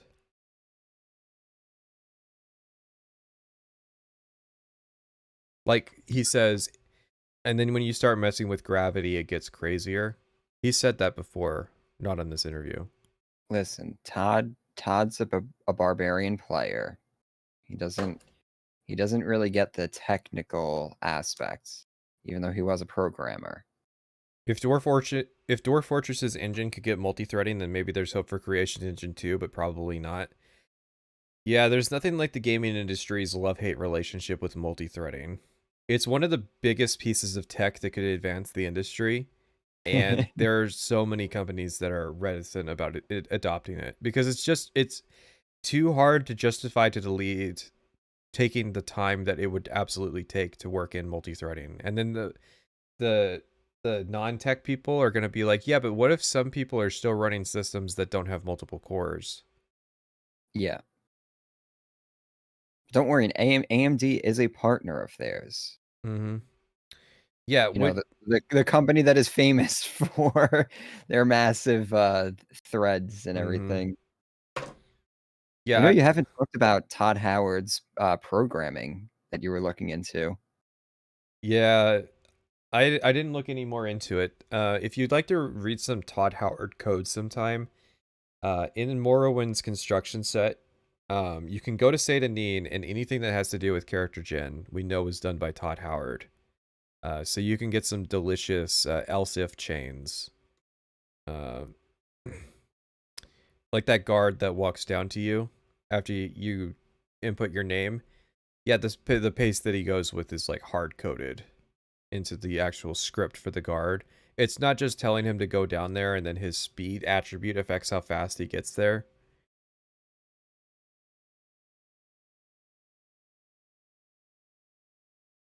Our quest system, I think people are, there are a lot of open world games now, but I think what really makes ours different is that all these quests are running. It's not like you start a mission and we shut everything down. You can be on dozens of these at once, and that obviously it creates a lot of chaos sometimes in our games. We're aware of that, but it also creates these magic moments that we just love and our players love, and I think that's What's a magic moment where there's multiple quests in like Skyrim or Fallout 4? I can't think of any because each quest, purely handcrafted quest can't correspond to the same location as another. At best, you're going to get like, oh, a quest happened to point me at the same place that the Radiant quest pointed me to. Yeah, so in Markarth, the temple, the quest to get the Sybil and Moleg's Ball quest, sometimes those end up pointing to the same thing and having issues. Yeah. Like that's it. Yeah. A new hand touches the beacon. Ooh, yeah. That's probably the best example. Meridia's beacon and the totems of Hircine showing up in the same place. That magical moment of when I'm questioning why I'm not playing another game. That magical moment when you play an Elder Scrolls game for the last time. Oh, interactions like the Dark Brotherhood and the Civil War. Yeah, I guess. It's so fucking hard to do. Like, the reason I don't have footage of it is because I tried to do it and the Civil War broke. The Civil War broke so hard that I just gave up trying to sync up those two quests. What's really, really special about it. It's actually inconvenient to get two Radiant quests that point to the same location because you can only do one at a time. I'll be right back.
What is the model doing right now?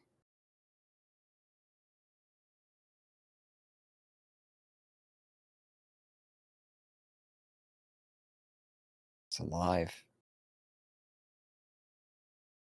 Oh, man.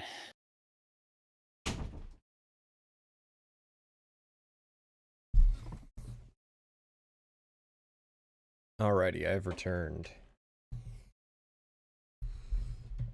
Did the VTuber model do something funny? Yeah, it was like moving on its own while you were away. I don't know why it does that.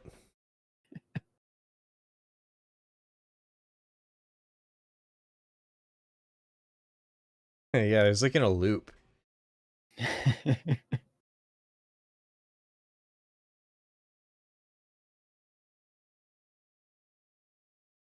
Model's perfect and does what it needs to. Maybe.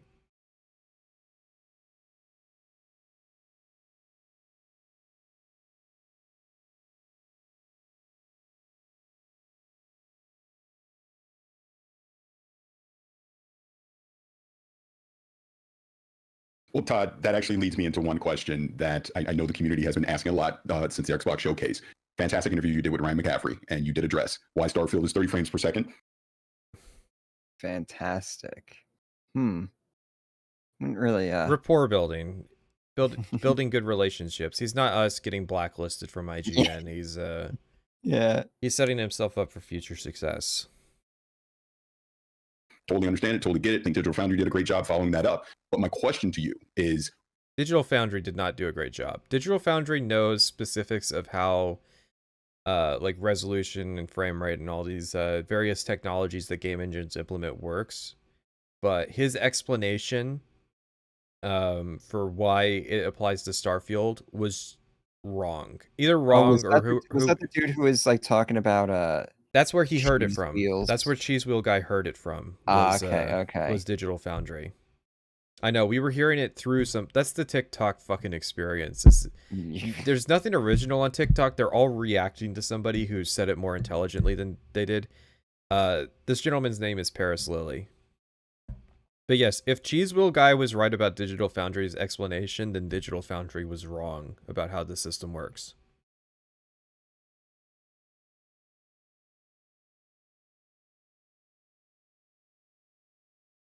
was it ever under consideration to potentially do a performance mode that you would take away some of these features like you just talked about with the volume? Great fucking follow-up question. Why isn't there a 60 frames per second performance mode? I don't... There can't be a good answer to this question. Right? We never looked at taking features away. Our focus is on delivering all of that. Obviously, we've seen all those comments. Digital Foundry, they do an incredible job. I don't think they know how everybody in the game industry watches every single one of their videos. They do a fantastic job. And ultimately, look, we boil it down to we wanted the consistency. Game is running great, but we don't want players to ever think about it. We have obviously seen other games that have performance modes, and we lean toward consistency overall, and we talk to our fans and hear that from everybody. So we're feeling really great. Game feels great in your... No, he's deflecting this one. Yeah. The game can't have performance mode because we want consistency. You know what the consistency that the fans want? Consistent 60 frames per second. Yeah. Because, see, this is confirming that they're not even going to bother doing optimization after, like, post-launch, right? Because surely there's things that they can fix post-launch. Even Fallout 4, they fixed some optimization issues post-launch. So it's like, the fact that they can't even promise that and then be like, down the line when we're able to optimize things and stuff, maybe we'll work in a performance mode. This, you know what this tells me is that this is a huge selling point, which means that if they're not willing to entertain having just a binary option that says lower fidelity but better frame rate, there's no chance in hell that they're going to have a dual UI option. They're not going to have console UI, PC UI, because no, you're getting console UI and you will like it. No, and not only that, your aid and food will be recombined again. Fuck you.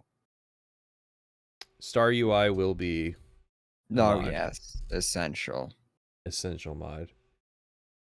I mean, why bother? Why bother when you know the modders, they're gonna fix it anyways? When it comes to UI modding, that's the thing I know the least about with with Tez games. It might also mean the game is just too processor heavy that even a performance mod wouldn't get a consistent 60. That's a great point, because what we've been talking about is that a big part of the issue is the heavy CPU load, and Xbox prioritized GPU over CPU. So yeah, it is entirely possible that they can't get it to be on 60 without going full Play-Doh mode. What I don't get is, why don't I have the option? Do I have the option on the X to go, hey, I don't want 4K. Can I get 1440p 60 on, like, with the performance mode? No. No? Okay. Thanks, Todd. The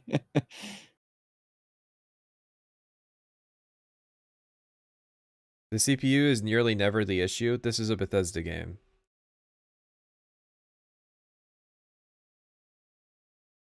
The CPU is always the issue with Bethesda games.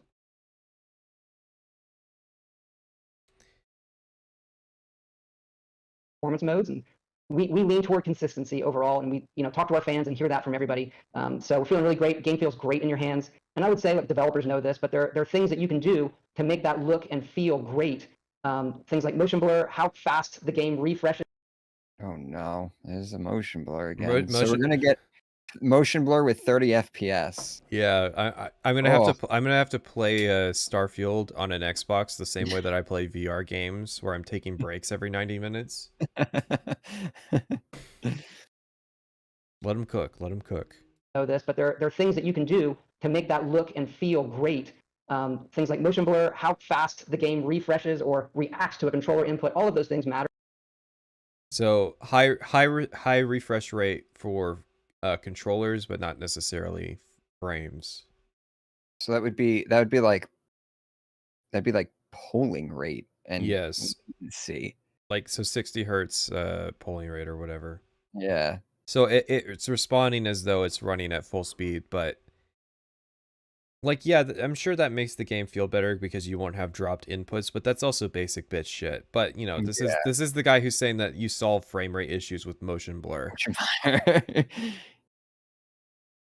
Man, not only is it choppy, it's also going to be blurry.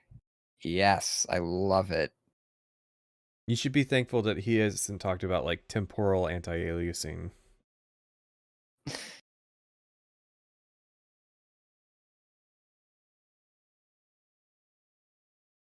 To something feeling great, and I can honestly say this is the best feeling game that we've had. Awesome.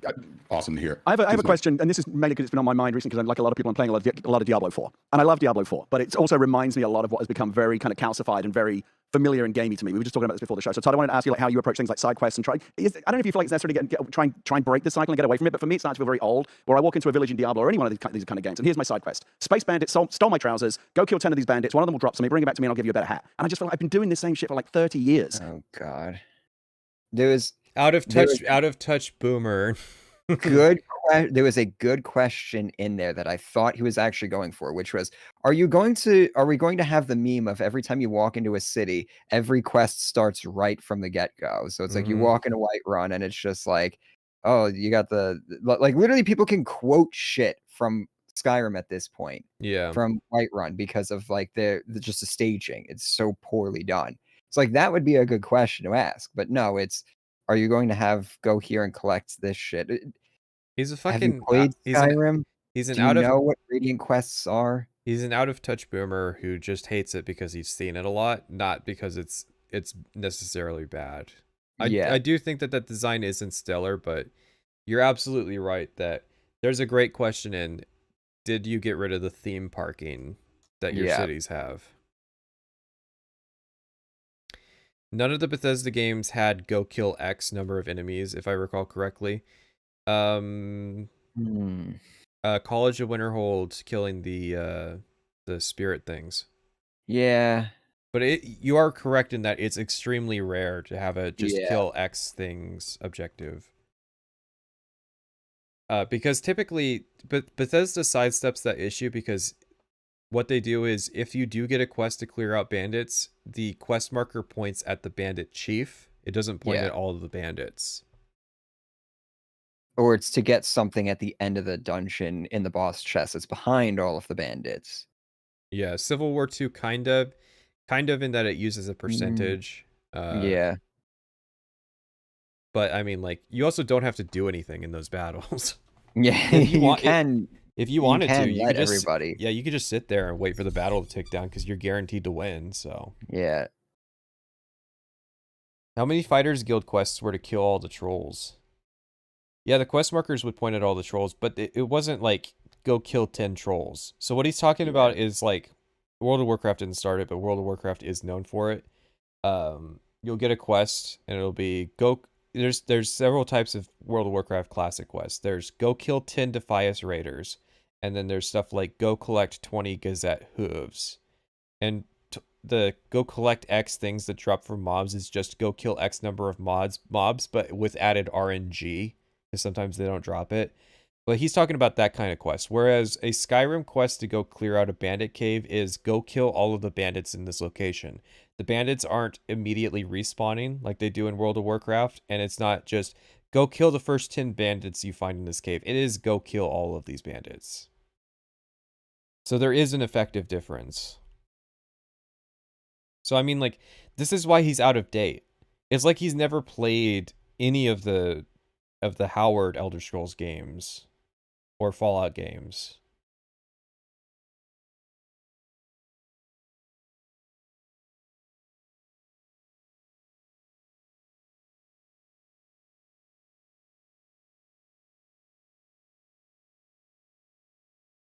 And I'll still do it because that, push the button, get a pellet, dopamine hit still works. But no. See, like, his entire mentality towards it is like, there's a certain age of people that are like this. Like, I know the systems have taken advantage of me, but I can't avoid it. And they'll like verbosely explain the underlying psychological principles. And if it's like, if you have this problem, why the fuck are you playing Diablo 4?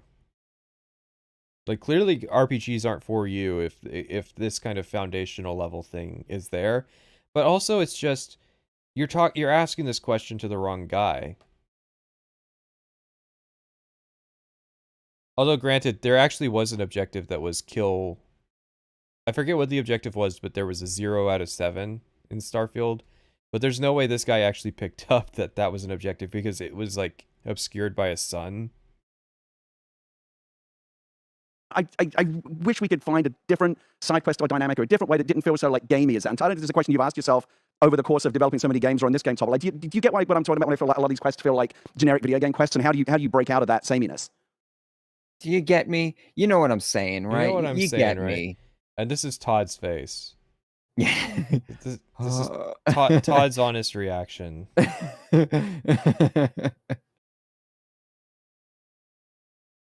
I'm old and see through the illusion of video games. Please help.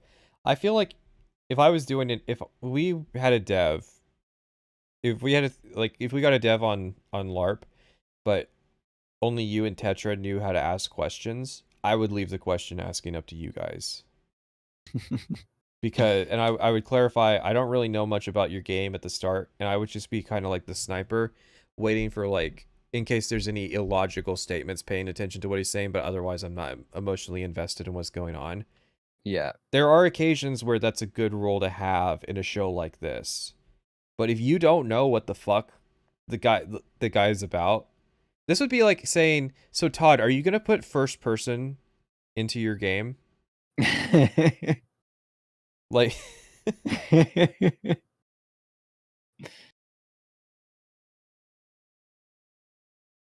You're asking the wrong guy, man. Yeah, and to show how much I listen, I believe you mentioned that on an earlier podcast. Yes, like he's not. Yes, I told you Todd wasn't full of shit. He actually, yeah. And then he said, I guarantee Starfield's going to have some of this. Yeah, I mean, because it's hard to completely reinvent the wheel, but like, I don't know, I just feel like it always reminds me that I'm in a video game when someone tells me a story like that. Like, somebody stole my pet cat, go find it, and I'll give you some space gold. Or what? I hate his entire mentality. I want this guy to just go outside and touch grass. He has played way too many video games. Yeah, this is like super disingenuous, super gatekeepy. Like, oh, you can't have. No, it's now we can't even have rescue quests. It's like reverse gatekeeping. Gatekeeping failed to keep this guy out. Yeah. I feel like I'm back. What's throwing me off? I feel like I'm in the 2000s again. Because this is the type of shit we were talking about in RPG communities in the 2000s, was how annoying this type of quest was. And then RPGs in the 2010s started to like kind of resolve these things.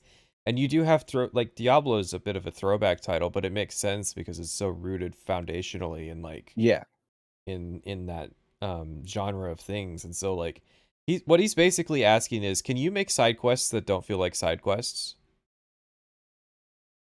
Like basically at that point he's saying like he should switch to like playing Last of Us, because I feel like that more linear focused experience would be up his alley, because clearly side objectives aren't his thing anymore. Yeah. I'm tired of all this running I have to do.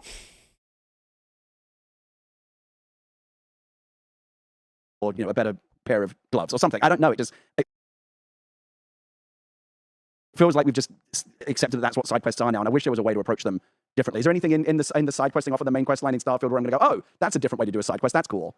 Well, look, it comes down to making all of that content, and I like that he clarified his question and then said, like, added nothing to it.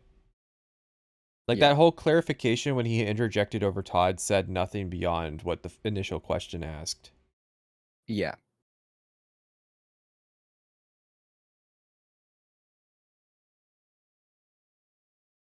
Our folks have done an incredible job there, and there really is a lot of it, so we have a lot of specific quests. But it's not what you're talking about, the sort of random one-off ones. I don't think it's mutually exclusive. We obviously have a bunch of that. Right. You could land on a planet and go to... Todd is so right. It's not mutually exclusive. I've said that in the videos before. Like, you need to have the occasional bullshit quest. Like, these games need that. Every quest can't be this amazing transformative thing. Now, of course, Todd's going to use that to justify infinite radiant space quests, but Yeah.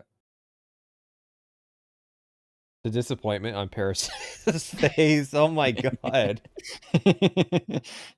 Paris is a guy who has an hour's worth of question to ask Todd Howard and is upset that he only gets like 20 minutes. Yeah.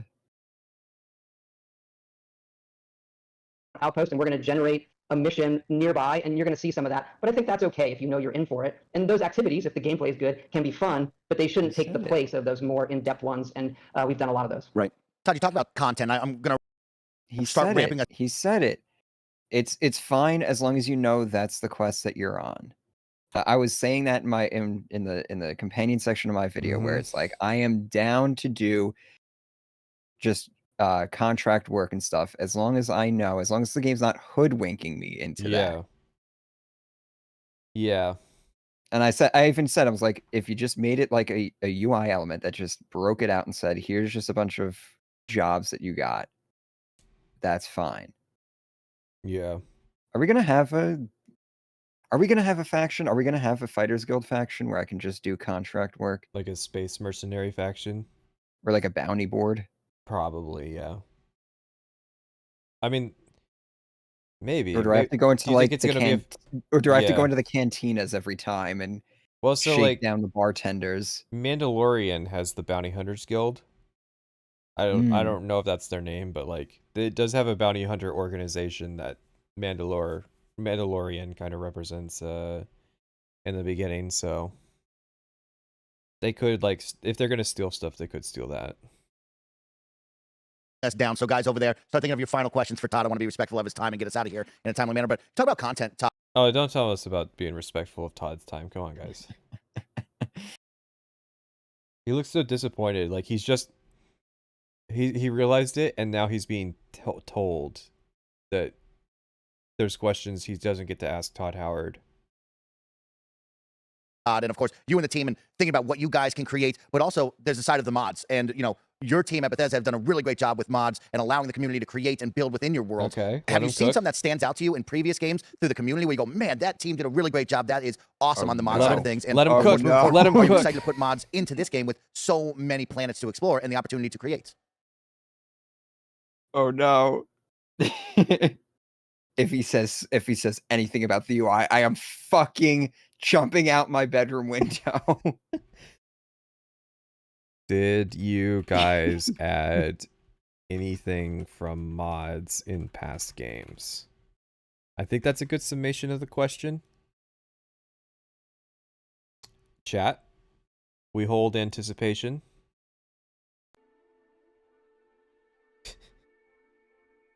How did the Starfield sizzle reel window get so thrown off?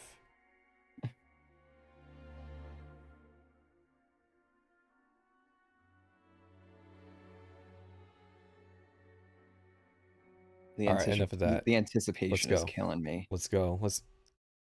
I want to see the look on Todd's face in response to this question. Yeah, I think Starfield is going Okay, moderate response. Let's go. to be kind of a modder's paradise. It's part of our DNA here. We've been doing it for over 20 years, and our community around that. Because look, we've usually been classically single player. Okay, so this feels like deflection, unless I misunderstood the question. This is the modder's paradise thing that people have been quoting him as saying.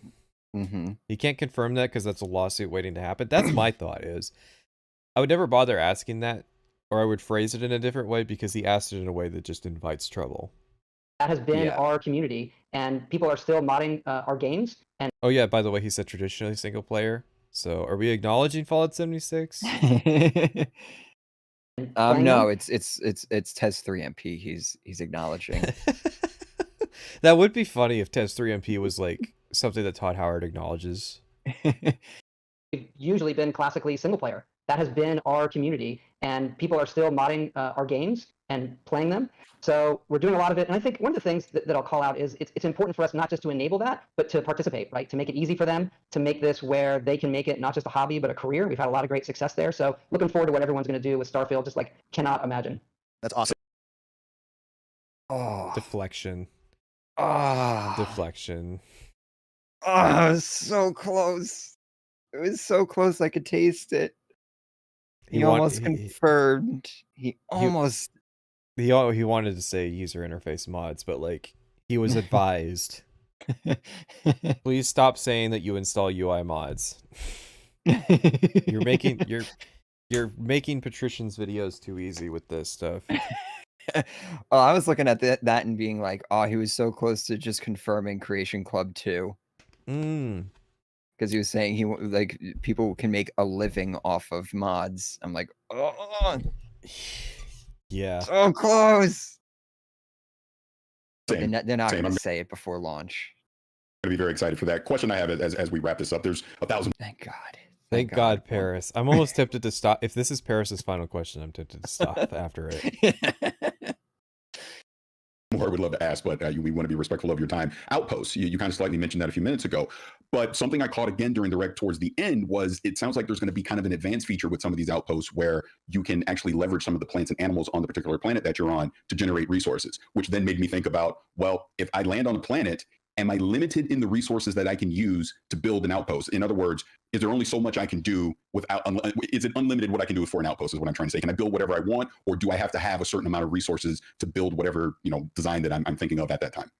So outposts, kind of like I was talking about with shipbuilding, is a very deep system, and it does involve a lot of resources to really, do what you want to do. You can do all of that, so you can land on a planet and start building, but you're going to need to really go crazy. You're going to need to develop your character skills. You're going to have to collect those resources, but there is a ton there, and you can even actually somewhat connect them between planets, shuttling cargo between them. So it's a really, really cool system, but I will say again, like shipbuilding, one that has a lot of depth. It's not really meant. Yeah, it's an interjection, but he didn't interject.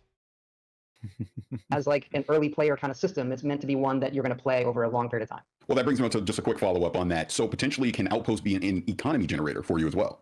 Yes, they can. Absolutely. Fantastic. Gary, what are final questions for Todd? I always like to ask. I'm so tempted to stop. Okay, so he confirmed Fallout 4 caravan system between settlements. And there is an economy system with it. Player shops, maybe? Because we had shops. Economy can mean a lot of different things. I know. Because we had shops in Fallout 4 settlements. So I'm wondering if we're going to have that in... How would that work, though? No, there's no... Unless resource levels in individual systems.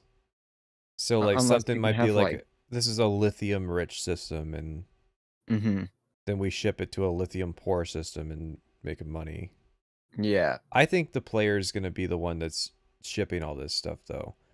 Like when it comes to selling it, there might be inter-base shipping, but I think when it comes time to sell, you always got to be involved.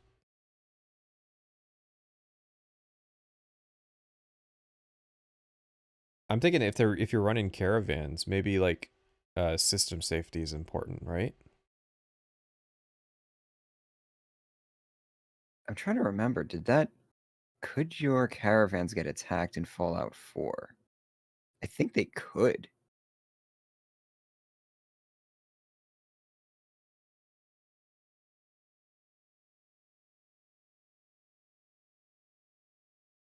Yeah, Paris Lily does have a YouTube channel. Unfortunately, he doesn't upload that often.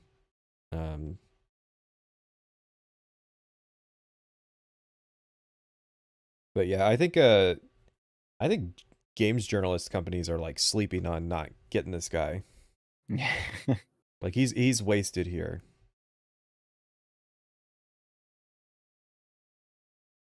Ask at least one question from the point of view of like a creator, because I create stuff and I'm always really neurotic about putting it out into the world. Are people going to like it? I just wanted to ask Todd, like, as we close in on the final months now, this game, going out into the world and it being a big moment of truth after all these years of development, like where are you emotionally typically at this point, and where are you right now with this one? Like, is there a certain amount of confidence, like we know we've got the goods and it's all going to be great, or is there always that little bit of imposter syndrome, neurosis, like, oh, you never know until it goes out into the world? Like, where are you on that spectrum?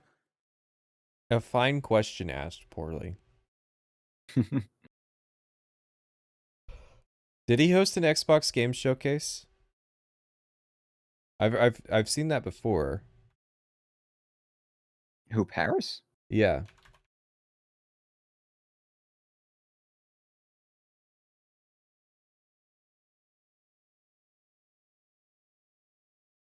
Xbox Games Showcase Extended, hosted by Paris Lily. Oh shit.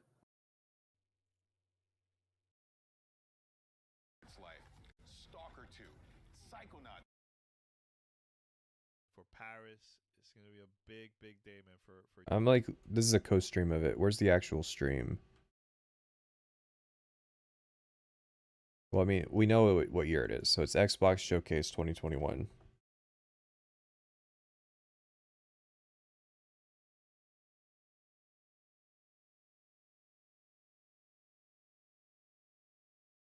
What an effeminate name for such a manly-looking guy. Studio. You don't see it.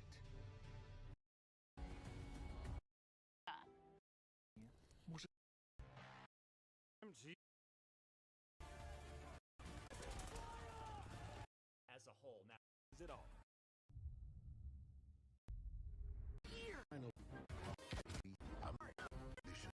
Sorry, chat. I am showcase with my Doom Eternal. I'm trying to get a clip of him at this showcase. But we got to finish this guy out. Sadly, unless we go for 12 hours, we're not hitting Lex Friedman tonight. I might have to do that on my own time. But you've been through it, Gary. You have something. We've worked just so hard on it. I'll say again, the team here, many of us have done this for decades together in some cases, and we have put just everything that we've learned 8 years and maximum effort into this one. And look, we love it, and our fingers are crossed that everybody feels the way that we do about it. And we're just really kind of humbled by everybody's excitement for it, and it's fuel for us, over these last few months to make it as good as it can be for everybody. Do you feel any additional pressure given, I mean, obviously this is not even within your control, it's just kind of the way that the history of Xbox has worked out, that, there's been... You had your last question. Xbox for a little bit, like, where are the games, where are the big games, and Starfield has kind of emerged as just wait for Starfield, this Please, is going to be, the mic. like, it kind of feels like, when they redid Star Wars, right, they paid $4 billion, I remember J.J. Abrams said, this movie didn't cost $100 million, it cost $4 billion, because that's what we paid for Star Wars, and this is the kind of thing where, like, if something that big... You know what I hate about this guy? He talks too much. He brings up questions that I would like to hear Todd Howard talk about, but he brings them up. Yeah. I absolutely love comparing Star Wars acquisition to Bethesda's acquisition. I hate that he's doing it. If if I was to ever interview Todd Howard, I would almost exclusively be asking him like business questions, specifically management questions. Be like, what are like how do you handle people? How do you handle like two designers who want to do two different things? How do you reconcile something like that? I would like those are the types of questions that I would want to ask him, because like those are going to be like really, or like how do you handle somebody who's just asking questions that you don't want to answer? See, you would ask how he would do stuff now. I would be asking about parts of his development, his history. Like, so what all did you do on Morrowind, and like how did you handle the team dynamic that was going on? Did you really take over for the Imperial Legion? You know, I would get him to confirm a ton of stuff that's like kind of speculative or unconfirmed, but it would be good to hear like Todd Howard say it. So like you would definitely go into like the active tense, and I would be in the past tense. I wouldn't do 100% Morrowind. I would be comprehensive for his career if I could. Yeah. I'd ask him about every single game that he's worked on. Ask him before he even got to Bethesda. What was he doing in college and stuff? Mm-hmm. Even go that far. What are they asking? It's something about fucking, do you feel pressure?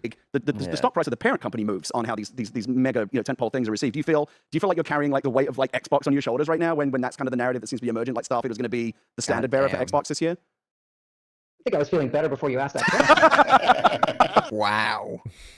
Great response. Wow. That really sums up everything that Blue Shirt guy has asked. I felt better before you asked that question. Holy shit. Thank you for getting a great soundbite out of Todd. Yeah.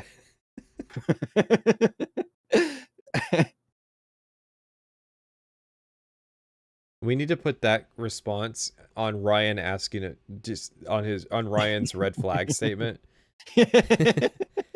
I felt better before you asked that question about the save states.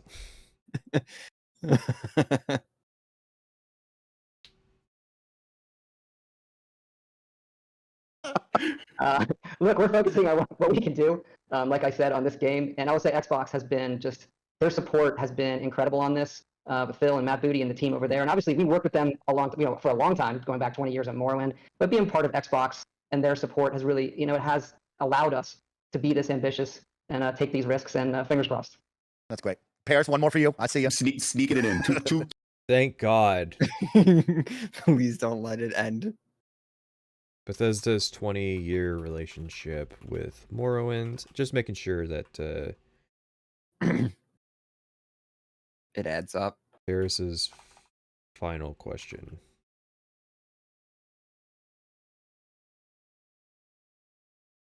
The difference between Paris and these two chumps are night and day. I don't know what he's doing here. He's too good. He's too good for these guys, and he's too good. He's too good to like even co-host on my show. Like, yeah. Two quick yes or no ones for you. Are there black holes in this game? And my dear friend Emily, she would kill me if I did not ask this. Can Vasco wear a hat like Mr. Handy did in Fallout 4? I'm going to pass on the first question. Can Vasco wear a hat? Not currently, but I'm sure that will be an early mod. Yeah, I'm sure it will. Todd, of course, I want to thank you for joining us Thank you, today. guys. I have two quick small ones for you. I think it interesting that they didn't go for black holes. As in outright deny it, or that they just don't actually have it in the game? That they don't have them. Well, black holes are pretty rare. The odds of finding one in 100 star systems. You know what's great? He knows exactly the final question that he can ask that isn't going to piss Todd off. Yeah. So he's leaving Todd on a good note. Like, Paris is a guy that's going to get another Todd Howard interview in the future. I just know it.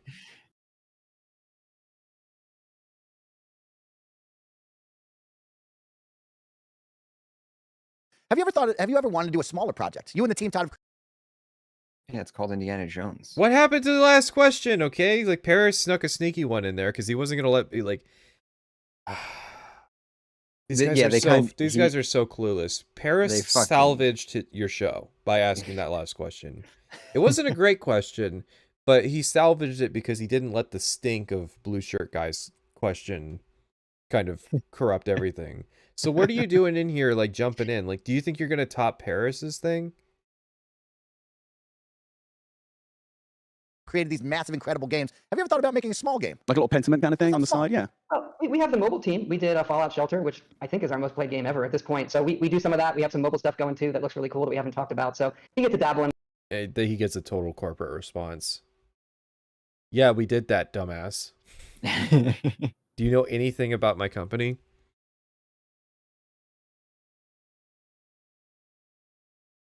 But at the end of the day, you know, I as a player, I like the big worlds that I can get lost in. That's why, you know, many of us here wanted to make games, and it's really, really rewarding for us, and just so thankful for the opportunity, and thankful to be here with you guys today. Todd just hit the nail on the head, Danny. You'll have heard me say this on the podcast before, that my favorite kind of games are not you thinking about like a game that I'm going to go play, but like a place where I'm going to go and a world that I'm going to get lost in. Yes, Mass Effect was 100%. That for me. Los Santos was that for me, and that's why I'm excited about Starfield. Is I want to just forget my real life. Not that my real life sucks, it's pretty good, but I just want to forget about it and go visit a million planets and hit space aliens on the head with a hammer. Well, that is the perfect way to end this, Todd. Thank you so much for your Thank time. you, and most importantly, thank you to you and your team for creating games that I love, that we love on this panel, and that the audience loves. That is a really special one that you guys get to do. So thank you for everything. And with that, that is the way we say goodbye. Oh my God, we were wrong. There were screens. Oh. Oh, we gave him too much credit then. Hmm. Still though. Where are these guys that they've got a studio? Here on the Kind of Funny Xcast, we have a lot more heading towards Starfield's release in September, so keep your eyes out. What was that thank you for gang everything. sign, Todd? And with that, that is the way we say goodbye here on the Kind of Funny Xcast. We have a lot more. He's doing the Vulcan hand sign. Todd, you're a Star Trek nerd? You'd think we'd have gotten more clues. You'd think we would have noticed that in Starfield. Mm-hmm. I don't know. We're this exposure. We're this late in the game and we're getting like a Star Trek reference.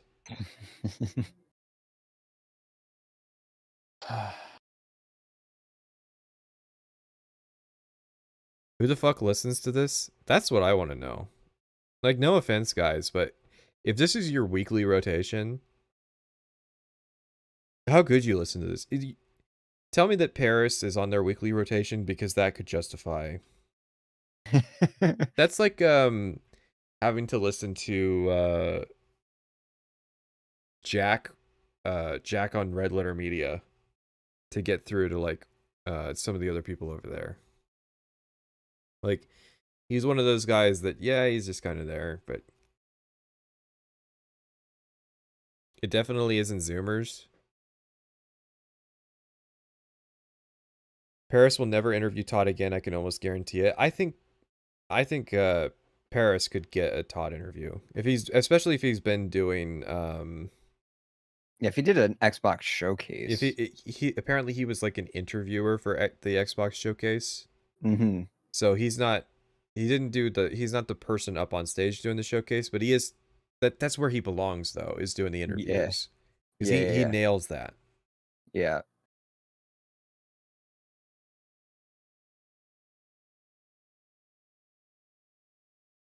I watched most of the TikTok hearings and it was way worse. This is nothing. Oh, are we? I mean, if we're swapping war stories, yes, of course. The TikTok hearings I heard were legendarily awful.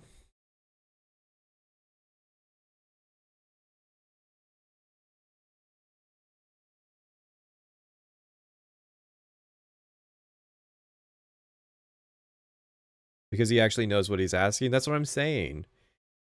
This is a guy who did the legwork. But the trick to being a good interviewer is doing the legwork to make sure that you know enough about the person to ask the right questions and give them a platform to spring off of, and then shutting the fuck up and letting them answer.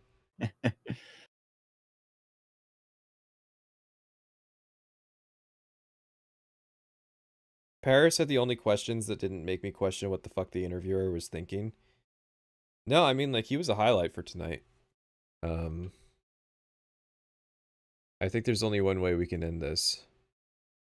Yes. Whoopsie. Keep trying to copy the link without the timestamp. That can be a bit of a problem sometimes. 13K views. Oh wow, it's climbing, but still no comments. I'm gonna throw it a like.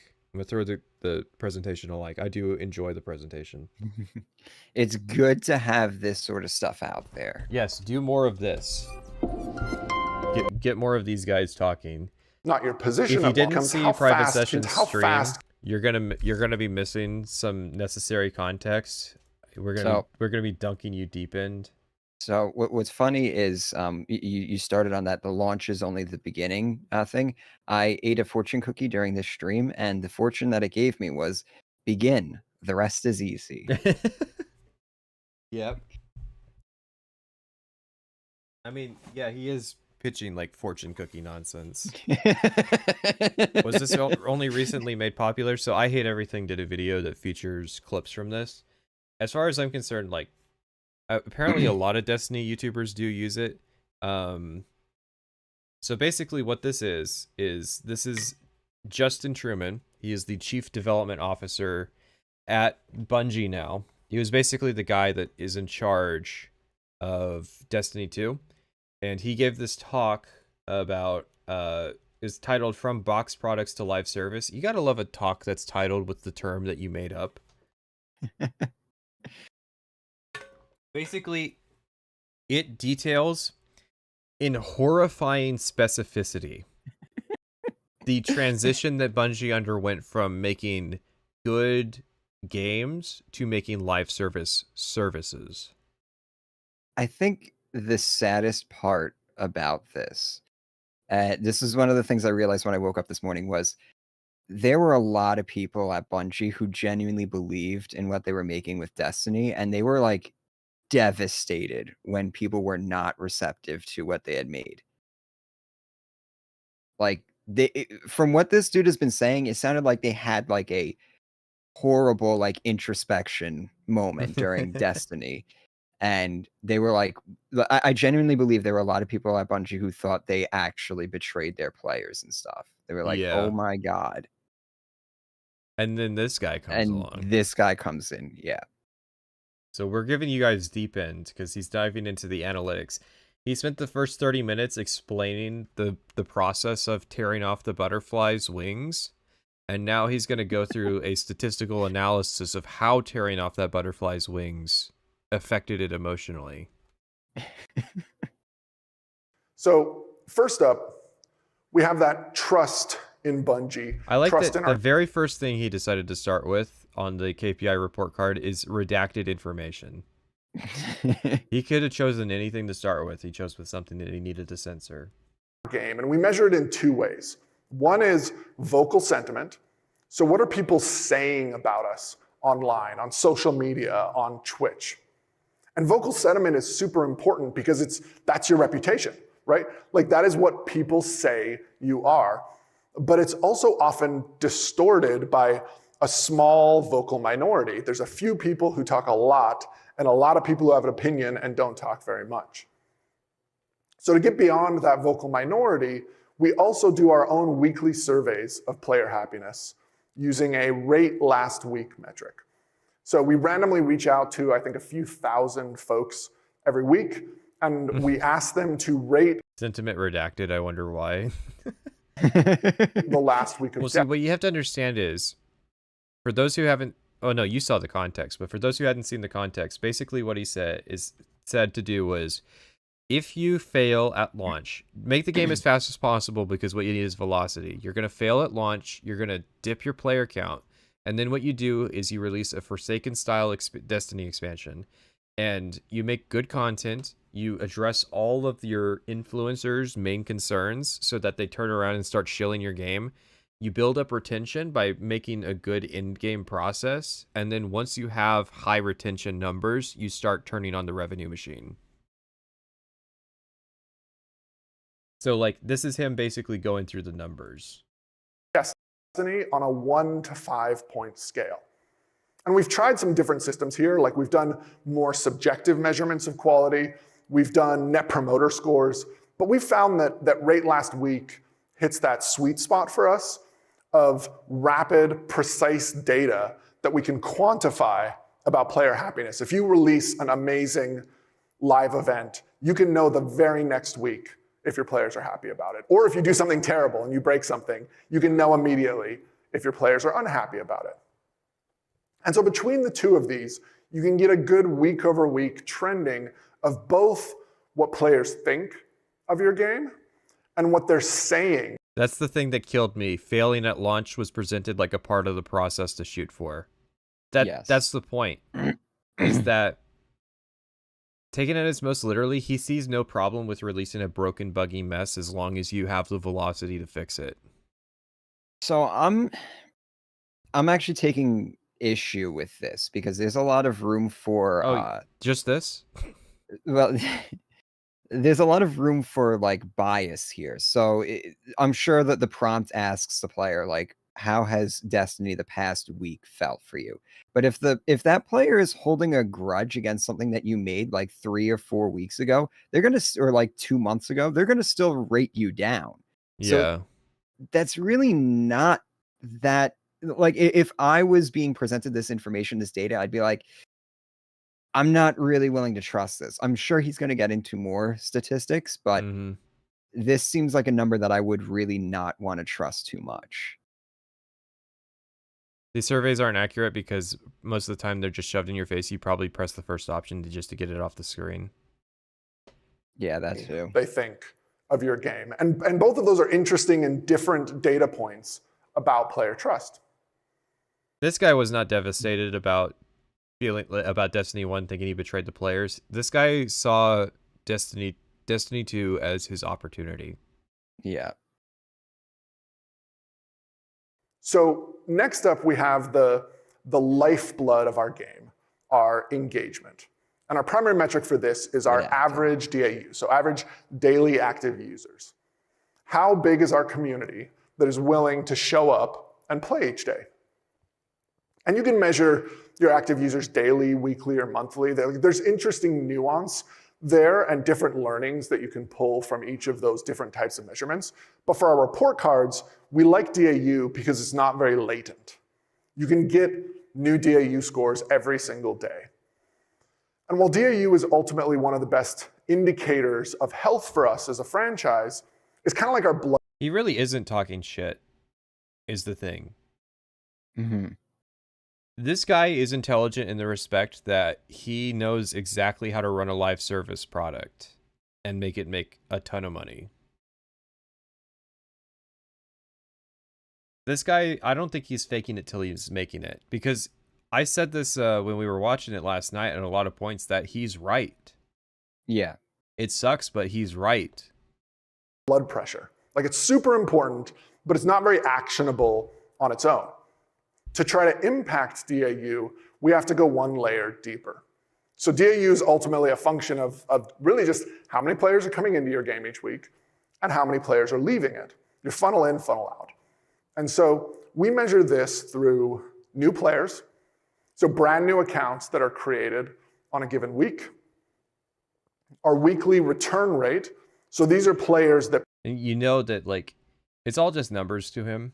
He's just looking at this, what was he saying, engagement? Yeah. He's just looking at this engagement as a metric. And there's just a number that it's slowly reaching. And once it crosses that number, he's satisfied and says, okay, time for revenue. Played last week and have returned this week to play again. The reason it's all probably redacted is, like, if we jump ahead, does he ever unredact it? No. He probably made this presentation, told the other executives that he was going to do it, and they're like, dude, you can't actually give these numbers. And like, because he has no filter. He has people to have a filter for him. He doesn't have a filter.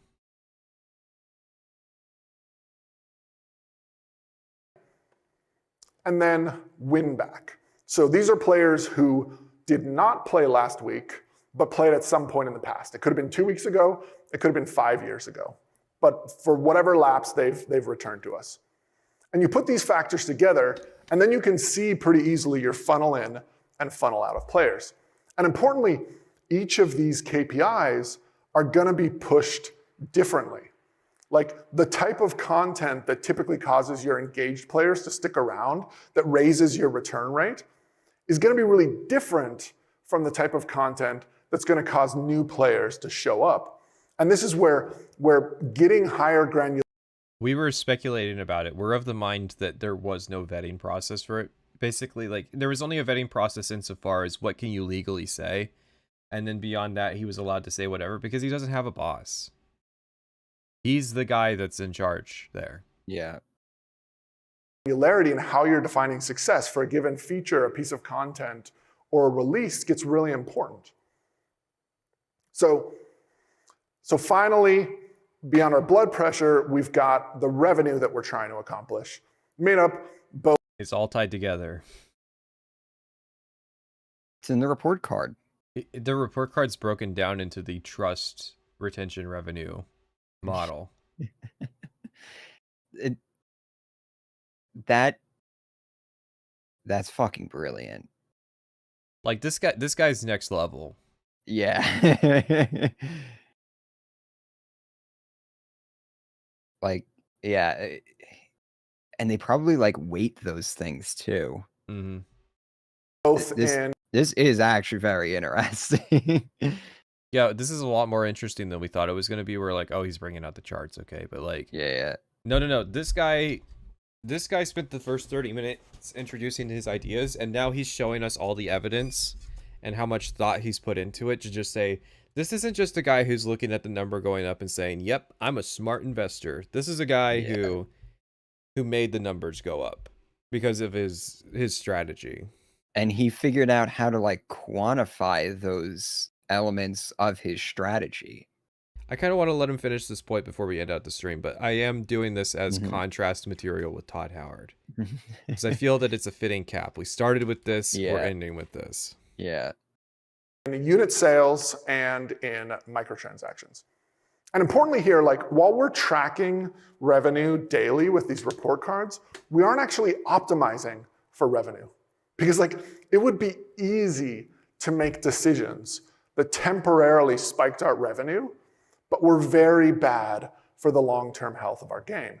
And that's why we focus a lot more on our trust and our retention scores than just on our revenue scores. All right, so we're gathering this data, we're bundling it up in these report cards, but the data only matters if you're doing something with it. And so the remaining step for us is about validating our hypotheses and really unpacking and learning from this data each release. So we have 3 main ways that we use this data that each have different levels of latency. They range from very rapid and timely use of the data to very thoroughly analyzed but delayed. So he's kind of moved on, but yeah. We watched this talk yesterday over on Private Sessions stream. There's a timestamp there if you want to kind of catch up. If we do a Destiny stream, I'm of the mind that we should start over. Because there's a lot of us just going, this is amazing, being really distracted. It would be good to start over, get it all as we're playing, as you're playing Destiny, and so that's a future stream idea. But in the more immediate term, new LARP episode yesterday, I think, or today. Yes. Yeah, it was yesterday. And I have a video coming out tomorrow. You have a video coming out tomorrow over at Private Sessions. Yep. If you want to see my full cut, you can become a member. If you don't, then Friday after tomorrow, part 2 will be out, and that'll be it for Outer Worlds. Yeah, busy week. What a series of bangers, for sure. Man. We got more out of those interviews than I was actually expecting. Oh yeah, you thought it was going to be just empty calories? Yeah, especially the IGN one. Always with interviews, if they are empty calories, they go fast. Yeah.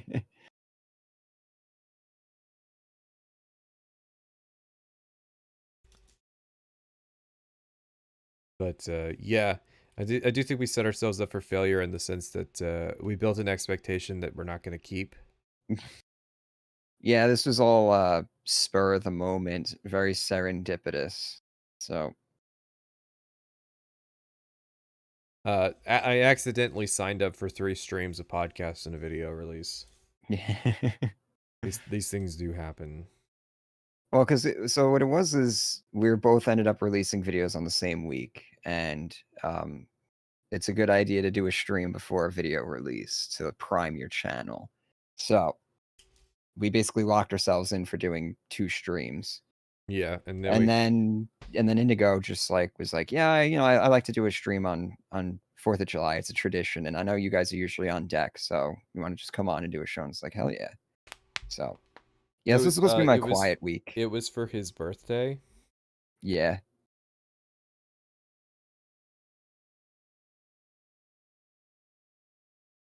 Is there any rhyme or reason for why you released them at the end of the week in the afternoon? Because it's Friday.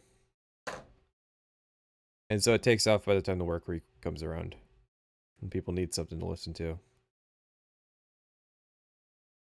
As for mid-afternoon, I mean, it is something that I want people to be able to listen to on Friday at work. So it's like doing a podcast in the mornings so that people have something to listen to on their morning commute.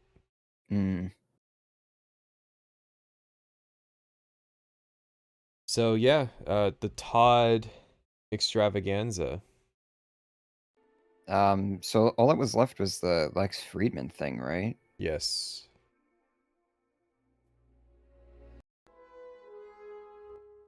Probably gonna do it on my own time. I don't think I can justify busting out another stream for one interview unless there is more developments with Starfield. Yeah. That would be the big thing.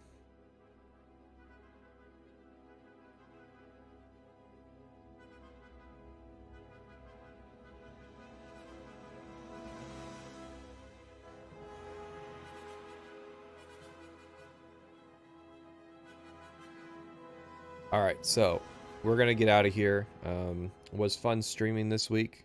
Thanks everybody who attended. Be sure to check out Private Sessions, LARP, Indigo Gaming, I guess Paris Lily. Anything you want to say on the way out? Nope. I'll see you guys in the next one.